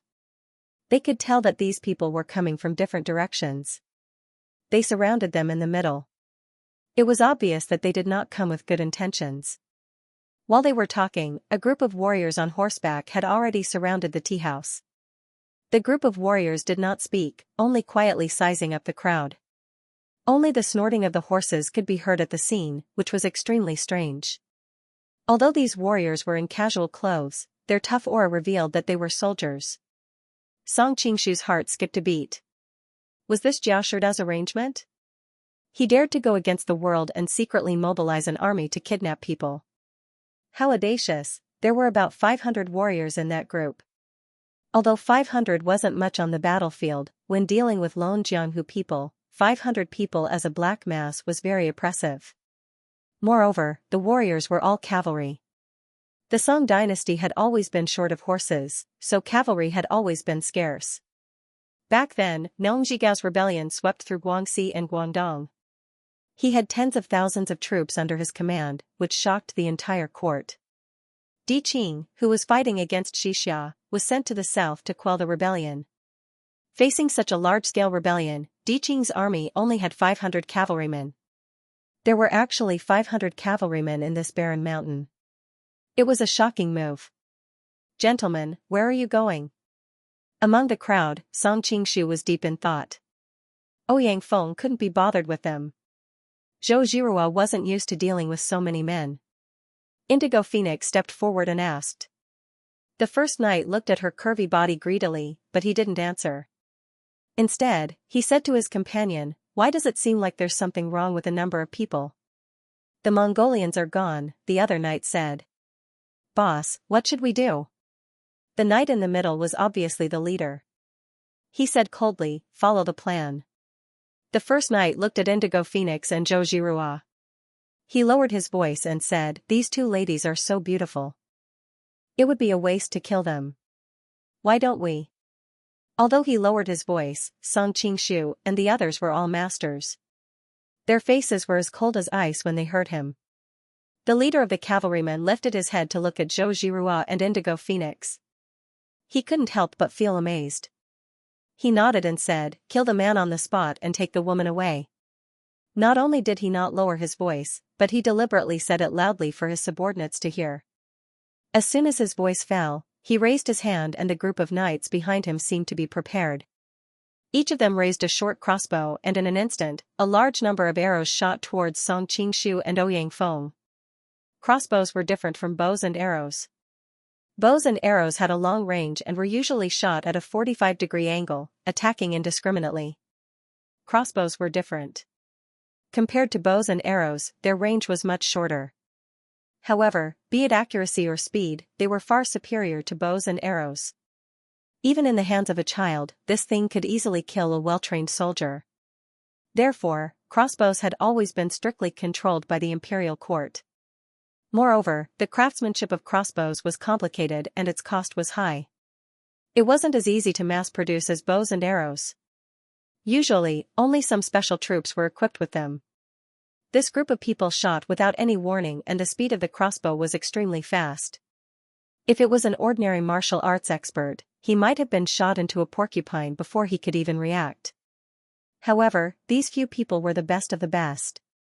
Although Indigo Phoenix was slightly inferior, there were a few others who were looking after her. Moreover, those people didn't shoot at the two ladies, so they were safe. Song Qingshu and Ouyang Feng were very experienced. When they heard their conversation, they were already on their guard. When the soldiers raised their crossbows, they had already pulled the two girls back into the tea house, causing the enemy's volley of arrows to miss. The group of soldiers were well trained. Seeing that they were hiding in the house, the crossbow followed them like maggots. The tea house was a simple thatched hut. How could it defend against the crossbow that had a strong penetrating force? If it wasn't for the tables and pillars in the house, some of Song Qingshu and the rest would have been injured. All of you, stop. The leader of the knights outside quickly stopped his men. He thought to himself, what if the two beauties were killed? Seeing that the rain of arrows had stopped, he shouted towards the thatched hut, listen up, people inside. As long as you give us the two ladies, we will let you live. Although he said that, there was a cruel smile on his face. If the other party was obedient and gave them the ladies, he wouldn't let them live. Song Qingshu's face turned cold, I'll go out and take care of them. In the past, he was a ruthless person who could fend off the rain of arrows with just a wooden sword. If he wasn't worried about Zhou Zhirua and Indigo Phoenix getting hurt, he would have done it outside. Now that they had a barrier in the house, he had nothing to worry about. Ouyang Feng shook his head, the power of the crossbow is terrifying. Moreover, this place is spacious and suitable for cavalry. Although your martial arts are good, it's too risky to go out. Lan Yu and I are going to have a poison fight. Leave the people outside to us. Hearing the confidence in his voice, Song Qingshu nodded. He was happy to watch the show from the side. Lan Yu, let's compete with the people outside. Let's see who kills them with poison first. You're a junior, you should go first, Ouyang Feng said. Indigo Phoenix smiled, I'll do as you say then. She used a wooden board to protect herself and walked to the window. She tested the wind and realized that it was windy. She was delighted. She took out a porcelain bottle and poured some golden powder onto a handkerchief before placing it on the windowsill. With a slight blow from her red lips, the golden powder was blown towards the knights without anyone noticing. Other than controlling the 5 types of poison, Indigo Phoenix also had 2 types of poison in her body, the golden silkworm poison and the jade silkworm poison. Both of these poisons were terrifying poisons in Jianghu. Because the green silkworm venom was not very poisonous if it did not see blood, she chose the golden silkworm venom. Just a little bit of it would make the poisoned person feel like thousands of worms were biting him. The pain was unbearable and he could neither live nor die. However, these 2 types of poison had a disadvantage. When used on an expert, it could easily be reflected back by the opponent's internal energy. Therefore, Indigo Phoenix did not dare to use it when she was fighting against the guardian deity and the Xianming elders. However, she did not have to worry about the risk of the rebound when she was fighting against these soldiers. My patience is limited. If you guys don't come out, we'll switch to using fire arrows. The leader of the knights outside became impatient as he saw that there was no movement inside. At this moment, there were screams coming from the troops. Many of the soldiers fell off their horses. They were rolling on the ground and scratching their skin as they wailed. Not only the soldiers, but even their horses were unusually violent. Very soon, there was a huge commotion in the troops. What's going on? The leader was shocked. His instinct on the battlefield made him order, everyone, retreat. This order saved the rest of the people. Although the golden silkworm poison was poisonous, there was a limit to it. It was impossible for the poison powder to reach every corner in such a spacious area. The golden silkworm poison could not do anything if they retreated to a certain distance. The leader of the knights finally stabilized the formation. He realized that his comrades had stopped wailing. Both the men and the horses were scattered on the ground. There was no sign of life. Ouyang Feng stood by the window and looked out. He smiled and said, "It seems like it's my turn." Indigo Phoenix pursed her lips. According to her calculations, the amount of golden silkworm poison she had on her was enough to kill 500 people. It was a pity that she had forgotten that humans were not dead. They would not stand still. Moreover, the terrain was spacious. Once the cavalry dispersed, her golden silkworm poison would lose its effect. Even so, she had poisoned almost 1/3 of the cavalry. This showed how powerful the golden silkworm poison was. Hearing that Ouyang Feng was going to attack, Indigo Phoenix was curious. Now that the opponent was prepared and had retreated so far away, it would not be easy to poison them. The cavalrymen outside were investigating what was happening. They did not have the time to pay attention to what was happening here. Ouyang Feng found a teacup and placed it on the ground. He took the strange snake from the snake staff and opened its mouth. He squeezed out a drop of poison and put it back. Indigo Phoenix was stunned. She asked curiously, "Senior, why didn't you take more poison out?" She noticed that the drop of poison in the teacup was as black as ink. It was obviously extremely poisonous. However, there was only 1 drop of poison. It was impossible to use 1 drop of poison to deal with 300 to 400 people. Ouyang Feng smiled and did not say anything. He found a pot of water and diluted the poison in the cup a few times. Then, he picked up the arrows that were scattered on the ground. He soaked the arrowheads in the water for a few breaths. Then, he walked to the window and used his inner power to shoot out the arrows that were stained with poison. This time even Song Qingshu was confused. Although the strange snake was poisonous, a drop of poison had been diluted so many times. It was hard to tell how much poison was left. Even if it could poison people to death, he only had less than 20 arrows. At most, he could poison 20 people to death. What could it do? There was a commotion outside. It was obvious that many people had been shot. Song Qingshu looked out of the window curiously. He saw that the arrows did not hit the vital parts. Instead, they hit the arms and legs of those people. What was even more strange was that those people pulled the arrows out of their bodies. It seemed like it was because of the pain in their wounds. There was no sign of poison at all. Noticing that the arrows were shot from the thatched cottage, the group of cavalrymen was furious. They immediately picked up their bows and shot back. Song Qingshu and the rest could only leave the window and hide behind the table again. Song Qingshu forced a smile and said, "Don't tell me you came up with this idea?" Ouyang Feng smiled mysteriously and said, "Wait for the show." Not to mention people like Song Qingshu and Zhou Zhirua, who did not use poison, even Indigo Phoenix, who was an expert in using poison, was confused. After a while, the arrow stopped. Then, there were angry shouts and all sorts of exaggerated screams coming from outside. Song Qingshu was startled and hurriedly ran to the window to look outside. He saw that the cavalry outside had already become a mess. The dozen or so people who had been injured by the arrows seemed to have lost their minds, scratching and biting anyone they saw. Anyone who was scratched or bitten by them quickly became as crazy as them, desperately scratching and biting other people. The number of people who had gone crazy increased exponentially, and very soon, the outside had become a living hell. Zhou Zhirua took a few glances and buried her body in Song Qingshu's arms. Song Qingshu's eyebrows were twitching. The scene outside was too tragic. It was like Resident Evil. Seeing that Blue Phoenix was asking for his advice, Ouyang Feng explained, "The more poisonous the poison, the better it is. The key lies in the degree.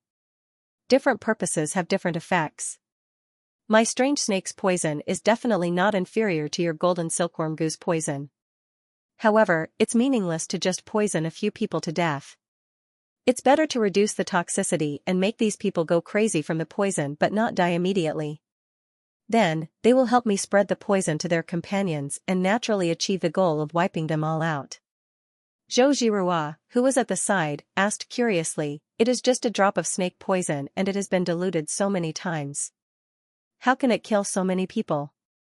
Ouyang Feng laughed, "My poison has a special characteristic.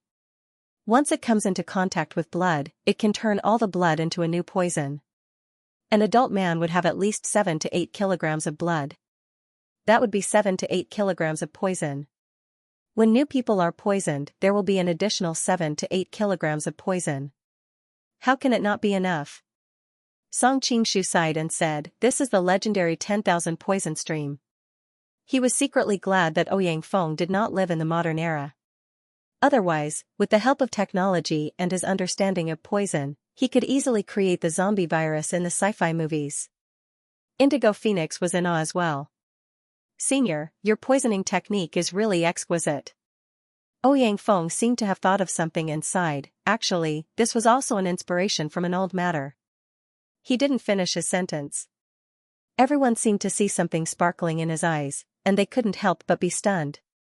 This was not the first time Ouyang Feng used the 10,000 poison stream. Back then, he brought Ouyang Ke to Peach Blossom Island to ask for her hand in marriage.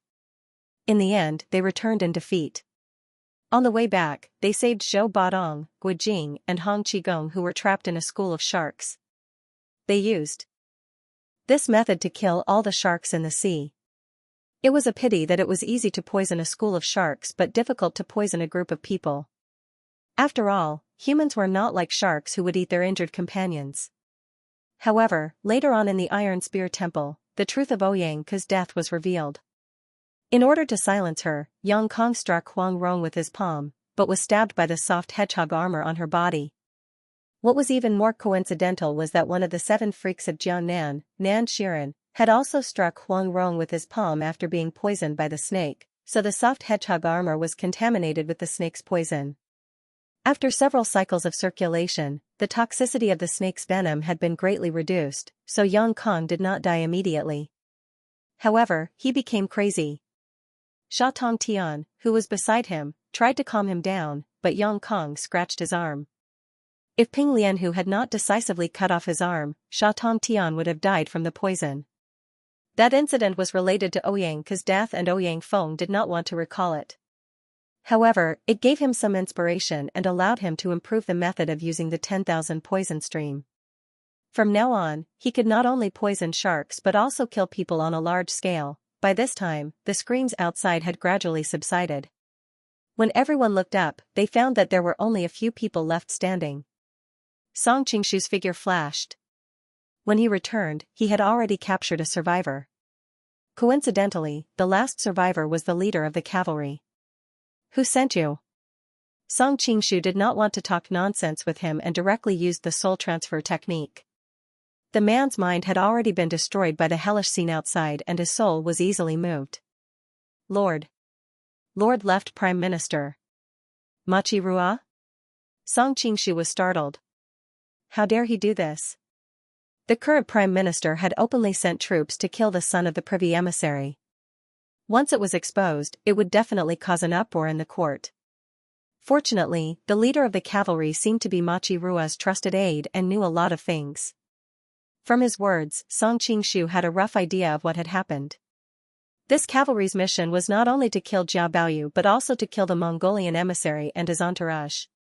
It turned out that because Song Qingshu had suddenly resurrected, Machi Rua realized that everything he had planned could go down the drain. After that, Li Yuanji's loss of chastity made things worse. Machi Rua knew that everything was over. He even dreamed that he would be abandoned by Zhao Go without hesitation.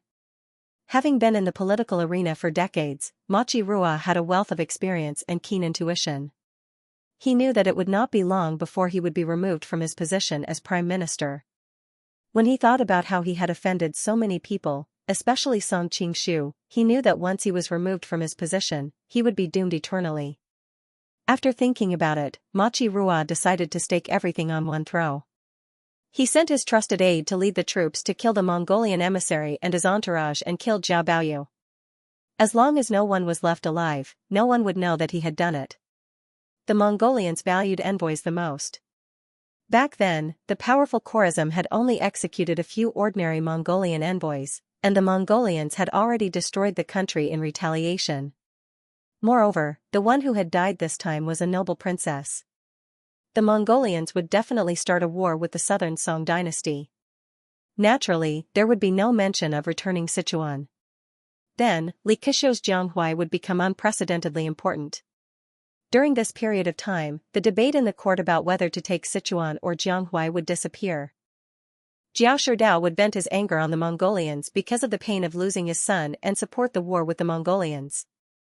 In this way, the alliance between Machi Rua and Li Keqiu would become the most powerful alliance in the entire southern Song dynasty.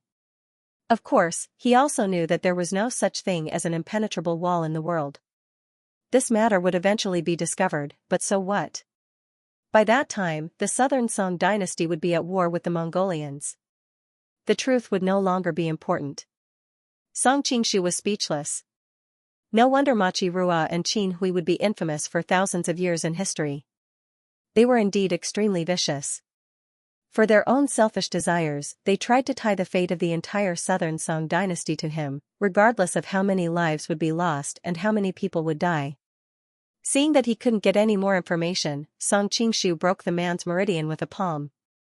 The man's filthy thoughts towards Zhou Zhirua and the Indigo Phoenix had already provoked his killing intent. Moreover, he was willing to be Machi Rua's lackey. His death was not to be regretted. Ouyang Feng sighed, I thought that the Western poison, was vicious enough. However, compared to these nobles in the court, I'm really ashamed. Song Qingshu snorted coldly, after I'm done with the Golden Snake camp, I'll definitely kill this bastard when I return to Linen. Otherwise, the people of the world will be tormented by him in the future. Ouyang Feng smiled, I heard from Xianxia that the Golden Snake camp and Li Keqiu's army are in a stalemate. Are you going to help? Xianxia? Hearing that there was another woman, Zhou Zhirua frowned slightly and glanced at Song Qingshu. Song Qingshu pretended that he didn't see it, why didn't she come with you? Ouyang Feng answered, that girl was seriously injured. She was worried that she would be a burden if she came, so she decided to recuperate in Linen. She asked me to come and help you. Song Qingshu's heart warmed. That girl was usually a little demon girl who was not afraid of anything. He didn't expect her to be so considerate at such a critical moment. Do you want me to go north with you? With the help of my poisonous stream, it'll be easy for you to defeat Li Keqiu's army. Ouyang Feng's tone was slightly domineering. Song Qingshu shook his head and said, Xianxia is injured. I don't feel at ease leaving her alone in Linen. It's better for you to escort her back to the Jin Kingdom. What a joke. He didn't just want to solve the Golden Snake Camp siege, he also wanted to take the opportunity to conquer Li Keqiu's territory. If Ouyang Feng went up and created a purgatory on the battlefield, wouldn't he form a blood feud with the people of Lianhuai? Years ago, when Xianxia was pacifying the land of Qi, he burned, killed, and looted too much, causing the people of Qi to rebel. As a result, Xianxia had to return several times to quell the rebellion during the crucial period of the struggle between Chu and Han, giving Liu Bang a chance to catch his breath. At the same time, he watched Han Xian sweep across the north. Song Qingshu didn't think he was better than Xianxia in war. Xianxia couldn't completely quell the rebellion in Qi. If he formed a blood feud with the people of Lianhuai, he might never be able to conquer Lianhuai. Moreover, Song Qingshu was more worried that using the poisonous stream would tarnish his reputation. Reputation was something that couldn't be seen or touched, but once it was tarnished, he would be hindered by all parties. For example, Wu Sangue, alright. Ouyang Feng nodded. He also felt sorry for Wanyan Xianxia. He treated her like his granddaughter and was worried about her being alone. With such a big commotion here, it won't be long before someone comes to investigate. Let's leave this place first. Zhou Zhirua's expression turned ugly when she smelled the blood in the air. Then I'll return to Linen first. After Ouyang Feng said goodbye to everyone, he used his lightness skill and disappeared into the distance. Western poison's 1,000 miles in a breath is indeed extraordinary. Zhou Zhirua couldn't help but praise Ouyang Feng as he disappeared. Song Qingshu laughed and said, your husband's lightness skill is even better. Zhou Zhirua stole a glance at Indigo Phoenix and couldn't help but spit, you're shameless. Indigo Phoenix laughed and said, you and your husband are so affectionate. I'm so envious of you. Zhou Zhirua blushed, Sister Lan, you're making fun of me too. The three of them joked around and started their journey up north. After half a day, the sky started to darken. Suddenly, there was a rumble of thunder. Looking at the rolling dark clouds in the sky, Indigo Phoenix said, "Master, it's going to rain soon. Let's find a place to hide before we continue our journey." "That's good." Song Qingshu nodded and the three of them started to look for a place to hide. Very soon, the rain started to pour. The two ladies exclaimed. Song Qingshu's sharp eyes saw a roof not far away. "There's an old temple over there. Let's go and hide." As soon as he finished speaking, he carried one of them and rushed over. Indigo Phoenix could only feel the wind beside her ear. When she came to her senses, the three of them were already at the entrance of the temple. She wasn't like other ladies who would blush or have a heartbeat after being hugged. Instead, she laughed and said, "Sister Zhou, your husband's lightness skill is indeed better than Senior Ouyang's." Seeing his dignified expression, the two women also quieted down and listened carefully. Zhou Jiruo's practice of the 9 manual had reached a small success, and her internal energy had also advanced by leaps and bounds. Unfortunately, the sound of the rain outside was too loud, so she could only faintly hear the sound of breathing inside. As for how many people were inside, or even if there was no one inside, she was not very sure. Heavenly Novel 2 Indigo Phoenix was even worse. Her kung fu was not strong enough. She pricked up her ears and listened for a long time. Other than the sound of the rain, she could not hear anything else. Even though the two ladies were not clear about the situation inside, they knew that it was not easy for Song Qingshu to call a top-notch master. Zhou Jiruo looked worried. "I don't know if the people inside are friends or foes. Why don't we go somewhere else to avoid any conflict?" The two ladies blushed. Their dresses were wet. If it wasn't for Song Qingshu's qigong that brought them here quickly, their dresses would have been stuck to their skin. The two ladies were martial artists. They did not need to worry about catching a cold. What they were most worried about was exposing themselves. Although Indigo Phoenix was cheerful and bold, Song Qingshu was not her lover. How could she show her naked body to him? On the other hand, Zhou Jiruo was shy and quiet. Naturally, she did not want to be embarrassed. Both of them were from the martial arts world, so they did not have to worry about catching a cold. What they were most worried about was exposing their bodies. Although Indigo Phoenix was cheerful and bold, Song Qingshu was not her lover after all. How could she show her naked body to him? Zhou Jiruo was quiet and shy. Naturally, she did not want to embarrass herself. Seeing the two women in a sorry state, Song Qingshu smiled and said, "Don't worry. With me around, even if it's a dragon's pool or a tiger's den, we can still go." Zhou Jiruo and Indigo Phoenix then came to their senses. With Song Qingshu's current martial arts skills, only others would retreat. Why would they retreat? Song Qingshu walked into the dilapidated temple with the two women. When he opened the door of the temple, he suddenly hesitated and took out a silver-white iron mask to cover his face. When he came out of the tea house, he had restored his original appearance. But this place was still in the territory of the southern Song dynasty. If someone guessed that he was Jiao Baoyu, it would be a little troublesome. After entering the door, the three of them stopped at the same time. It turned out that there was a bonfire in the dilapidated temple, and there were 18 masked men in black scattered around. Noticing the movement at the door, they all looked over with sharp eyes.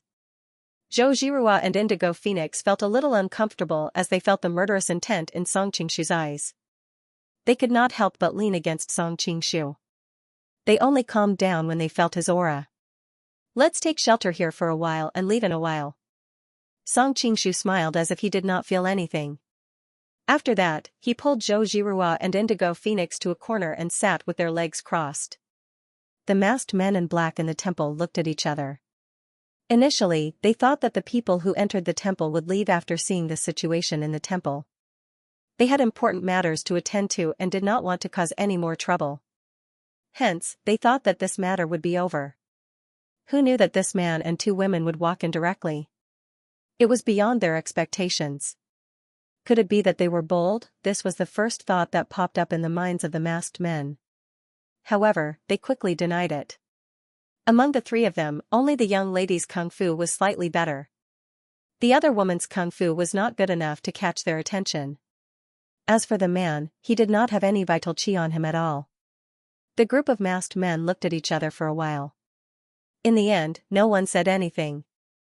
They just sent someone to close the door of the temple and then sat down with their legs crossed. Other than the sound of the firewood burning, there was no other sound in the temple. In addition, the group of masked men glanced at Song Qingshu and the rest from time to time. Hence, the atmosphere was very strange. Song Qingshu also frowned inwardly. These black-clothed people all had profound auras, and their divine splendor was restrained. Their cultivations were probably not inferior to Qiu Qianren's, and they ought to be illustrious figures in the Jianghu. But no matter how he racked his brains, he was still unable to guess the identity of these people. One had to know that Qiu Qianren's kung fu was only second to the 5 ultimates. However, there were 18 masters in this temple who were at the same level as Qiu Qianren. 1 or 2 of them even had the cultivation of the 5 ultimates. How strong was this force? Why were they unknown in Jianghu? Blue Phoenix collected some weeds and dry firewood nearby and started a fire. There were so many unfamiliar men in the temple. Naturally, it was not convenient for her and Zhou Zhirua to take off their coats to warm themselves. They could only get as close to the fire as possible in an attempt to dry their clothes. The heat of the fire gradually dispelled the cold air on their bodies. Zhou Zhirua subconsciously glanced at the altar. She could see a few vague figures behind the tattered cloth curtain. She could not help but be shocked. Song Qingshu was deep in thought when Zhou Zhirua poked his waist. Her pretty face was filled with shock. Song Qingshu was also stunned when he followed her gaze. It turned out that there were a few people tied up in a faraway corner. They were the Vajra sect master and the Shanming elders. Their hair was disheveled and they were covered in blood. It was obvious that they had gone through a huge battle. Their eyes were tightly shut and it was unknown whether they were dead or alive. Something happened to these people. What about Zhao Min? Song Qingshu was shocked. He quickly looked to the side and happened to see a young lady looking in his direction after hearing the commotion. Who else could it be but Zhao Min? Zhao Min was tied to a pillar. Her hair was a little messy. She was no longer as beautiful and elegant as she used to be. Instead, she looked delicate and pitiful. Her clothes were intact and there were no traces of blood. It was obvious that she was not injured. However, one could tell from her eyes that she was in shock. Zhao Min recognized Zhou Zhirua and Blue Phoenix. As for Song Qingshu, she subconsciously thought that he was Jia Baoyu. She thought that Zhou Zhirua had purposely put on a mask for him to deceive others. Zhao Min's face lit up when she saw the familiar faces. However, she quickly thought of something and signaled Zhou Zhirua with her eyes, telling her to leave quickly. Zhou Zhirua's heart skipped a beat. Although she could not sense the specific strength of these men in black like Song Qingshu, she was very familiar with the Shanming elders and the Vajra sect masters' martial arts. The 3 of them were top-notch experts. In addition, there were many warriors in the Mongolian envoy. If they were captured alive by this group of men in black, their strength must be terrifying. There were no other Mongolian warriors in the temple. They must have been killed and their corpses thrown into the wilderness. Song Qingshu and the other 2 exchanged glances. They could clearly see the seriousness in each other's eyes. Who are these people? Why did they attack the Mongolians? Song Qingshu's heart was filled with doubts. The Shanming elders were originally looking dispirited with their heads drooped. At this time, they also noticed the commotion and raised their heads to look. When they saw Zhou Zhirua and the others clearly, they couldn't help but reveal a happy expression and shouted, "Didn't I just tell you that Jia Baoyu has been kidnapped? You didn't believe me. Look, the people who kidnapped him are right in front of you." Their voices were hoarse and their breathing was very messy. It was obvious that they were severely injured. When Zhao Min saw the Shanming elders looking in their direction, she knew that they were in trouble. Before she could stop them, they blurted out. She could not help but feel angry and guilty. Although her relationship with Zhou Zhirua could not be considered good and they did not have a good impression of each other, it was only a dispute between gentlemen. She had never thought of killing her. If there was not much of a difference between them, Zhao Min might have called out Zhou Zhirua's identity and tried to drive the tiger to swallow the wolf. However, this group of top-notch experts appeared out of nowhere. Even the Vajra sect master and his group were completely annihilated. Although Zhou Zhirua's martial arts were high, she was at most on par with the Shanming elders. If she called out her identity now, it would not be driving the tiger to swallow the wolf, but driving the tiger to swallow the rabbit. More importantly, as long as this group of men in black did not find Jia Baoyu, she would be safe. Moreover, as long as Zhou Zhirua left this place, Jiao Min believed that the other party would definitely find a way to save her. Jiao Min did not know why she was so confident. Logically speaking, Zhou Zhirua should hate her to the core, but the two of them had been fighting openly and covertly all these years, and they had gradually developed a sense of mutual appreciation. If she were in Zhou Zhirua's shoes, she would definitely think of a way to save the other party. Of course, all of this had to be built on the condition that Zhou Zhirua left safely. Now that she had been caught off guard and encountered this group of experts, she could not save her even if she wanted to. Jiao Min knew that with Zhou Zhirua's intelligence, she would definitely be able to analyze how powerful this group of men in black was based on their current miserable state. She would not act rashly and would go back to inform other experts, such as Ouyang Feng, or Song Qingshu. Unfortunately, all of this was ruined by the two good-for-nothing Xianming elders. Jiao Min's expression was ashen as she hurriedly shouted, "You two must be muddle-headed. How can you randomly call someone?" The Xianming elders were startled and did not understand the other party's hint at all. They blurted out, "Zhou Zhirua is as beautiful as a fairy, and the indigo phoenix is bewitching and enchanting.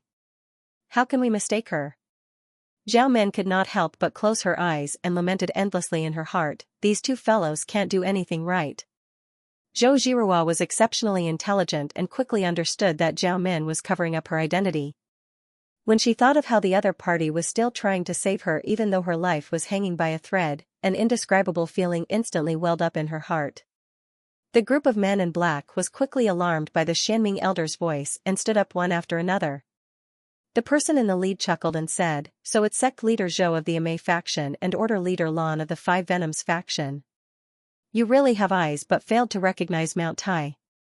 Although he said this, his tone was incomparably mocking. It was obvious that he did not take the two women seriously. Song Qingshu noticed that most of their gazes were on him, and he couldn't help but feel his scalp go numb. These people couldn't be perverts, right? The two charming beauties next to him didn't care about him at all, and only looked at him. What was going on, however, he quickly realized that these people had mistaken him for Jia Baoyu. In the entire Jianhu, who else but the people of the Isle of Heroes could have such high kung fu but were nameless? Song Qingshu had seen Zhang San and Lei Si's kung fu before, and they were only slightly weaker than the five masters. Their positions were similar to these masked men in black, so they must also be messengers of good and evil.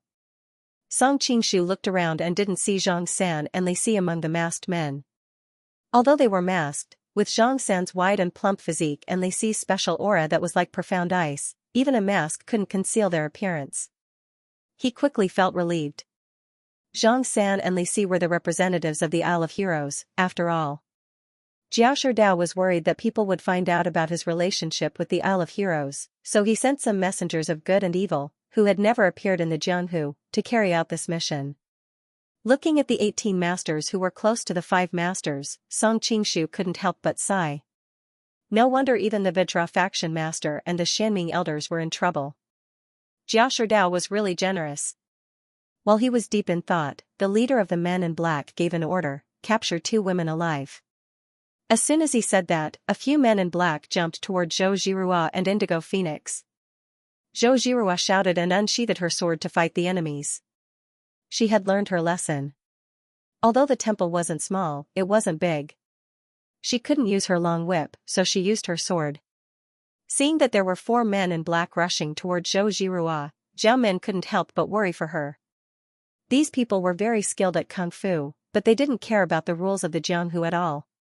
They swarmed their enemies without caring about numbers, unlike the Vajra faction master and priest Baisu. In terms of real power, Zhou Zhirua was at most the same level as one of the men in black. It was more than enough for 4 masters of the same level to attack her. The 4 of them were obviously thinking the same thing. They attacked her from the front, back, left, and right. Not only did they attack her vitals, they also sealed off all her escape routes. Just as they were about to capture her, a cold glint suddenly blossomed in front of him. The 4 of them were shocked and hurriedly retreated. Looking at the bloody wound on their chests, they all turned pale with fright. Sky sword? One of them said in a hoarse voice as he looked at the sharp sword in Zhou Jirua's hand that gleamed with a cold light. It had to be known that at their level of martial arts, their bare hands were enough to deal with most weapons. If an ordinary person were to use a sharp sword to clash with their bare hands, the sword would instead be shattered by their internal energy. Unfortunately, the heavenly sword was no ordinary metal, and Zhou Jirua's internal energy was not much different from theirs. Thus, as they were caught off guard, the four of them instantly suffered serious injuries. It was a pity that Indigo Phoenix wasn't so lucky. She grabbed a handful of poisonous powder and threw it into the fire when she saw two black figures pouncing towards her. The fire burst into a dazzling flame. Coupled with the pungent poisonous smoke, one of the black figures had no choice but to retreat. Unfortunately, the man in black who was pouncing towards her from the other direction, Indigo Phoenix couldn't avoid him. Her clavicle acupoint was instantly blocked by him. Indigo Phoenix used the same trick again. A small green snake instantly shot towards the man's throat. A huge poisonous spider took the opportunity to climb onto the back of the man's hand. Initially, they thought that the man would be frightened to the point of losing his head. Who knew that the man would extend his fingers to block in front of his body, catching the small green snake that was as fast as lightning. The small green snake twisted its body and tried to bite him. The man laughed sinisterly and used his kung fu to clamp the small green snake to death. After throwing the little green snake's corpse into the fire, the man looked at the big furry spider on the back of his hand, baring its fangs and brandishing its claws. He directly slapped the spider to death on the back of his hand. Indigo Phoenix was dumbfounded. One had to know that the spider was meticulously cultivated by the Five Venoms Order. It was extremely poisonous. How could he kill it just like that? There were no signs of poisoning at all. How was that possible? It turned out that the people of the Isle of Heroes were highly skilled in martial arts. Other than gaining enlightenment from the vast Taishan Sutra, they also knew how to use medicine to aid in the cultivation of their inner energy. Some of the messengers of rewarding good and punishing evil practiced the Yang path of inner energy. Some of them practiced the Yin path of inner energy because the cultivation of inner energy was too strange and dangerous. Hence, they had to rely on medicine to aid in their cultivation.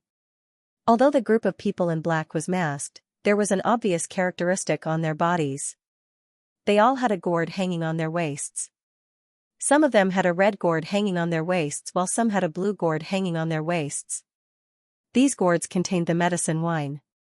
In the vermilion gourd was a strong medicinal wine that was extremely dry and hot. It was made by adding the fierce fire pill into the wine. In the blue gourd was a cool medicinal wine that was extremely cold and cold. It was made by mixing the 99 pills into the wine. The fiery pill and the 99 pills contained many elixirs. The 99 pills contained 9 types of poisonous herbs. The fiery pill contained fewer poisonous herbs. However, it contained the crane's crown and the peacock's gallbladder. It was made by the people of the Isle of Heroes over the years. No matter what kind of medicine wine it was extremely strong. A few drops of it on the tip of one's tongue would be fatal. Even though the messengers of rewarding good and punishing evil's inner energy was so high, they still needed to consume the antidote to prevent themselves from being poisoned. After so many years, they had developed a certain immunity to poison. Hence, they were not afraid of the Indigo Phoenix's poisonous spider. It was a pity that the Indigo Phoenix did not know the trick. She was in a daze and her acupuncture points were sealed by the person. She could not move anymore. Zhou Jirua was shocked. She leaped over and tried to save the Indigo Phoenix. Unfortunately, 4 people in black came out and blocked her. They had learned from their partner's lesson. They did not fight head-on with the heavenly sword anymore. Instead, they chose to fight with the sword. Zhou Jirua shouted and used all kinds of tricks. It was a pity that these people in black were highly skilled in martial arts. Moreover, they outnumbered her. Hence, they were able to neutralize her moves. After fighting for a while, Zhou Jirua felt that the pressure from all directions was getting stronger. She started to feel anxious. At the same time, she wondered why Song Qingshu did not help her. She thought that there was something wrong with Song Qingshu's body. Zhou Jirua looked over with concern. She saw her husband standing at the same spot quietly. He did not seem to have any intention of helping. She could not help but be stunned. A fight between masters did not allow for any distraction. Zhou Jirua's moment of carelessness allowed the people in black to take advantage of it. They broke through her sword net and sealed all her acupuncture points. Zhao Min, who was watching the battle attentively from the side, couldn't help but have a gloomy expression when she saw this. She didn't expect that she and Zhou Jirua would end up in the same situation after fighting for a lifetime. Sect leader Zhou, you are indeed the #1 person in the world at the lion-slaying convention. The 8 of us had to work together to subdue you. You even injured 4 of us. Seeing that Zhou Jirua was subdued, they could not help but applaud. Zhou Jirua scoffed, don't flatter me. If it wasn't for the sharpness of the heavenly sword, I could only handle 1 of you. You are too humble, sect leader Zhou. The leader of the men in black smiled and stopped looking at her. He walked straight to Song Qingshu and bowed respectfully. Mister, we are late to the rescue. Please forgive us. Song Qingshu seemed to have expected this. He said in Jia Baoyu's voice, no need to be so polite. Everyone, please get up. Zhao Min, who was tied to the pillar, was shocked. Jia Sherdao had such a powerful force under his command. What was he trying to do? Zhou Jirua and Blue Phoenix's doubts were finally solved. It turned out that Song Qingshu was wearing Jia Baoyu's clothes and a mask. With the Xianming elders pointing out his identity, the men in black had no idea that he was actually Jia Baoyu. Not to mention the men in black, even Zhao Min and the Vajra faction leader had thought this person was Jia Baoyu. Zhou Jirua couldn't help but admire Song Qingshu's calmness. She hadn't realized this in a hurry. She had only wanted to join hands with Song Qingshu to defeat the men in black. Fortunately, her husband was calm. Otherwise, although he was good at martial arts, there were 18 masters who were close to the level of the 5 greats. If they really fought, it would be difficult for him to defeat them. It would be better for him to act according to the situation as Jia Baoyu. However, Song Qingshu thought even more deeply. If he was the only one facing these 18 top-notch experts, he could use his Qinggong and the terrain to deal with them. In the end, he would be the one to survive, but he would have to pay a heavy price. But this time, he had Zhou Jirua and Blue Phoenix with him. If they were to fight, he wouldn't be able to take care of them. If they used them to threaten him, he would be in a dilemma. The leader stood up and said, according to the island master, we have to bring you back to the island. I'm afraid we won't be able to return to the Central Plains for a year or 2. If you need anything, you can ask us to prepare in advance. I need it. Song Qingshu's lips curled up slightly. He pointed at Zhou Jirua, Blue Phoenix, and Zhao Min. The island is too boring. I have to find some beautiful women to accompany me. These few are not bad, I'll take them. The black-clothed leader's face twitched as he expressionlessly said, the island is indeed a little boring. However, these women are all devastatingly beautiful. Even though that Indigo Phoenix from the 5 Venoms cult is slightly inferior in terms of looks, she is naturally seductive. This subordinate is worried that young master's body might not be able to withstand it. When the time comes, the island lord will blame us. He had always known this young master's character and was not surprised that he had made such a request. Song Qingshu laughed and said, don't worry. The island master gave me a secret manual of the plucking technique. Not only will it not harm my body, but I can also cultivate my inner strength through it. The leader was stunned, but he didn't doubt it. After all, he knew that the island master was very powerful. It was not impossible for him to find such a secret manual. This secret manual is quite suitable for you. Zhou Jirua and Blue Phoenix knew Song Qingshu's identity. Zhao Min only thought he was Jia Baoyu. She couldn't hold back her anger anymore when she heard the 2 of them talking about turning her into that useless plaything. She said, do you know who I am? If you dare to touch me, the Mongolian Empire will make you beg for death. Song Qingshu took the opportunity to ask, yes, she is the princess of the Mongolian Empire. How dare you touch her? The leader answered, we intercepted them, but you disappeared. We were worried about your safety, so we captured them.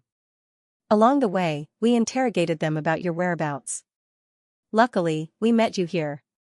As for the princess of the Mongolian Empire, Song Qingshu was speechless. These people were really ruthless. But what if we start a war between the Mongols and the Song Empire? Don't worry, sir, the leader answered. No one will know about this. We've already made arrangements. All the clues point to the Jin Kingdom. Even if the Ruyang Mansion sends people to investigate, they'll only use troops against the Jin Kingdom. It'll be perfect for them to fight each other. Song Qingshu was filled with emotion. The officials of the southern Song dynasty weren't good at fighting, but they were good at scheming. Jia Sherdao and Ma Qiel were political enemies, but the two of them had the same idea. The only difference was that one tried to start a war between the Mongols and the Jin Kingdom, while the other tried to start a war between the Mongols and the Song dynasty. Zhao Men heard their conversation clearly. She was shocked and angry. She couldn't help but scold the Xianming elders. It's all your fault. Now our only hope is gone. Lu Zhangke looked at Zhou Zhirua and the Blue Phoenix, who were also captured. He chuckled and said, "We're going to die anyway. It's better to have a few beauties to accompany us on the road to hell than to die alone." Because of Zhao Min's influence, he didn't dare to do anything to her even though he was sober. He only mentioned Zhou Zhirua and the Blue Phoenix. Song Qingshu heard what Lu Zhangke said. He couldn't help but laugh.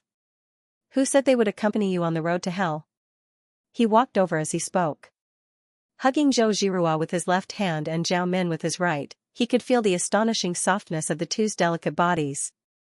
He deliberately revealed an expression as if he was enchanted by their beauty and said, "How could I bear to kill such two great beauties?"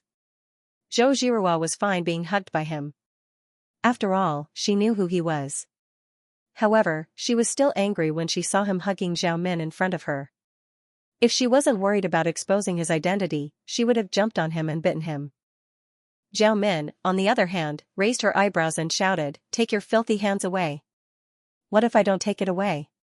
As if to confirm his own words, Song Qingshu used his finger to slide across her face. His behavior was extremely frivolous. It's even smoother and more tender than egg white. Song Qingshu secretly praised. Zhao Min glared at him, her eyes full of killing intent, but before she could do anything, Zhou Zhirua beside her said angrily, "Don't touch her."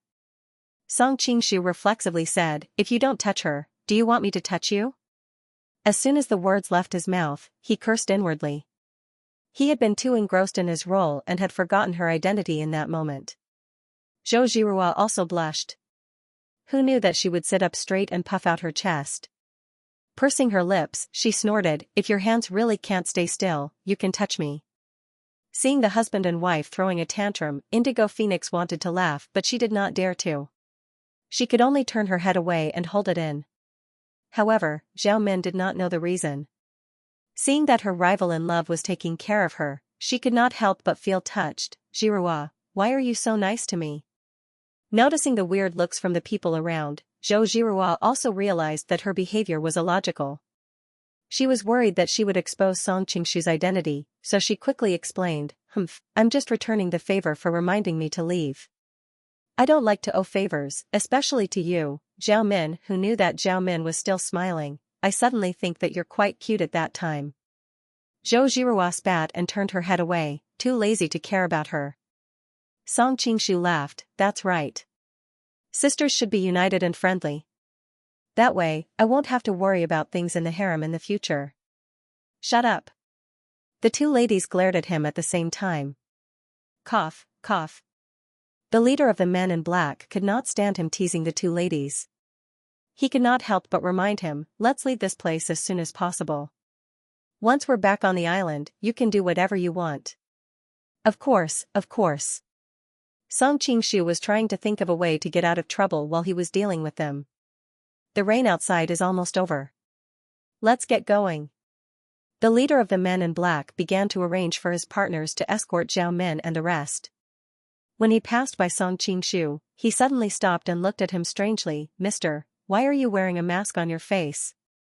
As soon as he said that, Zhou Zhirua and Indigo Phoenix were stunned. Their hearts were in their throats. Song Qingshu was not in a hurry. He pointed at Zhou Zhirua, who was not far away, and said, "After this lady intercepted me, she was worried that my identity would be exposed, so she put a mask on my head. I don't know how she designed this mask. I can't take it off no matter how hard I try. Why don't you help me take a look? Alright. The leader did not worry and walked over. He was still holding the heavenly sword that Zhou Zhirua had dropped earlier. If it doesn't work, we still have the heavenly sword that can cut through metal like mud. Don't worry, mister. The man walked in front of Song Qingshu and put the heavenly sword aside. Mister, please take a seat. Let me take a good look at how this mask was designed. No problem. Song Qingshu took the opportunity to sit down, but his eyes were secretly calculating the distribution of the men in black. Let me take a look. The leader of the men in black leaned over and looked at Song Qingshu's head. This mask seems to be, he was suspicious of Dou Songsheng. Just as he was about to say something, he suddenly felt a chill on his chest. He looked down in disbelief and saw Jia Baoyu poking his heart with 2 fingers. The sharp sword aura instantly destroyed the life in his body. In a split second, the scene from earlier replayed in his mind. He finally understood something. He wanted to warn his companions but he was powerless. What happened? Even though Song Qingshu's movements were as careful as possible, everyone present was a top-notch master. They could vaguely sense the murderous aura at that moment. They could not help but look in his direction. Song Qingshu's figure suddenly moved. The bonfire in the middle seemed to be blown by a strong gust of wind, exploding. Flying sparks filled the entire dilapidated temple, causing the light to flicker. Zhou Zhirua and the Indigo Phoenix were fine. After all, they were mentally prepared. Zhao Min and the rest were shocked. They widened their eyes and tried to see what was happening. Unfortunately, it was as if they were in a sea of murderous aura. The murderous aura around them was extremely viscous. They could not see anything or hear anything. It felt like a century had passed, but it also felt like it was only a moment. The surrounding air finally returned to normal. Zhao Min panted heavily. She felt that her entire body was soaked in cold sweat.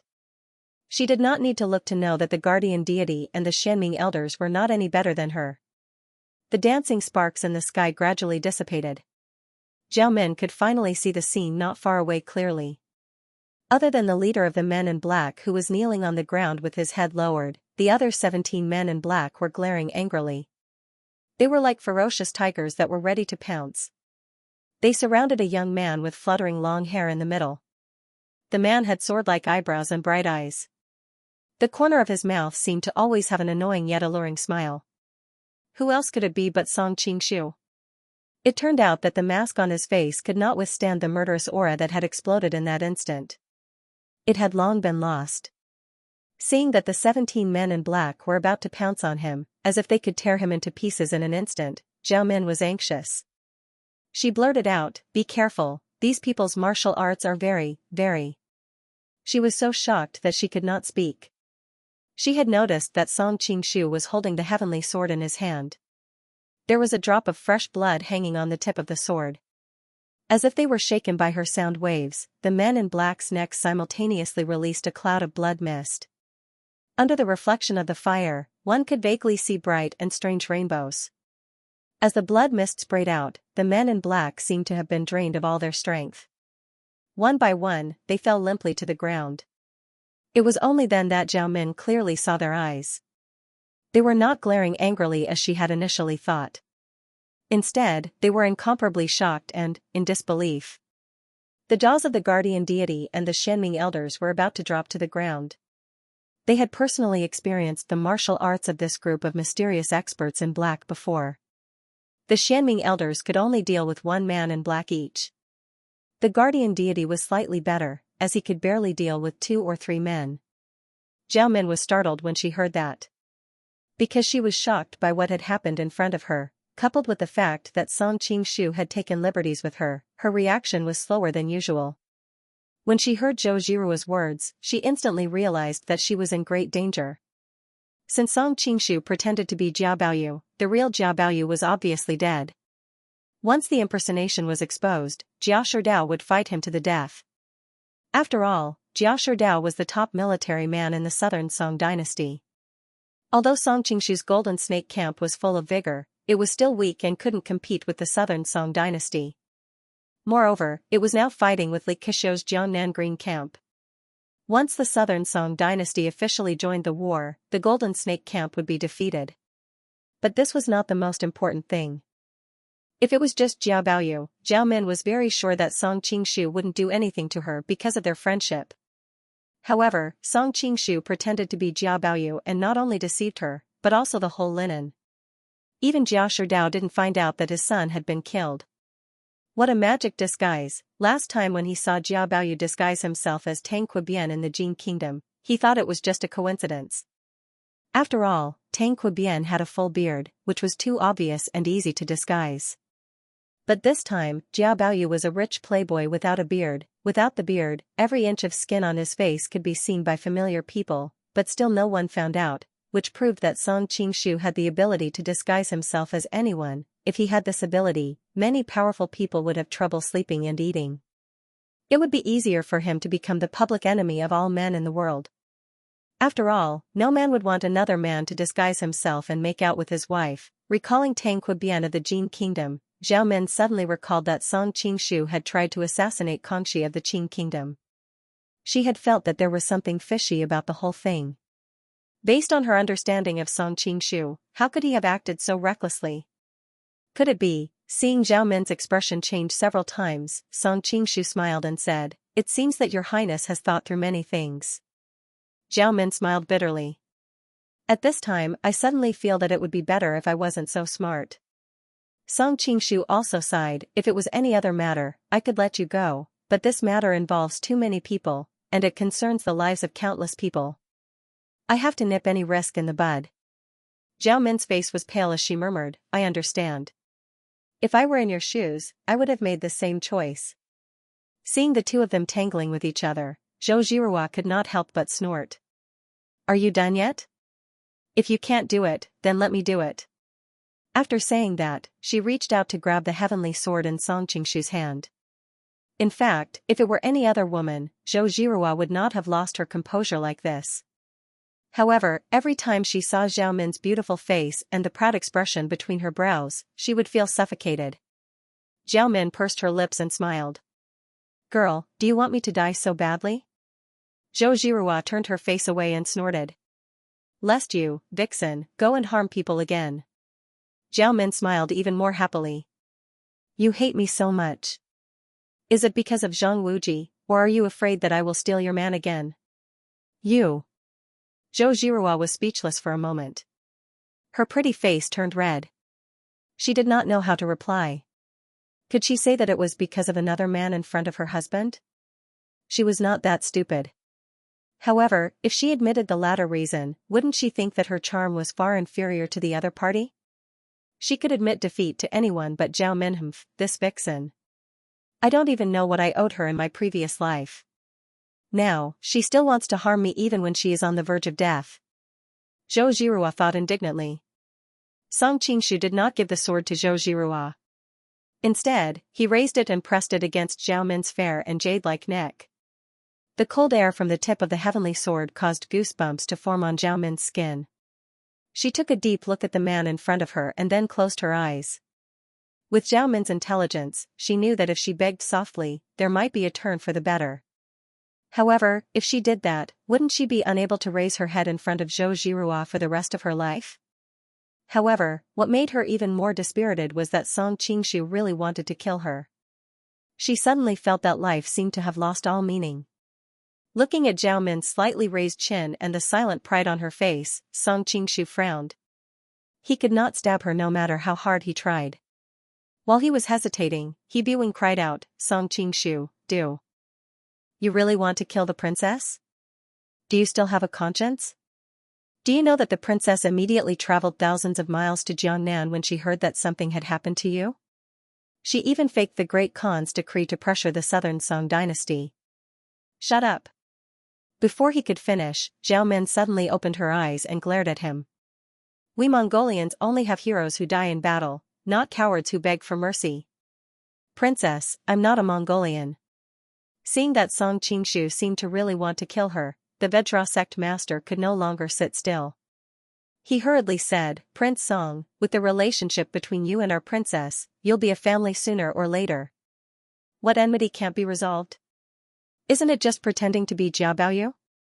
We won't tell anyone, so why is it so serious? His explanation was not based on loyalty, but mainly out of consideration for himself. If even Zhao Min was killed, how could they survive? Unfortunately, they were not as smart as Zhao Min and did not realize the seriousness of the matter. Shut up. Zhao Min did not expect her subordinates to undermine her one after another. She could not help but feel ashamed and angry. She wished she could pick up a needle and sew the mouths of these barbarians shut. She glanced at the expressions on Song Qingshu and the others' faces out of the corner of her eyes, and her pretty face turned redder than a rose. The corners of Song Qingshu's lips curled up slightly as he put away his heavenly sword.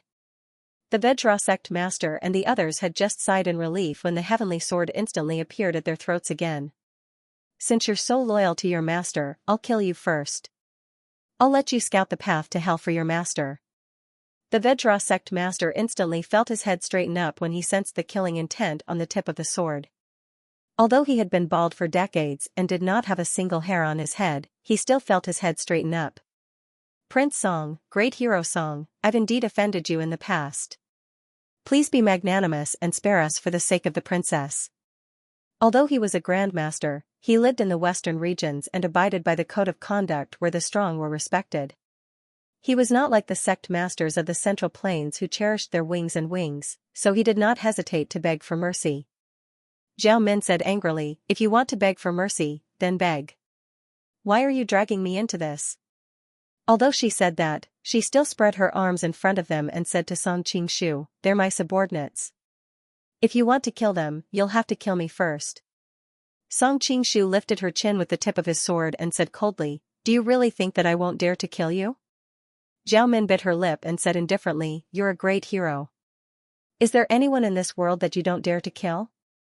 Song Qingshu was silent for a while before he said, they don't know why I want to kill you, but you should know that I won't let you off. I know. Zhao Min's face was expressionless. Only then did the Vajra sect master and the Xianming elders realize that Song Qingshu really wanted to kill them and that it was not a small conflict between lovers. They could not help but be shocked.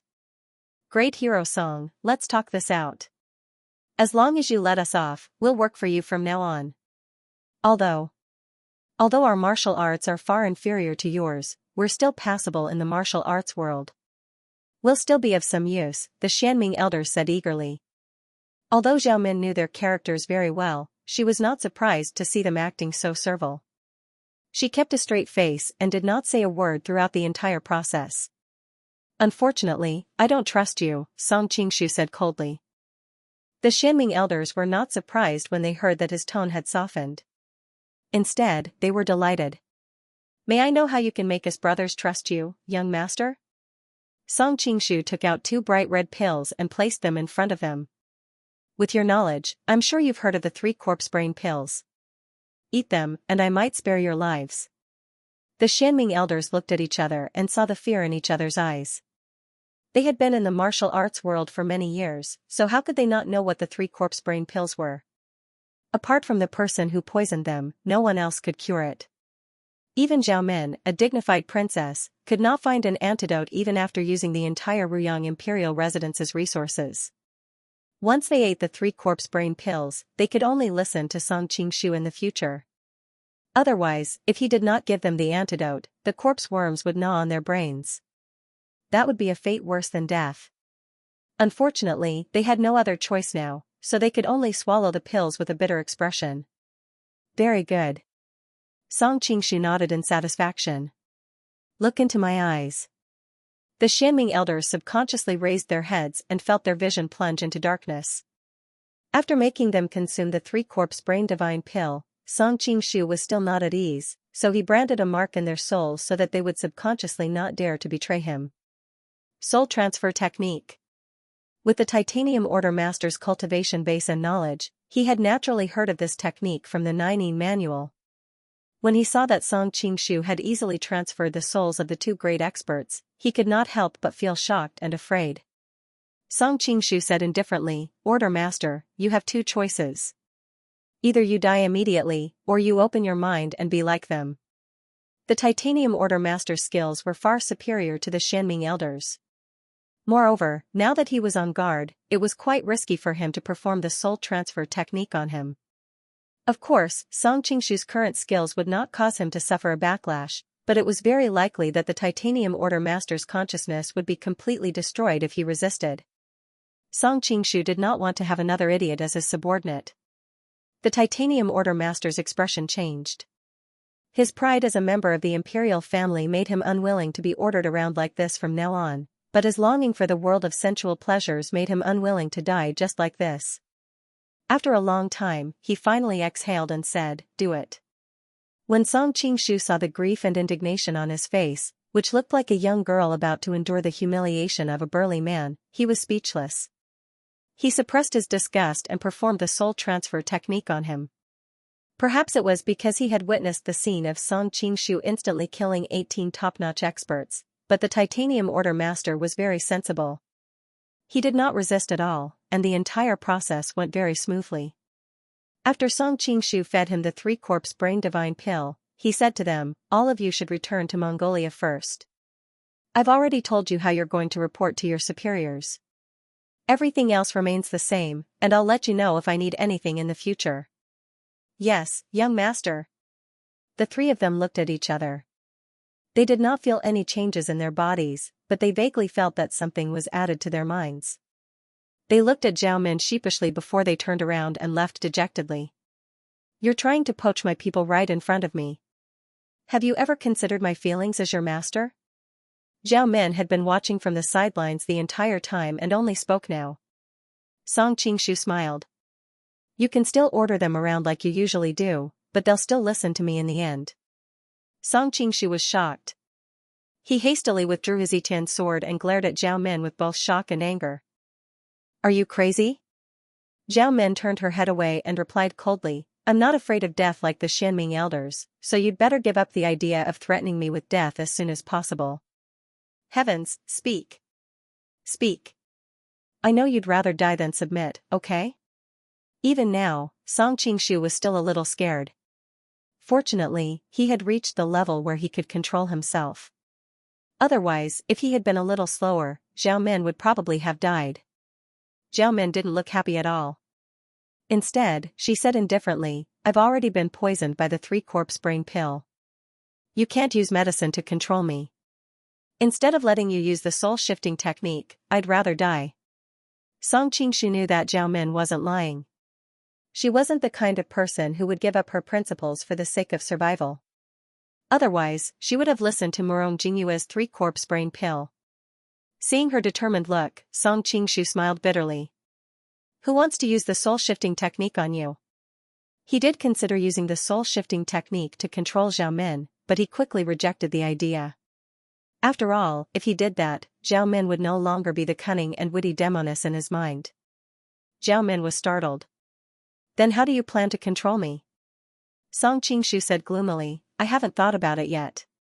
I've heard that princess is resourceful. Can you help me come up with some ideas?" The corners of Zhao Min's lips curled up slightly. Gradually, a bright and beautiful smile appeared on her face. "Since I am a resourceful princess, why would I help you come up with an idea that would be akin to shooting my own foot?" On the side, Zhou Zhirua stomped her feet bitterly. "Humph, I knew you couldn't do it." Zhao Min was in a good mood at this time.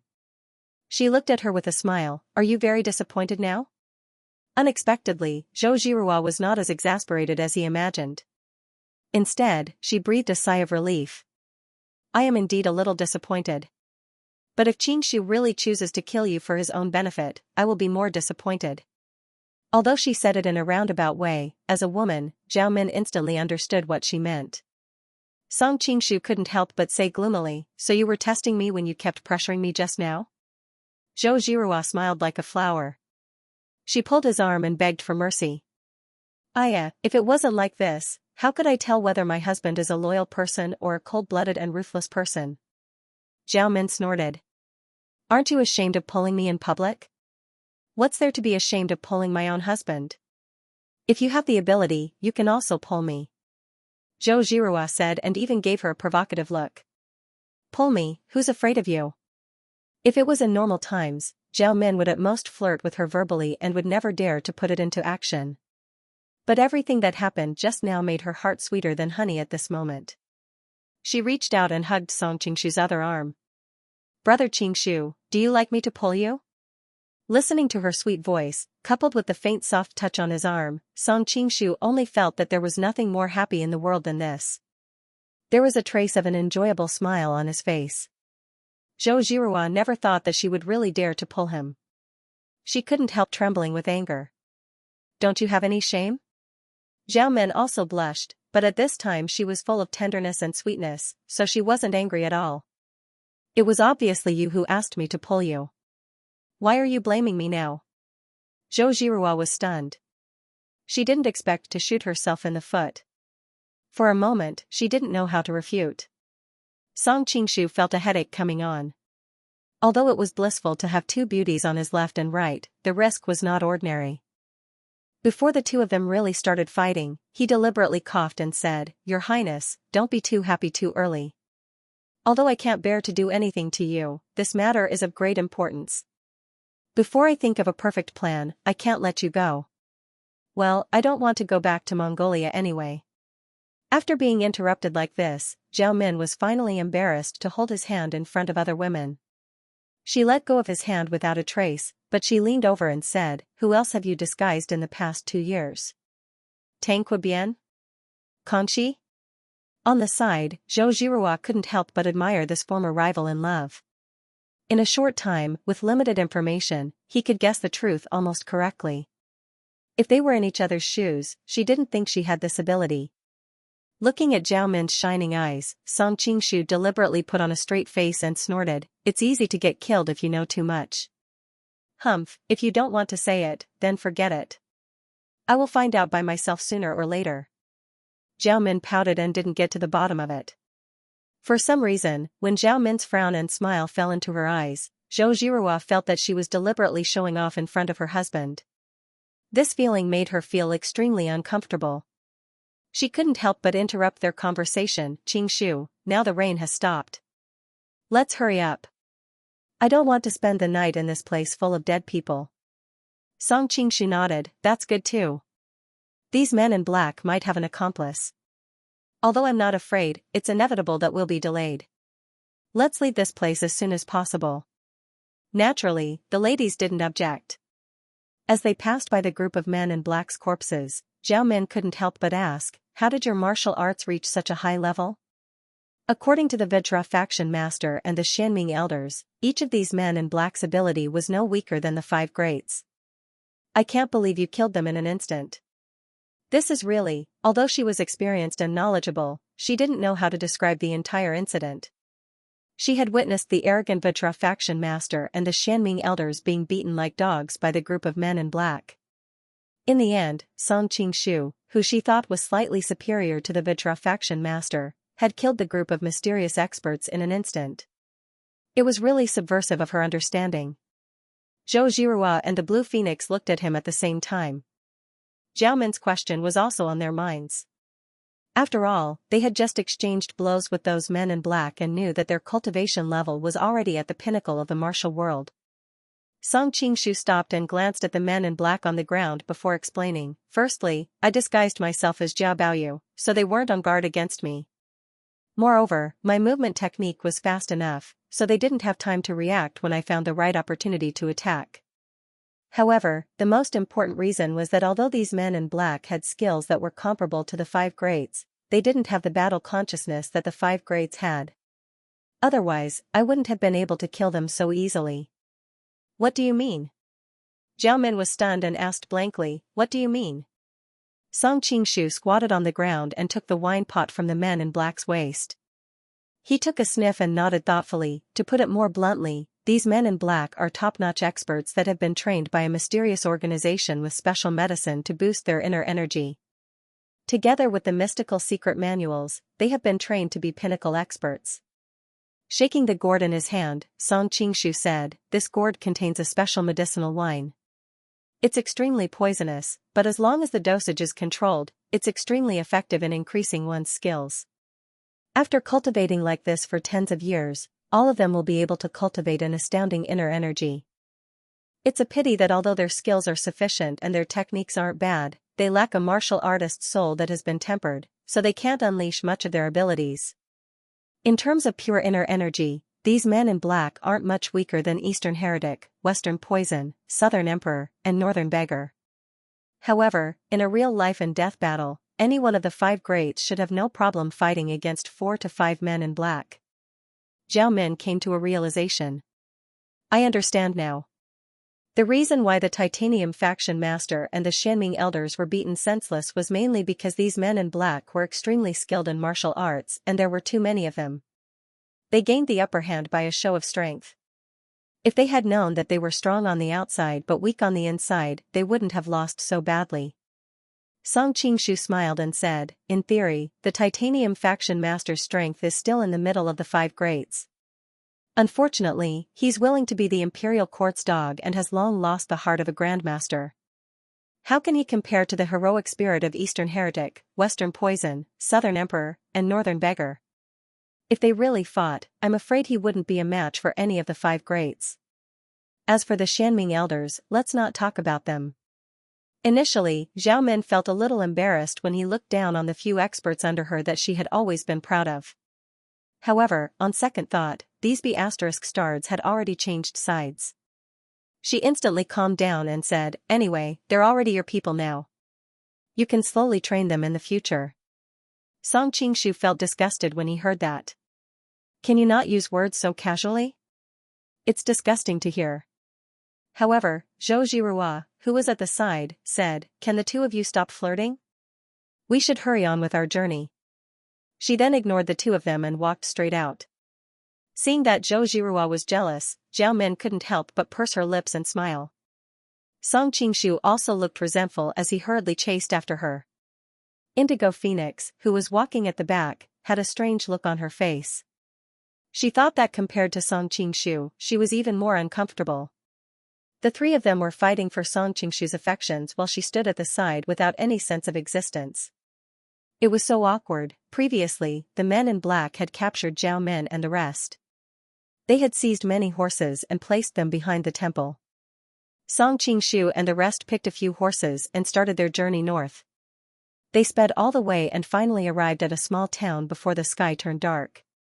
They found an inn to stay for the night. The small town in the mountains had never seen such outstanding beauties. Moreover, there were 3 of them at the same time. Everyone in the inn stared at Song Qingshu with envy and jealousy. However, Song Qingshu and the rest had no time to care about these stares.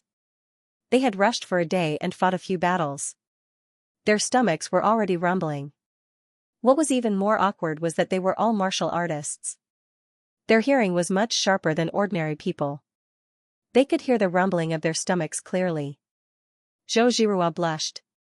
She had always been elegant and plain. She had never lost her composure like this. Zhao Min was not much better. She had a distinguished identity and had always been living a luxurious life. She had never been so embarrassed before. After this little interlude, the atmosphere that had been tense all the way had eased up. Song Qingshu heaved a sigh of relief.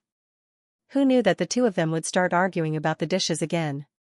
Waiter, give me a mutton. As soon as Zhao Min finished speaking, Zhou Zhirua frowned, the mutton smells too strong. Eat the fish. Zhao Min frowned, the fish smells too strong. Eat the mutton. Both of them were arguing endlessly. The waiter at the side was stunned. Why don't we order both? No. Zhao Min and Zhou Zhirua said in unison. The waiter naturally did not know what they were really arguing about. Qingshu, you decide what to eat. Seeing that the argument could not be resolved, Zhou Zhirua directly threw the problem to Song Qingshu. Okay. Zhao Min rested her chin on her hand and looked at him with a faint smile. Song Qingshu suddenly felt that he was in the center of 2 murderous intents. Why don't we eat chicken? Hearing Song Qingshu's answer, Zhou Zhirua's face turned red and she glared at him. She was no longer a little girl who was ignorant of the ways of the world. After being with him for so long, how could she not tell that he was deliberately taking advantage of them? On the contrary, Zhao Min replied indifferently, I'll listen to Qing. Although she was smart, she was an unmarried girl after all. Moreover, she had a high status. No subordinate dared to say such slang in front of her, so she didn't realize the ambiguity in it for a moment. Indigo Phoenix tried to hold back her laughter. Princess, what do you want to eat? Although the Indigo Phoenix was also the leader of a sect, the Five Venoms sect was filled with all sorts of people. She was very clear about these common sayings. Zhao Min didn't realize that she had fallen into a trap. She answered subconsciously, Song Qingshu is treating us, so of course we'll eat his food. Song Qingshu was drinking tea and he almost choked. The Indigo Phoenix laughed weirdly. Prince Song would love to have it if you want to eat it. I'm just afraid that Miss Zhou might not be willing. It's not like I'm eating her. Why would she be unwilling? Zhao Min curled her lips and snorted. Zhou Jiruo's face darkened. She stopped Indigo Phoenix from continuing and said, Sister Indigo, why are you so bad? The Indigo Phoenix giggled as she replied, I've always been an evil demon in the eyes of the righteous sections. This is more fitting for my identity. Zhao Min wasn't stupid. She already felt that everyone's reaction was a little strange. Now that she thought about it carefully, she finally understood. She couldn't help but feel embarrassed and anxious. You Han people are really more cunning than the other. Indigo Phoenix could not hold it in any longer. She finally giggled, Princess, I'm not a Han. I'm from the Miao family. Zhao Min blushed. They're all the same. Just then, the dishes were served. Song Qingshu took the opportunity to interrupt, Stop chatting, let's eat first. As he spoke, he picked up a large drumstick. Before he could put it back into his bowl, Zhou Jiruo and Zhao Min placed their bowls in front of him at the same time. Song Qingshu hesitated in the air with the chicken drumstick between his legs. He couldn't give it to Zhou Jiruo, nor could he give it to Zhao Min. For a moment, he felt a headache coming on. He thought that these two women were born to be enemies, fighting over everything. Zhou Jiruo snorted coldly, It's natural for a husband to put food in his wife's bowl. What are you trying to do? Unexpectedly, Zhao Min didn't seem to be in the wrong at all. She raised her eyebrows and said in a sweet voice, as the saying goes, guests from afar are guests. How can the host eat first and not give to the guests? It seems like you're not a good wife at all. The atmosphere was tense again. The eyes in the air seemed to be colliding with sparks. Song Qingshu sighed in his heart. He hadn't even started to enjoy the bliss of having two wives and it was already like this. If they were to meet in the future, wouldn't they tear down the backyard of his house? He glanced at Indigo Phoenix who was opposite him. She was putting the drumstick into her bowl. Master Lan, you've been playing with poisons every day. You must be exhausted. Come, have a drumstick to replenish your energy. He didn't even dare to help Indigo Phoenix come all the way to find the antidote for him. After all, Zhao Min came all the way to Linen to investigate his whereabouts. It could easily cause a conflict between the two women. Then, I'll thank you in advance. Indigo Phoenix didn't reject him and helped him out. Zhou Jiruo and Zhao Min put down their bowls that were in the air. Even though they were a little unhappy that Song Qingshu didn't give them the drumstick, at least he didn't give it to their enemy. The two women could still accept it. With the lesson just now, Song Qingshu didn't dare to take food anymore. He was already famished but he could only stare at the table full of good food. Just as he was worrying, Zhou Jiruo put some food into his bowl with her chopsticks. Song Qingshu was so touched that he wanted to hug and kiss her. He thought to himself, my Jiruo is so understanding. What's so good about the food? A man should eat meat. Come on, Qingshu. Zhao Min didn't want to be outdone. She took another drumstick from the plate and gave it to him. Zhou Jiruo's eyebrows twitched. She suppressed her anger and filled a bowl of lotus soup to Song Qingshu. You've been hungry for so long. It's not good for your body to suddenly eat oily food. Qingshu, drink this to warm up your stomach. Pfft, that's because you Han people are pedantic. We Mongolians eat meat and drink wine every day. Don't you see that we're not healthy? We're invincible and we've defeated many countries. Zhao Min poured a glass of wine for Song Qingshu as she spoke. Brother Qingshu, drinking wine will warm up your body. The two ladies continued to drink. Not long after, the food in Song Qingshu's bowl was piled up like a small hill. Noticing the teasing smile on Indigo Phoenix's face, Song Qingshu thought to himself that he had to finish the food even if he had to cry. Zhao, you're going against me on purpose, aren't you? Zhou Zhihua couldn't take it anymore. She slammed the table and stood up. Zhao Min replied calmly, Zhou Zhihua, you have to be honest. I'm just concerned about Brother Qingshu's health. Why do you think I'm going against you? Are you thinking that he's malnourished and weak? TSK, TSK, TSK. He's my husband. He doesn't need your concern. Zhou Zhihua said angrily. Zhao Min smiled sweetly. He's my friend too. What's wrong with friends caring for each other? You. Zhou Zhihua was so angry that she reached out to grab her heavenly sword. Alright, alright. Don't be like this. Everyone in the restaurant is watching. Song Qingshu had to step in to smooth things over. The two women turned around and found that everyone in the store was staring at them with their mouths agape. Their faces couldn't help but heat up and they could only sit down resentfully. I can finally eat. Song Qingshu heaved a sigh of relief. He quickly gobbled down the food. After a while, he had finished half of the food that was piled up like a small hill in front of him. Don't waste it. Zhou Zhihua looked at him and scoffed. Song Qingshu smiled bitterly. I'm full. Zhou Zhihua said calmly, it's fine if you don't want to eat the rest. Finish the food that I put in your bowl. Why? On the other side, Zhao Min immediately protested. Brother Qingshu, don't you appreciate her good intentions? Alright, alright. Don't quarrel. I'll eat it, alright?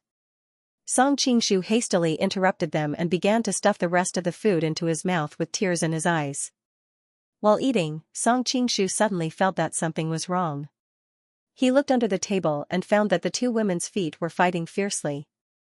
Although Zhou Zhihua's martial arts skill was higher than Zhao Min's, sitting like this, separated by a table, she couldn't clearly see the opponent's moves, so she could only rely on her instincts. Therefore, the two women kicked each other, kicking each other until they were evenly matched. Just when Song Qingshu was about to stop them, someone kicked the bottom of the table. The entire table was broken into pieces. If Song Qingshu and Indigo Phoenix didn't dodge in time, they would have been drenched by the food on the table. The diners nearby weren't so lucky. Even Zhou Zhihua and Zhao Min couldn't dodge because their legs were entangled. They were drenched from head to toe. F***ck, are you kidding me? If you want to quarrel, do it at home. You're a man and you can't even handle your wife? I thought that these two ladies were pretty. Who knew that they were so hot-tempered? It would be troublesome to marry them. There were all sorts of curses around. Facing the anger of these ordinary people, Song Qingshu wasn't the kind of person to bully the weak. Moreover, he was the one in the wrong. He could only apologize to the crowd and pay for everyone's food and drinks. Only then did he appease the crowd. Zhou Zhihua and Zhao Min weren't in the mood to quarrel anymore. Both of them loved cleanliness. Now that there were so many leftovers on them, they almost went crazy. They quickly asked the innkeeper to prepare hot water and went upstairs to bathe and change their clothes. Unfortunately, there was only one room with a bathtub in this small mountain town. Only one person could bathe first while the others waited for the second round. Zhao Min and Zhou Zhihua were people who loved cleanliness. None of them were willing to wait with so much soup on their clothes. Both of them argued for a long time about who should bathe first. None of them were willing to give way. Finally, under the mediation of Indigo Phoenix, both of them decided to bathe together. Zhou Zhihua felt awkward when she thought about bathing with Zhao Min. Eventually, she invited Indigo Phoenix to accompany them to dissolve the awkwardness. Indigo Phoenix felt uncomfortable after running around for a whole day. However, she didn't want to get involved as Zhao Min and Zhou Zhihua were arguing fiercely. She wanted to bathe later. Now that she got Zhou Zhihua's invitation, she was overjoyed and naturally agreed. Looking at the three ladies running into the room, Song Qingshu couldn't help but picture some erotic images in his mind. He felt his nose getting hot. He quickly shook his head to get rid of those images. It would be embarrassing if he had a nosebleed. Qingshu. The door opened suddenly. Zhou Zhihua popped her head out and waved at him. Song Qingshu was delighted. Did they want to invite him to bathe together? He thought to himself, how can I accept this? Guard outside the door. Don't let anyone near our room. Zhou Jiruo's next words quickly pulled Song Qingshu back to reality. It turned out that the women were taking a bath together because they were worried about the security of the inn in this shabby town. If someone peeped on them, it would be a great loss. Song Qingshu was highly skilled in martial arts. Moreover, he was someone they trusted. With him guarding outside, they would be at ease. Alright, don't worry. Song Qingshu couldn't help but laugh at himself for thinking too much. This wasn't a Japanese movie. How could the plot develop in that direction? After Zhou Jiruo returned to the room, she and Zhao Min looked at each other. They felt that the atmosphere in the room was extremely awkward. None of them wanted to take off their clothes first.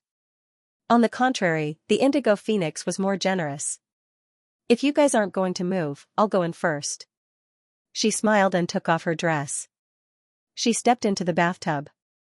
Zhou Jiruo and Zhao Min couldn't stand the smell on their bodies. They took off their clothes and entered the bathtub as well. The Indigo Phoenix's eyes lit up. TSK, one of you is as exquisite as a white jade guanine while the other is as elegant as an orchid. I feel so inferior. Zhao Min had always been a cheerful and generous person. After the initial awkwardness, she got used to it quickly. She couldn't help but poke the Indigo Phoenix's chest with her finger. Her mouth opened so wide that an egg could fit in it. Why are you exaggerating? I'm the one who feels inferior. The Indigo Phoenix giggled. The scale of the princess isn't small either. In fact, objectively speaking, Zhou Jiruo was not small. At the very least, she was above average. It was just that the other two women were too talented, and she paled in comparison. Zhao Min quickly noticed Zhou Jiruo's abnormality. After pondering for a moment, she knew what Zhou Jiruo was depressed about. She couldn't help but move over and said with a smile, "Little sister Jiruo, do you want me to tell you the method to increase the size of your breasts?"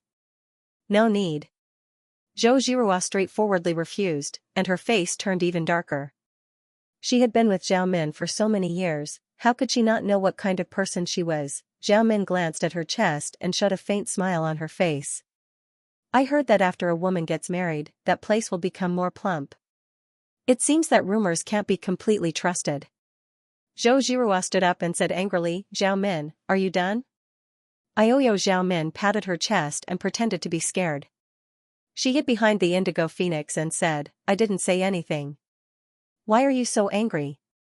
Zhao Min was good at innuendo.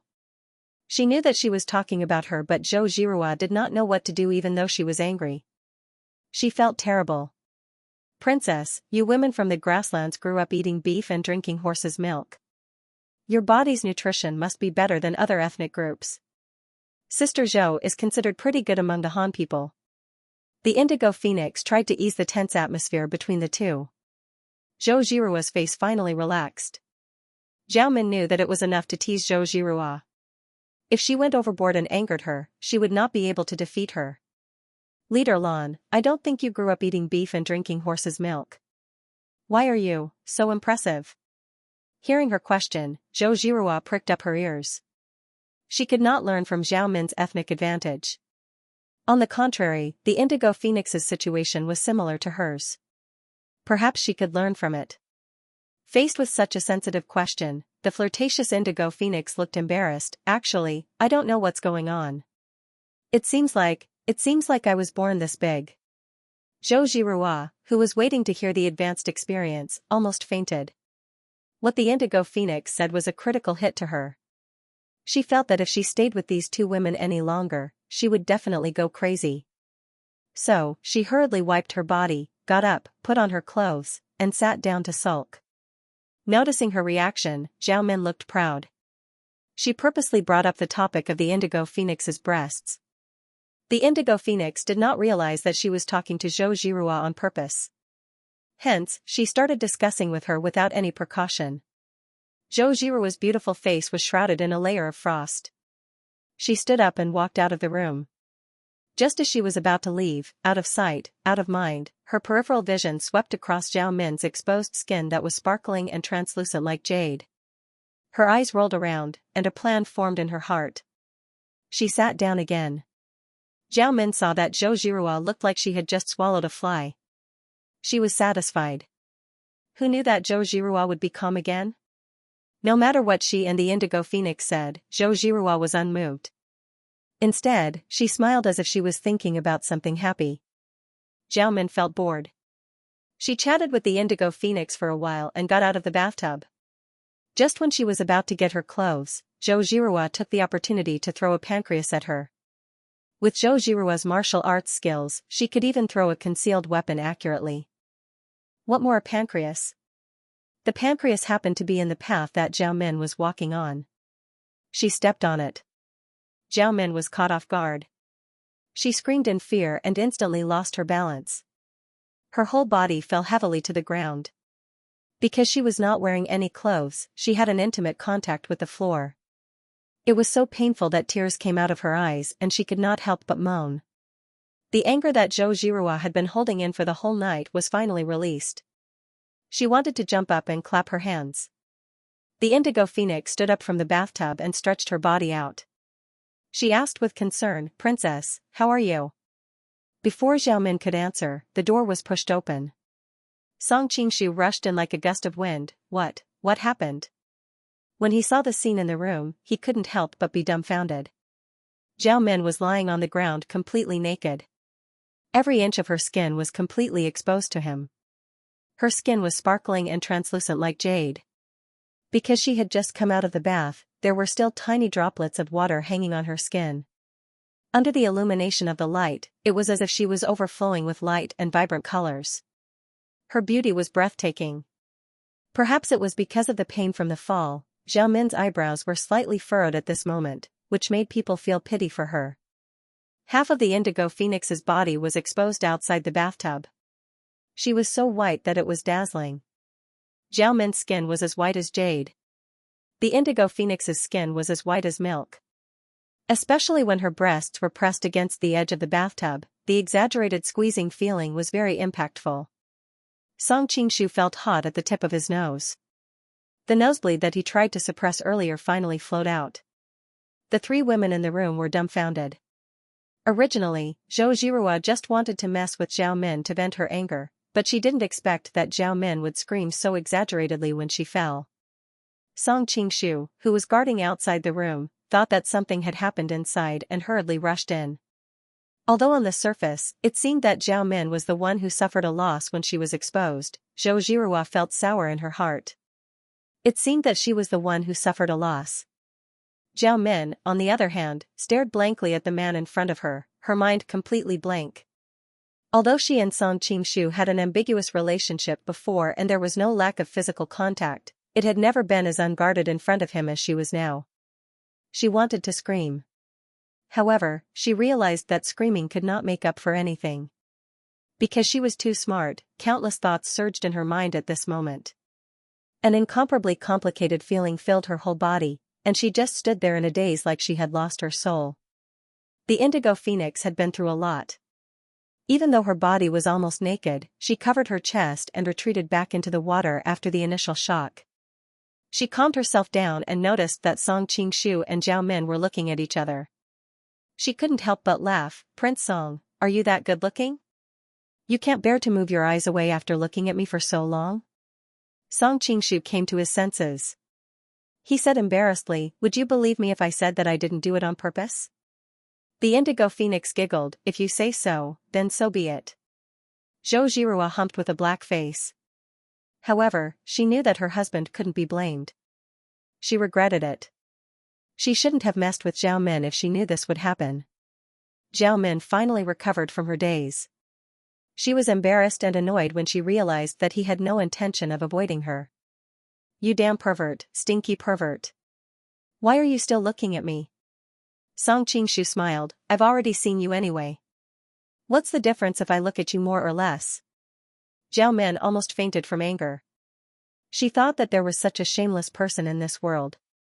Even though her relationship with Song Qingshu wasn't clear, it wasn't to the point where they could face each other with sincerity. She struggled to get up. Unfortunately, the fall was too hard.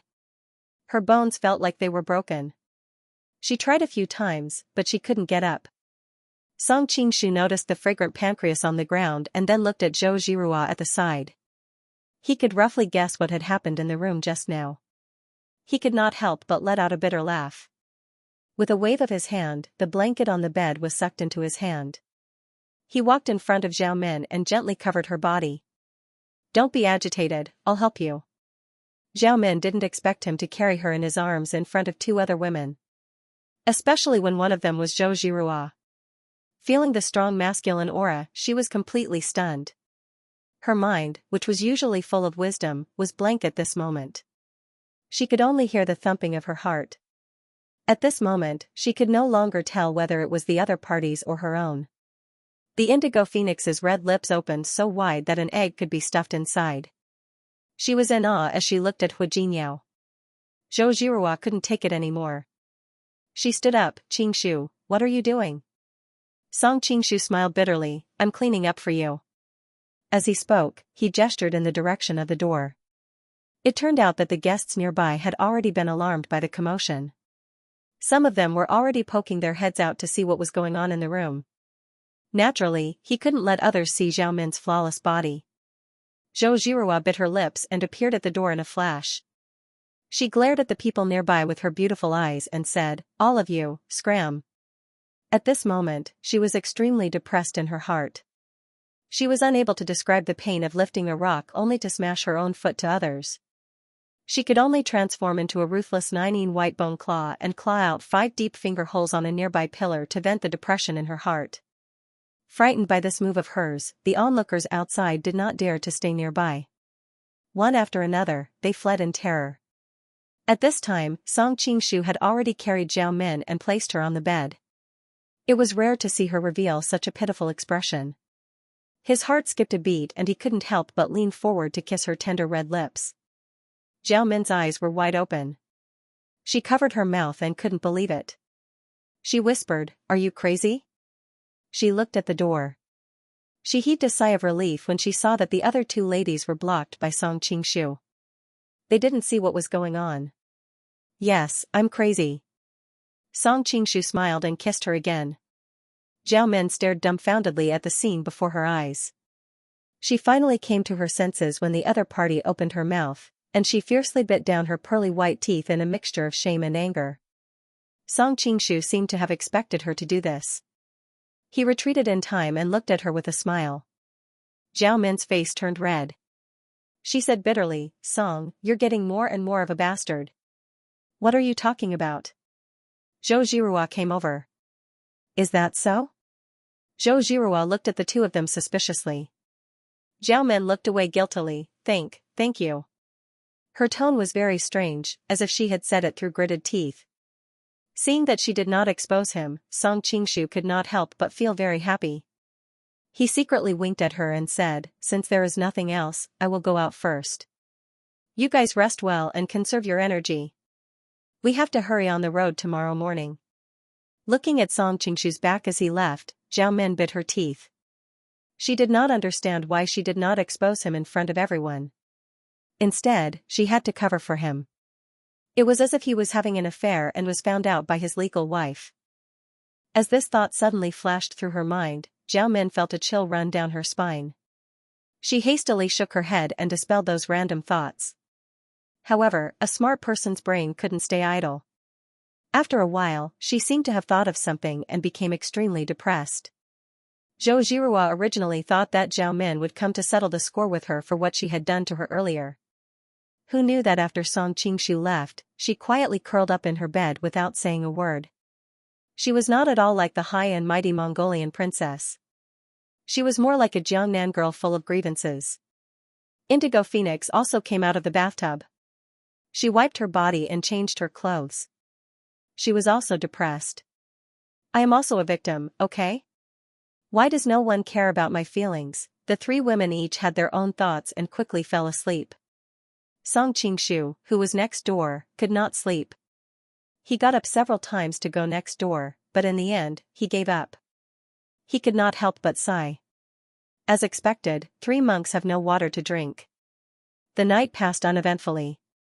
Early the next morning, a group of people hurriedly left the inn on horseback and rushed to the northern battlefield. In the commander's tent of the Golden Snake camp, Audiobook and Xianxia looked worried. "Qingqing, is there still no news of Song Qingqing?" Audiobook rubbed his temples and said tiredly. To the side, Xianxia shook her head. "I've already sent quite a few trusted aides to the Jiangnan area, but I haven't heard any news of him yet."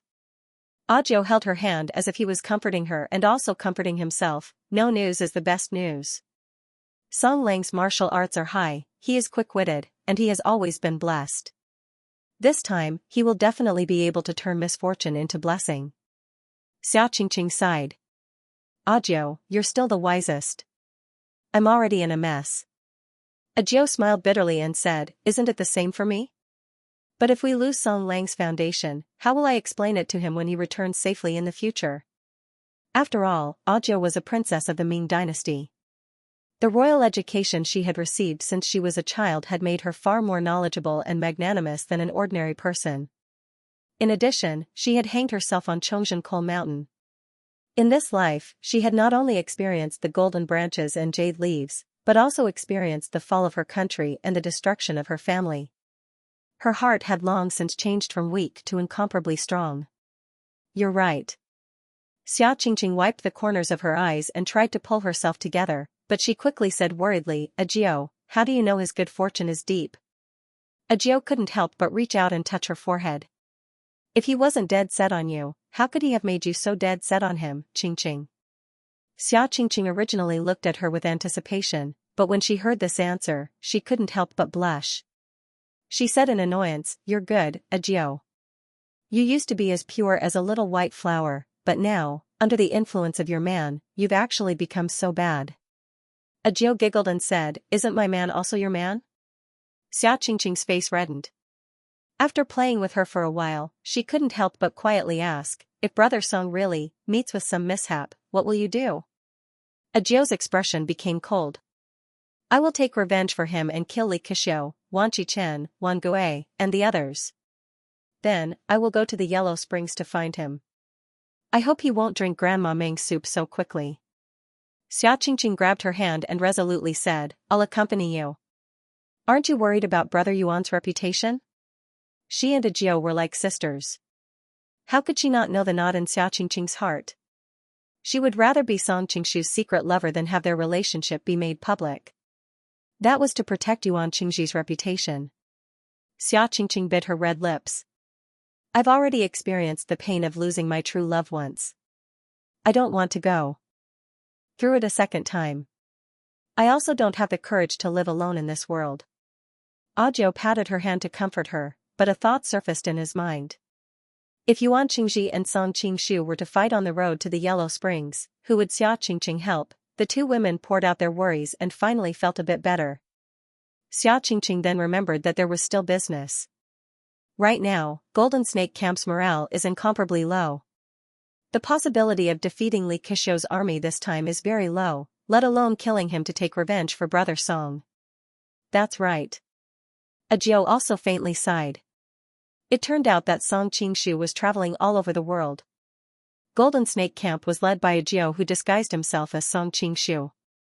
Normally, it was fine, but this time, the news of Song Qingshu being poisoned by the Golden Ripple flower had spread far and wide.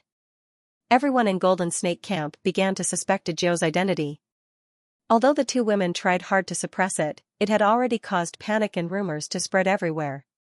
Faced with Li Keqiu's attacks, they had already lost several battles. Now, the defensive line was almost unable to hold.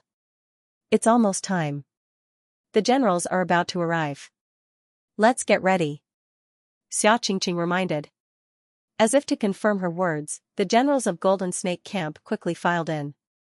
Those present were basically the core figures of Golden Snake Camp. A group of people began to discuss the next strategy. Very quickly, there was a disagreement. For some reason, the topic quickly shifted to Audiobook. The whole world is saying that the Golden Snake King has already died from poisoning in Yangzhou. I don't know which is real and which is fake, that Golden Snake King and this Golden Snake King. Everyone stared suspiciously at Audiobook. Last time I said it was just a rumor. What do you want to believe it? Do you want to compete with me again to see if I'm real or not? Audiobook said angrily. Although her martial arts were not as good as Song Qingshu's, it was more than enough to deal with these people. Hee, our martial arts skills are low, how can we test anything? It was unknown who said this first, but a large group of people followed suit. Xiaoqingqing slammed the table. You have repeatedly doubted Big Brother Song's identity. What is your intention? We are not disrespectful to the Golden Snake King. We are just worried that the Golden Snake King has been harmed by a villain. In fact, he has already become someone's puppet. The group of people seemed to have secretly communicated with each other. Unexpectedly, their statements were unified. Who are you calling a villain? Xiao Qingqing was already in a bad mood because Song Qingshu's whereabouts were unknown, so she immediately said angrily. I'm not talking about you. The man laughed mischievously. Xiao Qingqing was so angry that her chest heaved up and down, but she could not do anything. What do I have to do to make you believe me? Ajiao suddenly asked. The group of people looked at each other. Finally, one of them said, it's very simple. Back then, the Golden Snake King called the wind and summoned the rain. He single-handedly wiped out the Qing Empire's cavalry. As long as you can call the wind and summon the rain again, we will believe you. Ajiao frowned. Although she had heard Song Qingshu mention the principle of calling the wind and summoning the rain, she had been confused from beginning to end. She had no idea what was going on. How could she replicate a miracle at this time? Xiao Qingqing naturally understood her difficulties and hurriedly stepped forward to smooth things over. Summoning the wind and summoning the rain, the right time and the right place are all indispensable. How can it be done again just because you say so? Aren't you deliberately making things difficult for us? Prince Song has always been a man who creates miracles. We believe in him. The group of people were obviously unwilling to give in. Xiao Qingqing was extremely depressed. She did not know whether to laugh or cry. Logically speaking, she was the former mistress of this group of people. In the past, they had treated her with great respect, but ever since Song Qingshu had single-handedly led everyone to annihilate the Qing dynasty's army of 100,000, his prestige had soared to unprecedented heights. This group of people followed Song Qingshu's every word and no longer paid any heed to her. This was why the news of Song Qingshu's accident had such a big blow to the Golden Snake Battalion's morale. Since the conditions for calling the wind and summoning the rain are so harsh, then please invite Prince Song to perform the sect returning swords at the Golden Snake Conference. Someone else suggested, which was immediately echoed by everyone. At the Golden Snake Conference, Song Qingshu's sect returning swords could be said to have amazed the audience, making everyone present unable to forget it forever. Ajiao bit her lip. For the first time, she somewhat blamed Song Qingshu for having so many heaven-defying abilities. She thought that her martial arts were quite good in Jianghu, but she could not even imitate one of his abilities. Xiao Qingqing certainly knew that she did not know the sect returning swords. She once again helped her out. Sect returning swords is a killing move. How can it be used as a performance? What's more, every time this move is used, Brother Song's power will be greatly damaged. Now that the enemy is in front of us, how can we waste our power for no reason? Madame Yuan, why did you obstruct us time and time again? Could it be that there is some unspeakable secret? Everyone had long been suspicious of her. Seeing her jump out again, she immediately attracted a group of people's condemnation. Seeing that the crowd was agitated and the situation was gradually getting out of control, Ajiao smashed the table in front of her into pieces. She circulated her internal energy and shouted, "All right, stop quarreling. During the decisive battle tomorrow, I will lead a suicide squad to break into Li Kishou's central army and take the general rank out of the army. The crisis of the Golden Snake camp will naturally be resolved." The big tent immediately fell into a brief silence. Very soon, exaggerated exclamations broke out. It was not that the act of taking the general rank out of the army had never occurred in history, but in the long river of history of 2,000 years, it had only happened 2 or 3 times. Moreover, every time it had been done with the right time, place, and people. Otherwise, no matter how high one's martial arts were or how brave one was on the battlefield, it was absolutely impossible to do it. However, the people of the Golden Snake camp did not doubt Ajiao's words at all. Because in their hearts, the Golden Snake King was an immortal-like figure, a man who constantly created miracles. If there was anyone in this world who could accomplish this feat, it was none other than him. After the end of the high-level meeting, everyone finally left in satisfaction. After returning to their own tents, Xianxia could no longer bear it. She pulled Audiobook and anxiously asked, "How could you boast like that? Taking the general rank out of the army? Isn't that something that will only lead to death?" Audiobook lightly said, "In that situation, if I didn't say that, the entire army's morale would have already collapsed. But what do you plan to do tomorrow? If you don't charge the formation, I'm afraid the army's morale will collapse even faster," Xianxia said with a worried expression.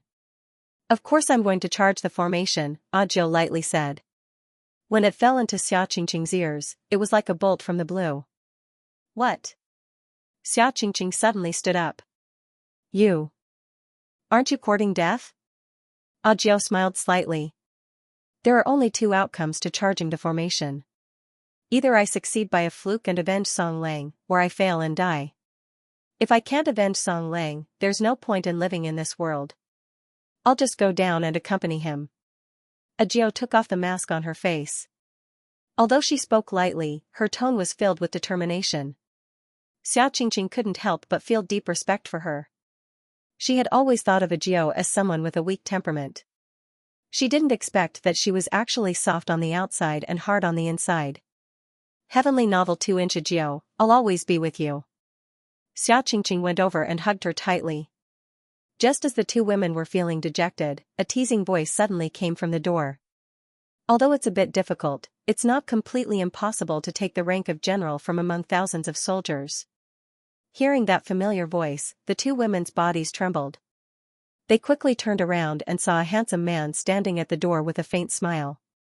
Who else could it be but Song Qingshu? Song Lang. Big brother Song. The two women's pretty faces revealed expressions of disbelief at first, but it didn't take long before they finally reacted and rushed over. Song Qingshu smiled and opened his arms, taking the two women into his embrace. "Did you miss me?" "You're so annoying," the two women pouted. Although they were already like sisters, they couldn't help but feel a bit embarrassed when they shared the same husband. Normally, they wouldn't have let Song Qingshu hug them so easily. But this time, they were worried about his safety day and night.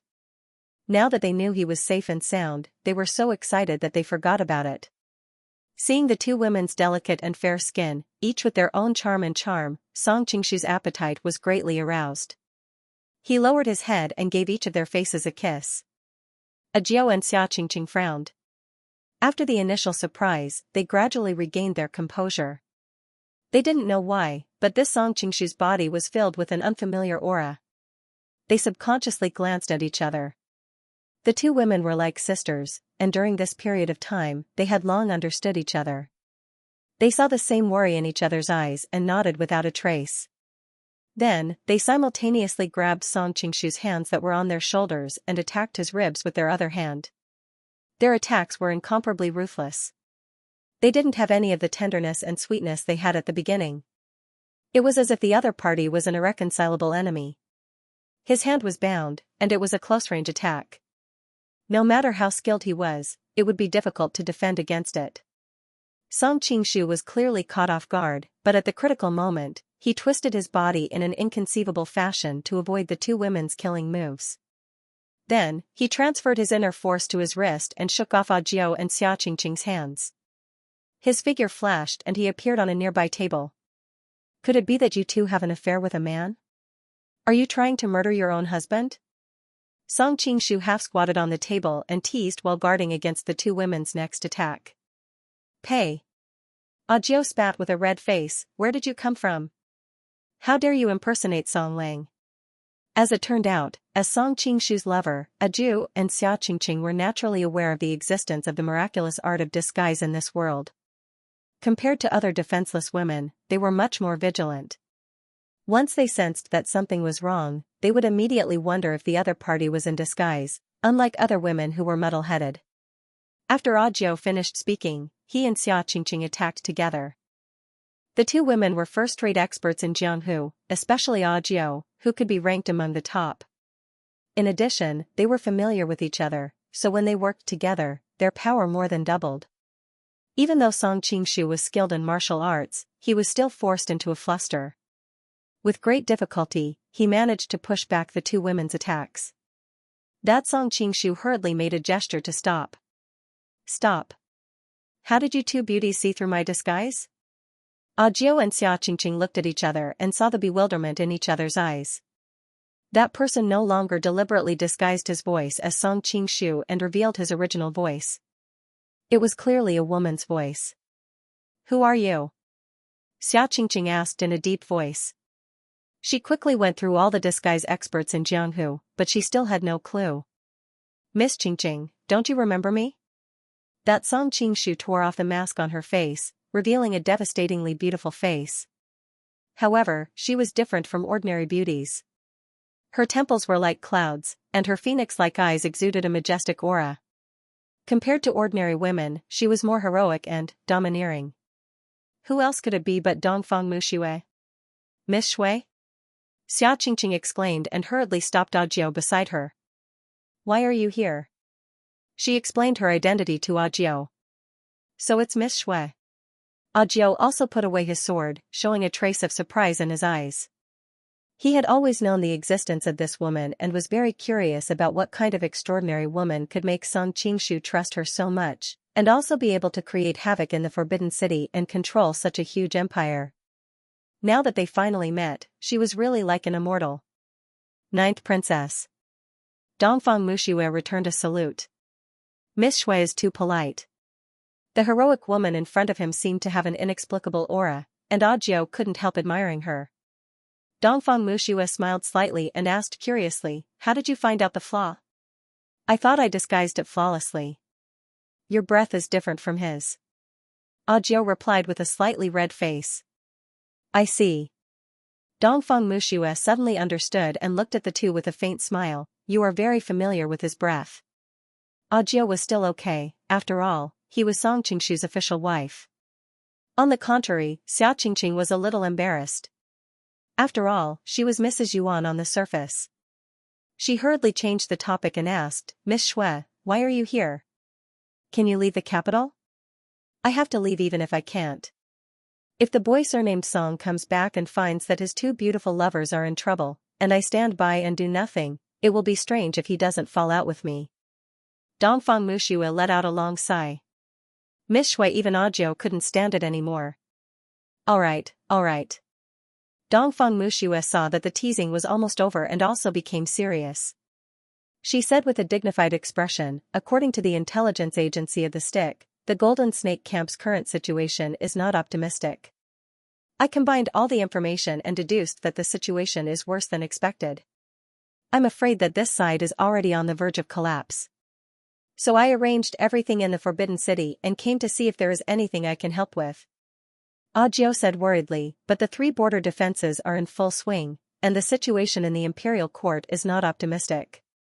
If you leave at this time and cause the 3 border defenses to become stronger, we will suffer more losses.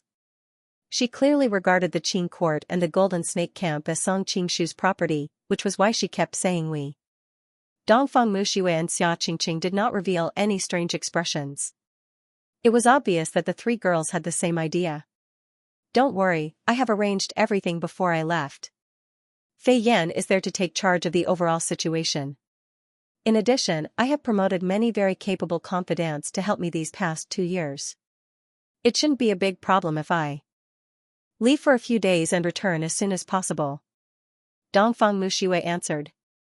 Hearing her words, Audiobook and Xianxia finally noticed the travel-worn look on her face. It was almost 2,000 miles from the capital city to here, and she had to race against time. It was obvious how tiring it was to travel. What kind of person was Dongfang Mushui? She noticed the 2 women's expressions and instantly understood their thoughts. She couldn't help but smile and said, Don't worry, with my skills, this little tiredness is nothing. Let's talk about tomorrow's battle. Audiobook laughed bitterly, it's all because I was too impulsive. If I had known that Miss Shui was coming, I would have delayed it a little. There should be a better way. Ninth Princess, your method may seem impulsive, but if you think about it carefully, it is the most effective way to solve the current problem. Dongfang Mushui comforted her, Now that the Golden Snake camp is in a state of panic due to the news of Song Qingshu's accident, their morale is at an all-time low. It's almost certain that they will lose. Since that's the case, why not take a gamble? There might be a chance to turn the tables. Audiobook sighed, but in the midst of thousands of soldiers and horses, it's easier said than done to capture the ringleader. Xianxia came forward and hugged her, saying softly, "I will accompany you tomorrow." Dongfang Muxue suddenly said, "Tomorrow, I will disguise myself as Song Qingshu and charge the battle." Audiobook was instantly shocked. "How can you do that? Tomorrow's battle is certain to die. Moreover, this is my suggestion, how can I let you take the risk?" Dongfang Muxue reached out and hooked Audiobook's soft and elegant chin, causing him to blush. "Don't worry, if it was anyone else, they would definitely die, but I have a 30% chance of success." Audiobook frowned, as if organizing his thoughts. "Miss Shui, although your martial arts are slightly better than mine, there is a limit." He was implying that he did not agree with Dongfang Muxue's words. Earlier on, they had exchanged blows, so Audiobook had a rough estimate of Dongfang Muxue's martial arts. Dongfang Muxue was first injured by Feng Qingyang's innate sword qi, and then by revered Ming's sneak attack. Although she managed to survive, she was still seriously injured. After such a long period of recuperation, she had only barely recovered about 40% of her peak strength. It was only because of her outstanding battle experience that she had a certain advantage over Audiobook. Dongfang Muxue explained, "A battle on the battlefield is different from a martial arts competition in the pugilistic world. Now, our martial arts are indeed not much different, but ninth princess, you are of noble birth and have a kind nature. You lack sufficient killing intent, so it will be difficult for you to display your strength on the battlefield. You might not even be able to match up to a veteran soldier who has been on the battlefield for a long time." Audiobook fell silent, knowing that Dongfang Muxue's words were not false. Back when the Qing kingdom had sent an army to encircle the Golden Snake Battalion, their group of experts had been trapped by a 100-man team. Dongfang Muxue continued, "So the person who will charge the battle can only be me, but I will also need your help." Audiobook's eyes lit up. "How can I help you?" At this moment, Dongfang Muxue's face was brimming with a sense of pride as if she was looking down on the entire world. "If the opponent is a peerless general like Han Bai or Liu, I will definitely die no matter how hard I try. However, a mere Li Kishio will definitely not be able to command an army of 100,000 without revealing a single flaw. Therefore, although tomorrow's assault will be risky, it is not impossible to succeed." Xianxia's eyes lit up.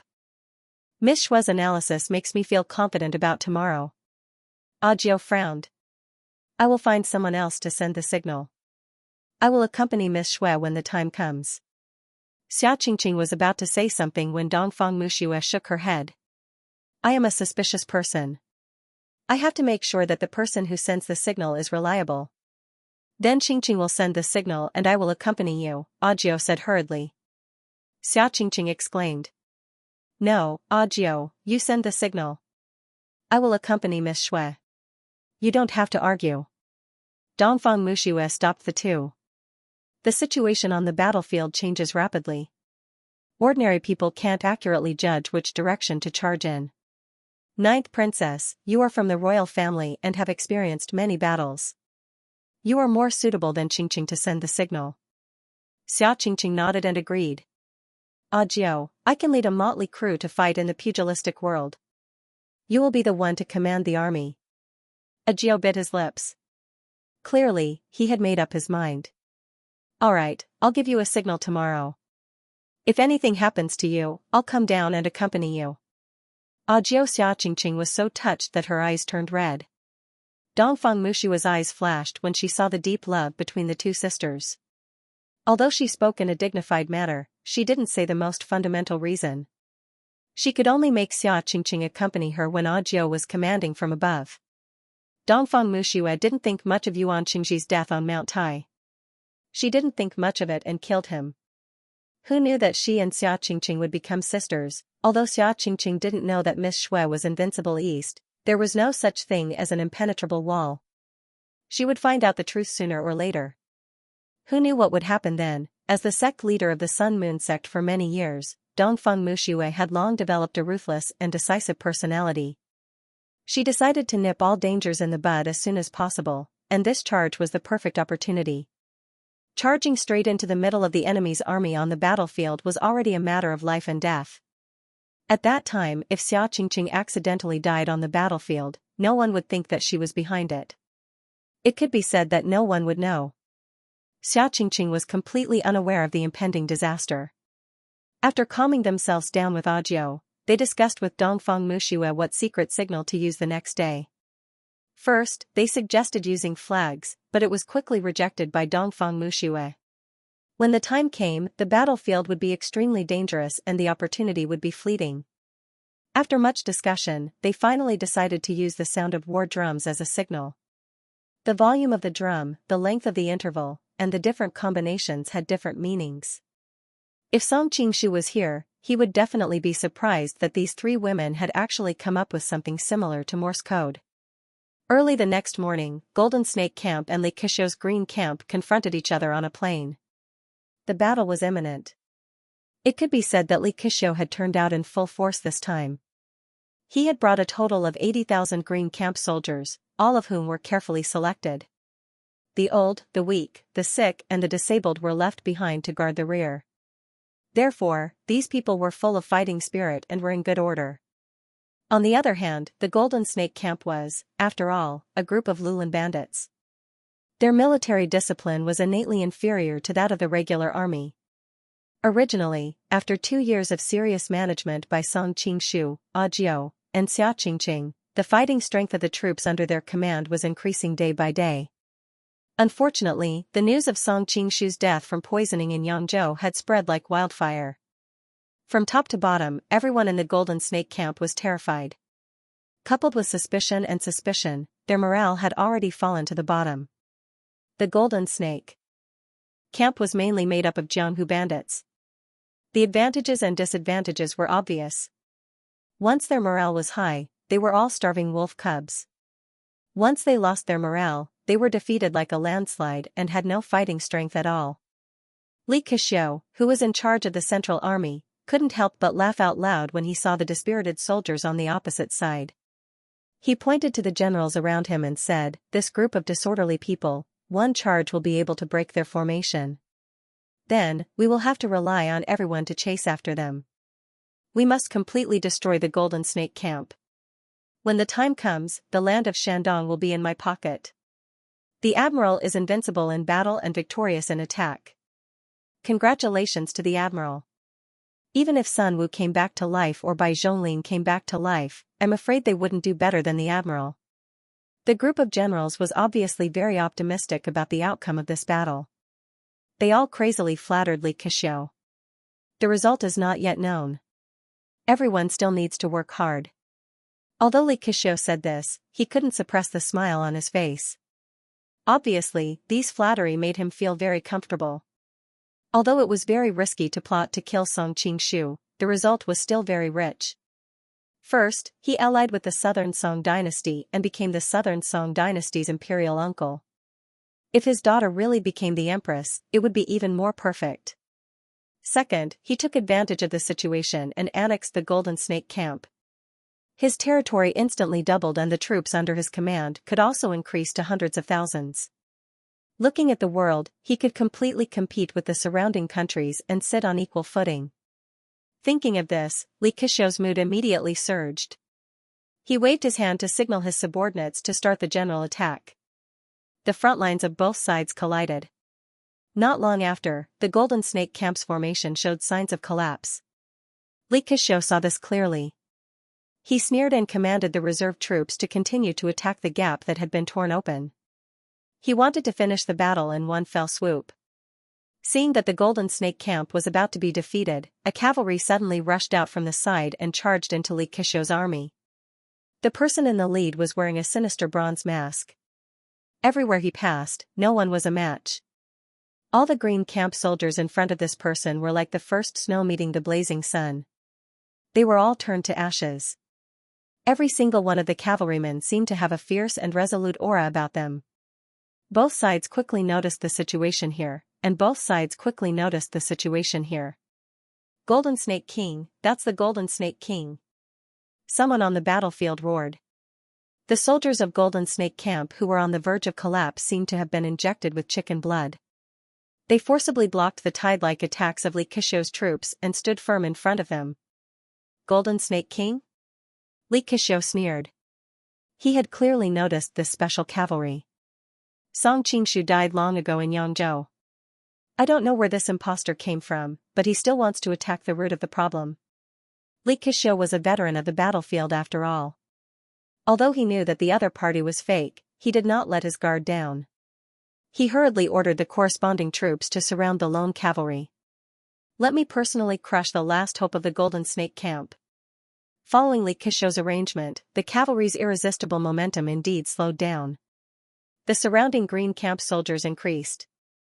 Although there would inevitably be a group of Green Camp soldiers falling with a wave of the hand of the bronze mask, there were too many enemies. Gradually, the pace of the assault slowed down. It was like a fierce tiger falling into a swamp. It could only struggle in vain. Dong. Dong dong. Dong dong dong. At this moment, a burst of impassioned drumming suddenly came from the Golden Snake Camp. The rhythm of the drumming was so special that it was completely unlike ordinary war drums. Normally, even the most powerful drummer would not be able to clearly transmit the sound of the drum to the ears of everyone on the battlefield. However, this drum sound did it, and it seemed to be mixed with a strange magic power. Everyone felt their hearts pounding, as if the blood in their body was beginning to boil. It's the ninth princess. It really is the ninth princess. The officers and soldiers of the Golden Snake Camp cheered one after another.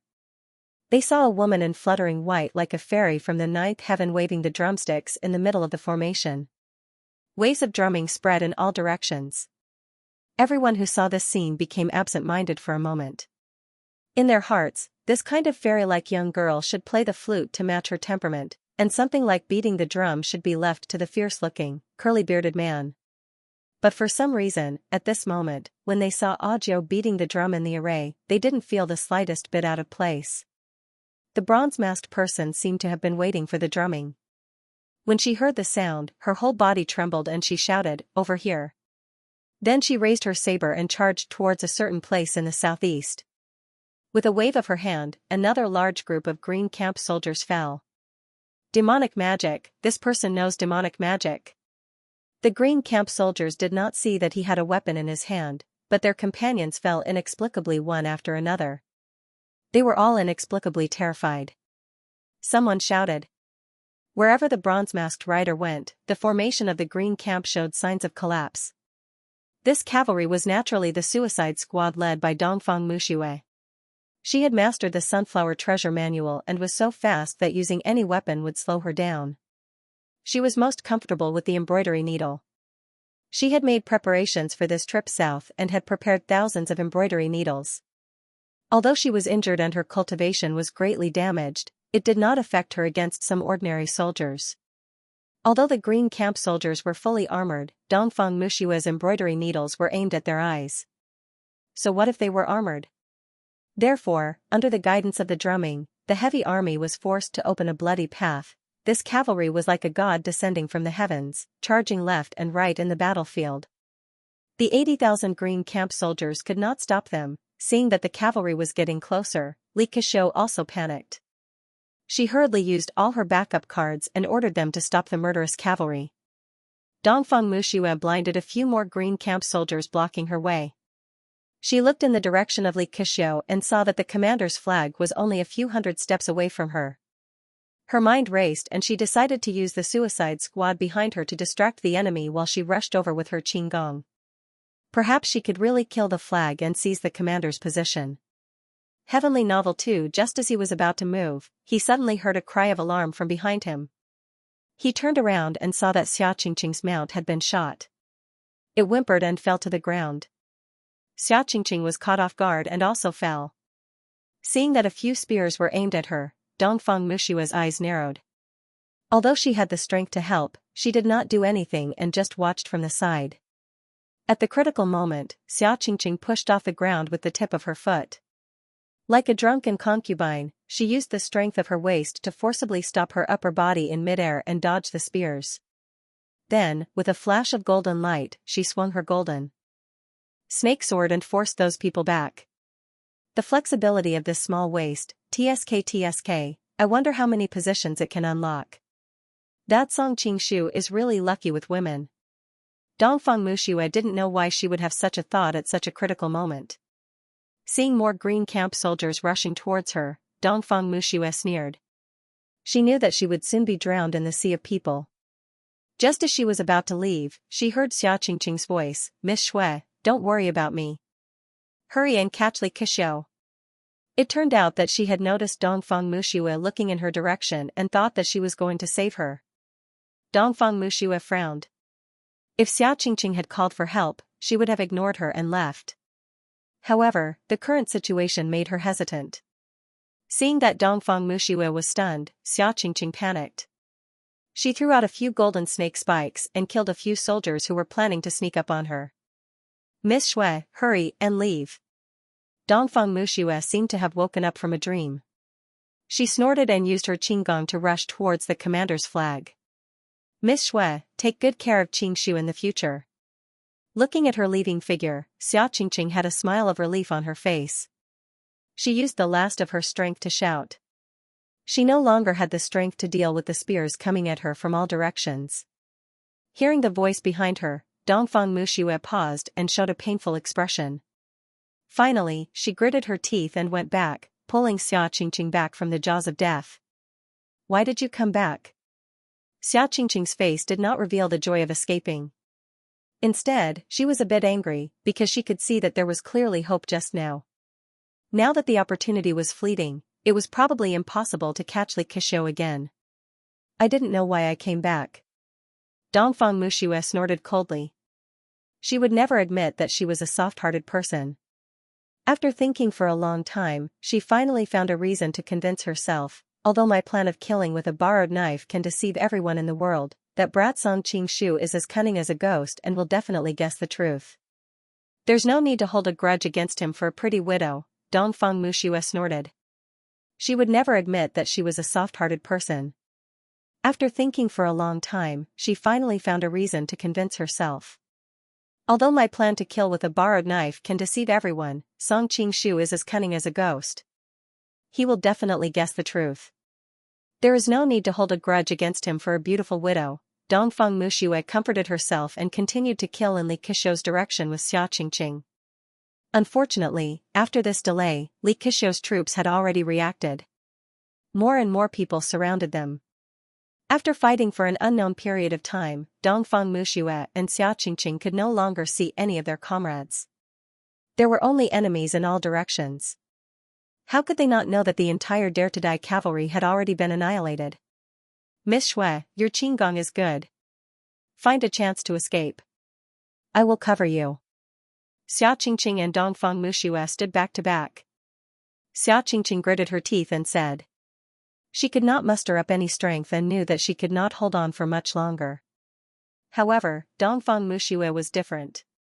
Although it was impossible to assassinate Li Keqiu, she still had a chance to escape. "Escape?" Dongfang Muxue snorted and said proudly, "I have roamed the pugilistic world for my entire life. It is a great humiliation to escape once. How can I escape a second time?" She saw venerated Ming's sneak attack at Blackwood Cliff as a great humiliation. She swore that she would never allow herself to be in such a pathetic state again. Xia Qingqing was shocked by the change in Dongfang Muxue Fang's temperament. She seemed to have sensed someone she did not want to remember. She quickly shook her head. How could Miss Shui be Dongfang Bubi? Dongfang Muxue did not know what Xia Qingqing was thinking. She forced back the green camp soldiers again. Suddenly, her expression changed. Her body was in turmoil. It turned out that she was injured by Feng Qingyang's Xiantian sword qi and was hit by venerated Ming's full force attack. If she was an ordinary expert, she would have died many times. Fortunately, she was Dongfang Bubi, who looked down on the world in the past. She relied on her profound internal energy to survive. However, the price she paid was only 30 to 40% of her peak strength. At the same time, she had to use part of her internal energy to suppress the injuries in her body. She had been fighting for so long. Her internal energy was exhausted and her life was hanging by a thread several times. How could she pay attention to the specific situation in her body? Unknowingly, the internal energy she used to suppress her injuries was used by her. By the time she reacted, all her injuries had exploded. It was like a flood that had been stopped by a dam. Once the dam collapsed, the flood would multiply. Dongfang Mushua's internal injuries had been suppressed by her powerful internal energy. She had long been filled with anger.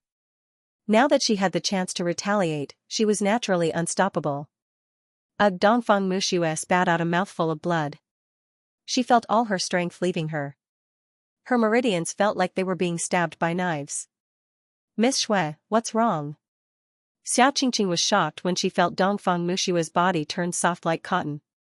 Unfortunately, Dongfang Mushue did not even have the strength to speak now. The soldiers nearby saw the opportunity and rushed forward. Xiaoqingqing's vision had already darkened and she felt like she was going to fall asleep the moment she closed her eyes. Seeing this, she gritted her teeth and bit her lips so hard that they bled. She used the pain in exchange for a brief moment of consciousness.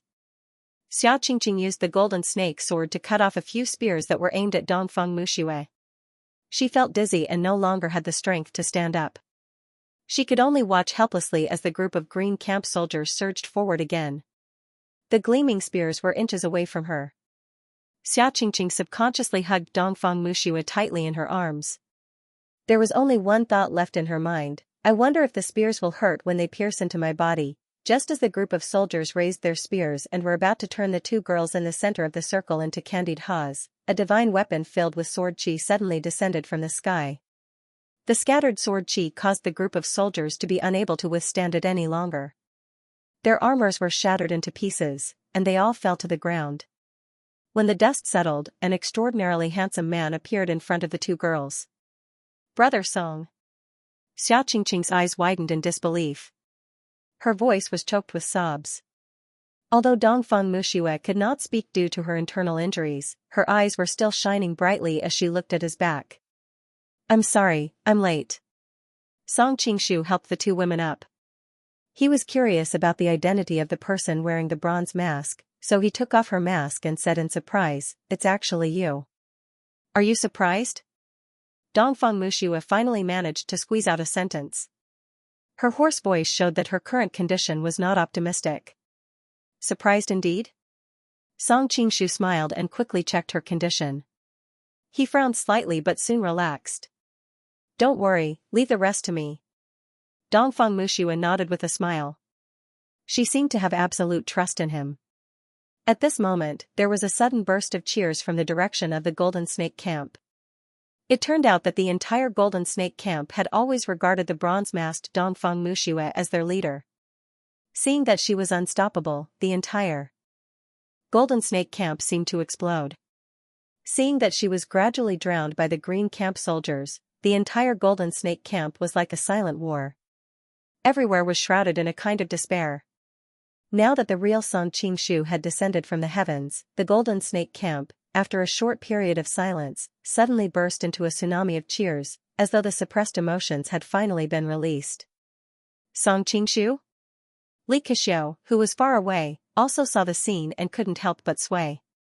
He's not dead? In that instant, all sorts of negative emotions surged in her heart. Fortunately, Li Kexiu had a strong will and didn't collapse on the spot. If I can let you die once, I can naturally let you die a second time. Li Kexiu couldn't back down now. She hurriedly passed down the order that anyone who could kill Song Qingshu would be promoted 3 ranks and 10,000 taels of gold. With a great reward, there would definitely be brave men. When the green camp soldiers heard the order, their eyes glowed green and they rushed over while howling. Song Qingshu hugged Xia Qingqing with his left hand and Dongfang Mushue with his right. Seeing them rush over, he kicked with the tip of his foot. The heavenly sword in the middle immediately spun rapidly like a cutting machine, emitting extremely sharp sword chi. A large number of the soldiers around him collapsed. With the 3 of them as the center, no green camp soldiers dared to come within a radius of several zhang. Song Qingshu then asked the 2 girls, "How did you end up in such a dangerous situation?" Being held in his arms, Xia Qingqing was already drowning in happiness. When she heard his question, she regained her senses and said, "We planned to rush straight to the center of the army to see if we could capture the ringleader first." She then explained the situation of the Golden Snake Battalion and their plan. Finally, she sighed faintly and said, "It's a pity that Miss Xue failed at the last step in order to save me. Now that Li Keqiu is heavily guarded, it's no longer possible to ambush him. Your plan is very beautiful. As for Li Keqiu..." Song Qingshu glanced at the Green Camp's commander flag. Although the two sides were only a few hundred meters apart, there were tens of thousands of soldiers between them. The guards around him could be said to be impregnable.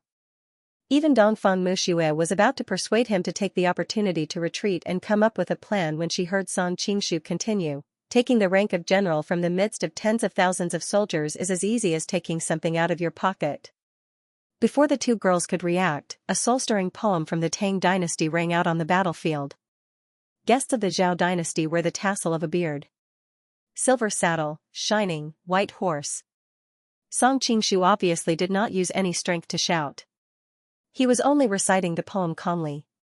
However, in this huge battlefield, everyone on the battlefield could hear every word he recited clearly. It was as if they were trembling from the depths of their souls. Song Qingshu held Xia Qingqing in one hand and Dongfang Muxue in the other. As he stepped out, the air seemed to be solid and ripples appeared under his feet. How is this possible? Everyone on the battlefield looked up in disbelief. They were so shocked that they trembled. Not to mention the others, even Dongfang Muxue was dumbfounded. She had always boasted that her lightness skill was one of the best in the Jianghu. Although Song Qingshu's lightness skill was powerful, it was almost on par with her when she was at her peak. But now, she could not believe her eyes. If one was opportunistic, the top experts in the Jianghu could create the illusion that they were walking on the moon. She had seen Feng Qingyang do it during the battle at the top of the Forbidden City. But that could only be done from top to bottom, and the speed had to be extremely fast. How could it be like Song Qingshu, who was walking from bottom to top, as if he was taking a stroll in the courtyard? This was no longer lightness skill. It was a miracle. Dongfang Muxue knew clearly that even all the lightness skill experts in the Jianghu combined would not be able to do this, let alone herself. Xia Qingqing, who was at the side, did not think as much as Dongfang Muxue. She was simply enjoying the dizziness of happiness. She thought that she was going to die, but her lover descended from the sky to save her. He even carried her in such a flashy way in front of hundreds of thousands of people. She felt that she was about to faint. She just wanted to snuggle in her lover's arms. But suddenly, she thought that in the eyes of the world, she was still Madame Yuan. If she curled up in another man's arms, how would that be? But this trace of hesitation was immediately thrown to the back of her mind. At this moment, her maiden heart was overflowing, and her eyes were full of hearts. If I die, then die. Xia Qingqing bit her lip. She didn't care so much anymore and directly hugged her lover. Half of her body was in his embrace. On top of a mountain far away, Zhou Zhirua, Zhao Min, and Indigo Phoenix were sitting on their horses and looking into the distance. Even though they were so familiar with Song Qingshu, they still couldn't help but shiver. The Supreme Mystery Sutra is so miraculous. Out of everyone present, only Zhou Zhirua knew what was going on. However, her shock was soon replaced by a sour feeling in her heart. Seeing her husband appear in front of hundreds of thousands of people in such a flashy manner while holding other women in his arms, she regretted not following him. Zhao Min's beautiful eyes widened as she stared at Song Qingshu, who looked like an immortal descending from the heavens. Her eyes were complicated. Indigo Phoenix, who was next to her, was more direct. She exclaimed in her heart, "Prince Song is really... TSK, I would be willing to sleep with a man like him for nothing."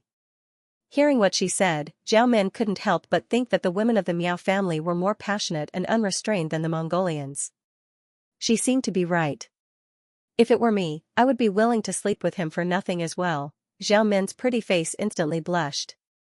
She secretly looked at Zhou Zhirua, who was next to her. Seeing that she didn't notice anything strange, she sighed in relief. Unknowingly, Song Qingshu and the other two were standing dozens of feet high in the sky, looking down at Li Keqiu, who was diagonally below. Li Keqiu felt chills all over her body when he looked at her. Her limbs were icy cold. She quickly shouted, "Release the arrows, release the arrows. This is just a distraction." He knew clearly that he had betrayed Song Qingshu in Yangzhou and almost caused him to die of poison. Both of them were sworn enemies, and Song Qingshu would never let him go. Unfortunately, no matter how much he shouted, none of the green camp soldiers moved. They were all still immersed in this godly skill. The people of this world were much more superstitious and ignorant. Now, they only thought that Song Qingshu was a deity who had descended to earth. They were afraid of offending the deity, so how would they dare to move? However, Li Keqiu had been leading the army for many years. After all, he still had many loyal subordinates. After he urged them again and again, finally, a group of imperial guards pulled their bows and aimed at the three people in the sky. Noticing the movement below, Song Qingshu smiled disdainfully. Like a shooting star. The three people in the sky seemed to have turned into shooting stars. In an instant, they rushed from dozens of meters high to the ground. The rain of arrows from Li Keqiu's subordinates all missed. Kill one in 10 steps. Song Qingshu swung the heavenly sword in his hand. A monstrous sword aura surged out, and the surrounding air seemed to solidify. 1,000 miles invincible. When he regained his footing, blood sprayed from the necks of the imperial guards who were guarding Li Keqiu. One by one, they fell to the ground, leaving Li Keqiu standing alone on the battlefield. Li Keqiu was scared out of his wits. He wanted to turn around and run, but unfortunately, his legs were so weak that they would not listen to him. He could not even take a step forward.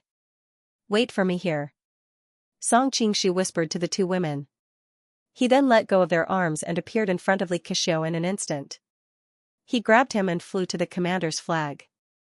He grabbed him by the neck and lifted him high in the air. His sharp eyes swept across the battlefield, and he said calmly, "Those who surrender will be spared from death." Although Song Qingshu's voice was flat, everyone on the battlefield felt as if their souls were shaken.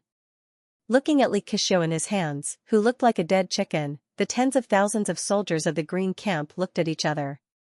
No one knew who took the lead, but more and more people dropped their weapons and knelt before him. Golden Snake King. Golden Snake King. Voices rose and fell. In the end, whether it was the soldiers of the Green Camp or the Golden Snake Camp, all of them knelt on the ground and offered their highest respect. This scene was destined to be recorded in the annals of history. At the same time, it would be unforgettable for Zhao Min and the others. The battle ended just like that. Song Qingshu didn't kill Li Keqiu. Firstly, Li Keqiu was the leader of the Jianghuai region. He was more valuable alive than dead. Secondly, Li Keqiu was Li Yuanji's father. Although Li Keqiu betrayed Song Qingshu, Li Yuanji had been very good to him from beginning to end. She did not hesitate to save him in Yangzhou and gave him her maiden body in linen. How could Song Qingshu let her be sad for the rest of her life based on these two things? Of course, he could be spared from death, but he could not escape punishment. Song Qingshu sent people to lock Li Keqiu up. He would probably never see the light of day again in this lifetime. Xia Qingqing suddenly ran over when he was dealing with the matter of incorporating the Jiangnan Green Camp. She said with a sobbing tone, "Brother Song, quickly go see Lady Shui. She's dying." She had only met Dongfang Muxue once in the imperial palace, and their relationship could not be considered close.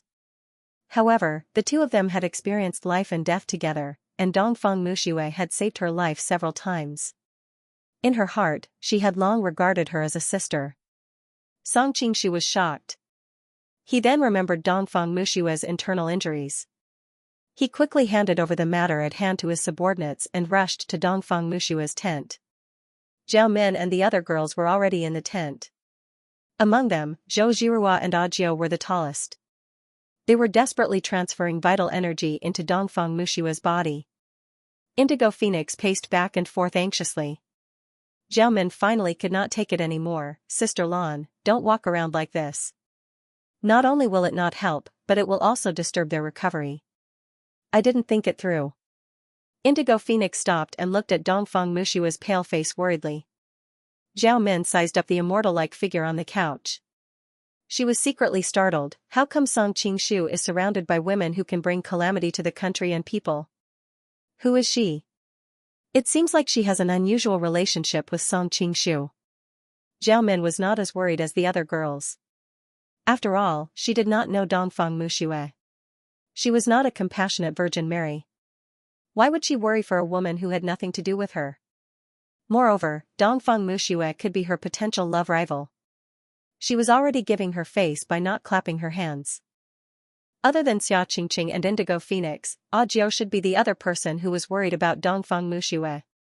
If Dongfang Muxue had not replaced her, she could have been the one lying here. Audiobook did not know the cause of Dongfang Muxue's injury. He only thought that she was seriously injured while charging. Zhou Jiruo's feelings were very complicated. She had always treated Dongfang Muxue as a strong rival. Seeing that Dongfang Muxue's life was hanging by a thread, she was even secretly delighted. However, Dongfang Muxue was related to the overall situation in the Forbidden City.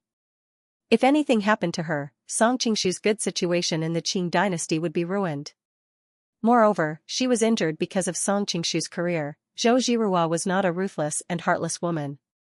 She quickly got rid of the distracting thoughts and focused on healing Dongfang Muxue. Unfortunately, the inner energy that she and Audiobook transferred was like a clay ox in the ocean. There was no reaction at all.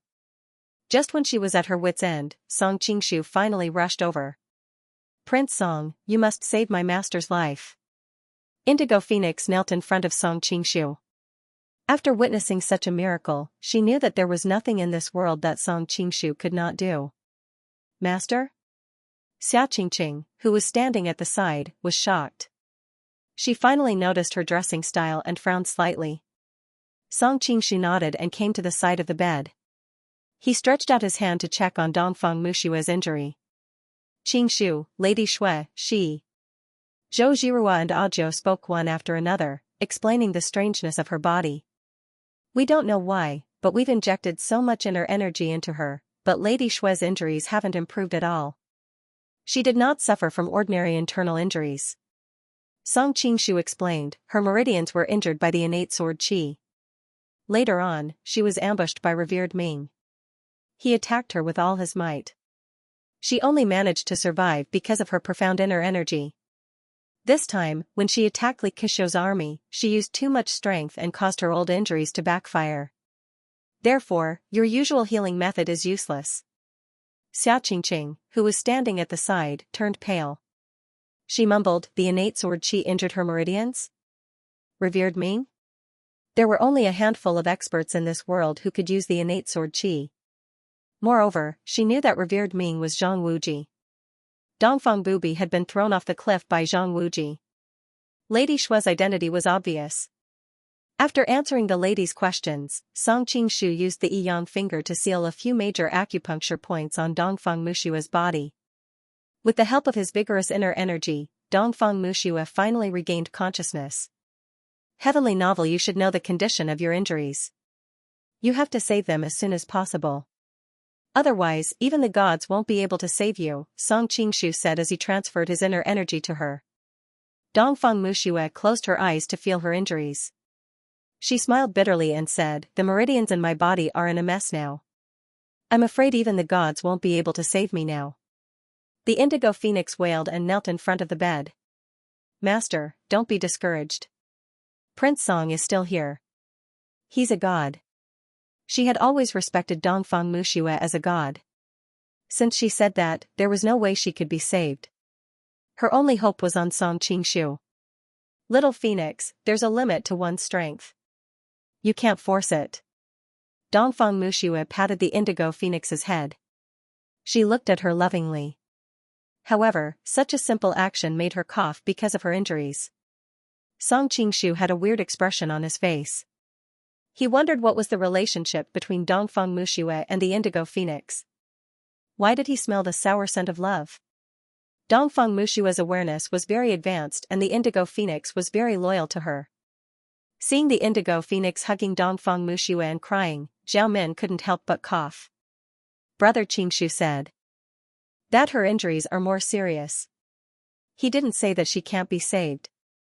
Why do you guys look like you're making funeral arrangements? Zhao Min had always been smart and a bystander. She had already guessed what was going on from Song Qingshu's reaction. "Prince Song, is there really a way to save her?" The Indigo Phoenix turned to Song Qingshu with tears in her eyes. Song Qingshu glared at Zhao Min, who had spoiled his plans, and nodded. He came to Dongfang Muxue and said, I have two ways to save you now, it depends on which one you are willing to accept. Dongfang Muxue chuckled. I'm about to die, so why would I be so picky? Anything is fine.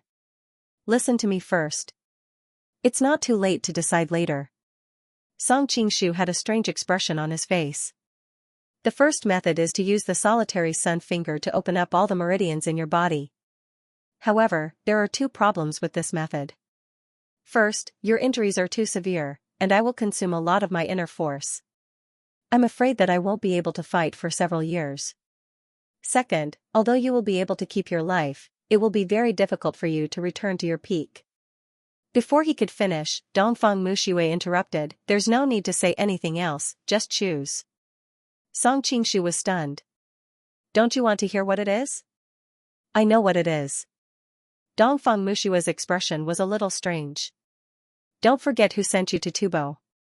Seeing that his little trick was seen through, Song Qingshu was also a little embarrassed. Dongfang Muxue, on the other hand, comforted him.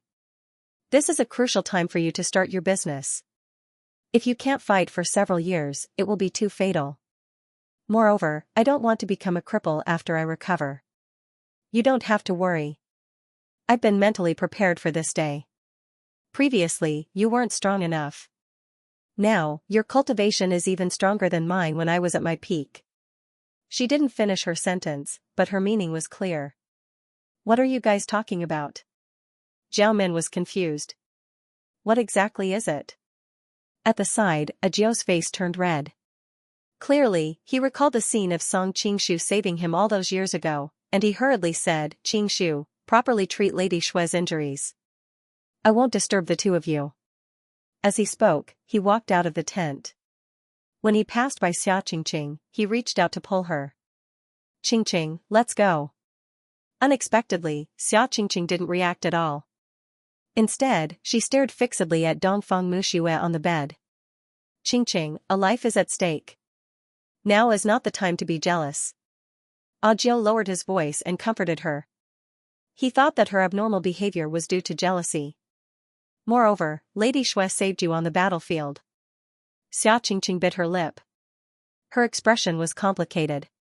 In the end, she was still pulled away by Ajio. Although Zhou Zhirua hadn't experienced it personally like Ajio, she and Song Qingshu were husband and wife. Naturally, she knew the healing effects of the Zen of Joy. Seeing that Ajio had left, she couldn't stay in the tent any longer. She could only stand up and bid farewell. Qingshu, I'll leave Lady Xue to you. Although she was a little jealous, she knew what was important and naturally wouldn't throw a tantrum at this juncture. Seeing them leave one by one, Zhao Min, who had been sitting on a stool and watching the show, was confused. What are you guys doing? Why are all of you acting so mysteriously? Zhou Zhirua snorted coldly and pulled her out.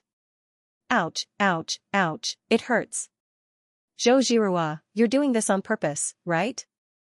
Be gentle. Hearing the faint voices coming from outside the tent, Dongfang Muxue had a strange smile on her face. Looks like your wife is very jealous. Song Qingshu smiled bitterly. It's normal to be a little emotional. However, she didn't say anything. Don't think too much about it. Dongfang Muxue nodded. She does have some of the bearing of the Eastern Palace mistress. Indigo Phoenix was worried about her master's injuries and didn't want to stay and disturb the two. She quickly said, Chief, young master, I'll take my leave first. Back then, Song Qingshu had left Tubo's Ningma Monastery through the Five Venoms order. She naturally knew what was going on. Little Phoenix, stay. Unexpectedly, Dongfang Muxue waved her hand and gestured for her to stay. Ah? Indigo Phoenix was dumbfounded. She thought that it would be awkward for her to stay in such a situation. Even Song Qingshu looked at Dongfang Muxue doubtfully. You're staying here to protect us. Secondly, Dongfang Muxue glanced at Song Qingshu. Her pale face had a tinge of redness. Don't be fooled by this bastard's gentlemanly appearance. He'll be a beast in bed later. I'm seriously injured and can't withstand his torment. You'll have to serve him on my behalf later. Although Dongfang Muxue had never been intimate with Song Qingshu, she had already found out many things from Chu Fian's mouth. Moreover, she had personally witnessed the scene of him riding Xiao Tong and Princess Jingnan's body. Although Dongfang Muxue had always been confident, with her current weak body, how could she withstand such pampering? Indigo Phoenix did not expect that Dongfang Muxue would ask her to stay for this. Her eyes reddened and she knelt down hurriedly. Chief, although the women of the Miao family are unrestrained in their behavior, they are loyal to one person. I'm already your woman. How can I serve someone else? She had witnessed Song Qingshu's celestial-like performance. Although she was willing to sleep with him for free, it was just a casual thought. She panicked when things really happened.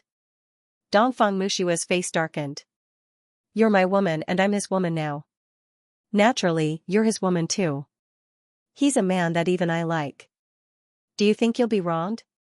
No, that's not what I meant. Indigo Phoenix stole a glance at Song Qingshu. Her milky white skin blushed. Prince Song is a celestial being. I'm the one who's not good enough for him. Isn't that right?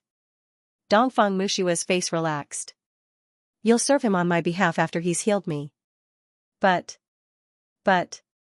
Indigo Phoenix, who was usually bold and seductive, was as shy as a young lady.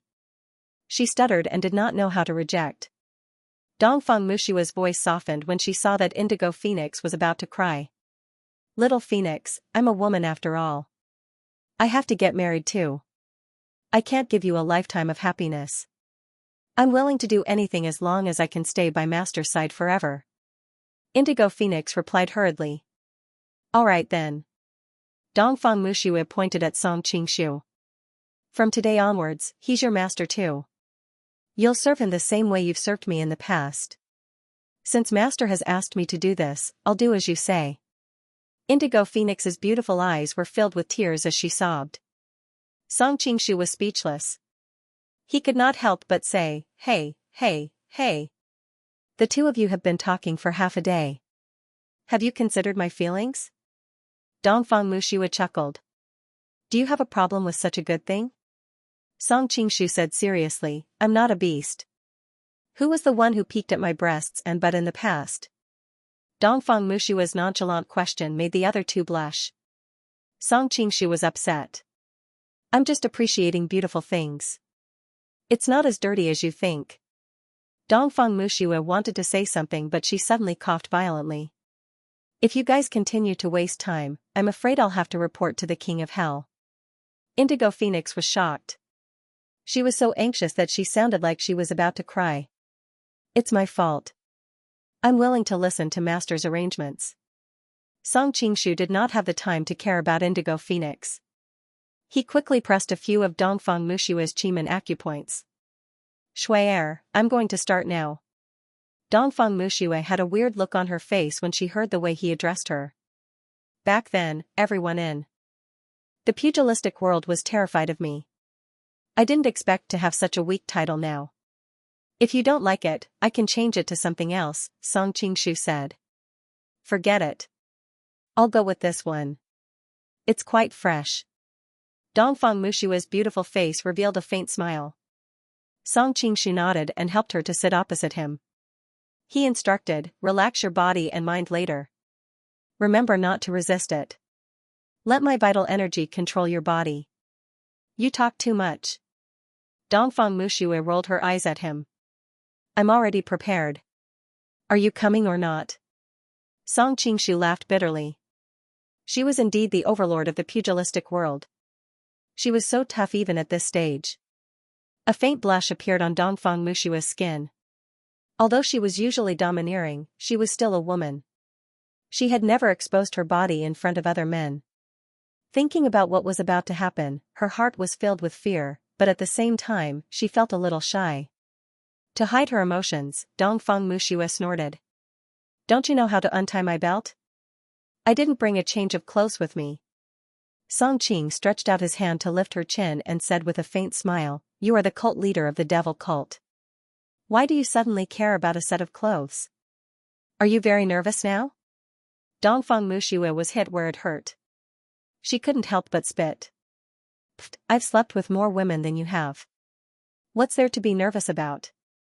It's a pity that no matter how much you played, you'll still be played by me.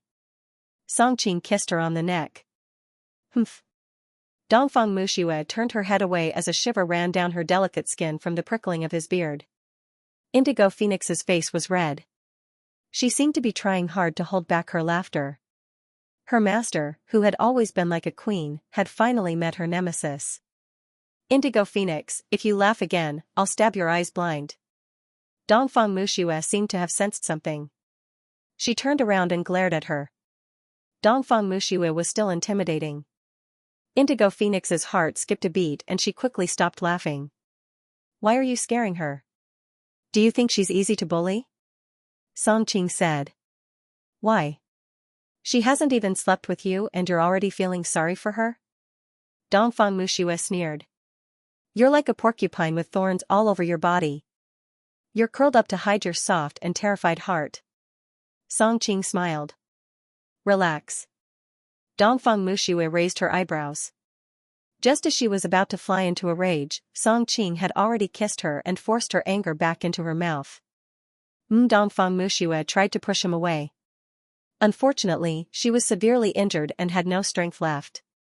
She pushed him a few times, but it was more like an intimate caress. Their tongues intertwined, and Dongfang Muxue's body trembled. She felt an unprecedented feeling, as if her soul was trembling, and her body gradually softened, no longer as stiff as before. After a long time, their lips parted and Dongfang Muxue's phoenix eyes became watery. She looked less dignified and more charming. Their faces were very close to each other.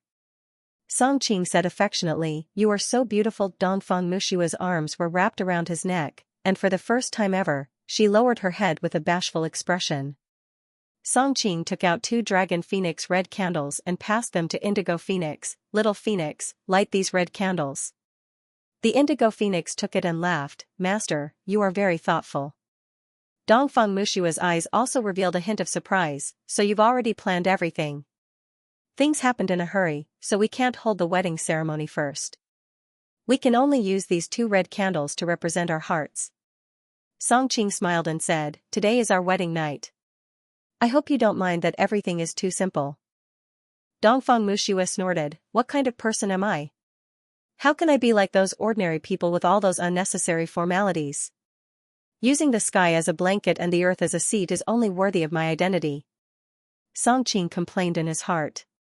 Using the sky as a blanket and the earth as a seat. Although it sounded very beautiful, wasn't it just having sex? Of course, he did not dare to say this out loud and offend the other party. Don't keep saying this seat. Next time, you have to address yourself as a concubine. Songqing was also having a headache. Her tone always reminded him of Dongfang Booby. Dream on. Dongfang Muxue raised her chin and snorted. The slight smile on her lips showed that she was in a good mood. I'll wait until you beg for mercy. Songqing was not in a hurry. His palm gradually slid down to her chest. He frowned and said, in the future, don't use the chest strap when you dress as a man. It feels smaller than the first time. Dongfang Muxue glared at him fiercely. If I knew that I would be played by you like this one day, I would have killed you the first time I saw you in the Forbidden City. Thinking of the scene in the Forbidden City where a man dressed as a woman and a woman dressed as a man attacked each other's breasts, she could not help but smile. Thank you for not killing me, Mississippi. Songqing felt a surge of warmth in his body as his palm felt her skin that was smoother than a baby's. He said in a hoarse voice, I will transfer a few streams of joyful vital energy into your body to completely prepare your body. No need. Dongfang Muxue paused and blushed. My body is already prepared. As she spoke, she pulled his hand into her dress. The wetness and warmth showed that her body was already extremely aroused. Songqing did not hesitate anymore. He pressed her shoulders and moved closer. No, I want to be on top. After the initial shyness, Dongfang Muxue regained her domineering personality. Songqing naturally refused. Everything in the world, men are yang and women are yin. The universe is constant, how can the sun and the moon be reversed? I am in charge of 100,000 followers.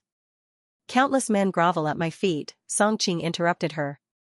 I am your man now. What I say is the law. Why? Dongfang Muxue said angrily. Because you can't beat me now. Song Qing answered matter-of-factly. Dongfang Muxue, Song Qing did not argue with her anymore. He pressed her down on the bed. The room instantly became quiet. Only the sound of rapid breathing and the burning of 2 festive red candles could be heard. The light from the fire shone on the body of the beauty beneath them. It was as if a layer of rose red had been smeared on the white jade, giving off a mesmerizing glow. Perhaps it was because she cultivated the sunflower manual and comprehended the principle of the heavens giving birth to all living things. Dongfang Mushua's skin was even more exquisite than that of many young girls. There did not seem to be a single pore on her body. It was as soft as a newborn baby's and as smooth as the best silk in Suong. Her skin was ice-cold and extremely comfortable to the touch. Song Qing propped himself up and looked down at this incomparably arrogant woman. Her snow-white neck was as slender and exquisite as a swan's, with a hint of arrogance. Her shoulders were soft and supple. Her collarbone was exquisite and sexy.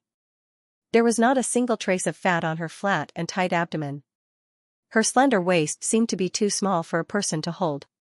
The gentle and beautiful curves of her waist bulged in an astonishing arc when it reached her breasts. It was a breathtaking visual impact. Her 2 intertwined legs were slender and straight. The hands that were covering them showed that her owner was not as calm as she appeared to be. Song Qingshu bent down and kissed Dongfang Mushua's smooth forehead. His dry and hot lips slowly moved down, kissing her handsome eyebrows, long and enchanting phoenix eyes, and straight nose bridge. He then moved to the side and bit her translucent earlobe, blowing a breath of warm air into her ear. Heavenly novel. Dongfang Muxue was like a hedgehog that had curled up into a ball and was on guard. In the end, Song Qingshu, the cunning fox, found her weak spot. After a few hot breaths, she could no longer curl up and revealed her softest body in front of the fox without reservation.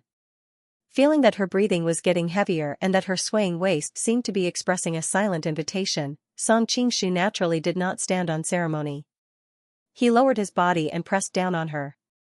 Indigo Phoenix, who was standing at the side, blushed. At the same time, she was even more shocked. The master who looked down on the world in the past was now under another man shyly. Her rosy skin showed that she was extremely aroused. Indigo Phoenix did not know why, but she suddenly felt a little lost. She vaguely felt that the master that she loved would never be able to return to how he was in the past.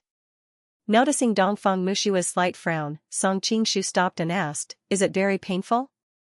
"A little, but this level of pain is nothing compared to the injuries I suffered in the past. Just continue." Dongfang Muxue harumphed, and her voice was filled with a seductive charm that could seduce one's soul.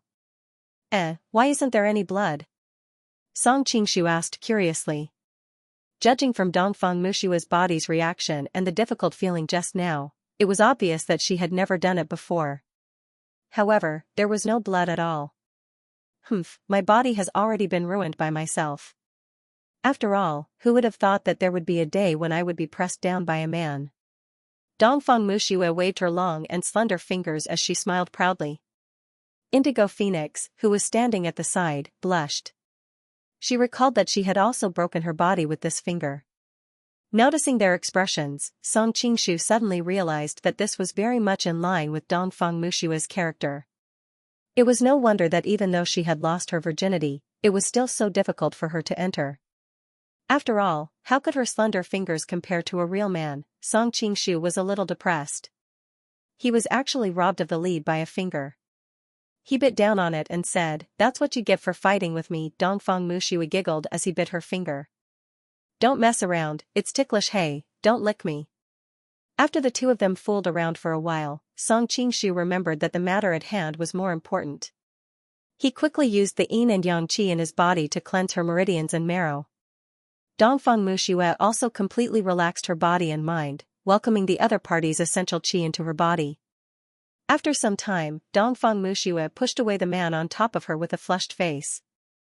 The blissful Zen technique is indeed miraculous. My internal injuries have already healed. Song Qingshu was extremely depressed.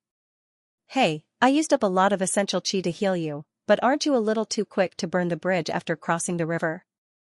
When he was healing Ajiao, he lost close to half of his inner force. However, Dongfang Mushua's cultivation was originally at the peak of the pugilistic world. Even though he used up a lot of inner force to heal her, her essential qi later replenished it. The two of them were in harmony with each other's yin and yang. In the end, he didn't lose much inner force. Instead, it became purer. What a top-grade cauldron. Looking at Dongfang Mushua's flawless body, Song Qingshu was filled with emotions. He didn't know if it was because her cultivation had reached the realm of heavenly man transformation and all living things could grow, but the purine qi in her body was unbelievably thick. Such a physique could be said to be naturally seductive. Men wouldn't want to get off the bed the moment they touched her body. However, because her purine qi was too thick, even though it could let men experience unprecedented pleasure, it was also harmful to their bodies. Fortunately, Song Qingshu had the blissful Zen technique. The purine qi was the best nourishment for him. If it was an ordinary man, he would probably fall seriously ill after just one night with her. If he was intimate with her frequently, his yang qi would probably be depleted in less than 3 months and he would die young. Dongfang Mushua pulled the blanket over her body and smiled charmingly. I've been injured for too long. I need to take this opportunity to consolidate my cultivation. Otherwise, I'll be letting you down today. As for burning the bridge after crossing the river, didn't I specially prepare a phoenix for you? Song Qingshu subconsciously glanced at the indigo phoenix.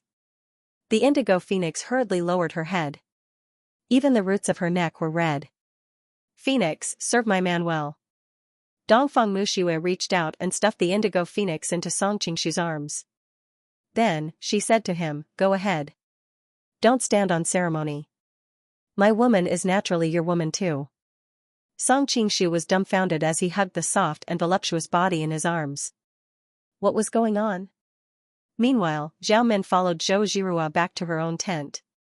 After spending half a day, she finally understood what the healing method was. She couldn't help but be annoyed. There's actually such a shameless technique in this world? I wonder which pervert created it. Yes.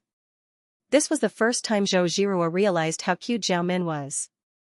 Zhao Min's words were exactly what she was thinking. That rascal with the surname Song listed so many flaws in the first method. It's obvious that he's up to no good. I'm so angry. Zhao Min sat on the bed and pouted as she sulked. Why are you angry?